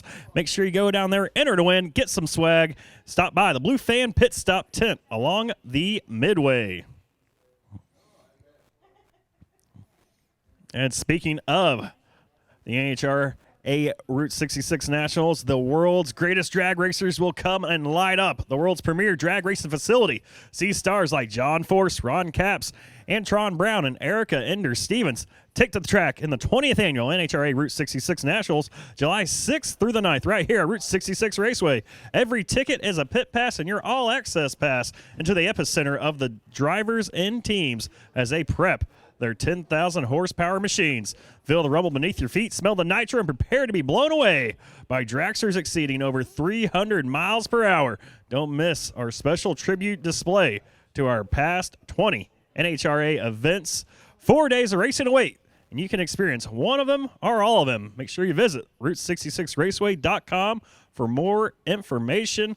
And also now you can take us with you wherever you go. Stay up to date with everything Route 66 Raceway has by downloading our new Route 66 Raceway mobile app. You can purchase tickets, find your way around with our user-friendly maps, and get race weekend schedules and information all within the palm of your hands. So search for Route 66 Raceway in your Apple store or get it on Google Play. Get the app, stay connected. Hey, man, it's free.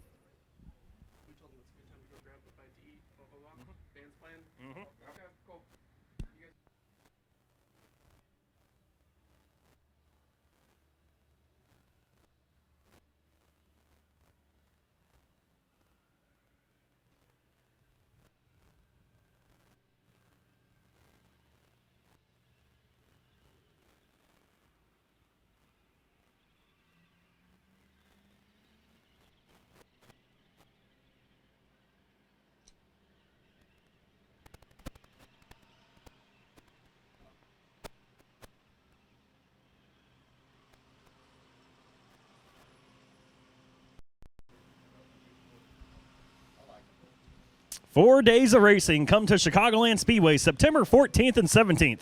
Thursday, September 14th, you can check out the stars of the ARCA Racing Series in the Scott 150 that will not disappoint. Then on Friday, September 15th, the NASCAR Camping World Truck Series races under the lights here at Chicagoland Speedway. That comes along with a post-race fireworks show. Then the rising stars of the NASCAR Xfinity Series take to the track Saturday, September 16th. Come see guys like Blake Cook, Bubba Watson, and many more. Also, the weekend will close with the Monster Energy NASCAR Cup Series playoff race on Sunday, September 17th. That's the Tales of the Turtles 400, featuring a pre-race concert by country music artist Josh Turner. As also your final chance to see 2005 Chicagoland Speedway winner Dale Earnhardt Jr., as he is getting set to retire at the end of this year. So come on out for 4 days of racing, September 14th through the 17th. NASCAR returns for the opening weekend of the Monster Energy NASCAR Cup Series playoffs. For tickets and information, visit ChicagolandSpeedway.com or call 888-629-7223.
I'm John Force, 16-time funny car champion, and I want to see you and your family at Route 66 20th anniversary. That was perfect just because of one word. Ready. All right. I'm John Force, 16-time funny car champ, and I expect to see you and your family at Route 66. Now you hear me? Route 66, or is it Route? But I don't care. At the 20th annual Route 66 Nationals. Now do it one more time. Wait a second. I say route, he says route, and you can say it any way you want. Some people say Joliet. Yeah, we don't care. I'm John Force, and I'm Jolly, and I hang out at Joliet. Joliet. I'm John Force, 16-time funny car champion, and I want to see you this year at Route 60. I'm John Force, 16-time funny car champion, and I want to see you and your family at Route 66, their 20th annual NHRA Nationals. You better be there. Hey!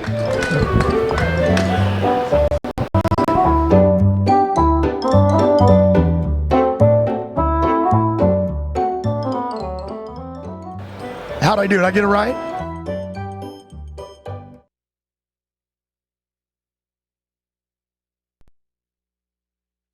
Hi, everybody. I'm Dave McClelland, and I want to invite you to the Racers for Christ Chapel service. Take time out from all the drag racing action and join us on Sunday morning. It's non-denominational and everybody is welcome. Look for times and locations on the flyers throughout the pit area. Have a great race day.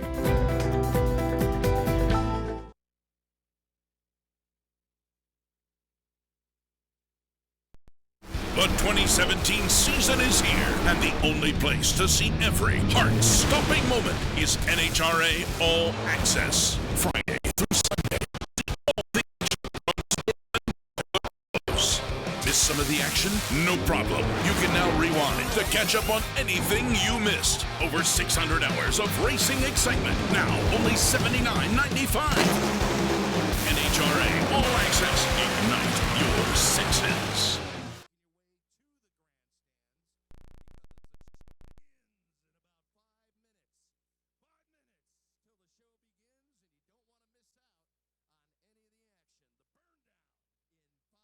Minutes.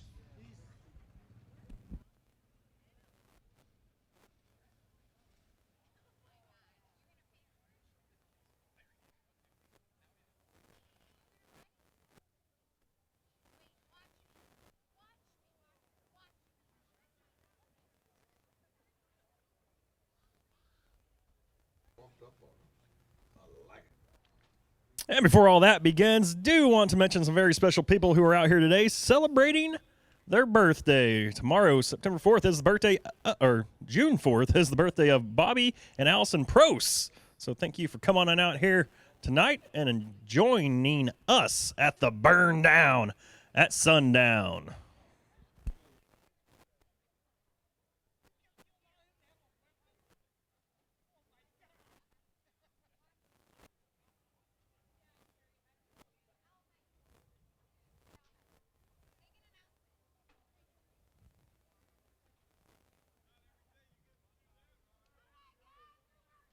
Hey, keep your eyes skyward. Keep your eyes skyward. Cotton's flying. You don't want to get taken out by a T-shirt because then your friends are going to have to laugh at you. Ladies and gentlemen, if you've never met him before, this is Dash, the official mascot of the Route 66 Raceway. Dash out here. Make some noise for the guy. In case you're wondering, Dash is a cheetah. The world's fastest land animal. See how it all comes together? T-shirts are flying. Make sure you got your eyes skyward. Let's see what kind of arm Dash has. He can run fast, but how can he throw? It's up. Oh, man. Come on. Woo, nice grab. That was kind of a Bartman thing. It's up.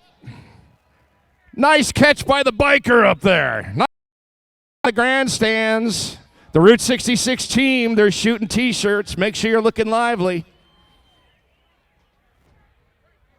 Again, the event begins probably minutes from now. If you're anywhere but the grandstands, you're in the wrong spot. Yes,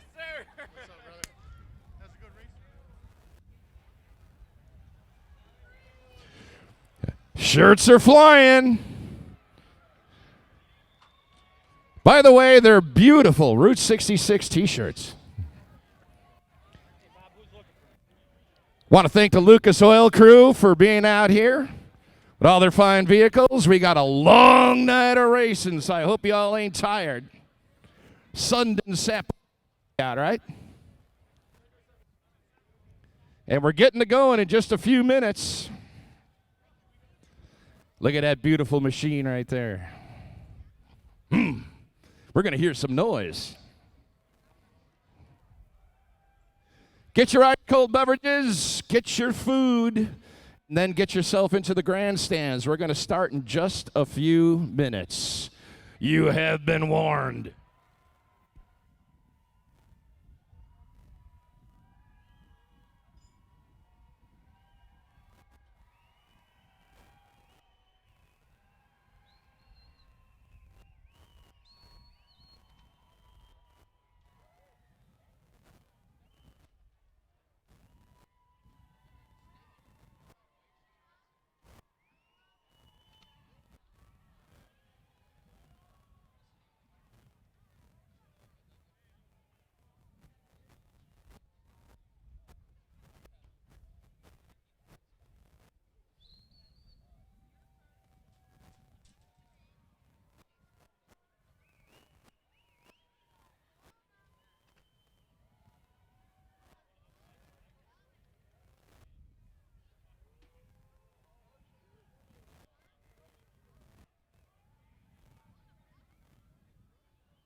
Last call.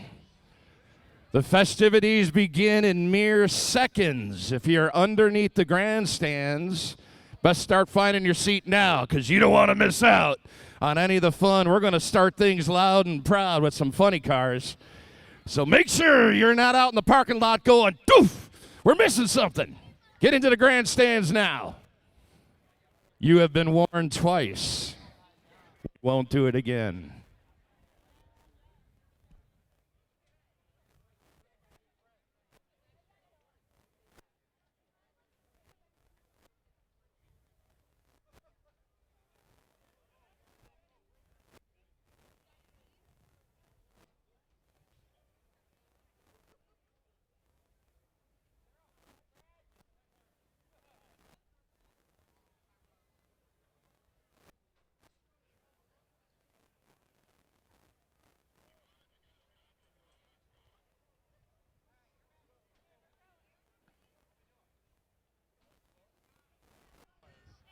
I'm tired of waiting. How about you? You ready to get going on this?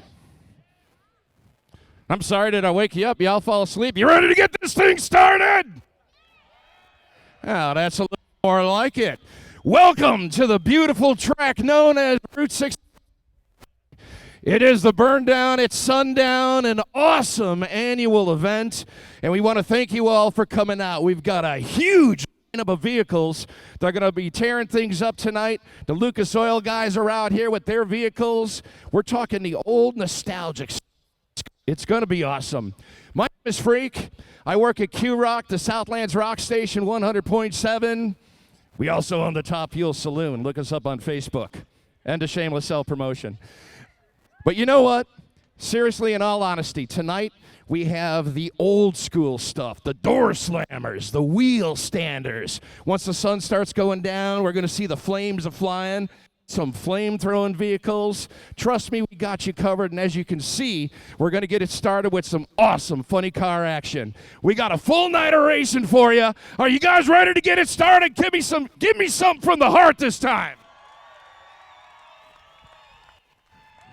All right, this beautiful track, and not only if you're a NASCAR fan, you probably know there's this little thing called Chicagoland Speedway across the street, right?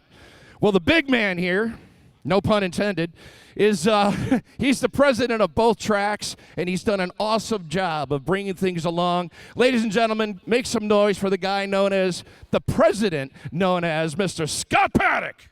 Thanks a lot, Freak. Hey, race fans. Good evening. On behalf of the entire staff here at Route 66 Raceway, we just want to thank you for coming out. Beautiful evening. We want to welcome our partners at the Lucas Oil Drag Racing Series. Saw some great racing yesterday and today. They'll culminate with the championship on Sunday tomorrow. And then the precursor for the big NHRA Route 66 Nationals next month, July 6th through 9th.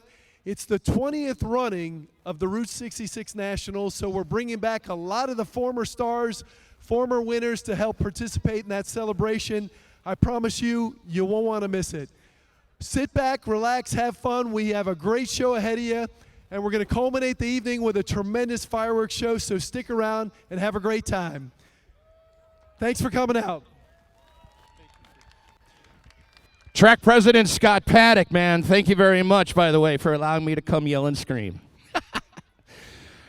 If you'd be so inclined, if you could bow your heads, we're going to begin the festivities as all racing does with an invocation. And joining us here this evening from Racers for Christ, I'd like to introduce Mr. Scotty Wilson. Thank you, sir. If you would, please rise and remove your hats.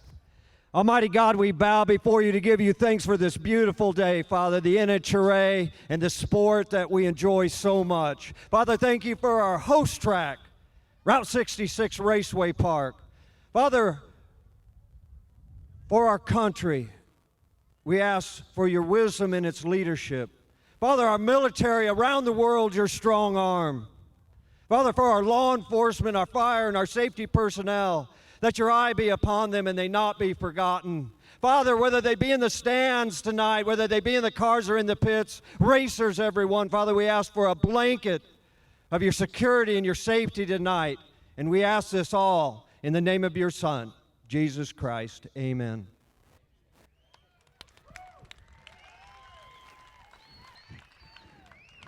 Thank you, sir. Remain standing, or if you haven't already done so, please stand. Gentlemen, take off the rags, the hats. If you're looking for the stars and bars, you can find it at the end of the track there, blowing in that northeasterly breeze.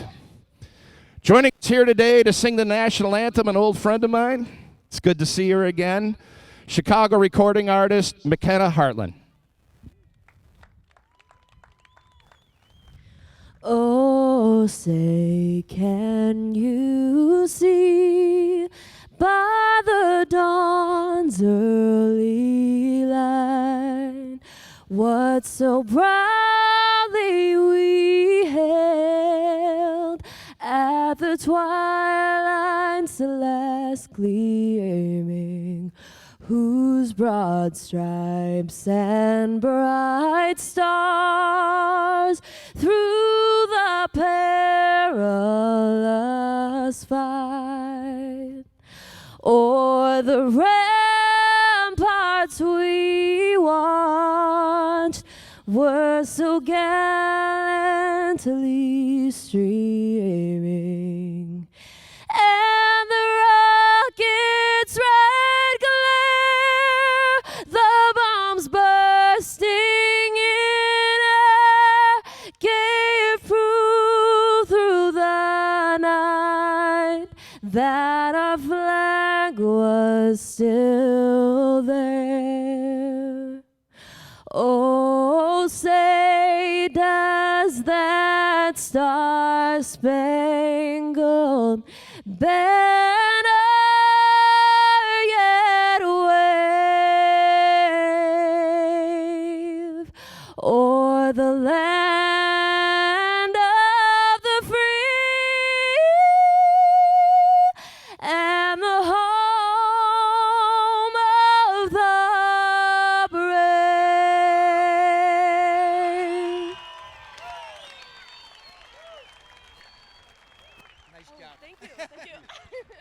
Wow, beautifully done. And by the way, you know what? She's normally doing the country thing, and rumor has it she's going to be playing at Top Fuel Saloon in a couple of weeks. You ready? Ladies and gentlemen, let's set the night on fire!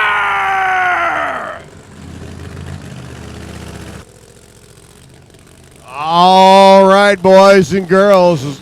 Todd Robertson having problems with his machine. Trying to get the car lit. It crept right on through. Just about took out a crewman. Not exactly the way they wanted to come up here for qualifying session number 2. The Eaton Gang out of Harrison Township, Michigan. Got her set up just a little bit tight. The Mustang bodied entry. Robertson, number 8 qualifier in our funny car show, and Jay Payne, the peak antifreeze and coolant. Chevrolet Camaro bodied entry. Jay, your number 6 qualifier at this stage of the game. And I have to tell you, in all honesty, our one session yesterday, the Alcohol Funny Car Gang certainly struggled as a group to get down the racetrack. Andy Bowl hustled right on down with a 5:57. And after that, everybody was 5:80, 6 seconds, 9 seconds, 10 seconds, 11 seconds. Well, let's just say that it weren't pretty. In fact, it was pretty ugly. But they got 2 more sessions today to make the show. Jay Payne coming up on the right-hand side. Jay going to the final round here a year ago, where they were able to put the peak antifreeze and coolant Chevrolet Camaro into the winner's circle. Take home the Wally. Jay Payne out of Claremont, California, down in SoCal land, here with us this weekend. Todd Robertson, number 8. And I got to tell you,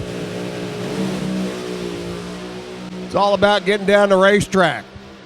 You can say the roof hatch on Jay's machine pop up. There's what we're looking for. 5:57.4, 262 miles an hour. And Todd Robertson's car, after trouble on the startup, rolled across the starting line. Jay Payne goes 5:57.4. And that right now is good for number 1.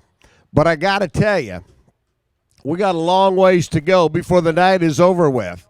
Here at our Burn Down at Sundown, a Four Seasons Heating and Air Conditioning sponsored night of fun and frivolity here at Route 66 Raceway. And I'm not too sure that 5:57 going to hold for the number 1 spot for Todd Robertson and gang. Man, it's going to be back to the pits, back to the drawing board, a little head scratching, a little consultation, a little discussion. Might even be a little cussing going on before all is said and done, because they, right now, have not been down this racetrack in a competitive run. Their 12-second lap last night, easily an early shutoff. And Jay Payne goes from the bottom of the field up to the top of the field. We'll get Todd Robertson's machine pushed out of the way, and our next pair of cars lit. Chris Foster and Tony Bogolo. Tony over here on the right-hand side tonight. the Toyota lane. Tony sitting in the number 4 spot. Tony at least got down the racetrack yesterday, albeit a 6-second lap. He got from point A to point B.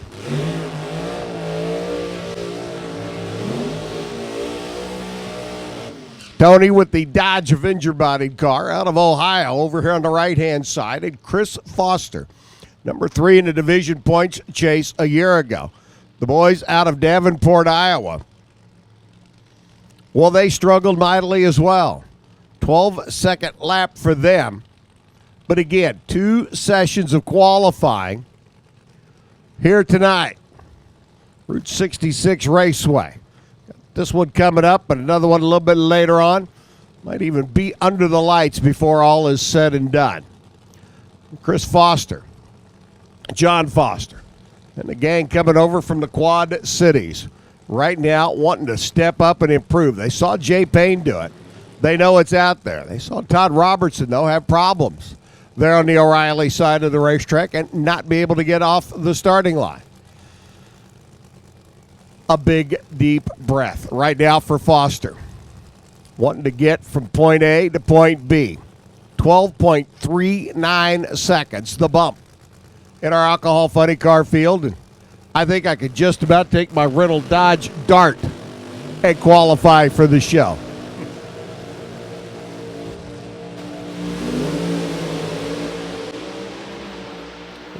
I'm beginning to think everybody did their homework overnight. 567, 257 miles an hour by Foster. That'll move him up to the number 3 spot. Tony Bogolo goes 584 and into the number 5 spot as the drivers and cars continue to improve. Going down the quarter mile here at Route 66 Raceway. It's a good lap for Chris. 567. They've got something to play with now. They got some information and some data to work with. Come back for the final qualifying session a little bit later on this evening. The air temp will drop. The track temp will drop. The track will be a little bit tighter. The air will be a little bit better. The air will be a little bit cooler. Be able to crank a little bit more horsepower into the machine. And for the gang out of Iowa, who knows what lies ahead? Tony Bogolo, 584 at 236. A little off the pace down at the other end of the racetrack, but the numbers short were good. So Tony and the gang also have information, have numbers, have data to work with now to bring it back for the final qualifying session. Our eliminations tomorrow in our alcohol funny car and alcohol dragster show. The final qualifying will be coming up a little bit later on this evening. Scotty McVeigh and Rick Cortino, the next 2 cars to qualify here this evening for the alcohol funny car field. It's McVeigh out of Ile de Chêne, Manitoba, Canada. Monte Carlo bodied entry over there on the left-hand side of the racetrack. Normal tuner, Will Hanna, not able to be here this weekend, so Will's providing his support via the phone. Good old cell phones in the pits, doing everything he can to keep Scott McVeigh tuned in and turned on for this race day combination. McVeigh, though, like everybody else last night, had struggles. I'm sure he has been burning up the phone lines with Will. Rick Cortino and the gang out of Illinois, the Cortino Racing. Firebird over here on the right-hand side. 584, they got down the track yesterday, 246 miles an hour. And I got to tell you, out of all the cars that were here yesterday and got down track, Rick Cortino's car and the car sitting right behind him, probably the 2 best representative laps of the 8-car field. But right now, it's all about shuffling things around a little bit. McVeigh on the left looking to improve a bunch. Cortino looking to remain consistent. Looks like Scott McVeigh going to do exactly what he wants. 564, 260 miles an hour. That's a big step in the right direction. Up to the number 3 spot. Takes Chris Foster, 567, and bumps him back to number 4. Cortino goes 593, 242 miles an hour. And for Rick and the gang, they will rely right now on their 584 lap from yesterday to hold them into the number 5 spot. But don't forget, we've got one more session of qualifying coming up a little bit later on this evening, not only for our alcohol funny cars, but our alcohol dragsters as well. Scott McVeigh, Jay Payne, Chris Foster, Tony Bogolo, all of them able to step up a little bit here in this session. Jay Payne obviously taking the biggest step, but he didn't even ask Mother May I. He just took it. Here comes Andy Bowl. And last year's runner-up at this event, John Lombardo, and the NapaFilters.com. Chevrolet Camaro over there on the left-hand side, the O'Reilly line. Now, I got to tell you, just like everybody else yesterday, John Lombardo and crew out of California.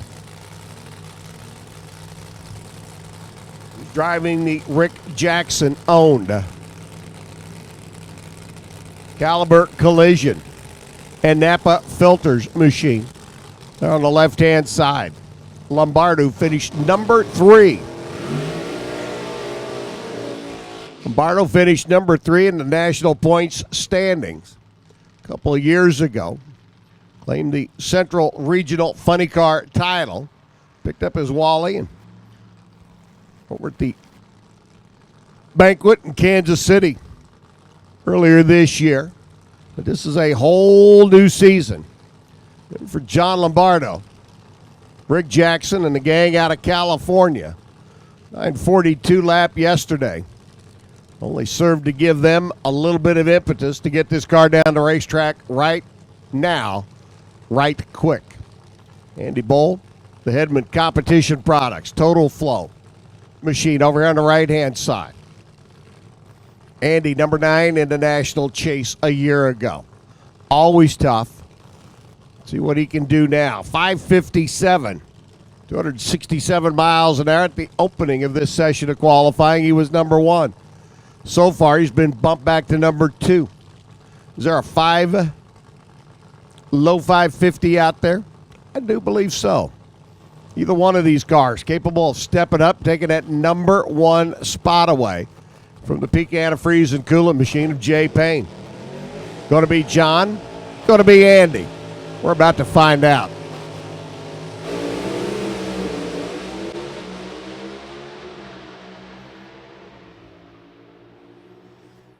.565 at 264. Andy Bowl backs up. John Lombardo, Rick Jackson and crew goes 585 at 262. And I got to tell you, I don't believe either one of those numbers. Lombardo and gang, I really expected a 550 out of. And Andy Bowl, I expected another 550 lap. But it's back to the pits. Look at the data. Put your information together. Put your numbers together. Put the combination in it for a little bit later on in the final qualifying. And I just have this sneaking suspicion that when all is said and done, we're going to shuffle the field mightily in the final round of qualifying. Jay Payne at the end of 2 qualifying session leads the pack. Andy Bowl, number 2. Scott McVeigh, 3. Chris Foster into the number 4 spot. Rick Cortino bumped back to number 5. Tony Bogolo, number 6. John Lombardo in the Napa Filters car, number 7. Todd Robertson, who had all sorts of problems on this qualifying session, sits number 8. And I got to tell you, Todd Robertson, that Eaton gang, they'll be back with a vengeance. The final qualifying session coming up a little bit later on. It will be interesting. All right, we're going to go from our alcohol funny cars, where we qualify the 8-car show, to alcohol dragster, where we will likewise qualify an 8-car show. Funny car, 8 cars on the ground. Alcohol dragster, we got 11. Maybe more if somebody showed up overnight that I haven't heard of yet, and that's always a possibility. But when you got 11 cars trying to squeeze into 8 spots, it can get a little crowded. Wayne Butler's going to be first up. Again, just like alcohol funny car. This is the first of 2 qualifying sessions today. Wayne Butler's machine. Sounded like it went up on the high side Well, they're able to get it calmed back down, now able to get it into reverse. You saw the crew guys out there scrambling to get down the racetrack just in case they needed to push Butler back. Wayne, like numerous of our funny car contestants yesterday in the one qualifying session, did not get a good representative run down this racetrack. A 13-second blast at 60 miles an hour. Well, unless you have a pretty poor field or a short field, not going to get you into race day show. Butler knows it. Runner out of Forest City here in the land of Lincoln. Going to see what he can do. Be sure and come by. See Wayne Butler and the DB sales team, Samsel Racing operation. After this session, sign up for a chance to win a generator that will be given away after the last qualifying session this evening. So find Wayne Butler and Tony and Robin Samsel's race area or pit area over in the pits. Sign up. You can go home tonight with a generator. Be given away after the final round of qualifying. Right now, Butler just wants in. 583, the number you need to run to make the show. Ooh, Butler up on the tires. Hang on, Wayne. Hang on. Disneyland and an e-ticket ride not on the program here this evening. 795 by Wayne. 137 miles an hour. I jumped up on the tires. Got out of it, got back on it, jumped up on the tires again. Got out of it, got back on it, and the tail wagged that time. And, well, that's not a good thing when you have all the weight on the back end of an alcohol dragster, because once that pendulum starts swinging, it can get ugly in a hurry. And Wayne did a good job of getting out of it, settling it back down, and coasted across 795, and they will have one more session a little bit later on tonight to get into the show. But be sure and stop by and see everybody over at Samsel Racing. DB Sales. As round of qualifying gets done, you can swing by, sign up for a chance to win a generator that will be given away a little bit later on this evening after that final qualifying session. Dean Dubbin and Marty Thacker going to give it a shot now. The alcohol dragster ranks, you can run an injected nitromethane car. You can run a blower on top of an engine that burns methyl alcohol. Wayne Butler using the injected nitro version for Dean and Marty. It's the blown alcohol combination. Marty's in the show, albeit not where he wants to be. And that's in the bottom half of the field. Runner out of Illinois for Total Flow Products up on the right-hand side. Spitzer chassis machine. Marty Thacker at the wheel. Larry Hunsaker helping out on the tuning capabilities. 568 yesterday. 265 miles an hour. And Marty and the gang have been much quicker than that over the years. Dean Dubbin up on the left-hand side. A runner out of Little Falls, Minnesota. Dubbin and crew in the awning manufacturing business. Chase Copeland built automobile for Dubbin over the left-hand side. And again, a brand new race car for Dubbin and the gang.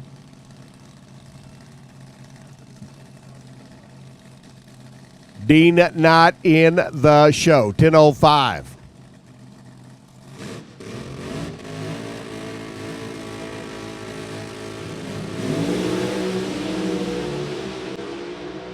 I do believe we're going to shuffle things around a little bit. I do believe we did. 546, 264 miles an hour by Marty up to the number 3 spot.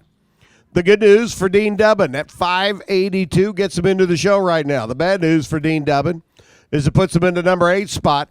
And when you got 8 cars, when you have an 8-car field and you got 11 cars trying to squeeze in, well, I don't know that number 8 is exactly the spot that you want to be, but he's making steps in the right direction.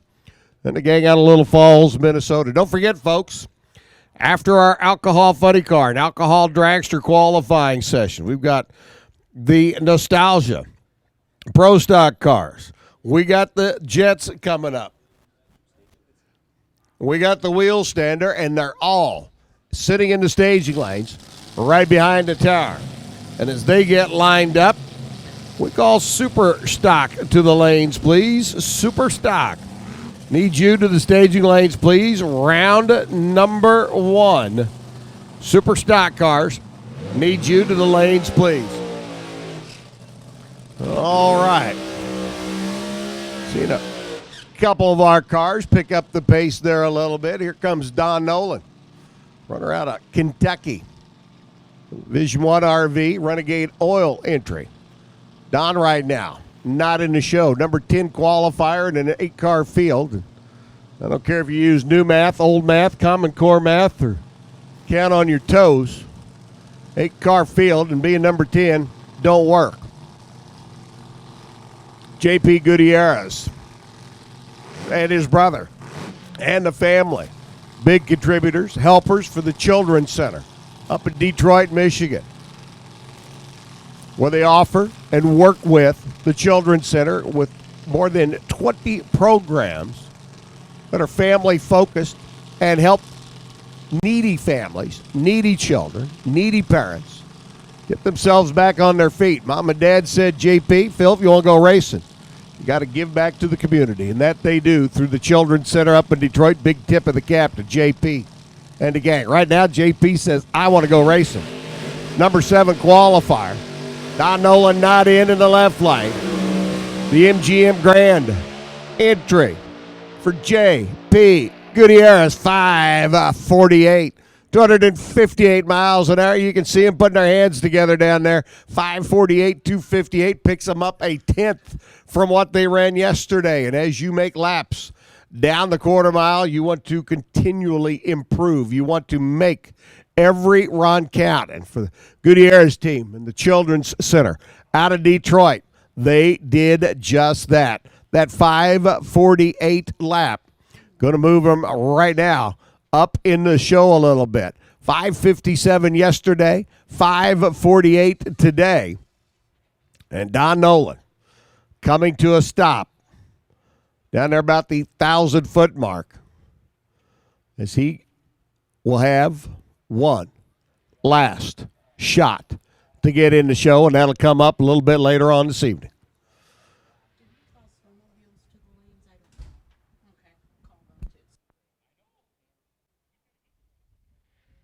Pro Stock Snowmobile needs you to the lanes, please. Round number 1, Pro Stock Snowmobile needs you to the staging lanes, please. Our wheel stander in back of the tower. Our jet cars in back of the tower.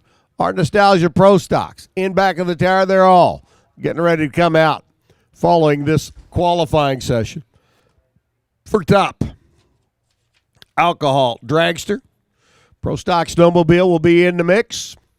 Round number 1 of Super Stock needs you to the lanes as well.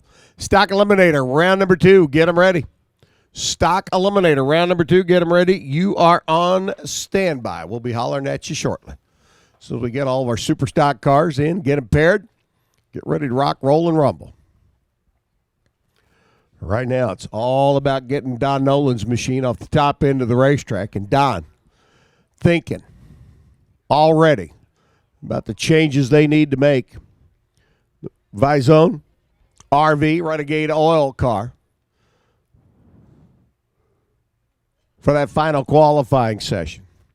Because I just have a sneaking feeling that 582 bump you see up on the scoreboard right now, Dean Dubbin's 582, I don't think it's going to stand. I think when all is said and done, we might be down to a 540 bump spot. But we got cars to go to finish up this session. We got Don's car to get off the top end. Looks like everything on the racing surface itself is fine. Just waiting for the quad to give Don a little push and clear the wall down in the shutdown area. It'll be Richie Crampton driving one of Anthony DeCero's cars. The Gas Monkey garage entry. Young Richie at the wheel, coming to us out of Brownsburg, Indiana, and Kirk Wolf up from Texas. Kirk driving the car of Brandon Boer. And this machine coming up on the O'Reilly side of the racetrack is your defending championship car. Now, last year, Brandon was at the wheel. This year, Kirk Wolf doing some of the driving duties as the blown alcohol contingent will be taking on one of the injected nitro machines in this pair. Again, qualifying session number 2. One more coming up a little bit later on this evening. Don Nolan's car clears the wall on the top end, and I think we're just about ready to fire. The injected nitro car will light first, build a little heat inside the engine, switch it over from the gasoline they fire it up on as they build heat in the cylinders. And once they get a little heat in it, they'll pull off the auxiliary tank there behind the scoop, switch it over to nitromethane. You'll hear the engine start to cackle. They look over it. Brandon Boer and the gang. Kirk Wolf at the wheel and said, okay, guys, if you're ready, we're ready. So the gas monkey. Car over here on the right-hand side. Richie Crampton, number 5 qualifier. Last year's winning car. Brandon Boer's machine. Over on the O'Reilly side, your number 9 car. Just like I said earlier, in the 8-car show, I don't care if you use new math, old math, or common core. If you're number 9 in an 8-car show, it don't fit. I don't care how you squeeze it, slice it, dice it, chop it, fillet it. It ain't going to happen. Pardon my English. It isn't going to happen. Brandon Boer and the gang know that. Car over there on the O'Reilly side. 583 yesterday. They're just barely on the outside looking in. Crampton and gang, Tony DeCero and the crew. 547 lap. 547 right now, only good for number 5 in our 8-car show. Pro Stock Snowmobile, round number 1. Need you lanes, please. Pro Stock Snowmobile, need you lanes. Come on, guys. Come on down. Join the party. Pro Stock Snowmobile to the lanes. All right, Richie's in. Kirk's in. Can they get Brandon Boer's car with Kirk Wolf at the wheel into the show? Oop, oop. On and off the throttle, drifted towards the center stripe. Not going to do it with that run. 5:57. Crampton backs up a 10th from the run yesterday. So Richie will stay number 5. Kirk Wolf will stay on the outside looking in. Brandon Boer and crew back to the pit area. They'll look at the numbers. They'll look at the data, figure out what they need to do to calm the car down a little bit off the line, but yet still be able to get it to launch and carry all the way down track straight and true. Not have to have Kirk get out there in about 150, 200 feet and be wheeling and dealing with that steering wheel to get her off the center stripe. Nice job for Kirk and the gang. Kirk did a good job of keeping the car straight going down the racetrack, but when you're out of the really sticky center of the groove, it does make life tough because you get one tire that's really stuck and one tire that might slip a little bit, and well, let's just say you don't want to do that because it can make life really challenging. Again, Super Stock, round number 1. Need you lanes, please. Super Stock, round number 1. And Pro Stock Snowmobile. We need you to the lanes as well. All right, Dean Dubbins, 582. Still the bump. Going to remain the bump because both of these cars coming up in the show. Bob Sargent's hot rod out of Indianapolis. Jared Dreher's hot rod out of Clinton, Indiana, over here on the right-hand side, the Toyota lane, the Dreher Motorsports entrance. Jared, Randy, and the crew. Looking to get into the show right now.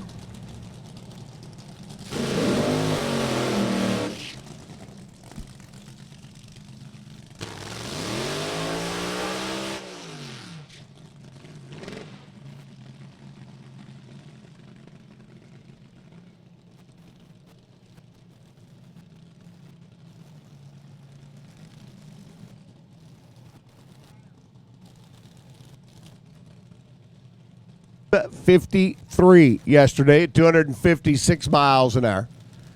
Jared Dreher went 5:47 to 265. Jared in the top half of the field. Sargent in the bottom half of the field, but both of them inside that 582 bump.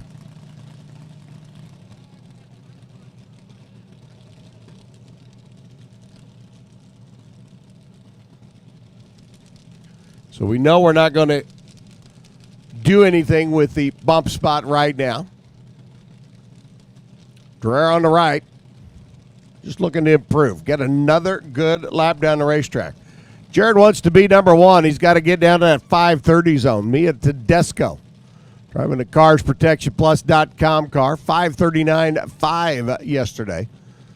Holding her in that number one spot. Is that 539.5 safe? I think for this session, yes.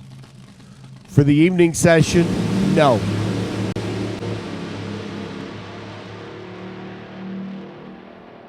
$541, $232 by Bob Sargent.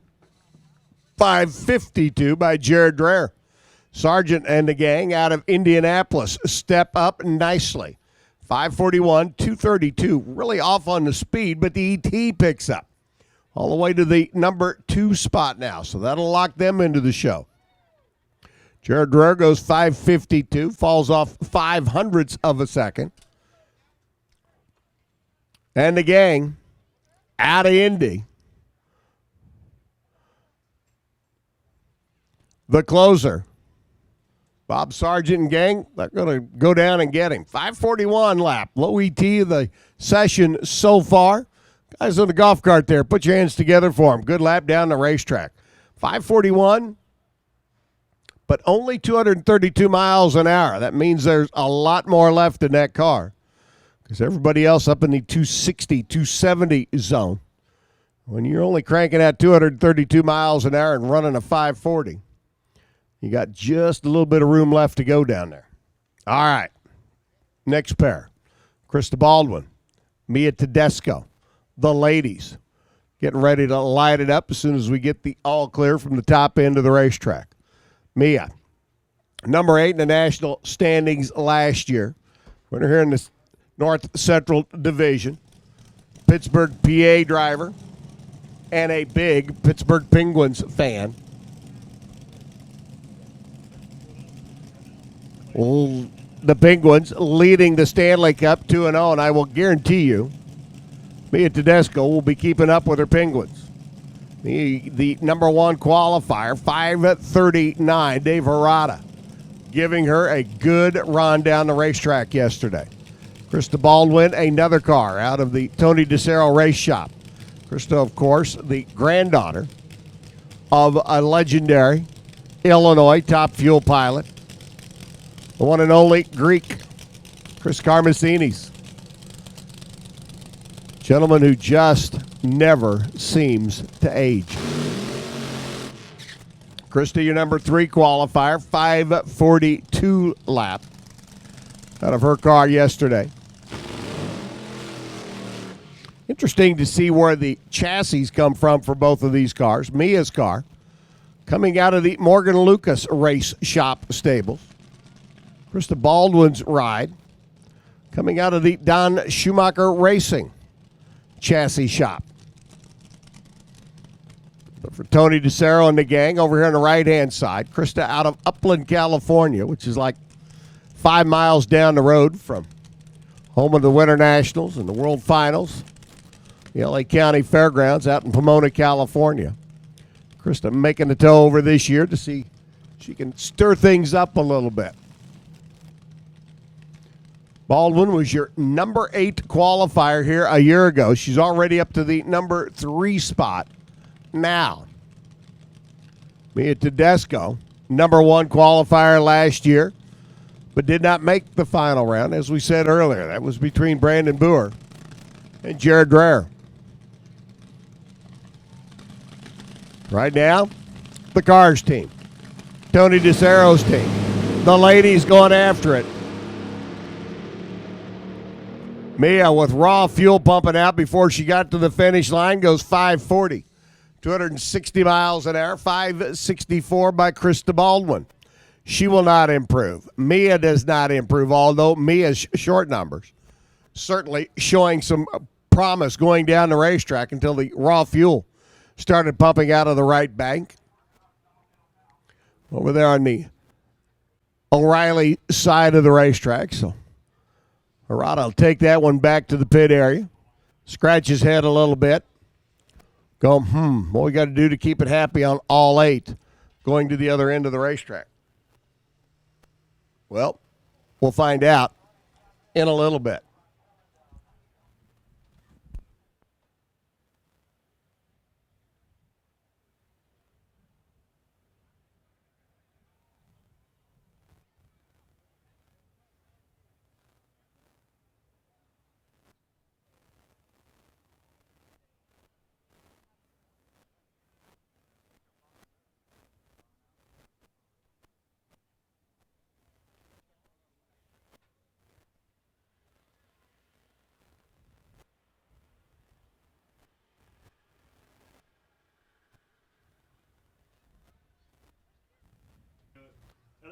So we're getting the top end cleared. And it looks like the crew's just about got the cars off the top end of the racetrack, and that'll be to call the fire up our license run.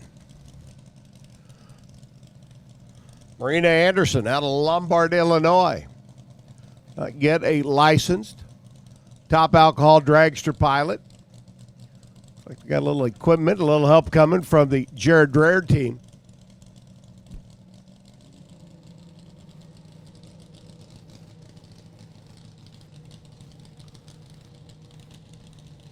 As the injected nitro car comes to life. Marina working on her alcohol dragster license. You have to make your laps down track in a particular order, in a particular pattern.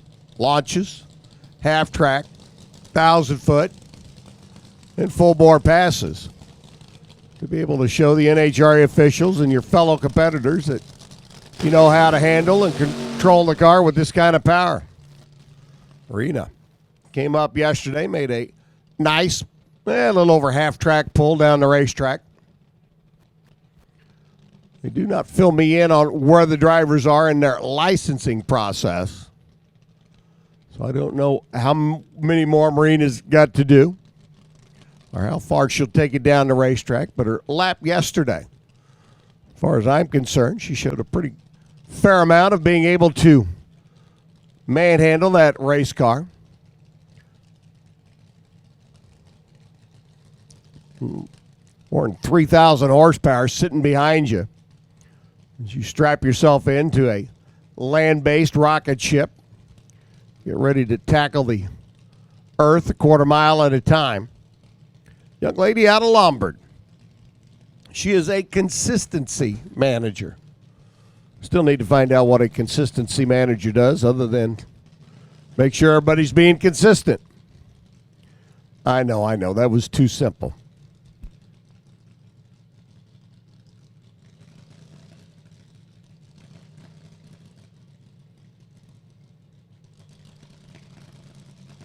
But we'll have Marina out here on the quarter mile at Route 66.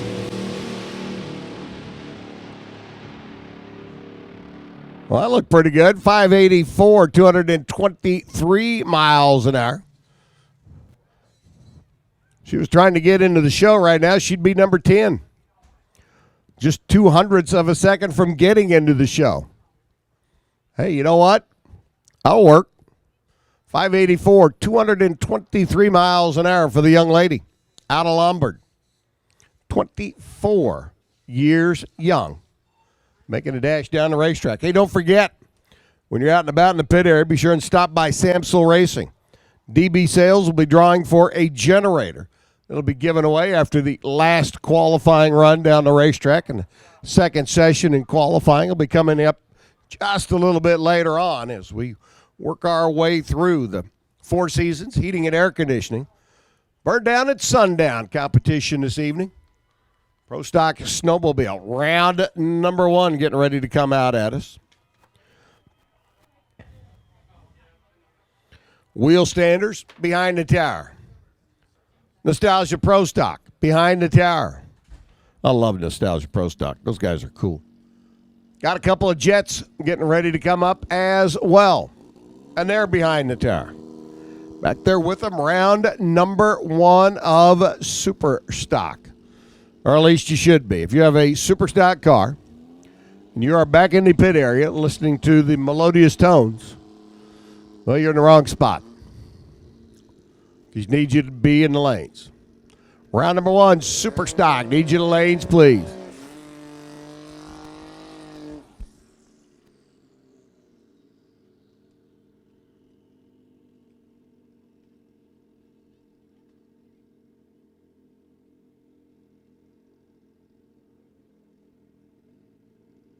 Way through our Pro Stock Snowmobile eliminations, and this is round 1. Glenn Hall taking on Kyle Schultz. That one light shines down at the quarter-mile scoreboard. Glenn Hall's going to be your winner. Kyle lights the red light back here on this end of the racetrack. Glenn Hall will come back for round number 2 with an 8:38 lap at 153 miles an hour. Meanwhile, Kyle just easing on down aboard his Arctic Cat. Inside the helmet, you can hear him like this as he's discussing with himself the merits of going red off of the starting line. Because when you're red, you're done. Seeing as how that was, and this is round 1 of eliminations. Kyle's race weekend here at Route 66 Raceway, and the burn down at sundown is toast. Ronnie Bray in down, the Arctic Cat over on the left-hand side, taking on last year's champ, Matt Ernst. Matt Ernst goes red. Man, you can see him coming off the line. He saw the red, slammed his left arm down, said, dang it, golly gee, and son of a gun, and maybe a few other words. 8:44 for Ronnie Bray, 150 miles an hour. So Matt Ernst will not be back-to-back winners here at Route 66. 10:63 by Matt after he left the starting line too quick. So Ron Bray gets to come back. We'll see him again in round number 2, the semifinals of our Pro Stock Snowmobile category. We will be down to 4. Louis Werble, your number 2 qualifier, taking on Ed Ilgen. Hey, didn't we just see these guys a little while ago? I think we did. This was the finals for our race in Norwalk. Werble and Ilgen going to do battle one more time. Louis going to work his way down the racetrack again to light up the scoreboard. Yep, 8:43 at 151. Again, Super Stock needs you to lanes, please. Super Stock, round number 1, needs you to the lanes. Super Stock, round 1. We got about half of you. Need the other half of you. Otherwise, it's going to be a very short first round of Super Stock. Super Stock needs you to the lanes, please. So Ilgen comes up short. Louis Werble goes to the semifinals in Pro Stock Snowmobile. And Scotty Hagan with 7 Pro Stock Snowmobiles here this weekend. And you being your number 1 qualifier. Aboard is Skidoo. And there on the O'Reilly side, he gets the opening round bye. He'll come back as part of the final 4 field of Pro Stock Snowmobiles.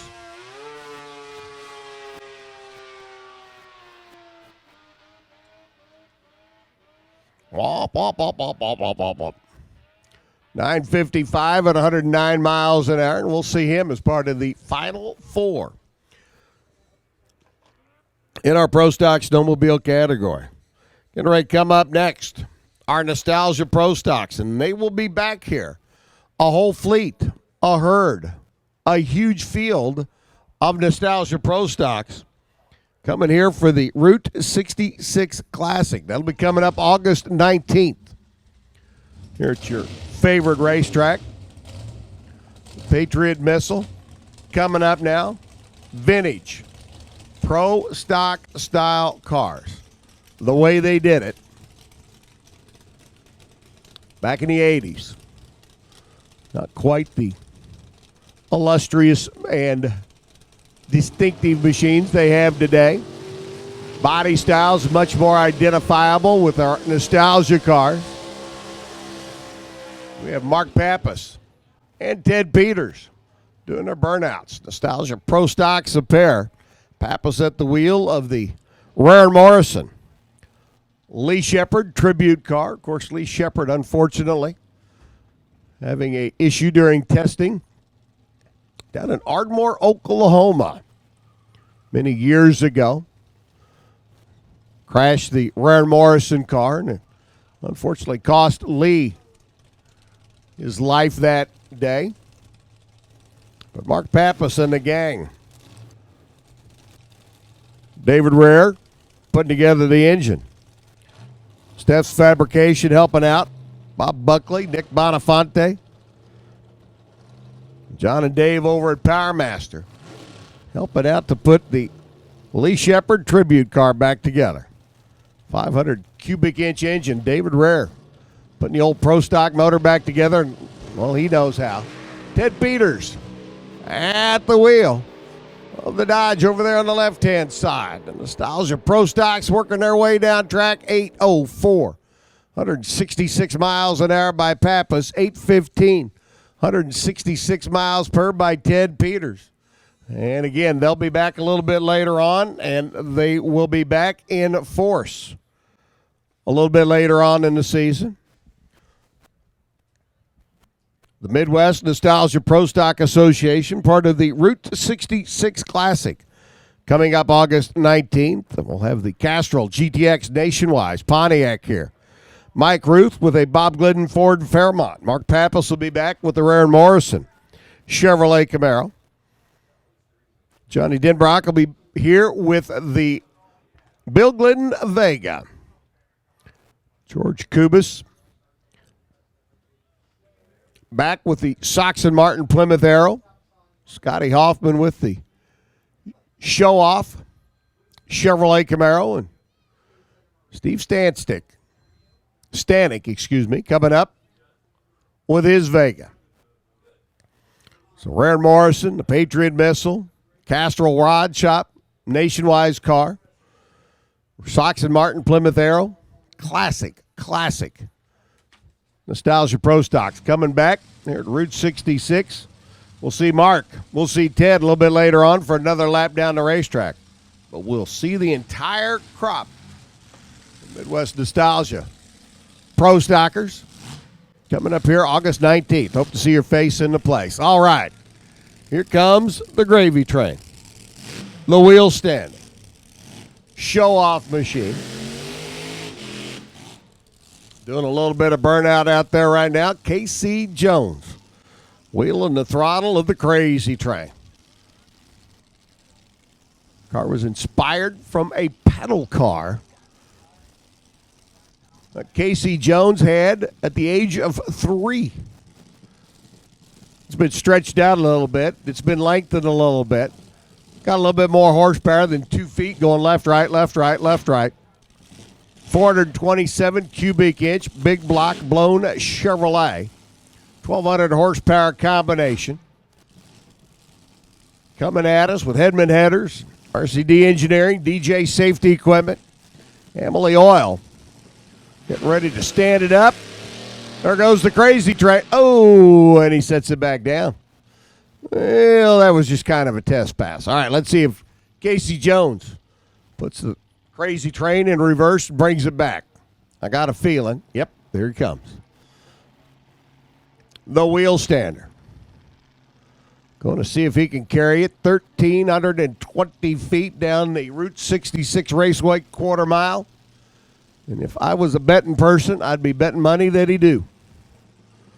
So if any of you are wagering type souls out there in the grandstands, by all means, feel free to converse with your buddy, your pal, your date, your significant other, or maybe the guy next to you that you've never met before. There we go. 1,200 horses. Back of the crazy train. Casey Jones sitting at the wheel in the front of the crazy train.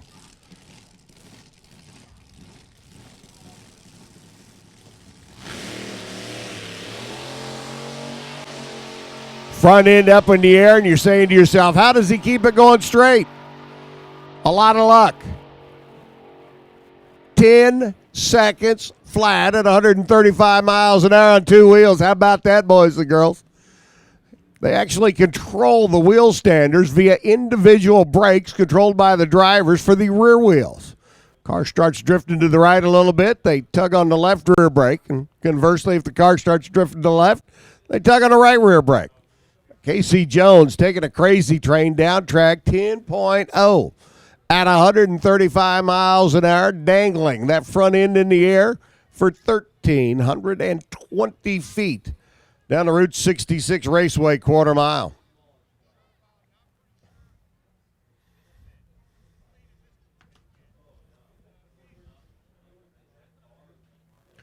Super stock round number one. We need you to lanes, please. Super stock round number one. Need you to the staging lanes, please. Come on down, boys and girls. Stockers, get them ready. As soon as we get our 56s or so cars and super stock paired up and in the lanes, we'll be calling round number two. Well, we've seen the crazy train. Here he comes back down the racetrack. I had a feeling Casey'd be doing that. He likes to wave at everybody. Nice lap down track, 10 flat, 135 miles an hour. Casey gets back down here to this end. We're going to all scream and yell and applaud for him. Go ahead, put your hands together. He's waving at you. He knows what's going on. He appreciates everybody being out here tonight. And he'll be back a little bit later on. The crazy train will do it one more time.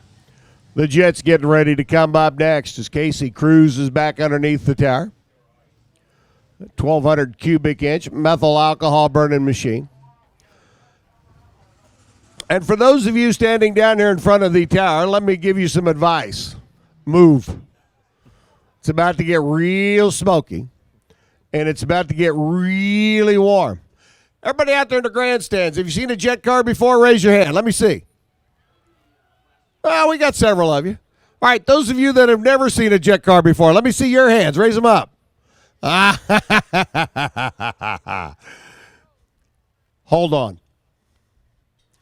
We've all seen the movie The Wizard of Oz, and the man behind the screen and all the smoke pales in comparison to what you're about to see.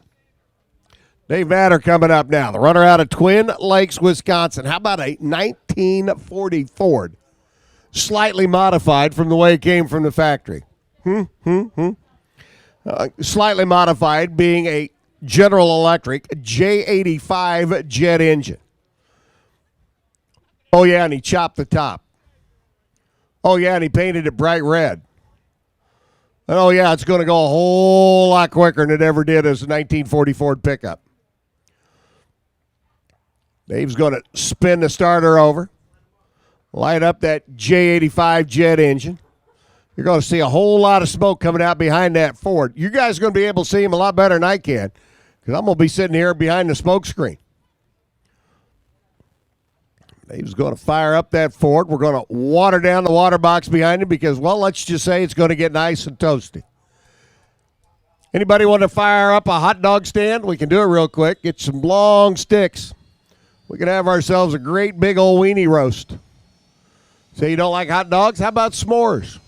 Got any marshmallows? The only thing I got to tell you is you better have a really long stick because it gets really hot behind this 1940 Ford. Dave's got her to life. We've seen the heat and the flames coming out of the back. The water box guy standing there spraying water on the racing surface here at Route 66 Raceway because, well, it gets a little warm. Here comes the smoke. You're going to hear a pop? Come on, Dave. We got to work on our timing now. There we go. A little puff of flame for you. Another one? Yeah. Now, do you understand what I'm saying about getting a little warm behind the truck? I'm 150 feet away from it in the tower behind glass, and I'm getting warm. Yoo-hoo.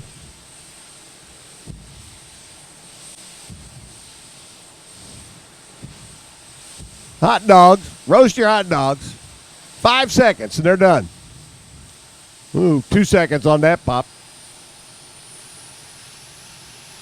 All right, Dave Matter, Twin Lakes, Wisconsin. Gorgeous 1940 Ford with the General Electric J85 jet engine. There's some afterburner pops now. Creep it up to the starting line, stage the machine. Tree will come down. He'll hit the afterburner, and away he'll go. A 1944 truck going faster than Henry ever envisioned. With a little bit more horsepower than Henry ever envisioned. It's a great show. Gotta love the Jets. And wait till it gets dark. I mean, you want to talk about lighting up a night sky.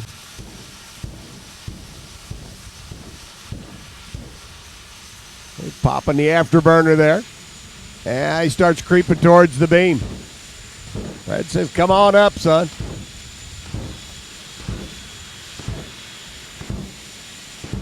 That is a beautiful 1940 Ford chop top Jet Parrot pickup. Getting ready to go from here to there in a very short amount of time.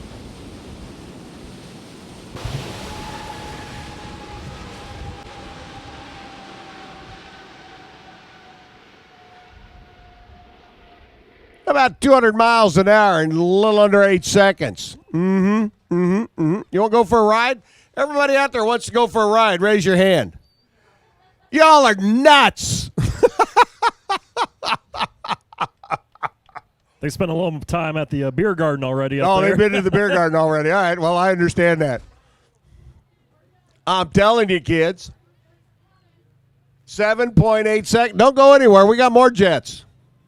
We got the Chattanooga Choo Choo, the Hypersonic, And the 50 cal. and the 50 cal. So we got a jet. We got a jet, a dragster, and a funny car. What do you think, Jason? It's pretty good stuff. It is pretty warm up here in the air-conditioned booth. I need to get ready to take the shirt off or something. I don't know. Don't be undressing, son. Keep your clothes on.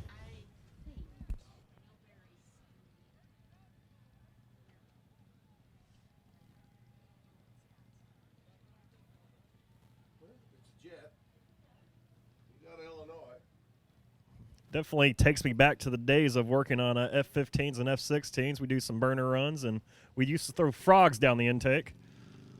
Sorry for all you frog lovers, but that's what we used to do. That's what you call instant fried frog legs? Pretty much. Okay, got it. Just made a cool fire at the end. I bet. Scotty Holdridge up on the right-hand side. This is the other pair, but I think you have it.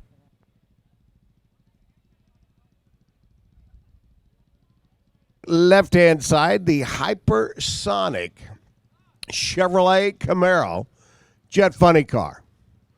That's just what I want to climb into. Fully encapsulated Camaro-bodied machine with a Pratt & Whitney spinning at about, a whole lot of RPMs sitting right next to me. Did you ever notice, though, that a front-engine jet car seems to be a rarity? I know of one that was built, and they actually had the turbine thrust pointing upwards so the driver wasn't roasted immediately. Never saw it run in competition, but the concept was there. But a front-engine jet car, whether it be a funny car or a dragster, just never really lit my fuse. Would that be a good way of putting it? Not really my cup of tea either. Okay. But you could certainly fry frog legs in it. Oh, yeah, definitely good fry some frog legs in it. That'd be good for the hot dog stand. Oh, I'm telling you. The old weenie roast. I think s'mores sounds better. Some graham crackers, some Hershey chocolate, some marshmallows, and you could make s'mores all night long. S'more what? S'mores? No, s'more what? That's what I said. S'mores. Killing me, Smalls. Okay.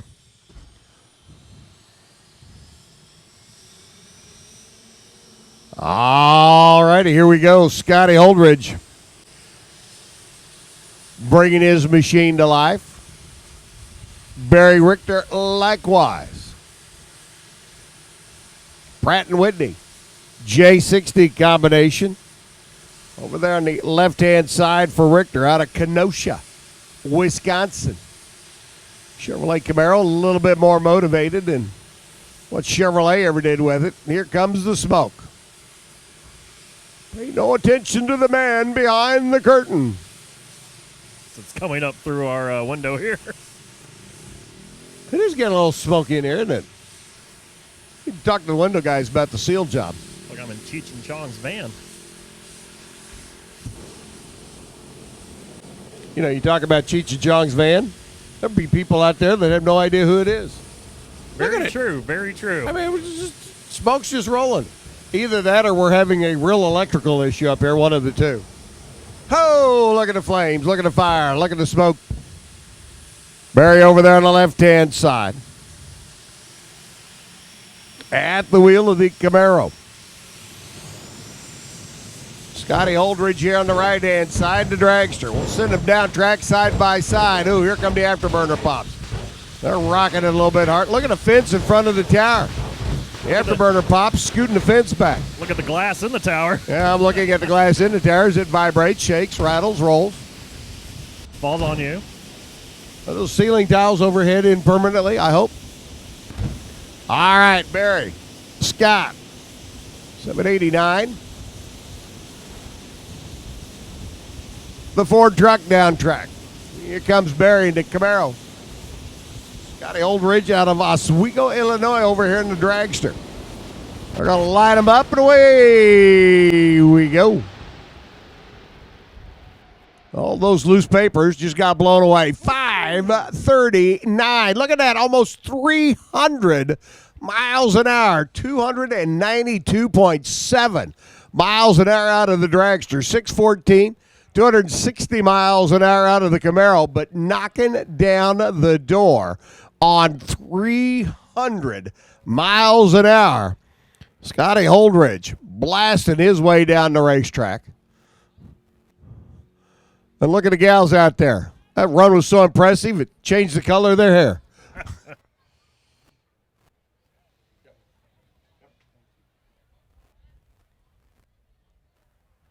We got 2 more to go.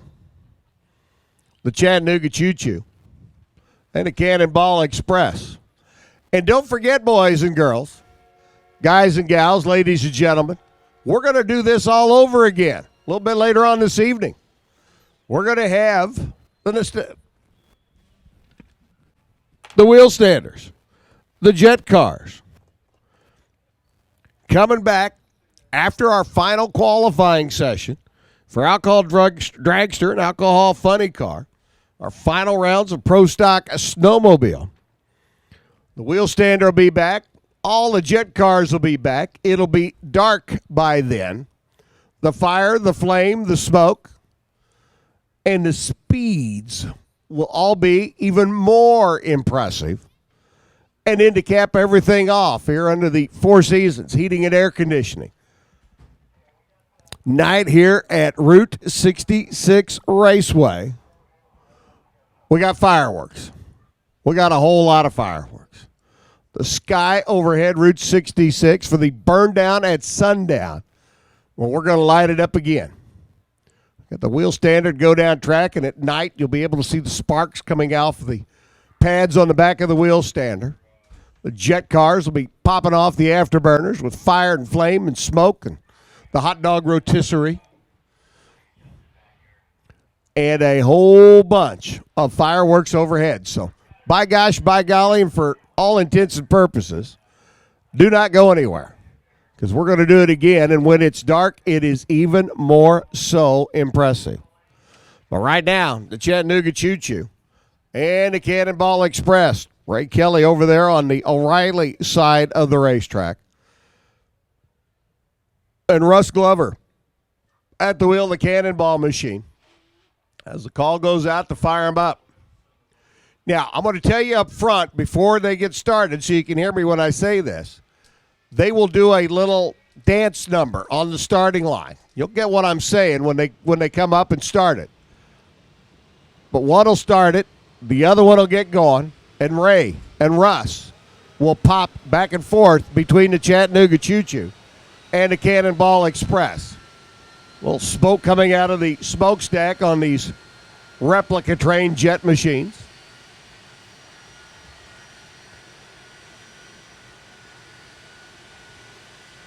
But you will be able to dance along with them, if you will. There's Chattanooga Choo Choo and the Cannonball Express. Get ready to head their way down the racetrack. Again, in our top dragster and top sportsman pits, if you qualified for the show and are not going to be able to make it, please notify us here in Race Control so we can get one of our alternates ready to go for round one of eliminations coming up a little bit later on in top dragster and top sportsman. All right. Ray's lit. Russ is lit. The afterburners, fire and flame and smoke. Look at the smoke coming out of the chimneys of the train.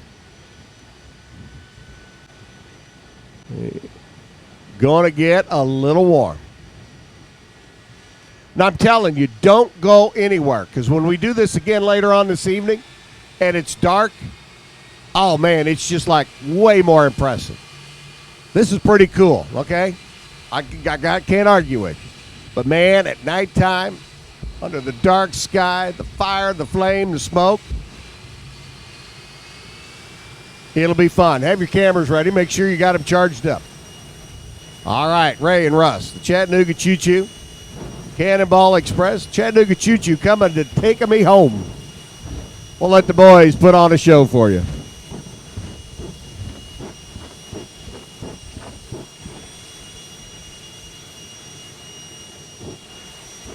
Like a train firing up. Here we go.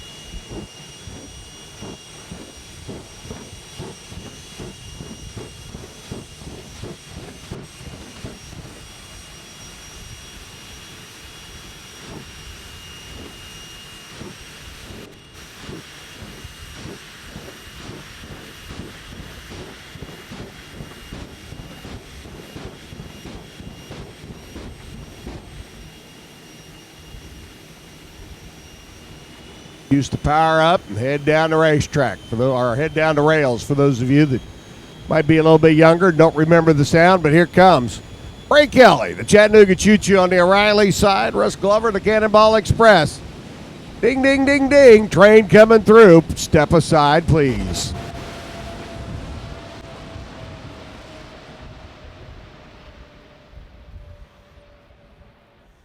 .707, 229 miles an hour for Kelly. Glover goes through 724, 217 miles an hour, and they will be back. Like I said, coming back a little bit later on, following our alcohol funny car and alcohol dragster final qualifying session. We'll see the wheel stander. We'll see the jet cars. We'll see the Camaro. We'll see the 200 or 300 mile an hour hot rod of Scotty Holdridge. The Jets will be back. The wheel stander will be back. And we will cap it all off a little bit later on with fireworks. But don't go away. We got round number one, super stock, the wheel standing machines getting ready to come out from underneath the tower. We'll do a little quick cleanup there on the starting line and down track. Make sure we're good, safe, solid, and secure for round number one of eliminations for our super stock machines. Round number two of stock, and then right back into it with our pro stock snowmobiles. Round one of eliminations for top dragster, comp eliminator, and top sportsman. Final qualifying for alcohol funny car and dragster. Snowmobiles back for their final round of eliminations. And back into the crazy train, the jet cars, and the fireworks. So we're going to work our way towards dark 30 a little bit later on this evening. The Jets will be back putting on a show. The fireworks will end the day here at Route 66 Raceway with a whole lot of popping and banging and snapping and cracking overhead. Super stock in the lanes paired up for round number one of eliminations. As soon as we get a racetrack good, clean, mean, lean, and green, our super stock contingent will be out for their first round of elims.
And our wheel standing, super stockers getting ready to come up for round number 1 of eliminations. But if you're headed back to the pits to enjoy the band or check out all the sights and sounds back in the pit area as the cars get ready for their final qualifying effort or first round of eliminations.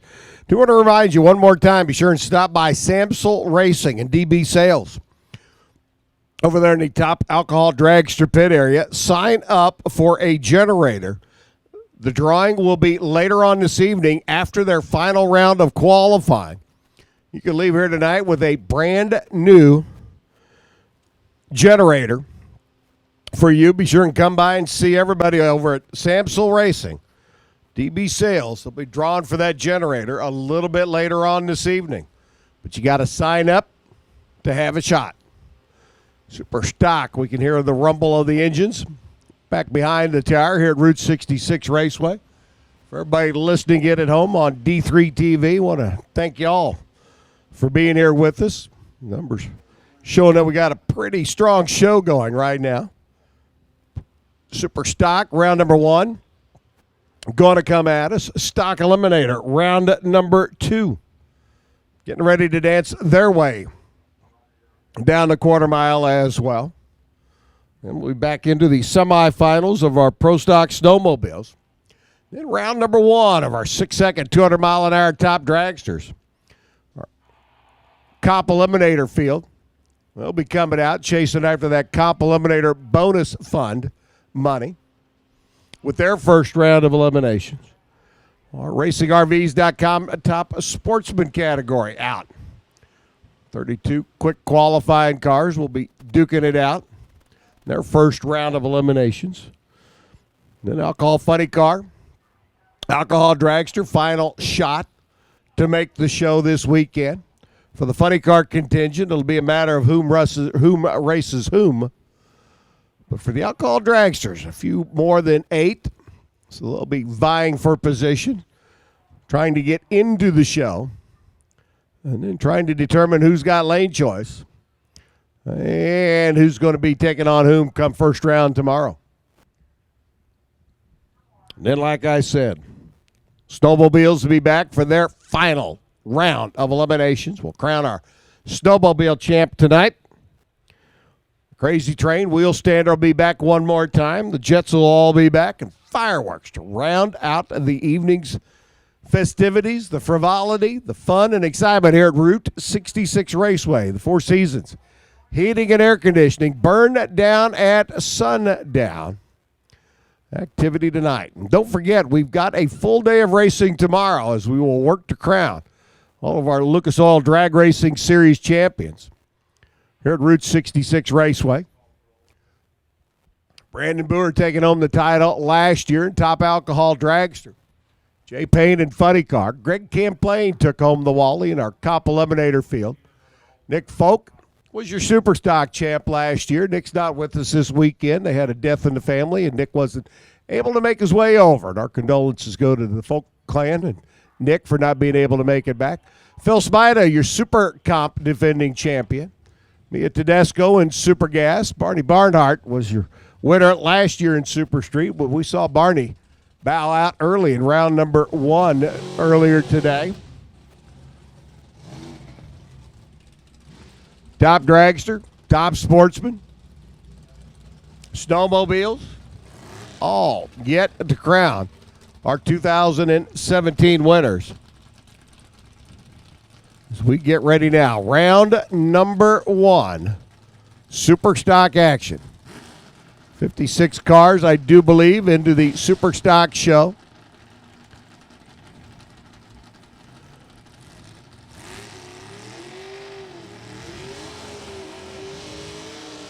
Arthur Joe Covert, 70 years young, long-time drag racer, wheeling the Wisconsin-based Milwaukee Auto Auction, Harley-Davidson. Pontiac Grand Am over there on the left-hand side, dialed in at 960. Greg Byers, GTK Automatic, Firebird, runner out of North Aurora on a 1015 dial. Going to head down track first. AJ will then be giving chase. Myers in. Covert's in. First pair, round one, super stock. Wheels up, wheels down, both of them. Out of the gate they go. Covert drifts just a little bit to the left, trying to chase down Meyer at the other end of the racetrack. Runs a 970 on a 960. That's not going to get her done. 1020 by Greg Meyer.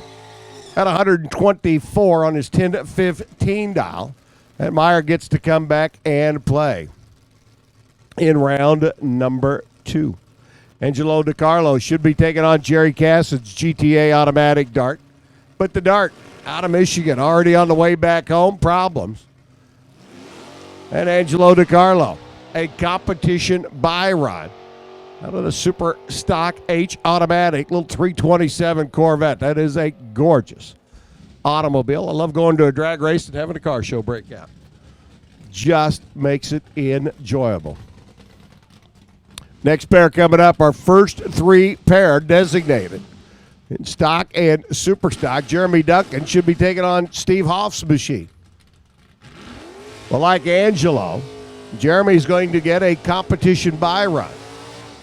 Because the 72 Mustang of Hoff not able to answer the bell for round number 1. And Jeremy, Mr. Pest Control out of Indiana, going to take the Super G automatic.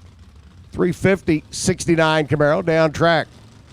The first 3 designated pair out of the way, and we're going to start pairing them up and sending them down track. Our super stock field finally settled in with 58 cars on the qualifying sheet. Jeremy, you gotta love it. Stands the front end of the Camaro up, settles it right back down. Working now towards the other end of the racetrack and round number 2. They'll be back tomorrow for second round of eliminations. 992 by Jeremy. 130 miles an hour.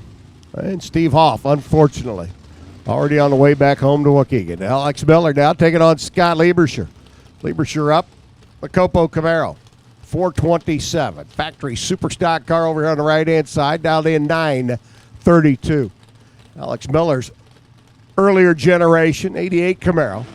Going to leave about 2 bulbs on the tree first. There goes Miller. Here comes Scotty. Out of the gate they go, the new Camaro, trying to chase down the old Camaro. The old Camaro trying to stay out in front of the new Camaro, and the old Camaro gets the W. 1052 on a 1045, 947 by Lieberscher. On a 932 dial, he's off by a tenth and a half. Zach Runnings. 84 Cutlass now. Heating and air conditioning technician there on the left-hand side. And Ernie Neal, stick shift, 350, small block, 92 Corvette, super stock I. He's going to rock this Corvette back on the wheelie bar. Trying to chase down Zach Running's little Oldsmobile. There goes Zach. Here comes Ernie. Ooh, she didn't come back on the wheelie bar. She just kind of squatted and launched. Don't know if that was planned by Ernie or if that wasn't planned. That looks like it was planned. Well, at least if it wasn't, it worked. 970 to 136 by Ernie Neal. 1069 for Zach. Comes up a little quick on the other end of the racetrack. Both of them running under their dial-in. Tyler Bohannon taking on Brina Splinger. Boy, and I tell you what, here's a pair of drivers. 2 good drivers, 2 good cars. One of the big dogs going to get kicked off the porch here in round number 1. Brina on a 941 dial is going to have to wait. Tyler Bohannon, the 19-year-old youngster, at the wheel of the Camaro there in the left-hand side, but the young man has proven himself to be quite the driver. Tyler's green, Brina's green. Off they go. Splinger, who was runner-up in stock here a year ago, trying to put the C-Tech Cobalt into round number 2, gets it done. 944. She was 005 on the reaction timers. Tyler got down to the other end of the racetrack, took too much stripe. Took a chunk, breaks out by 19 thousandths of a second. Randy Hopkins now in, the runner out of Scandia, Minnesota. And Mike Lund's machine. Michael over here on the right-hand side of the racetrack, your runner-up in super stock a year ago. Old Chevrolet Camaro for the accountant out of Bettendorf. 1017 to dial. There goes Mikey. Say goodnight to Randy. Hopkins lights the red bulb by 9 thousandths of a second. And Mike Lund, looking to go to the finals one more time, takes the first step. Gets the first round win. Runs 10:15. At 129, Randy at 889 after the red light start. But that's all for naught. Here comes Rich Rink. Rich at the wheel, the 427. That is a Copo Camaro power plant underneath the hood of the classic 65 Chevelle. Fits into a category now called factory GT cars. Take a late model power plant, put it in the old body style. He's taking on Irvin Johns. Irvin's Chevy Cobalt, a GTE automatic car. Irvin and the gang took the Chevy Cobalt, took the east-west engine out of it, put a north-south V8 underneath the hood. That's an LS1 powered L346 cubic inch Chevy Cobalt. Just think if Chevrolet made those at the factory, huh? Woo! 934, Irvin gets the win. 002 out of the gate.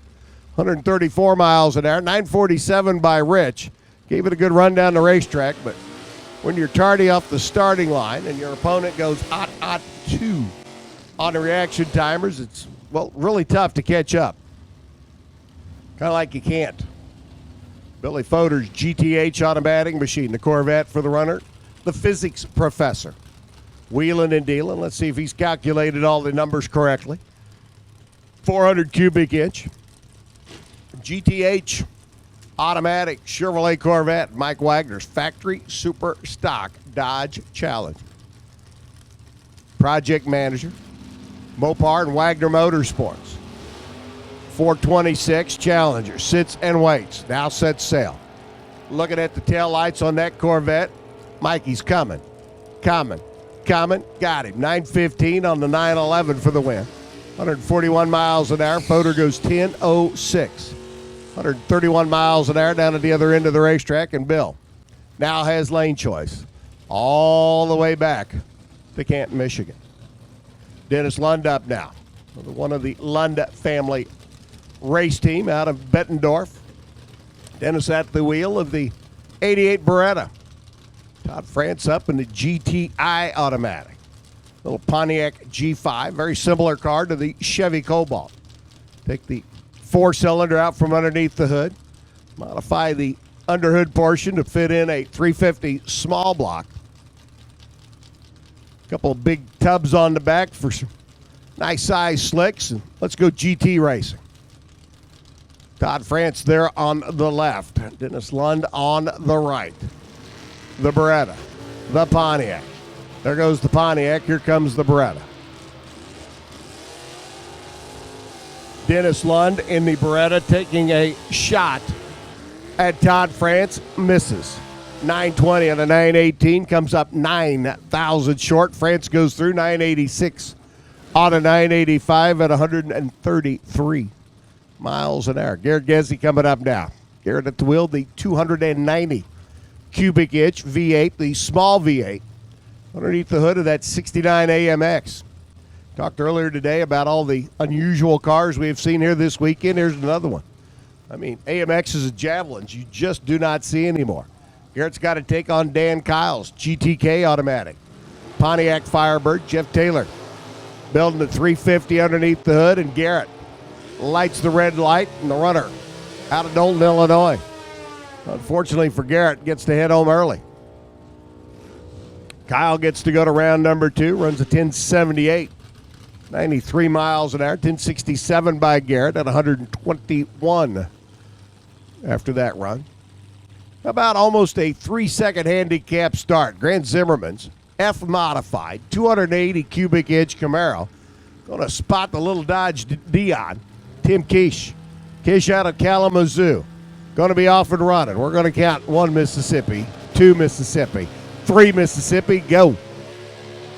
Zimmerman set sail now, the little turbo 4-cylinder Dodge Dion, huffing, puffing, screaming on the other end of the racetrack, and at the stripe comes up short. 10:09 on a 10:08 by Grant.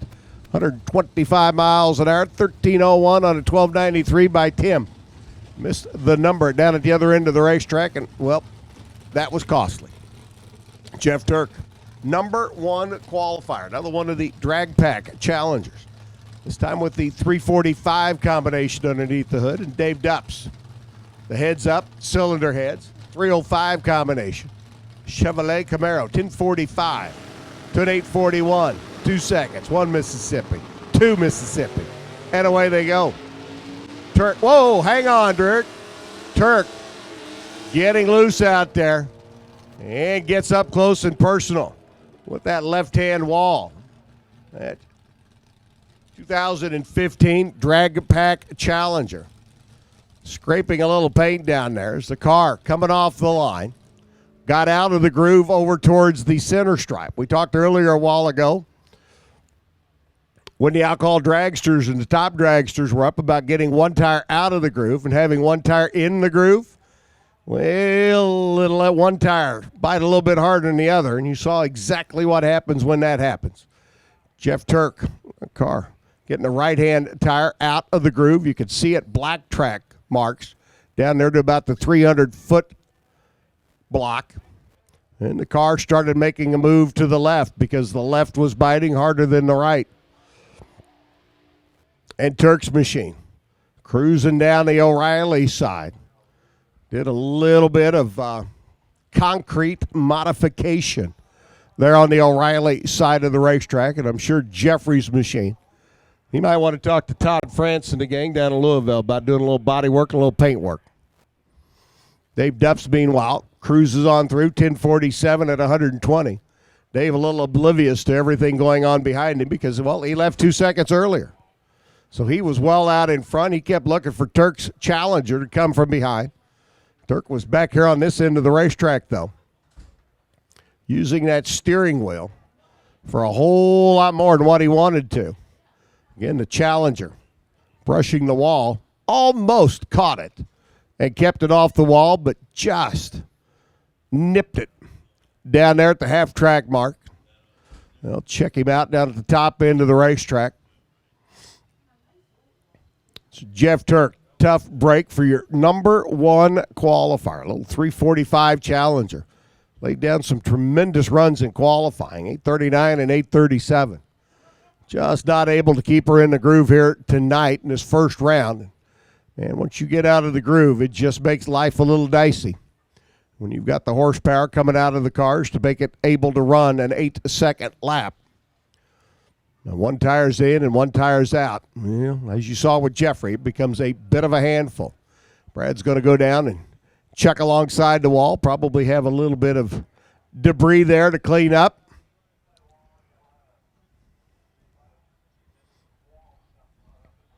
Looks like more wall scrapings than anything else, but we will be down there for a moment cleaning up the O'Reilly side of the racetrack. But again, folks, don't forget, the band playing over in the pits, they're going till, they got about another hour to go, right? Till about 8:30.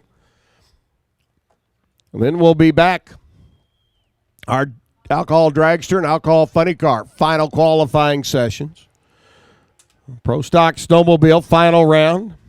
Our wheel stand will be back. Our jets will be back. And we got fireworks tonight. And it'll be dark by then. And certainly don't want anybody to go anywhere because it's going to be an interesting evening here at Route 66 Raceway. Jeff Turk found out that it was a little bit more interesting than what he wanted.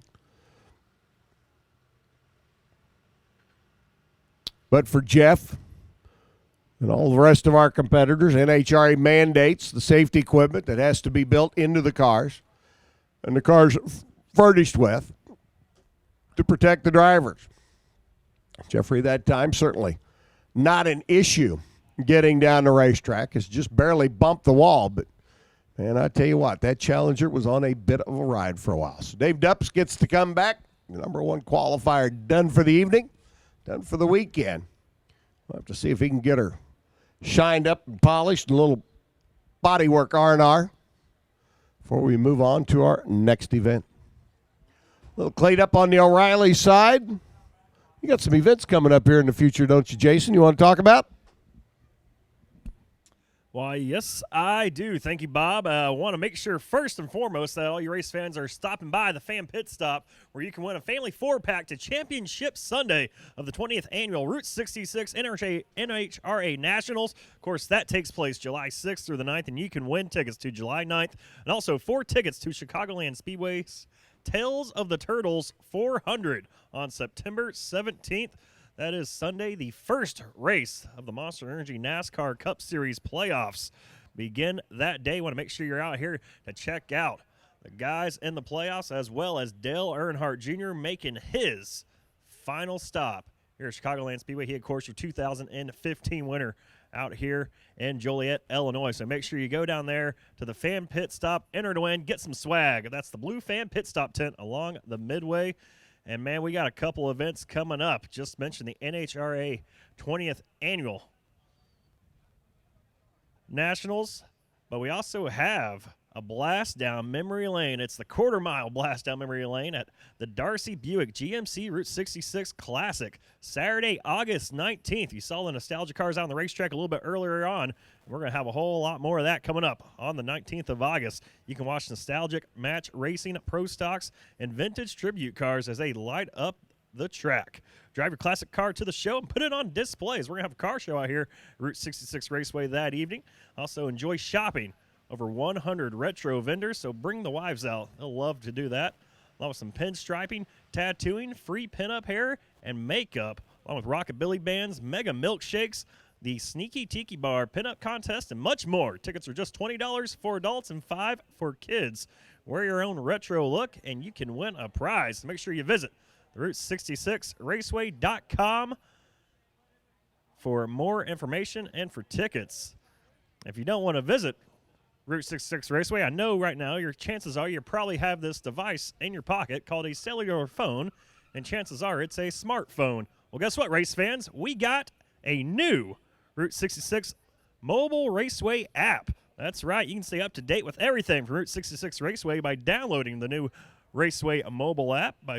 You can purchase tickets, find your way around with our user-friendly maps, and get race weekend schedules and information all within the palm of your hand. So make sure you get on the Google Play or Apple Store and search Route 66 Raceway. Get the app. Stay connected. It's free. As cleanup is done down the racetrack. Tough break for Jeff Turk. Once again, kissed the wall there in the Riley Auto Parts lane, but cars are once again under power. I'll pass it back over to Bob. Mopars and pair are getting ready to duke it out down the racetrack now. As we roll in, the birthday boy, Keith Lynch up. The factory GT Dodge Challenger there on the left-hand side. And Jim Lavallo, 426 cubic inch, 66 Plymouth Belvedere. Lavallo's going to get off and running.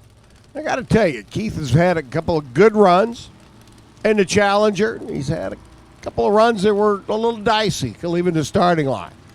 Let's see how the Challenger responds right now. The RacingRVs.com team man, well, he gets the win. Doesn't matter what it does. Lavallo goes red. Keith cuts a 0-0-1 reaction time. Hustles down the racetrack, 985. At 133 miles an hour. Jimmy goes through 1064 on his 1069 dial. Keith Lynch gets to bring the Lynch mob. Challenger back one more time as Mike Teufel rolls up now. Mikey out of Browns Summit, North Carolina. Gorgeous Pontiac Grand Am, a C modified. Small motored Chevrolet, little 316 combination. Taking on Aaron Allison, the reigning division champion. And that little B-modified Chevy Cavalier. 894 by Allison.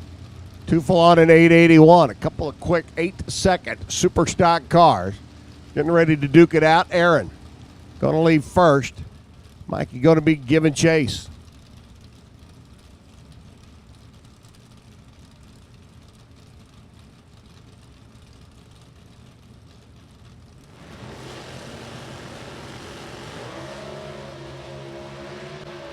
Mike stands the nose.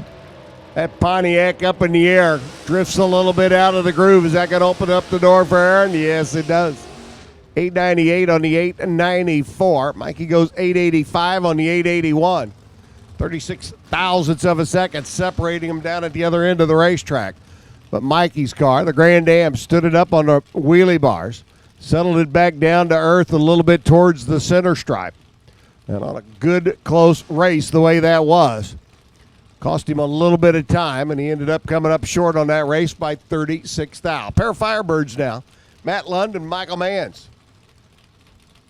Matt over here, the GTH automatic. Michael over to the left lane, the O'Reilly side, the Ace Supercar for Fast Shocks and K&N and Mickey Thompson tires. 874 the dial for Mike, 984 the dial for Matt. So Toyota side leaving first, he's green. Mike Mann leaves second, he's green. Oh, baby. Oh, baby. How about a perfect reaction time? Matt Lund was trip zip zero, runs 986 on his 984, 877 on the 874 by Mans. He saw he wasn't going to get there. Turned Lund loose at the other end of the racetrack, thinking, hoping, wishing that Lund would break out, but Lund with that perfect light had it set up just right. Andy Cronenbitter, the PK race cars. Chevy Cobalt there on the left-hand side, the GTG automatic machine. Taking on Mark Nowicki, another factory GT car. He's got the 360 Challenger combination underneath the hood of the M&M Avenger. Over here on the right, Mark goes green. Andy goes red, and Nowicki. Mark and Elaine get to stay overnight. Come back for round number 2 tomorrow. 10 flat on his 999 dial. Mark was ready. 10:04 by Andy. After turning on the red bulb by 8 thousandths of a second. Don O'Malley and Ronnie Trotman going to do battle now. O'Malley out of Decatur, Illinois, 327, 64 Corvette hardtop. Troutman's demodified Pontiac Grand Am, 916 the dial. Don going to get a go first.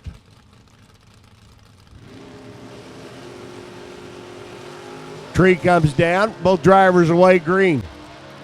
It should be a pretty good old drag race. O'Malley there on the left, trying to hold him off, doesn't get it done.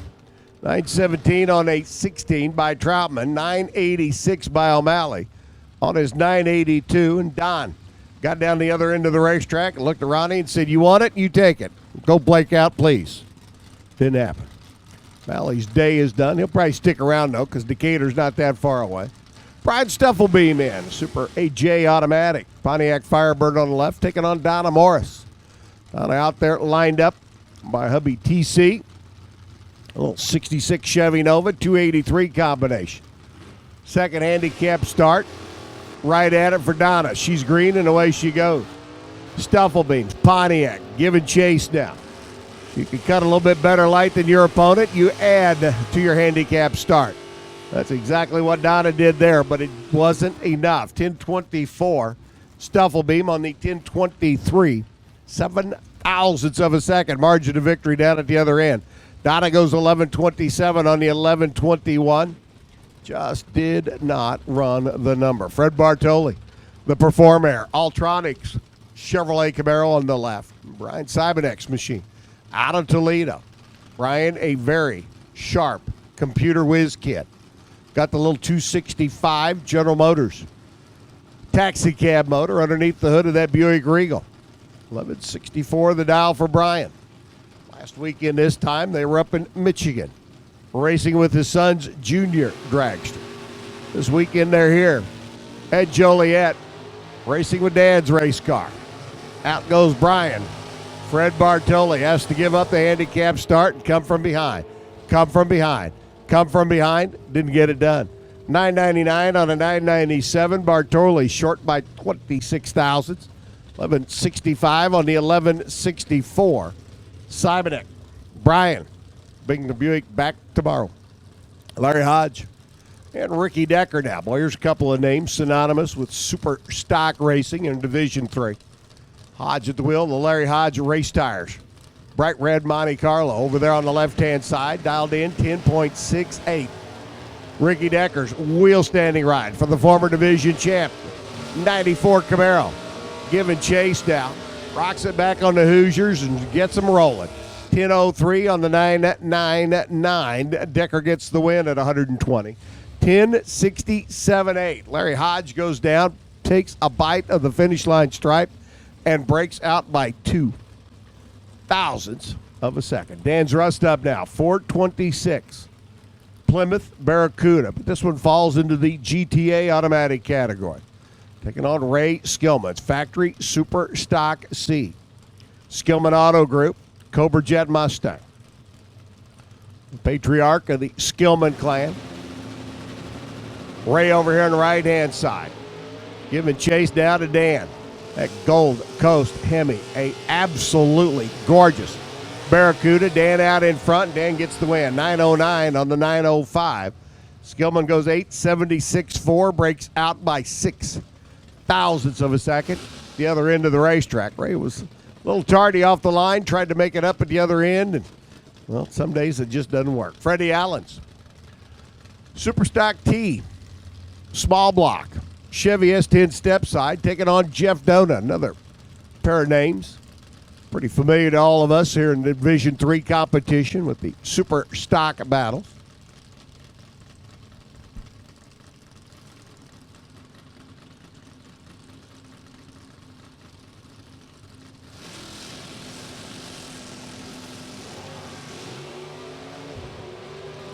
Fred Allen goes red by 18 thousandths of a second. Jeff Dona, 985 on a 985. Dead on 524 on the tree. Jeff wasn't leaving any room for that truck. Stock Eliminator, if you're not in the lanes, paired up for round number 2. You're late. Stockers, if you're not in the lanes, we need you there now, please.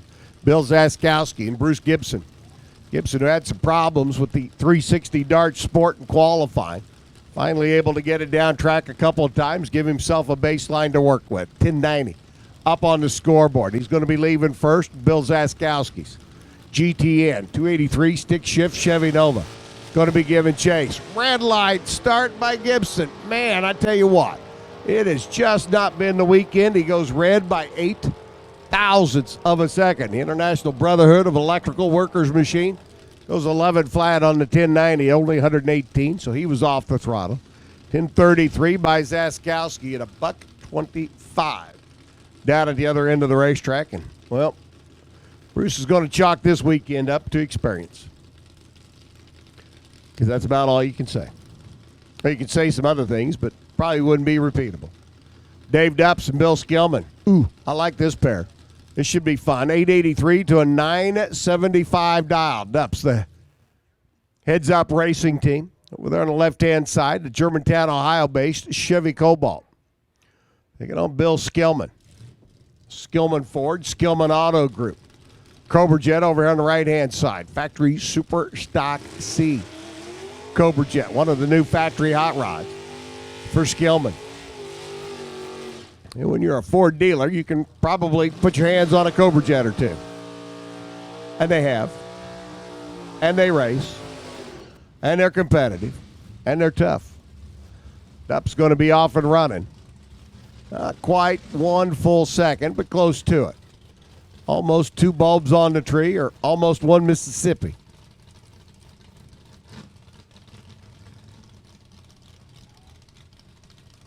Little Cobalt going to go first. Small block Chevrolet going to be huffing and puffing.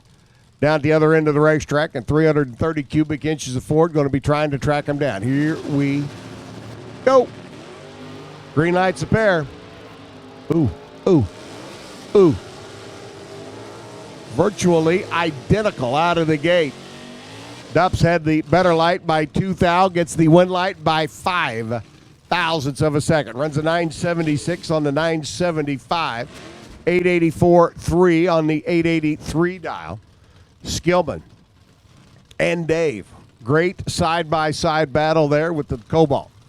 Taking home the win by 5 thousandths of a second. Jet Goods Super K Automatic. Firebird on the right-hand side, the 400 cubic inch combination.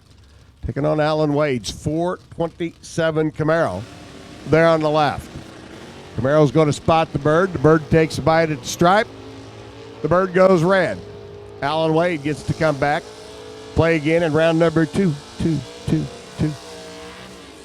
With a 942, 2 at 122, 2. I'm getting worn out on my deuces. 1364 by Jack Good. After the red light start, he just kind of cruised on down the racetrack. Brad Zaskowski should be taking on Mike Morgan's Pontiac Firebird, but as you can see, Morgan's car nowhere to be had. So Bradley rolls into the racetrack overnight, gets one shot at qualifying, lays down a 10:02 to put him in the middle of the field. And here in round number 1, he gets a competition bye. So effectively, another tune-up run for Brad. Doesn't have to worry about breaking out. Doesn't have to worry about getting beat. His green light's on. Sidesteps the clutch on that 327 4-speed Camaro. Heading for the other end of the racetrack. Runs 10:16, 118 miles an hour. Bradley will be ready for round number 2 come tomorrow morning. Nick Morris pulls in now. His gorgeous Mustang. Pulling up on the Toyota side of the racetrack, he should be taking on Eric Reed's 402 powered 71 Camaro. The GTK automatic car, but as you can see, Eric Reed, a no-show. So Nick gets the competition bye.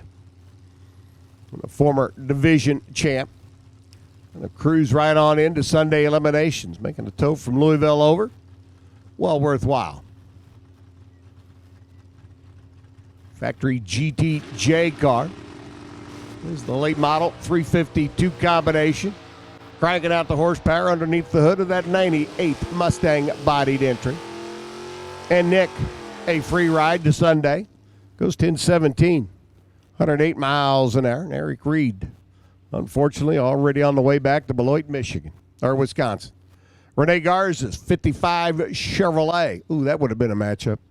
Garza's super stock P automatic, shoebox Chevy. Should be taking on Kim Fritz machine.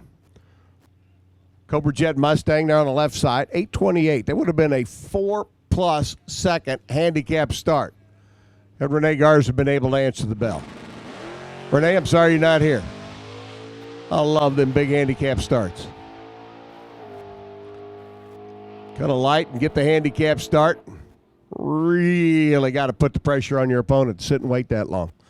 But Kim doesn't have to worry about it. He cruises into Sunday uncontested and unmolested. He goes 837 at 162. And that, boys and girls, guys and gals, gets us closer to the jet cars and the wheel standers, an alcohol dragster, an alcohol funny car, fireworks. Whew. Super stock round number 1 in the books. Round number 2. Stock Eliminator getting ready to come up next.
Call goes out. We need our semifinalist in Pro Stock Snowmobile.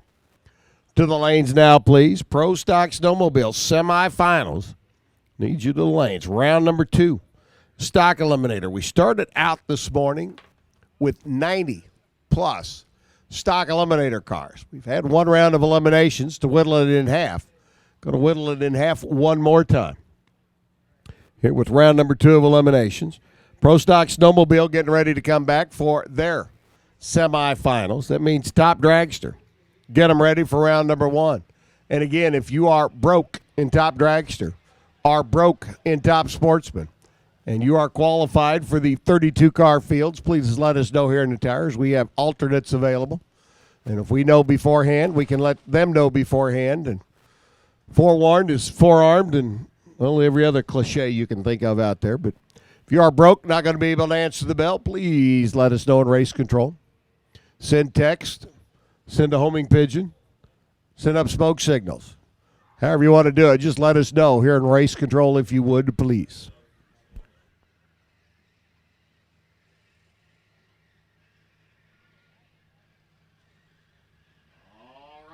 Goes out for the aforementioned Top Dragster round number 1 competitors.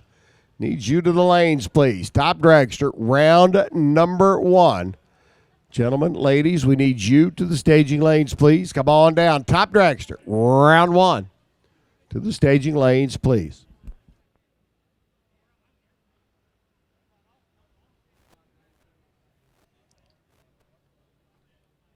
And don't forget, race fans, make sure you check out the Team Demolition Derby as well over there at the Route 66 Dirt Oval. Unlimited horsepower, high-speed impacts, a race to be the last one standing. Don't miss extreme action of the Team Demolition Derby this summer. Arrive early for the tailgate pre-race party zone.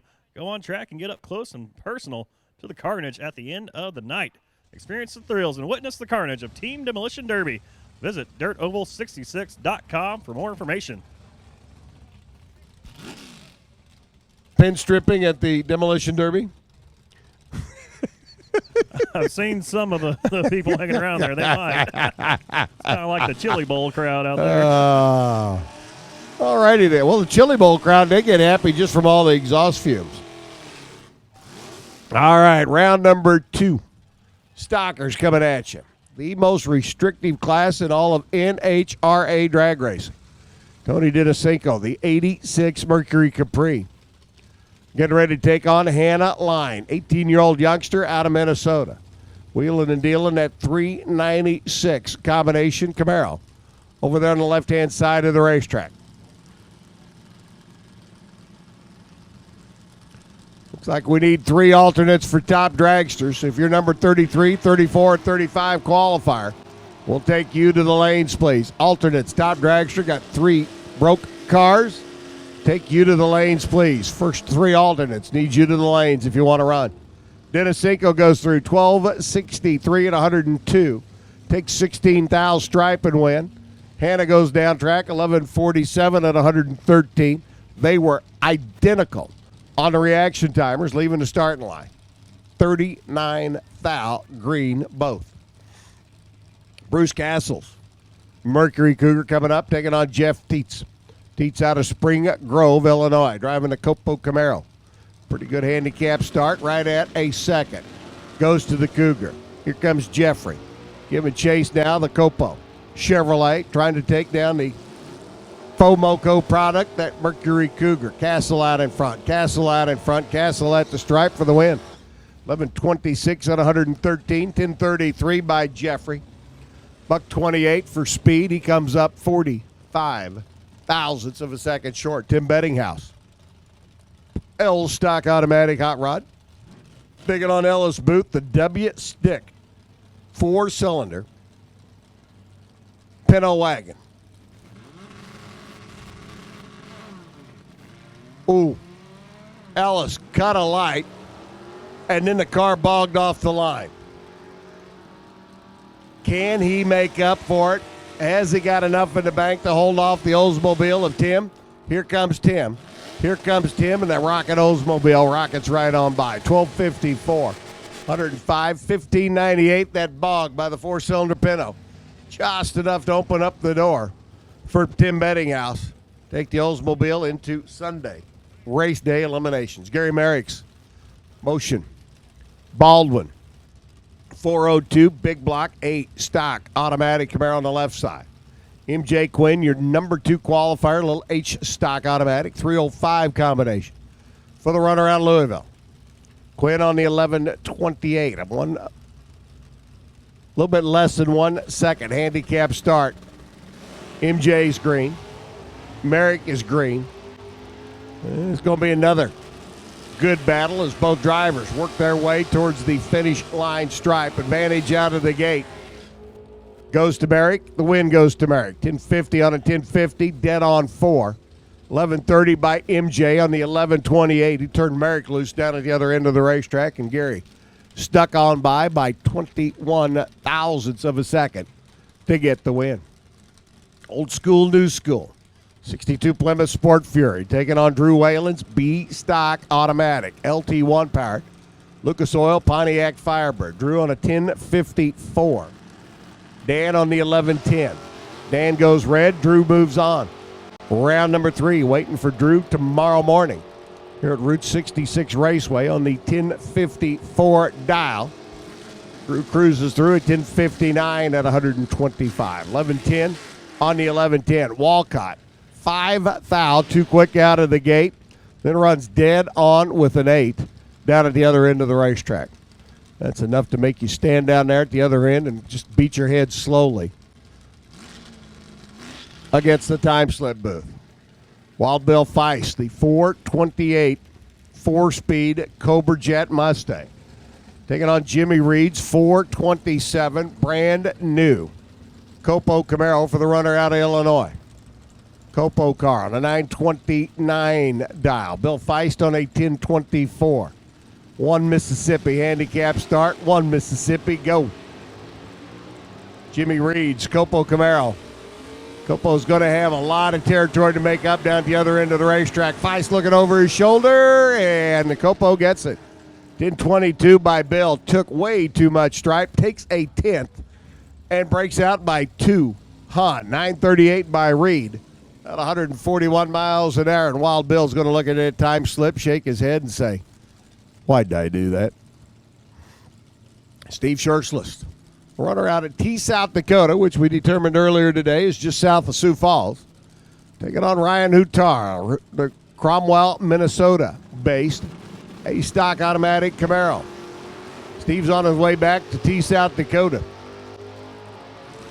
Red light and good night for the Mopar car.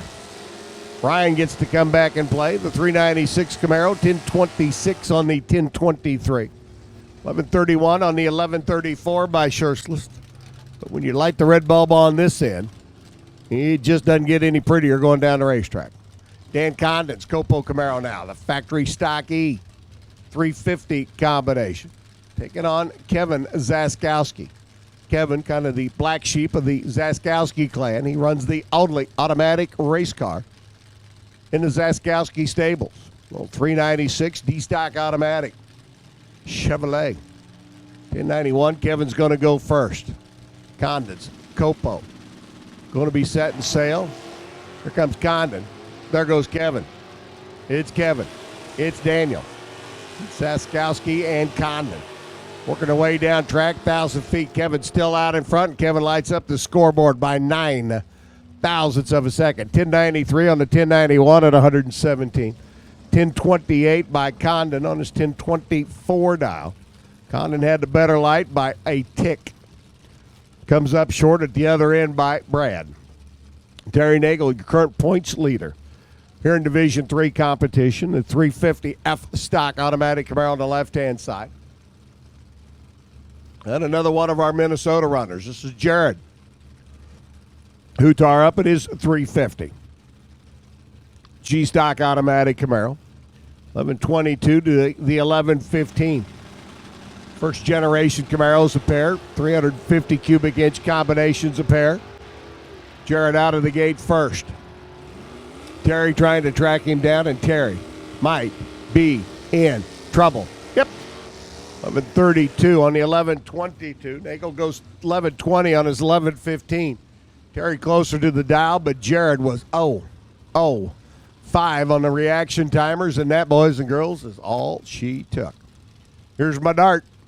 Corey Hopkins, 69 Dodge Dart 383 GTS combination. Taking on Steve Zorni's Dodge Dakota, the McCormick Motorsports 360 combination underneath the hood of the truck. There goes the truck. Here comes the dart. Corey looking to go to Sunday. Race day eliminations. Trying to pick up and pack away the Dakota. but not going to get it done. 22 on a 19 by Corey. 49 short at the other end of the racetrack. Zordy runs a 96 on the 95. Taking 49 thousandths stripe and win. And Steve Blondell now taking on Bobby Bishop. Bishop's in stock automatic. A little 289. 67 Mustang. Man, how many of these were on the street back in the late 60s? 289, automatic. Mustang fastback, off and running. Steve Blondell, Chevy Camaro. Now giving chase, the little 305 combination. Coming on the top end, trying to track down the pony car. And not going to get it done. 1289 on the 1283 by Bishop. 101 miles an hour, 1135 by Blondell. 113 the speed. He comes up short, 16 thousandths of a second down at the other end of the racetrack. Again, pro stock snowmobile. Semi-finalists, you should be in the lanes, and top dragster.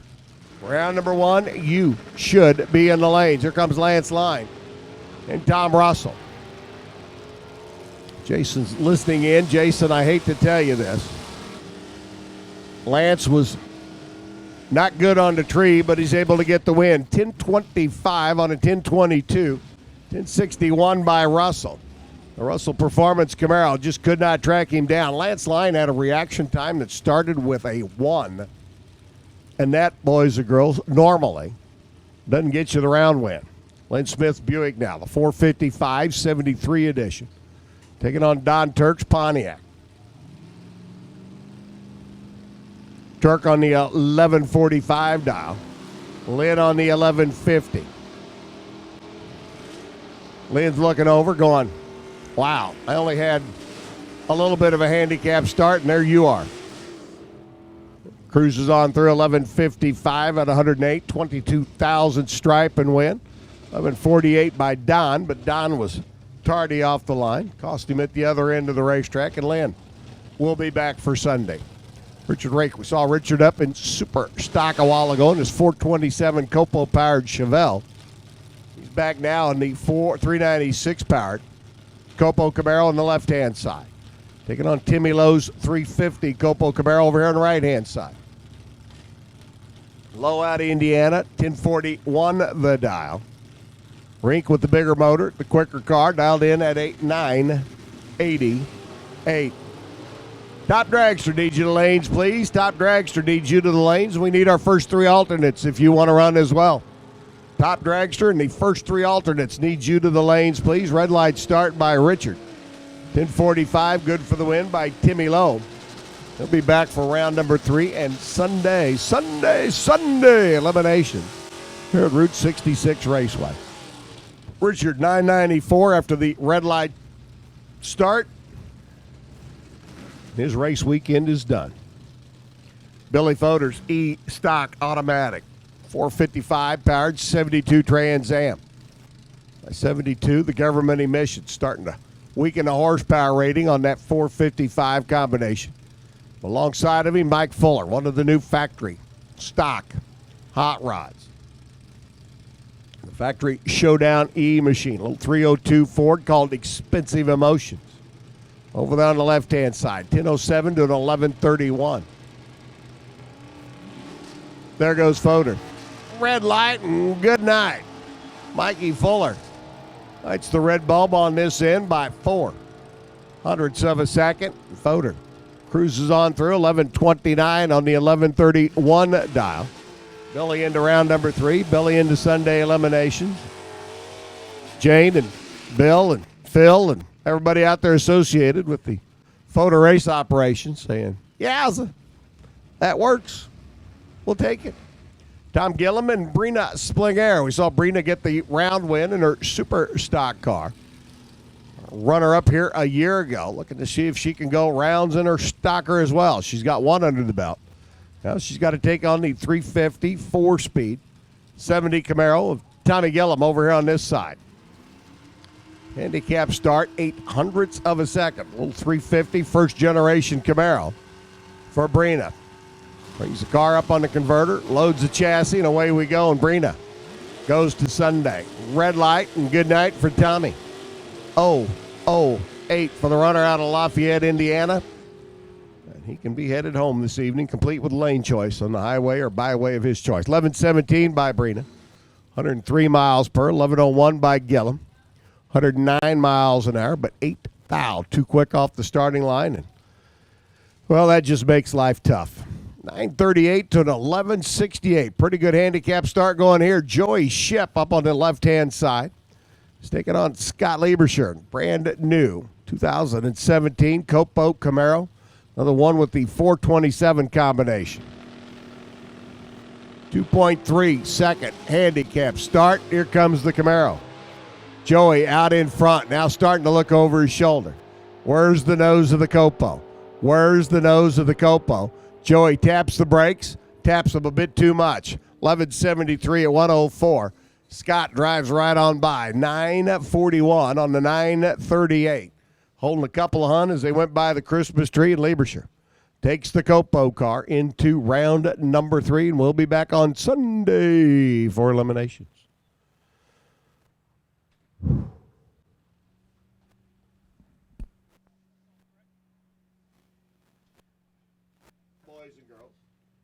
Puts our sportsman competition to bed for stock and super stock for the evening. Pro Stock Snowmobile getting ready to come up. Our RacingRVs.com top dragster. Our Comp Eliminator field and our Racing RVs top sportsman cars. All scheduled to appear in just a little bit. Our alcohol funny cars and alcohol dragsters also getting prepped, ready to go back in the pit area. We'll be back with the finals after our alcohol cars of our Pro Stock Snowmobile, because we'll be down to our winner and runner-up. Just need to be running them down the racetrack to determine which one fits which side of that winner and runner-up category. Wheel Stander will be back. The Crazy Train headed down the quarter mile one more time. Jets will be back, and again, fireworks to round out the fun and frivolity this evening's activities here at Route 66 Raceway. 4 seasons, heating and air conditioning, burned down at sundown as the sun sinks slowly off in the west.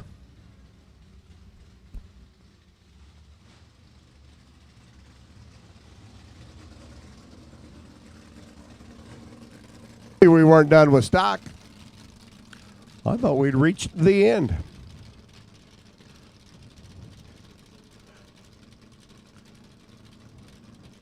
Tisk, tisk, tisk on me. Bob Gear and Bob Gibson.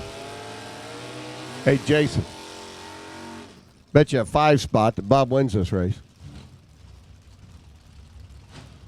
Gears L stock automatic Buick over on the left-hand side. Well, we got lots of stockers to go. I'll let you flip for it. You'll let me flip for it, Heads okay. you win, tails I win. All righty. Gibson's H stock automatic Nova on the right-hand side. 1170 by Bob the dial. Bob Gear goes off the 1175 dial. But when Gear's Buick should be moving first, and it moved second.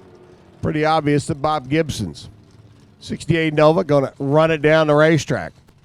Bob Gear just a little tardy leaving the starting line. He's going to look at that time slip and go, really? I couldn't have been that late. Unfortunately, he was.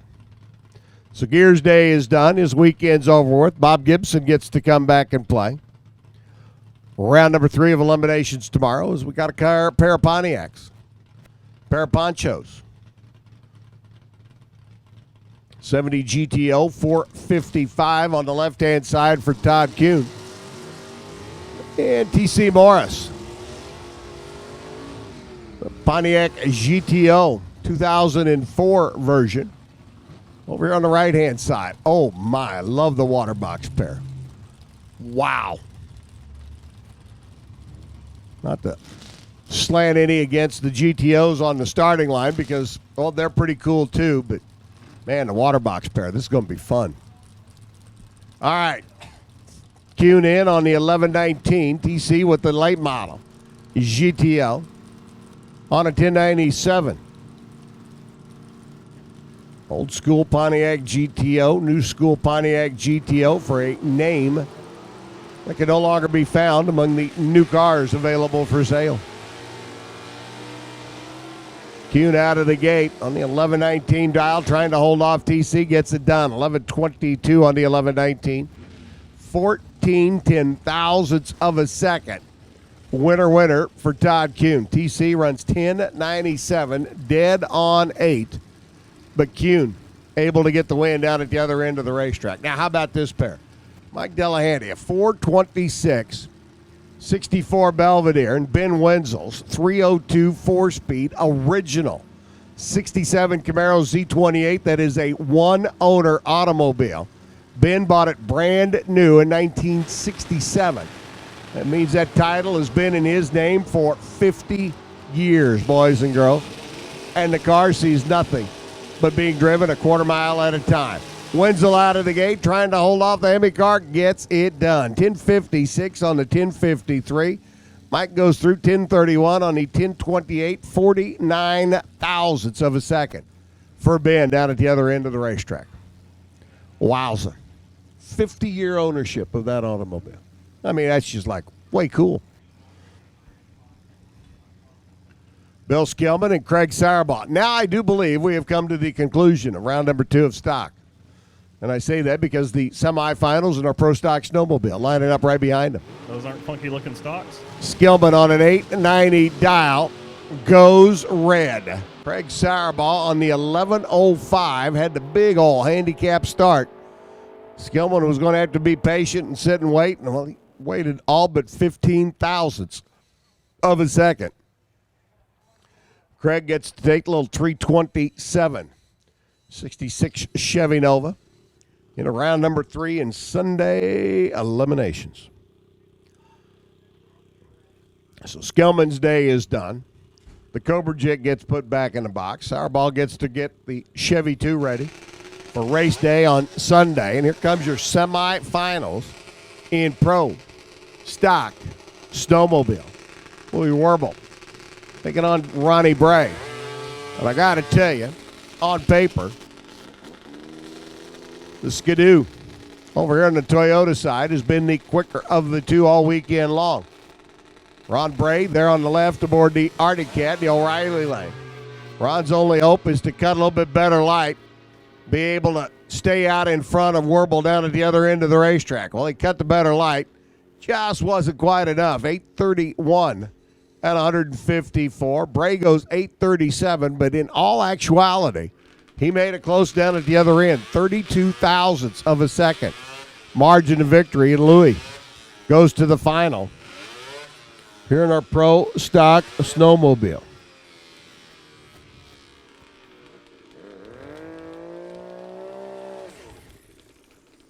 Now, Scotty Hagan's ride. Another Skidoo.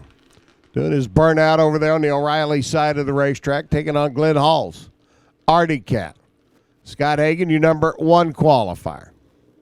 Can Glenn Hall stop the charge? Ooh, Hagan rolls in and stages deep. Drops the top bulb, which is allowable in Snowmobile. Look at this. Glenn Hall at the other end is going to get the win because Scott's got problems. 10:48, 82 miles an hour. Your number 1 qualifier out of here. And Glenn Hall with an 8:27 lap.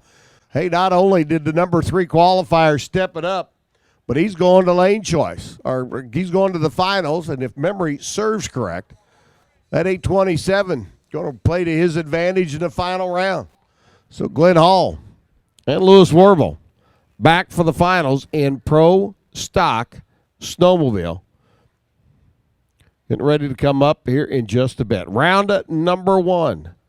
Top dragster competition getting ready to come up next. A little track maintenance, a little spray, a little drag, a little rosin on the starting line, and we'll be right back. Race fans, make sure you come on out to Chicagoland Speedway for 4 days of stock car racing, September 14th through the 17th. Thursday, September 14th, brings the ARCA Racing Series Scott 150 that will surely not disappoint. Then the NASCAR Camper World Truck Series races under the lights on Friday, September 15th, with a post-race fireworks show. Come see guys like Christopher Bell, Matt Crafton, Johnny Sauter, and Kaz Growla. And that race is they lock down their playoff field. Then the rising stars of the NASCAR Xfinity Series take to the track Saturday, September 16th 16th with Bubba Wallace, Cole Custer, William Byron, and hometown driver Justin Allgaier. The weekend closes with the Monster Energy NASCAR Cup Series playoffs on Sunday, September 17th. First race of the playoffs is the Tales of Turtles 400 this year, featuring a pre-race concert by country music artist Josh Turner.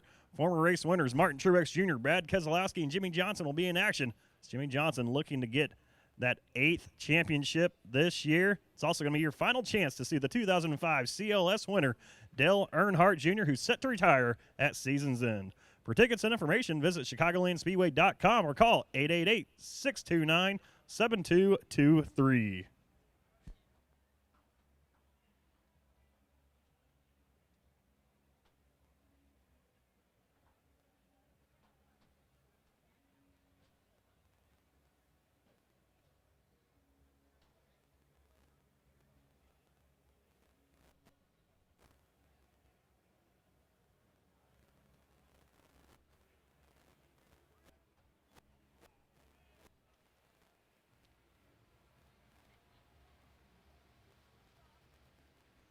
Race Your Ride is your chance to take on the same track that the pros do. Ever want to see what it's like to take a trip down the same quarter mile like legends John Force have conquered? Well, now's your chance. Race Your Ride is still a test and tune, your opportunity to safely see how fast you can race down the drag strip. Whether you're a first-time driver in your street-legal vehicle or a seasoned veteran, getting your dragster dialed in for serious competition, a test and tune is fun for racers of all experience levels. And this year, we'll have some extra fun in store for you here at 66.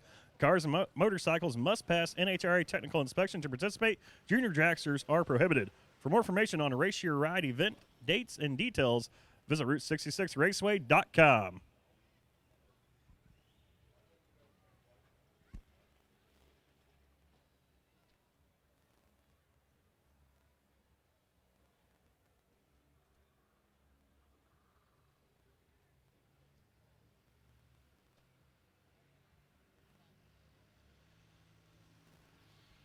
And don't forget the 20th annual NHRA Route 66 Nationals is coming your way next month. About a month from now, we will get it started with the world's greatest drag racers as they light up the world's premier drag racing facility. See stars like John Force, Ron Capps, Antron Brown, and Erica Ender Stevens take to the track at the 20th annual NHRA Route 66 Nationals, July 6th through the 9th, right here at Route 66 Raceway. Every ticket is a pit pass and your all-access pass into the epicenter of the drivers and teams as they prep their 10,000 horsepower machines. Feel the rumble beneath your feet and smell the nitro and prepare to be blown away by dragsters exceeding over 300 miles per hour. Don't miss our special tribute display to our past 20 NHRA events. 4 days of racing await next month. You can experience one or all. Visit Route66Raceway.com for more information.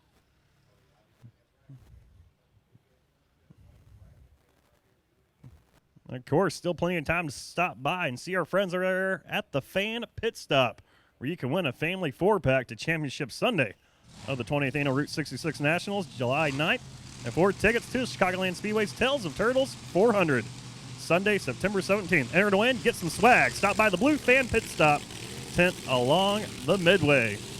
Top dragsters get fired up. Hand it back over to Bob.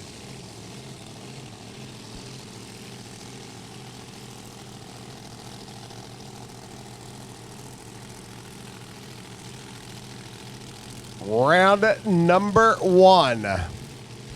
Bob Mandel and Marty Cheeseman. Nothing like starting off with your number 1 qualifier.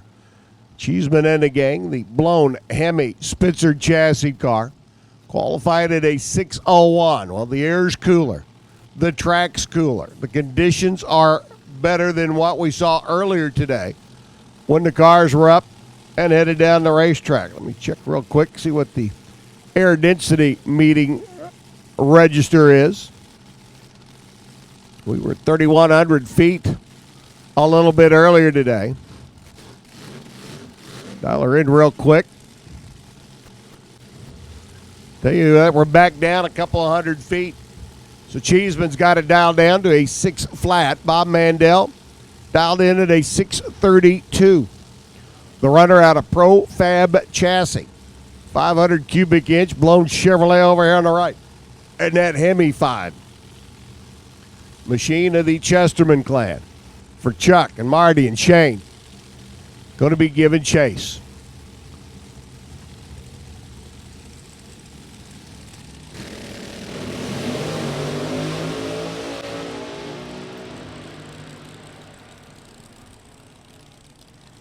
.603 Cheeseman at 231 miles an hour. 632 by Mandel. Look at Bob's number. He runs dead on 6 at 214 miles an hour. But Marty with the better reaction time. Check this out, boys and girls. Finish line stripe. Winner, chicken dinner, Marty Cheeseman by 15 ten-thousandths of a second. You can't blink your eye that quick. Cheeseman, your number one qualifier, gets the win and moves on. Round number 2, Sunday race day here at Route 66 Raceway. Danny Nelson taking on Dan Phelps. Dan, who did not make the show, gets in on the brake roll. The car that Danny should be racing against. Not able to answer the bell. Dan says, I'm ready. Pick me. So Phelps in on a 658 dial. Nelson in on a 627 dial. The Racecraft chassis builder out of Arkansas. And he's been having a habit of going at rounds at races this year. Got to get around Phelps' hot rod. Nelson over on the left-hand side. Sticks the nose out in front. 626 on a 627. Under by 8,000. 652 on the 658 by Dan Phelps. Well, his best run of the weekend kind of came at the most inopportune time because by double breaking out more, Danny Nelson gets the W. Under by 8 thousandths. Phelps under by, well, a substantial amount more. Let's just put it that way. Down to 2,970 feet or so, corrected altitude. We were over 3,100 a little bit earlier today. So now we're getting better. Top dragster, round number 1, coming at us.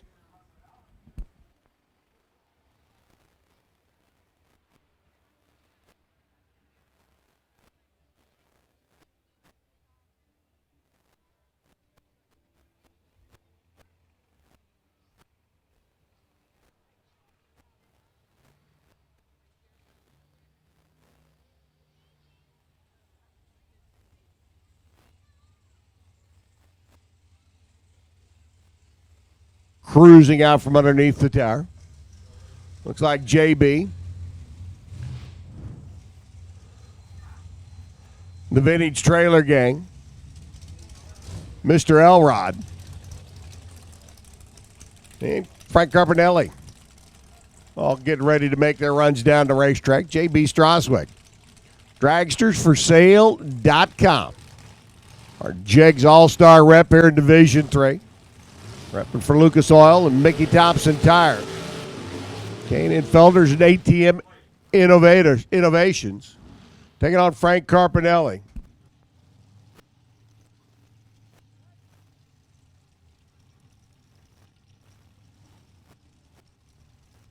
Hey, Top Dragster, if you're not in the lanes, I got news for you. This is pair number 2 going down the racetrack. If you're in the pit area and you are qualified for the 32-car field and you're not in the staging lanes, what's the word I'm looking for? Oh, you're missing the boat. You're MIA. 621 to dial for JB. Carpinelli in on a 649. Carpinelli dialed up a little bit more than what JB is. We'll see who gets the win here. The air's actually a little bit better. The racetrack's a little bit cooler. That means it'll be a little bit tighter. Get them to hook up and rocket ship down the quarter mile. This one could be interesting. JB on the right-hand side. Carpinelli out of Ohio. Up in the left-hand lane. 649 the dial. Frank gets to go foist. Waiting on Frank to get staged. He's in.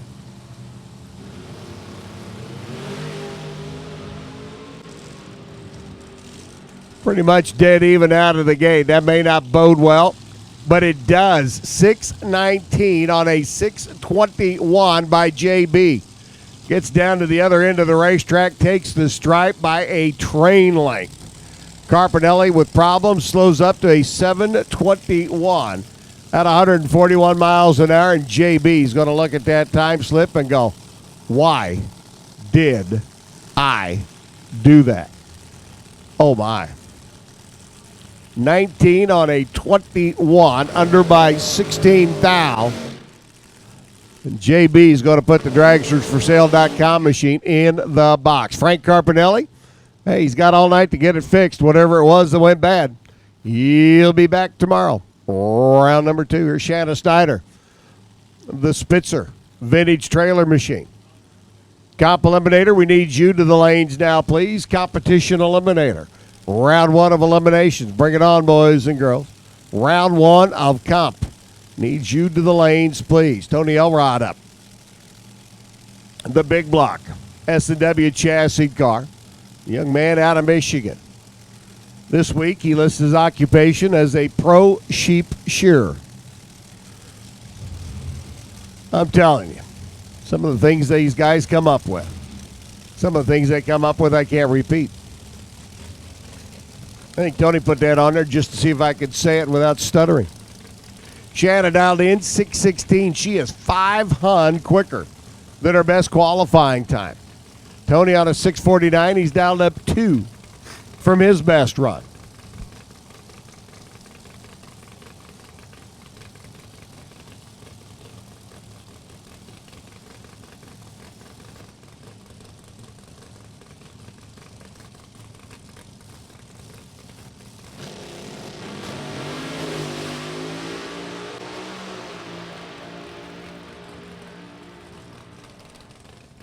Tony Elrod hammered the tree.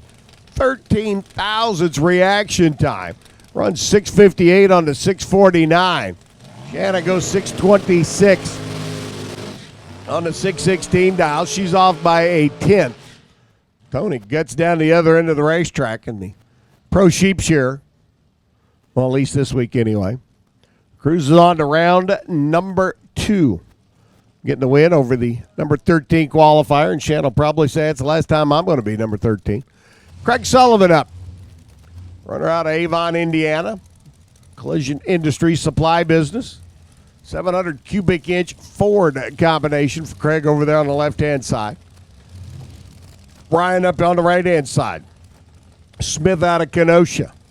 Rolla Competition Engines. Dialed in 611. Wow, he's dialed up a nickel from his best run. Craig Sullivan ran a 6:31 in qualifying. Says, hey, sure to do it again. Based on the numbers we've seen and what's transpired down the racetrack, I tend to agree with Craig. The car's got any kind of repeatability.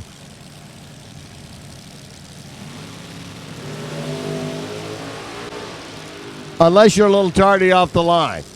Sullivan going to try and make it up at the other end. Can't do it. 6:29 on the 6:31. 6:12 on the 6:11. Ryan Smith takes 8th thou win and 8th thou stripe down at the other end of the racetrack. Sullivan gave up a little bit off the starting line. Smith was 12 on the tree. Craig was good, just not 12 thou good. And by 8 thousandths of a second, Ryan goes to round number 2. Ashley Tidrick taking on Tommy Martino now, the truck driver out of Ohio. Over on the right-hand side, the other Tom Martino, not that one. And Ashley, the dietitian out of Diamond RV in Cynthiana, Kentucky.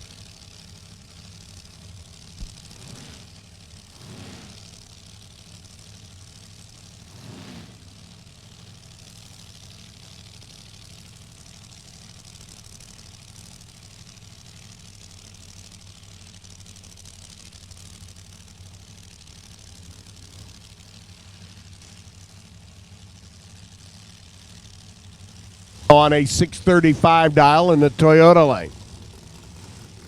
Ashley's going to give Tommy a little bit of a handicap start and see if she can trace him down. Nope, red line start by Tidrick. This one's over with at the get-go. 11th thou too quick out of the gate by Tidrick. Runs 6:20 on the 6:16. Martino goes 6:36 On to 635, and the runner out of Ohio be back on Sunday, race day. Here at Route 66 Raceways, we will crown our champs. Come tomorrow afternoon, Zach Sackman out of Shanahan, Illinois. 21-year-old fabricator at the wheel of the Hankstafers.com. Spitzer chassis car. Zach dialed in 614. Ellison, the Pirate, coming off the win at Bowling Green last weekend. Bride Shannon checks everything out. The Pirate car, M&M chassis hot rod. 629 the dial for Lynn. Lynn's got it dialed down 1. Sackman's got it dialed up a 10. I'm just not seeing it being that much slower out there. But they may know something about their race car that I don't. Well, pretty obvious they do.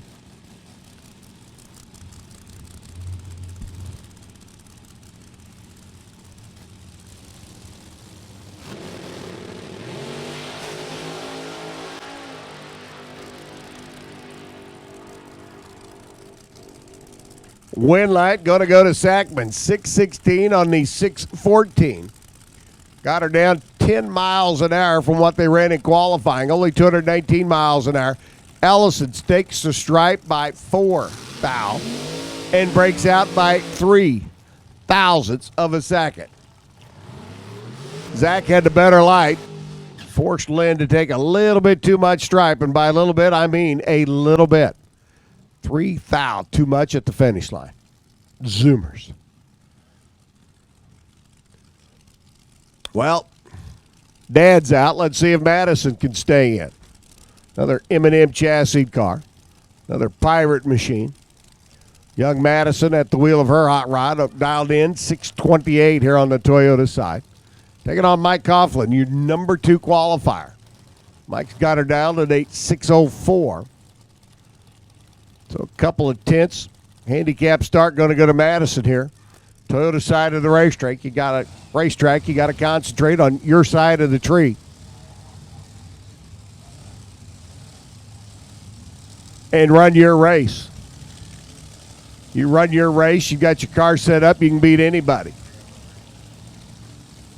Comp Eliminator needs you to lanes, please. Round number 1. Comp. Staging lanes, round number 1. There goes Madison. Here comes Mikey. It's Mikey. It's Madison. Win light, says Madison. Gets it 628, dead on 2. 12 on the tree, a 14 thousandths package. Mike Coughlin runs dead on 4. 21 on the tree. And he's got a 25 thousandths package. Wow. Mike would have run virtually every other race in this round with those kind of numbers. But he happened to line up in round number 1 against Madison Ellison, who goes 12 on the tree, dead on 2, and her 14 thousandths package sends the Jegs machine back home to Columbus. John Scally up now, number 19 qualifier, the ATI transmission machine, taking on Richard Edwards. The Iron Man, blown big block, 6 flat the dial for Richard. He's dialed down. Scally dialed down. Interesting to see how each combination deals with the cooler evening air, the tighter racetrack. Dialing up, dialing down, staying the same. Cut a light, run the number. That's what you got to do. There's the old expression goes, B-double-O, take double-O.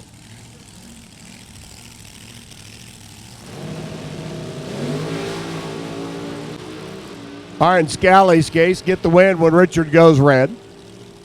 $5.99, $2.33 for Edwards after lighting up the red bulb by 6 thousandths of a second. Scally goes 6.29 on a 6:32 lap, and he'll get the win. Been kind of interesting to see the lane choice going to the higher qualified car. Let me tell you, it's been kind of a toss back and forth. Last pair, lane choice, went to the car in the left lane. This pair, lane choice, going to the car in the right lane. Car in the right lane belongs to Joe and Afton, the Swansons, out of Denver, Iowa. Young Afton driving her way to the top dragster crown at Heartland Park, Topeka, the national event 2 weeks ago. Jimmy Prevost out of Illinois up on the left-hand side. Dialed in 630. Afton going to give him a handicap start. In this case, it is not ladies first. In this case, Afton says, nope, I insist.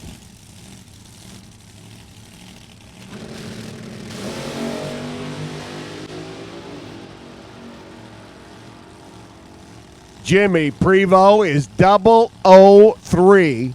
Runs 35 on his 33. Afton was 21 on the tree. Then runs 27 on her 620 dial. She gave up the stripe down there, and Jimmy Prevost going 003 on the tree, says thank you. Thank you very much. Moves on to round number 2. Timmy Papp and Wayne Sleeger be our next pair in. Comp Eliminator, if you're not in the lanes, you're late. Competition Eliminator needs you. Staging lanes, please. Round 1 of eliminations. If you're not there, we need you there now. Come one, come all. Young Tim Papp. The wheel of the American chassis hot rod over on the left-hand side. Going to give up the handicap start to Sleeger's Wisconsin-based machine. Higher qualified car. Once again, choosing the left-hand side. Telling you it's a pick-em racetrack.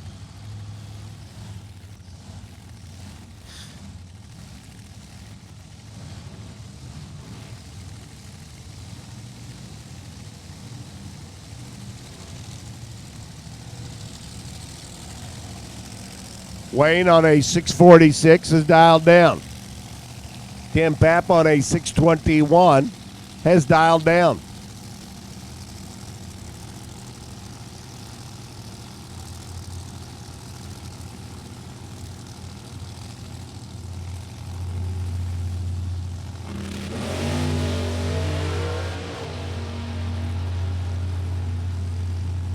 Now, 657. For Wayne gets the win. Tim Papp's machine, I don't know if you could see it from where you were, but a whole lot of fire and flame off the headers and the side of the car. Fire eventually going out, but for Tim Papp, cost him the win light there as he cruises right on down the racetrack. Wayne Sleeger, though, out of the number 31 qualifying position, gets the W and comes back for round number 2. Tomorrow morning. Should see these cars back on track about 10:30 in the morning. So we will get started with race day eliminations about 9:30 in the a.m. And don't forget, non-denominational Racers for Christ Chapel service 7:30 and 9 o'clock in the morning in the media center here in the tower. Route 66 Raceway.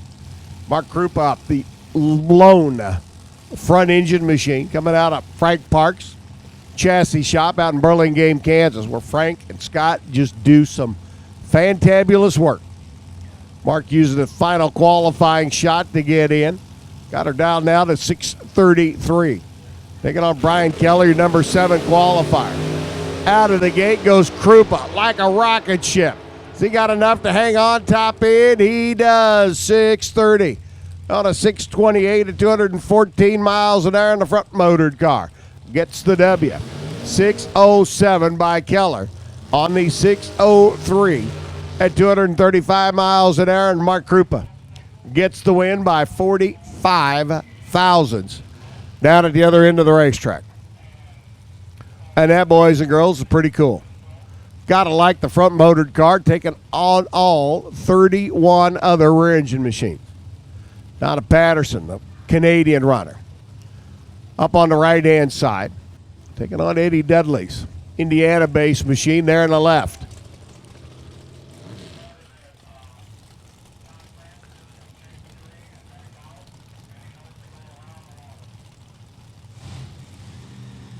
Don on the right-hand side. Rolling it in. She's going to go first.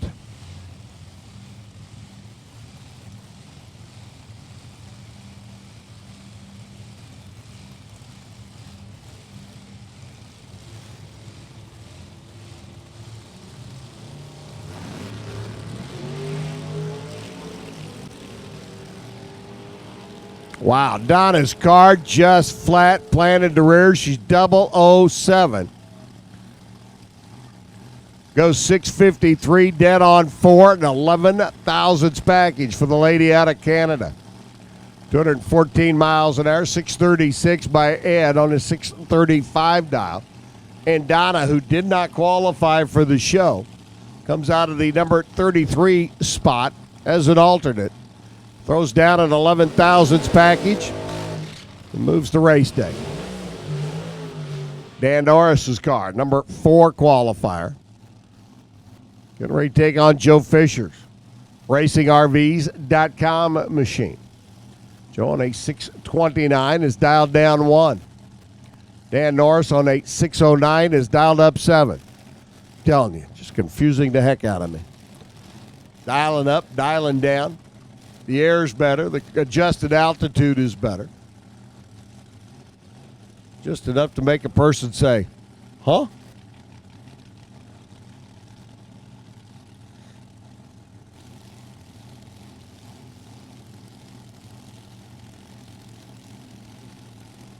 Joe on the left-hand side, Dan on the right. Lane choice, again, coming over to the right-hand lane. I'm telling you, it's a pick-em racetrack right now. Red light by Joe.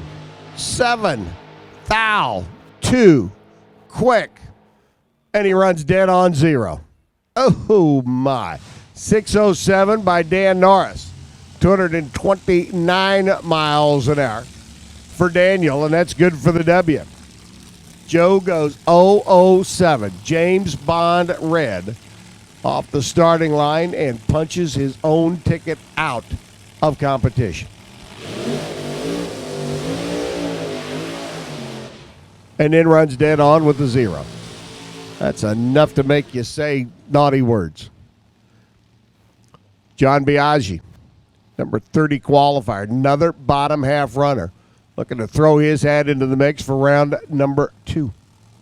Andy Waddle Jr. up on the left of Pickerington, Ohio. Mullis chassis car on a 625 dial. Going to give up a 0.2 of a second handicap start to the bottle-fed baby of Biaggi. Nitrous oxide. Fed 632 cubic inch combination. His mom leans in. Says, go get him, Sparky. Biaggi right side, 645 the dial.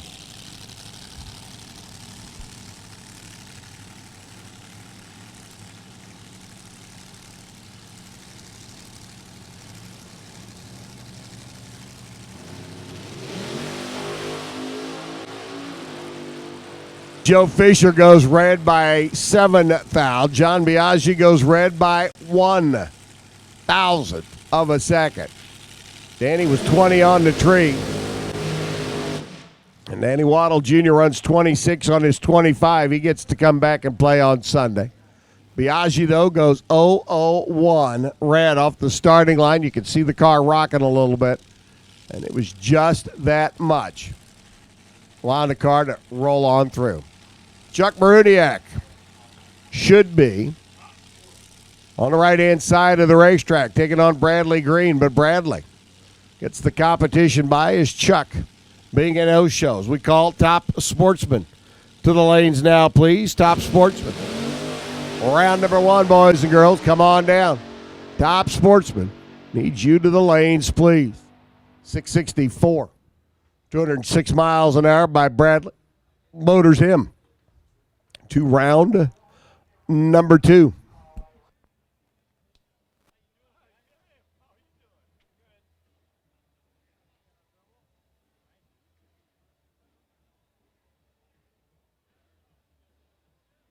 In the books, our top dragster category, Comp Eliminator, round number 1, getting ready to come at us. Top Sportsman, you have been officially summoned to the staging lanes for your first round of eliminations. Comp Eliminator, the bonus money, and the Comp Shootout bonus back for 2017.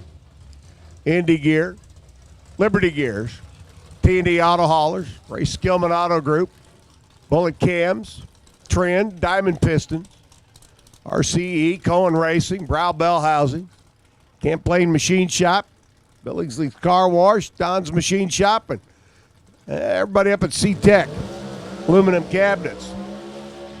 And again, a tip of the cap to Ray Skillman Auto Group and Indy Gear for their sponsorship of the Comp Shootout, the top 4 point earners on our division trail race this year. Will run for the shootout bonus down in Bowling Green, Kentucky in August. We got a long ways to go and a few races to get done before we get to that point. Brandon Baxter's A altered automatic up on the left-hand side, and Mike Farrell's B Street Roadster over here on the right. Round 1, Comp Eliminator. Wind light's going to come on. We are done with qualifying. Your number 7 qualifier, Farrell, taking on your number 19 qualifier, Baxter. As we will send them down 2 by 2 and bring them back 1 by 1. Mike on the 840 is going to be out in front. On paper, he has the car to beat. But Brandon Baxter and the gang out of Granville. Well, let's just say you never know what they might pull out of the magic hat or what kind of magic dust they might load into the magic wand. Comp, always interesting and always a challenge. First pair in. Green, green. Hey, we missed the obligatory first pair red light. How'd that happen?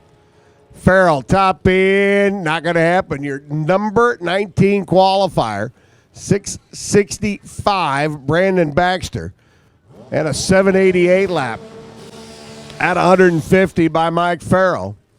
Farrell's day is done. Your number 7 qualifier out of here. Baxter gets the win with that 665.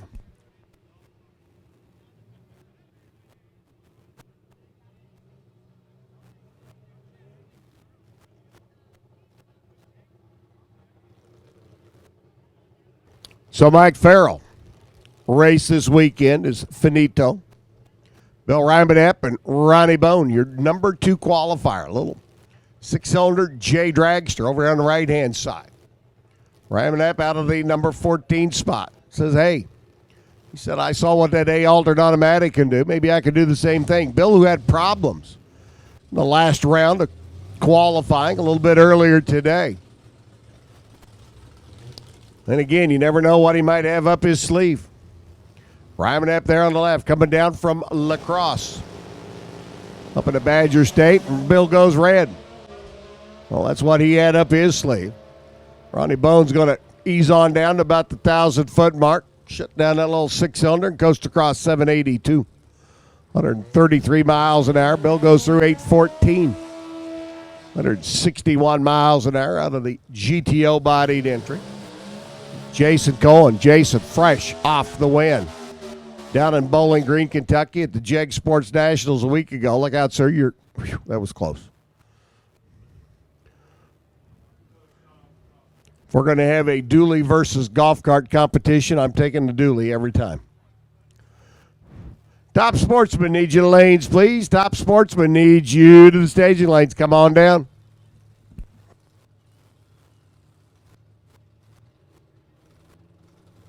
Going a little 4-cylinder. Dragster out of Kokomo. Taking on Pete Pollock's ride.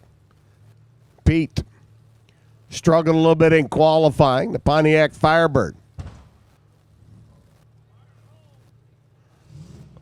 Over on the right lane is one of our cars just backfired. Either that or we were pre-testing the fireworks. One of the two.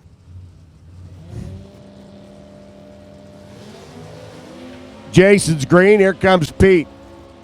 Ooh. Jason was like really green. But he hangs on to get the win. 820 at 144 miles an hour on his 871 dial. Whew. That was close. Pollock goes 768 at 177, giving chase in that Firebird. Just could not get there. He had the better light. Jason was a little tardy. Knew he had the performance advantage, but probably didn't want to give up that much off the starting line, but he does. He wins. He'll be back tomorrow for round number 2. Dan Stevenson. Man, you want to talk about an unknown quantity. Robert Bailey's A Econo Dragster. The big Steve Schmidt powered 480 plus cubic inch. A Econo car over here on the Toyota side, taking on Stevenson's AA Pro Mod. And Stevenson, honestly, has not been able to get down the racetrack. Should be running down in that low 6-second zone. His best lap in 8:65. But you know what? That car's been certifiably hot, and if they've got everything figured out, this could make a real tough race for Robert Bailey here in round number 1. Coulda, woulda, and shoulda. The 3 ugly triplets of drag racing. Well, we're going to find out if Dan's got them rounded up and stuffed into the corner.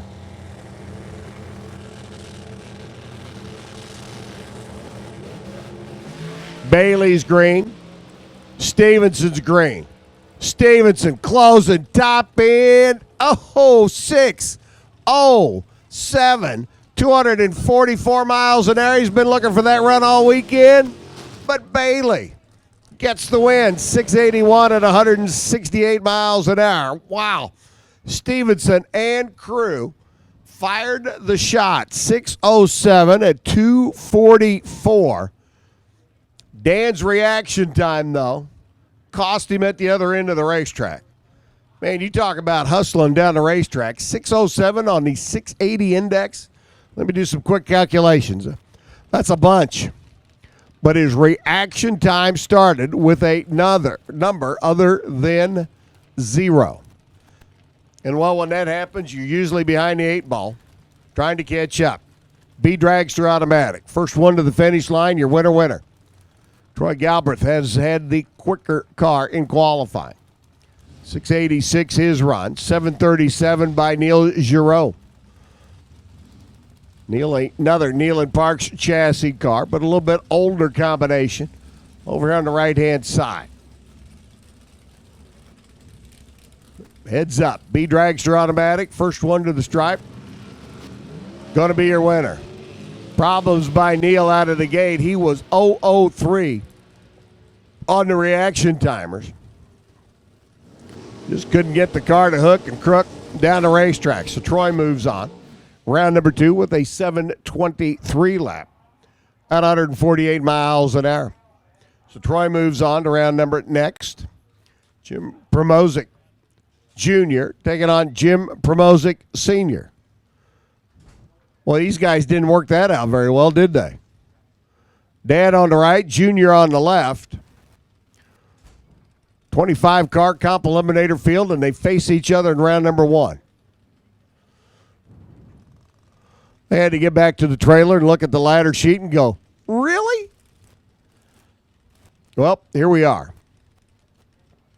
Dad taking on Son. Son's had the better car this weekend. Chevy Cobalt over there on the left. I am not mistaken.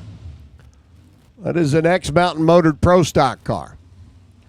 A little 380 combination underneath the hood. Puts it in C-altered automatic. Dad over here in this C Dragster. Goes red. Wonder if they had that planned. I don't know. 13,000's red. That's pretty tough to plan. Dad gave it a shot. Goes 844 at 111. 807 by Junior. And Jim Promozic Jr. goes to round number 2. Jim Promozic Sr. just got promoted to crew chief. Jeremy Bailey, last year's runner-up here at Route 66 in comp eliminators. He came up just a little bit short to Greg Camplain in the finals. Jeremy right now got to get around the always tough Varsity Ford 6-cylinder 23T bucket over there on the left-hand side. Steve Ambrose coming out of Woodhaven, Michigan. Ford made somewhere between a half a jillion and a gazillion 300 cubic inch inline Ford motors, 6-cylinder motors back in the 60s and 70s and 80s. I mean, they were in virtually every delivery truck out there. Steve Ambrose is locked onto it, got a pretty good combination going. Out of the gate he goes. Jeremy, last year's runner-up, out in round number 1. 11th out, too quick out of the gate by Jeremy. His day is done. Ambrose moves to round number 2. Jeremy goes 7:44.9 on the 7:45 index after that red light start. He just kind of coasting down at the other end of the racetrack. Ambrose slows up to an 8:46. Seeing the wind lights on already on the O'Reilly scoreboard in front of him is Rick Brown and Brian Stufflebeam. Roll in next. Stufflebeam right side. Econo altered. Saw Brian up a little bit earlier in super stock action in the Firebird. Now he's back in the comp eliminator 23T. Really getting him backed up over here on the Toyota side of the racetrack, and Ricky Brown. For Don Redditch and the crew, the B-Truck automatic entry. Little 318 combination underneath the hood of the Chevy S10.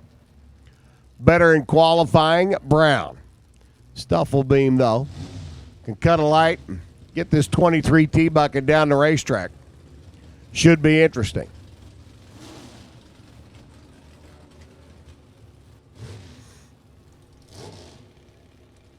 Rick Brown has to be ready. Green lights appear, and away we go. Brian's going to make it interesting. Better out of the gate by 400. Better at the stripe by 15 thousandths. Brian goes 7:34 to 177. 8:22 by Rick Brown. 15 thousandths of a second difference down at the other end of the racetrack. And Stufflebeam moving on to Sunday and race day. For Brown and crew, tough break. They're in round number 1. As we told you, Stufflebeam's car not to be taken lightly. Michael Mann's F altered. Little 296 powered Pontiac GTO. 854 the index for Michael. Brian Sibenick up. He's got that 4-cylinder Honda powered Ranger dragster, the racingboys.com or racingblogs.com, excuse me. F dragster automatic, 4-cylinder Honda. Brian not one to do anything conventionally. I mean, you cannot walk over to your buddy's pit area and say, hey, have you got this for my 4-cylinder Honda? Wow. There's a music group out there called Asleep at the Wheel. I think both drivers were listening in. 8:11, Michael gets the win at 137. 8:74 by Brian out at the other end of the racetrack. Normally, a reaction time that starts with a 1 is not a good thing. In those two cases, there were reaction times that both started with a 1. Man's almost came close to starting with a 2. All right, your defending champ, Greg Camplain, rolls in now. The RV sales machine car over on the right-hand side, the B Econo dragster machine for the machine shop owner. Taking on Ray Skillman's car. Now, Ray Skillman's little Chevy Cobalt there in the left lane. That car actually started off life on a GM assembly line. Well, it made it down the GM assembly line, and it went to one of the race car shops, had the 4-cylinder yanked out of it. A little chassis work done, some tubs put in the back, small block dropped in, and now runs in D Supermod automatic. They make neat little race cars. Skillman on the 898, going to go first. Camplain's dragster, going to be trying to track him down.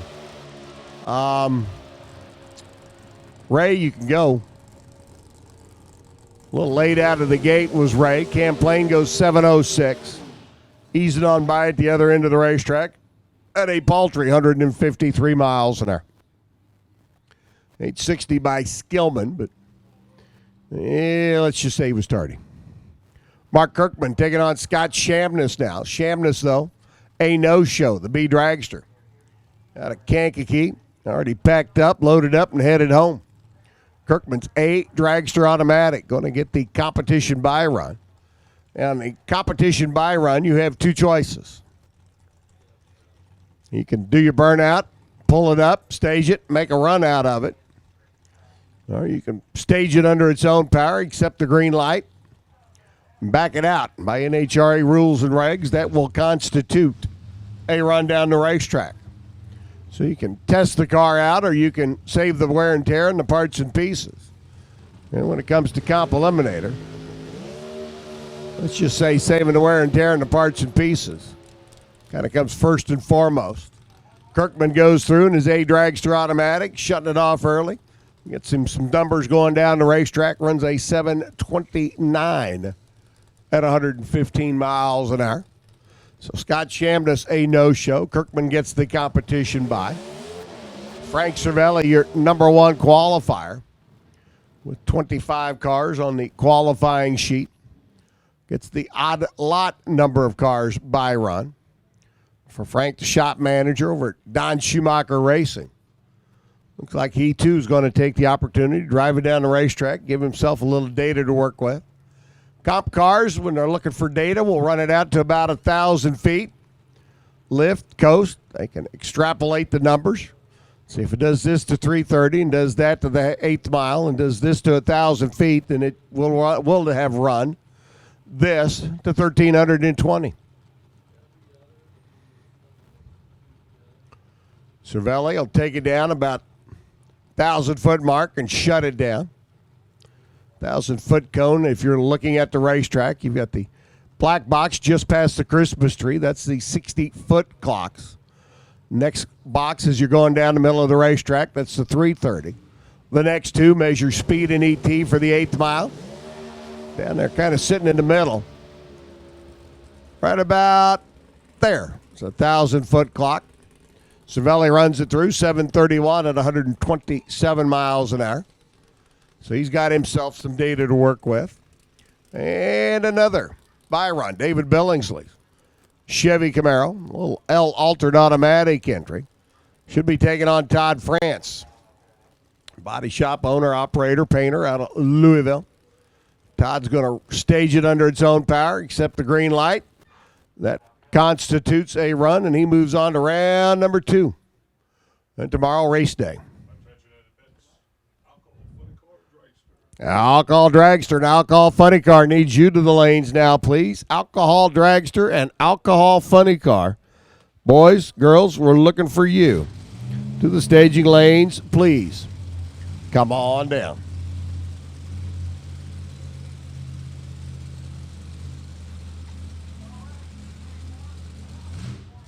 Top Sportsman going to come at us. I got to take a break. Going to turn it over to my fellow announcer here, Jason Carter. He's going to slide in, tell you all about our quick door cars. First round of eliminations. No more qualifying, Jason. This is the real deal, Lucille. As Rick Soka, Jason Lynch pull in. Jason coming off the win at Bowling Green last weekend. Late on Sunday night, taking home the Jegs Sports Nationals Trophy. Here's Rick and Jason. All right, Jason Lynch in the Toyota lane there on the right out of Cedar Hill, Tennessee. 2003 Grand Am. Your 5th place qualifier earlier this afternoon with Rick Soka. The 02 Firebird line up in the O'Reilly Auto Parts lane out of North Aurora, Illinois. Race fans, if you are not to your seats, you might want to get there right now. So we got some good stuff coming up here in the top sportsman class. Followed, of course, by the top alcohol funny car and top alcohol dragster. Going to have our Pro Stock Snowmobile final. And then we will be giving you a show once again with the Will Standard and the Jet Cars. And as soon as that's over, before the fireworks show, Brittany from LLA Chicago is going to be doing a fire performance down by the stage on the Midway. So you do not want to miss Brittany doing her fire performance. I hear she's going to be doing some fire swallowing of some sort. So definitely want to make sure you check that out down there by the stage at the Midway. Want to thank the Bishop's Daredevil Stunt Club once again for performing for us here on this beautiful afternoon and evening as we get ready for first round eliminations for the top sportsmen. Once again, Rick Sochka in the O'Reilly Auto Parts lane. That's Sochka Family Racing. 02 Firebird. Got some Pontiac horsepower underneath his hood. Going up against Jason Lynch out of Cedar Hill, Tennessee. With the Chevy 540. Underneath his hood there in the Toyota lane. Lights are green. They let her rip down the racetrack. Right out of the gate, Rich Sochka, he is going to lose out as he goes red at the tree. Still runs a 681, 195 miles per hour. Jason Lynch will move on with a 679, 191 miles per hour for him. Now Tony Grzelewski lines up in the O'Reilly Auto Parts lane out of Manuka, Illinois. He's a pipe fitter driving that 2000 Chevy Camaro. Some GM horsepower underneath him. Kurt Frederick in the Toyota lane out of Burlington, Wisconsin. The Frederick Motorsports 68 Camaro. It's your 11th quick qualifier this evening. Dialed into a 676 is Frederick.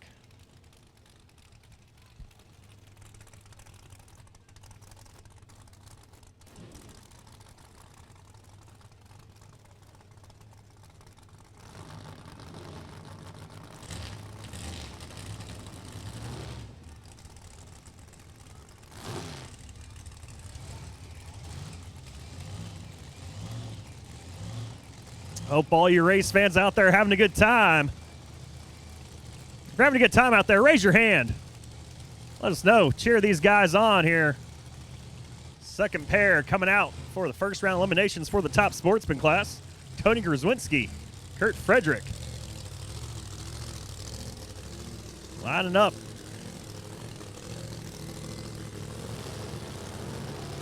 Both cars staged. Time to let her rip. Potato chip. Frederick gets a little squirrely down the lane. He was up on the loud pedal early, and he'll pull it out. A .003 reaction time. Ran a 680 on a 206. It was 676 dial in. Tony Grzelewski broke red at the other end of the line with a 696 to his 698 dial in. Still ran at 199 miles per hour. Your O'Reilly Auto Parts lane has Chad Peckrell lines up out of Eagle, Wisconsin. 69 Camaro in your O'Reilly Auto Parts lane. Next to Scott Kruger out of Prior Lake, Minnesota. He was third quick qualifying earlier this afternoon. Dialed into a 633. Ran a 636 earlier at 218 miles per hour. He's got a little bit of wiggle room right there. Does Scott Kruger in your Toyota lane.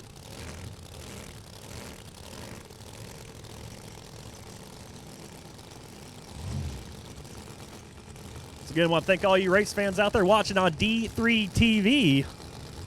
Make sure you go to the Facebook page, NHRA D3 TV. Like them there. Also, follow them on Twitter at NHRA DIV3. They'll appreciate that. A lot more than they appreciate my shameless plugs for them.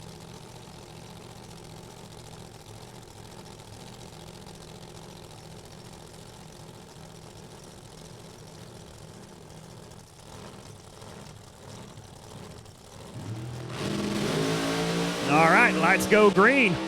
Chad Peckrell in the O'Reilly Auto Parts lane. Scott Kruger in the Toyota lane. And we'll go to Chad Peckrell in the O'Reilly Auto Parts lane with a 690, 198 miles per hour to his 681 dial in. Scott Kruger in a 642, 220 miles per hour to his 633.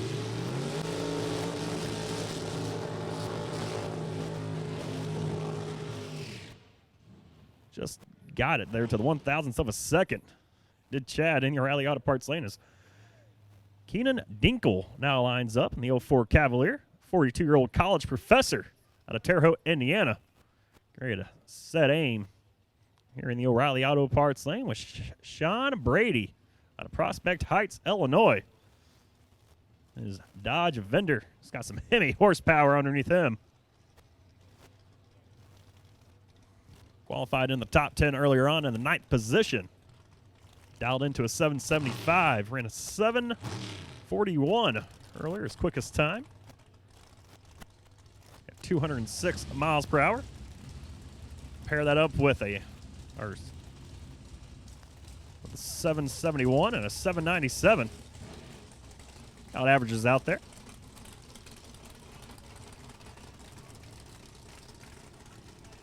So Dinkle and Brady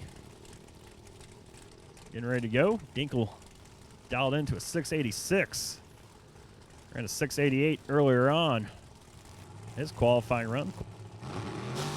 is qualifying at 25th, and he will get the instant dub right there. Sean Brady goes red in a big way there. 54 thousandths of a second at the tree. Both drivers break red at the end. Obi Dinkle moving on, runs a 681 with a 9 to a 204 miles per hour. 673, 6 with the 6 there for Sean Brady at 204 as well. As Kyle Dumke now lines up in the Riley Auto Parts lane out of Grand Ridge, Illinois. 2002 Dodge Neon. Next to Randy Promozic out of Willoughby Hills, Ohio. 2001 Cavalier.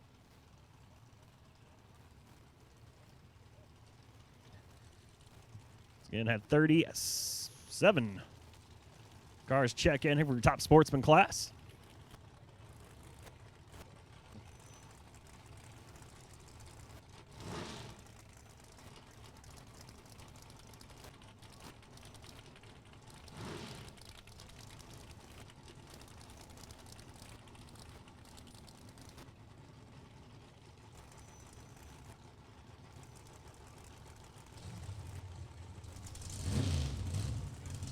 Should have about 19 pairs up here. Well, 18 pairs, one single run. Actually, no, excuse me. 32 there, so do my math. 16. There we go. All right, right now it's Kyle Dumke, Randy Promozic on the racetrack. Lights are on their stage. Lights green now. They're on their way. Now, Route 66 Raceway, going to be a win for Kyle Dumke. Number 20 qualifier knocks out the number 4 qualifier as Promozic goes red at the tree, runs a 645, 212 miles per hour. Kyle Dumke will advance, ran a 680 to a 682 dial-in, so he broke out. Gets it done at 202 miles per hour as Bad Eye Brenniger now lines up in the O'Reilly Auto Parts lane out of Middletown, Ohio. Bad Eye is a tool and die engineer. Driver that 2003 Ford Mustang. Justin Souders lined up in the Toyota lane out of Louisville, Kentucky.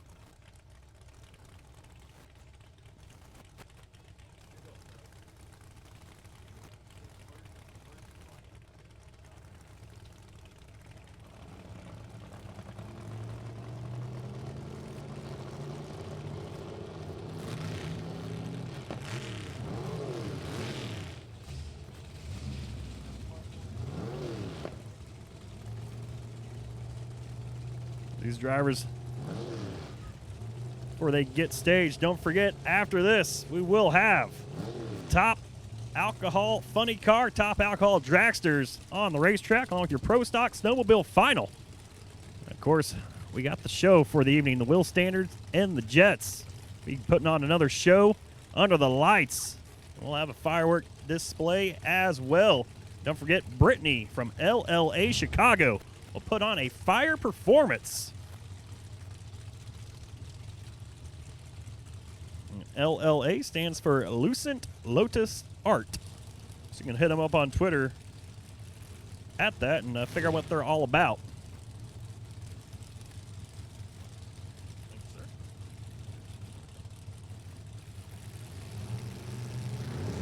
sir. Justin Souders lines up in your Toyota lane. 7th quick and qualifying out of Louisville, Kentucky.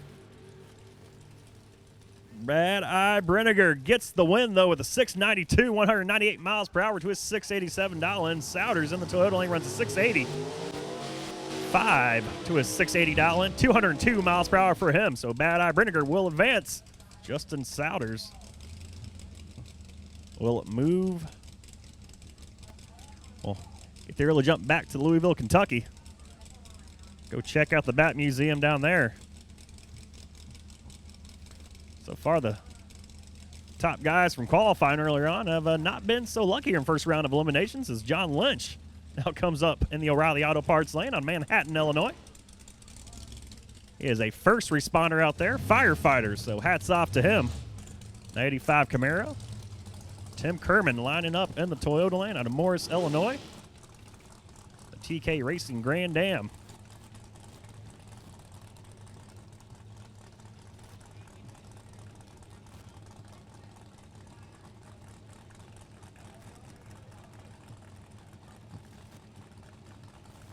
Tim Kerman dialed into a 678. John Lynch, 721.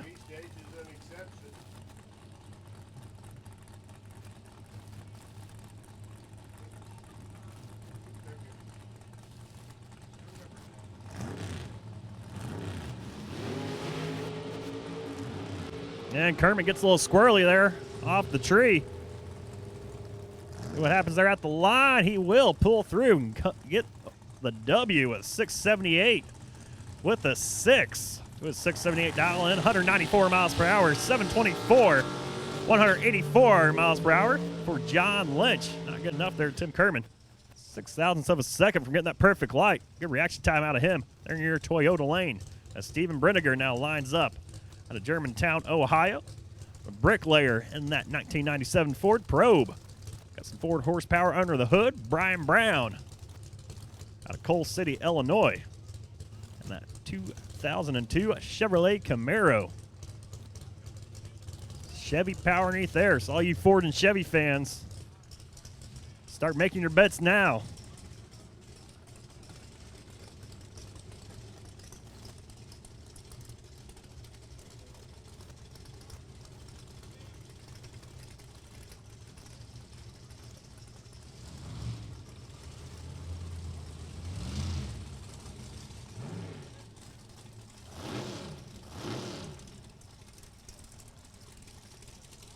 Once again, this is the first round of eliminations for the top sportsman. After this, we'll have one more qualifying run for the top alcohol funny car and top alcohol dragsters. Of course, our final for the Snowmobile racers. Lights of green. Little squirrely down there for Brian Brown. That's going to cost him down there at the stripe. Runs a 773, 141 miles per hour. With 680, Steven Brenniger will move on, runs a 695, 190 miles per hour. As Vince Nannini now lines up out of Lake Bluff, Illinois. The VRN Welding 92 Cutlass with Jimmy Fallon out of Trenton, Ohio, the bookstore owner. Getting ready to do battle in the Toyota lane. 63 Corvette.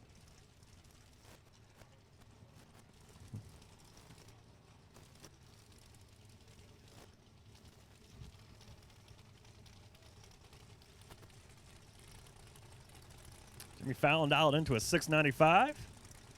Qualified 31st earlier today. Ran a 707. This quickest time of the afternoon, 193 miles per hour. Vince Nannini over there on the left side. Ran a 770 or 677 earlier on, 204 miles per hour.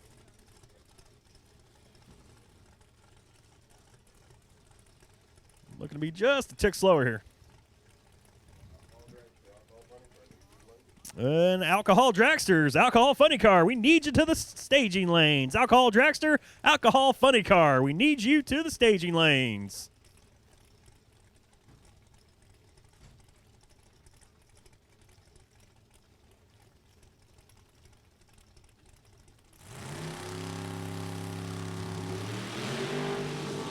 And lights are green.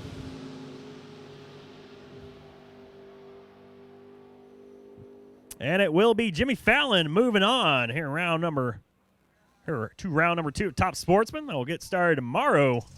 He runs a 707, 181 miles per hour to the 726, 200 miles per hour. That Nannini ran. That's Rick Bowman of Salone, Iowa. Takes to the track. And that 68 Camaro SS in the Riley Auto Parts lane. Next to him, and the dragstersforsale.com, 67 Mustang out of Boonville, Indiana. It's Mark McDonald.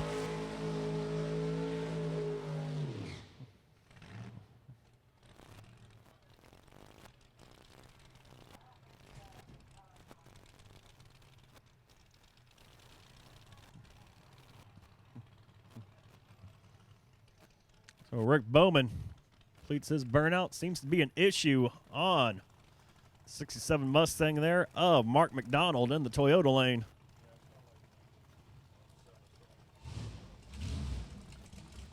They're looking over something down in the tunnel, so he will not make a pass here, and he will be eliminated from top sportsman competition this weekend. Tough break. Tough break for the folks there at the dragstersforsale.com shop. Both their cars getting the early exit for this weekend. Load those things on the truck, leave your scratching your heads, get up out of Chicago, and move on to next week. So Rick Bowman will now line up. A single pass here in the O'Reilly Auto Parts lane. Once again, dialed into a 683. 0.05 of a second from perfect reaction time. Runs a 629 with a 9. Or runs a 729 with a 9. Excuse me. Could not read there. 189 miles per hour for Bowman. She will move on. And once again, the trend continues there as Mark McDonald was your 6th qualifier this afternoon. Scott Wasco now lines up in the O'Reilly Auto Parts lane out of Columbia Station, Ohio. 46-year-old underwriter in the 94 Lumina. Some Chevy horsepower underneath the hood, taking on Robbie Vanderwood out of Homer Glen, Illinois. The landscape contractor. The hashtag Team Race Packs Camaro. Rookie of the Year out here at Route 66 Raceway is Robbie Vanderwood.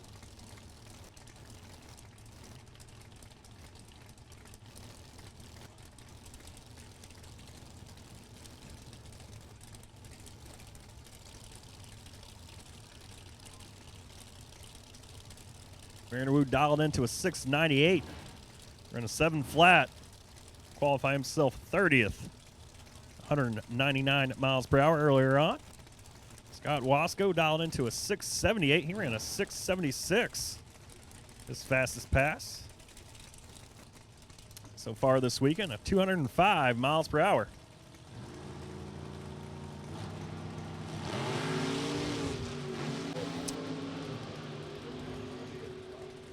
Issues there right out the gate for Robbie Vanderwood. He stands it up, gets a little shimmy and a little shaking down the Toyota lane. That'll allow Scott Wasco to advance on. Runs a 699, 155 miles per hour. We'll move on to round number 2. Vanderwood ends up with a 728, 198 miles per hour. And that reaction time, 128. Did him in right there. It's Ron Biondo now lines up at a Nacogdoches, Ohio. 94 Lumina next to Bill Rotz in the Toyota lane out of East Moline, Illinois. The Krabby's Bar and Grill 68 Camaro, where he is the restaurant owner.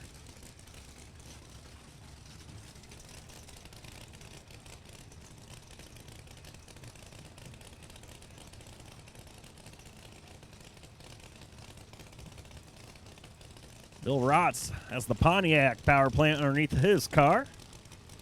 Up against the Chevy power plant of Biondo.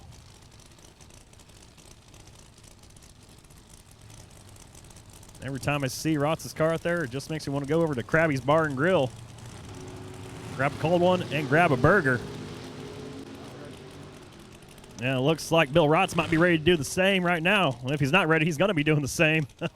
After that pass, Ron Biondo will advance with a 697, 164 miles per hour. Trouble for Bill Rotz. Out the gate, he crosses 15 seconds later. Tough break for Rotz, but Biondo will advance on. And speaking of grabbing a cold one, race fans, for those of you over 21, this is your last call for alcohol. Last call for alcohol. And also, you top alcohol funny car and top alcohol dragsters, make sure you get to staging, because that will be the last chance that you get to see them on the racetrack as well. So, last call for alcohol all the way around here at Route 66 Raceway. So make sure you go in, grab some coldies, hunker down, get ready for our wheel standards and jets coming up a little bit later on, the fireworks show, and of course the fire performance by Brittany from LLA Chicago taking place down at the Midway stage there in the beer garden as Lester Johnson now pulls up the O'Reilly Auto Parts lane. Your number 1 qualifier earlier today out of Cynthiana, Kentucky. It is 55 LJ Motorsports Bel Air. Hemi horsepower underneath the hood dialed into a 616. We're in a 606 earlier on to the tune of 227 miles per hour. In the Toyota lane, it's Chris Osborne out of Oakland, Michigan. 2000 Camaro. 17th quickest qualifier, dialed into a 697. Lester Johnson going to have to play catch up here in that O'Reilly Auto Parts lane. See if he can pull it off.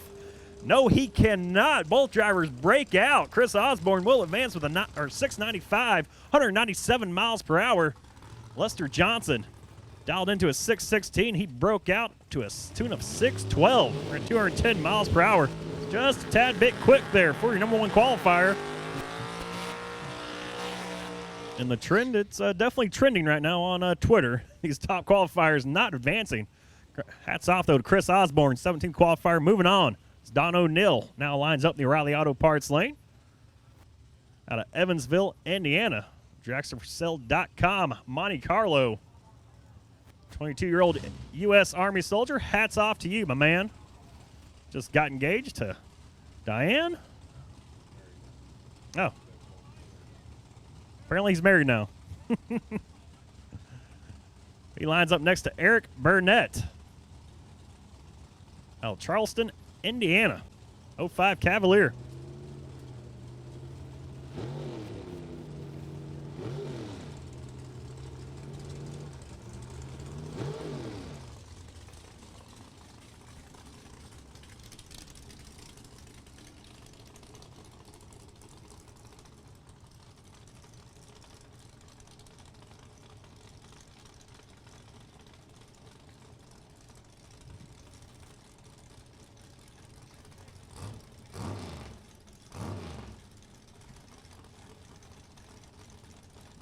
Eric Burnett, your number 2 qualifier, dialing in at 634 and a 635.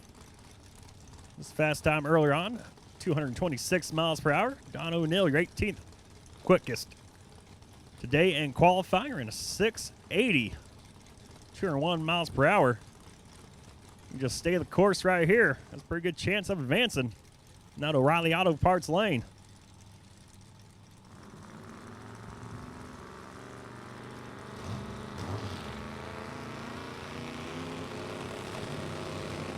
No, Eric Burnett ready to go right now. Lights are green, both drivers.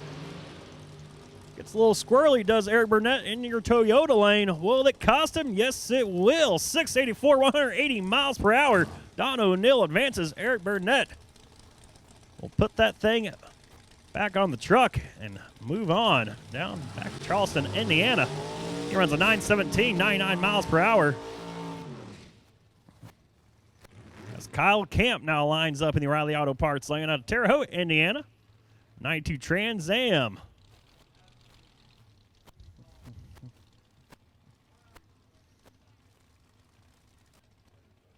Dave Granger lined up in the Toyota lane out of Tinley Park, Illinois.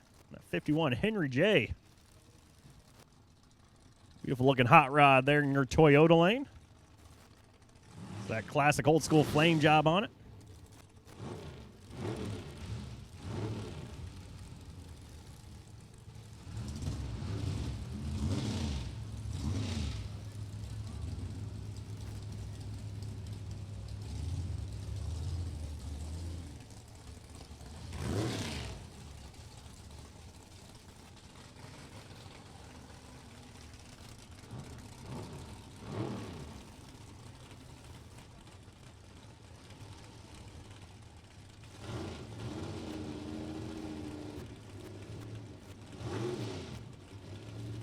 Kyle Camp dialed into a 682, ran a 678 earlier on to 204 miles per hour. Granger in the Toyota lane, 718 dial in. Lights are green down the racetrack. Perfect reaction time for Kyle Camp, and he gets the win in the O'Reilly Auto Parts lane with a 683. 182 miles per hour. David Granger breaks out from 615 to his, or 715 to his 718 dial in, 193 miles per hour for him. As Bob Cornine now lines up in the O'Reilly Auto Parts lane out of Kiowa, Colorado. next to Alex Bozick. And the Toyota lane. This looks to be our last pair. See our first top alcohol funny car come through the tunnel. Bozick and these Mopar powered 2002 Neon. You got the Dodge powered 2004 Stratus.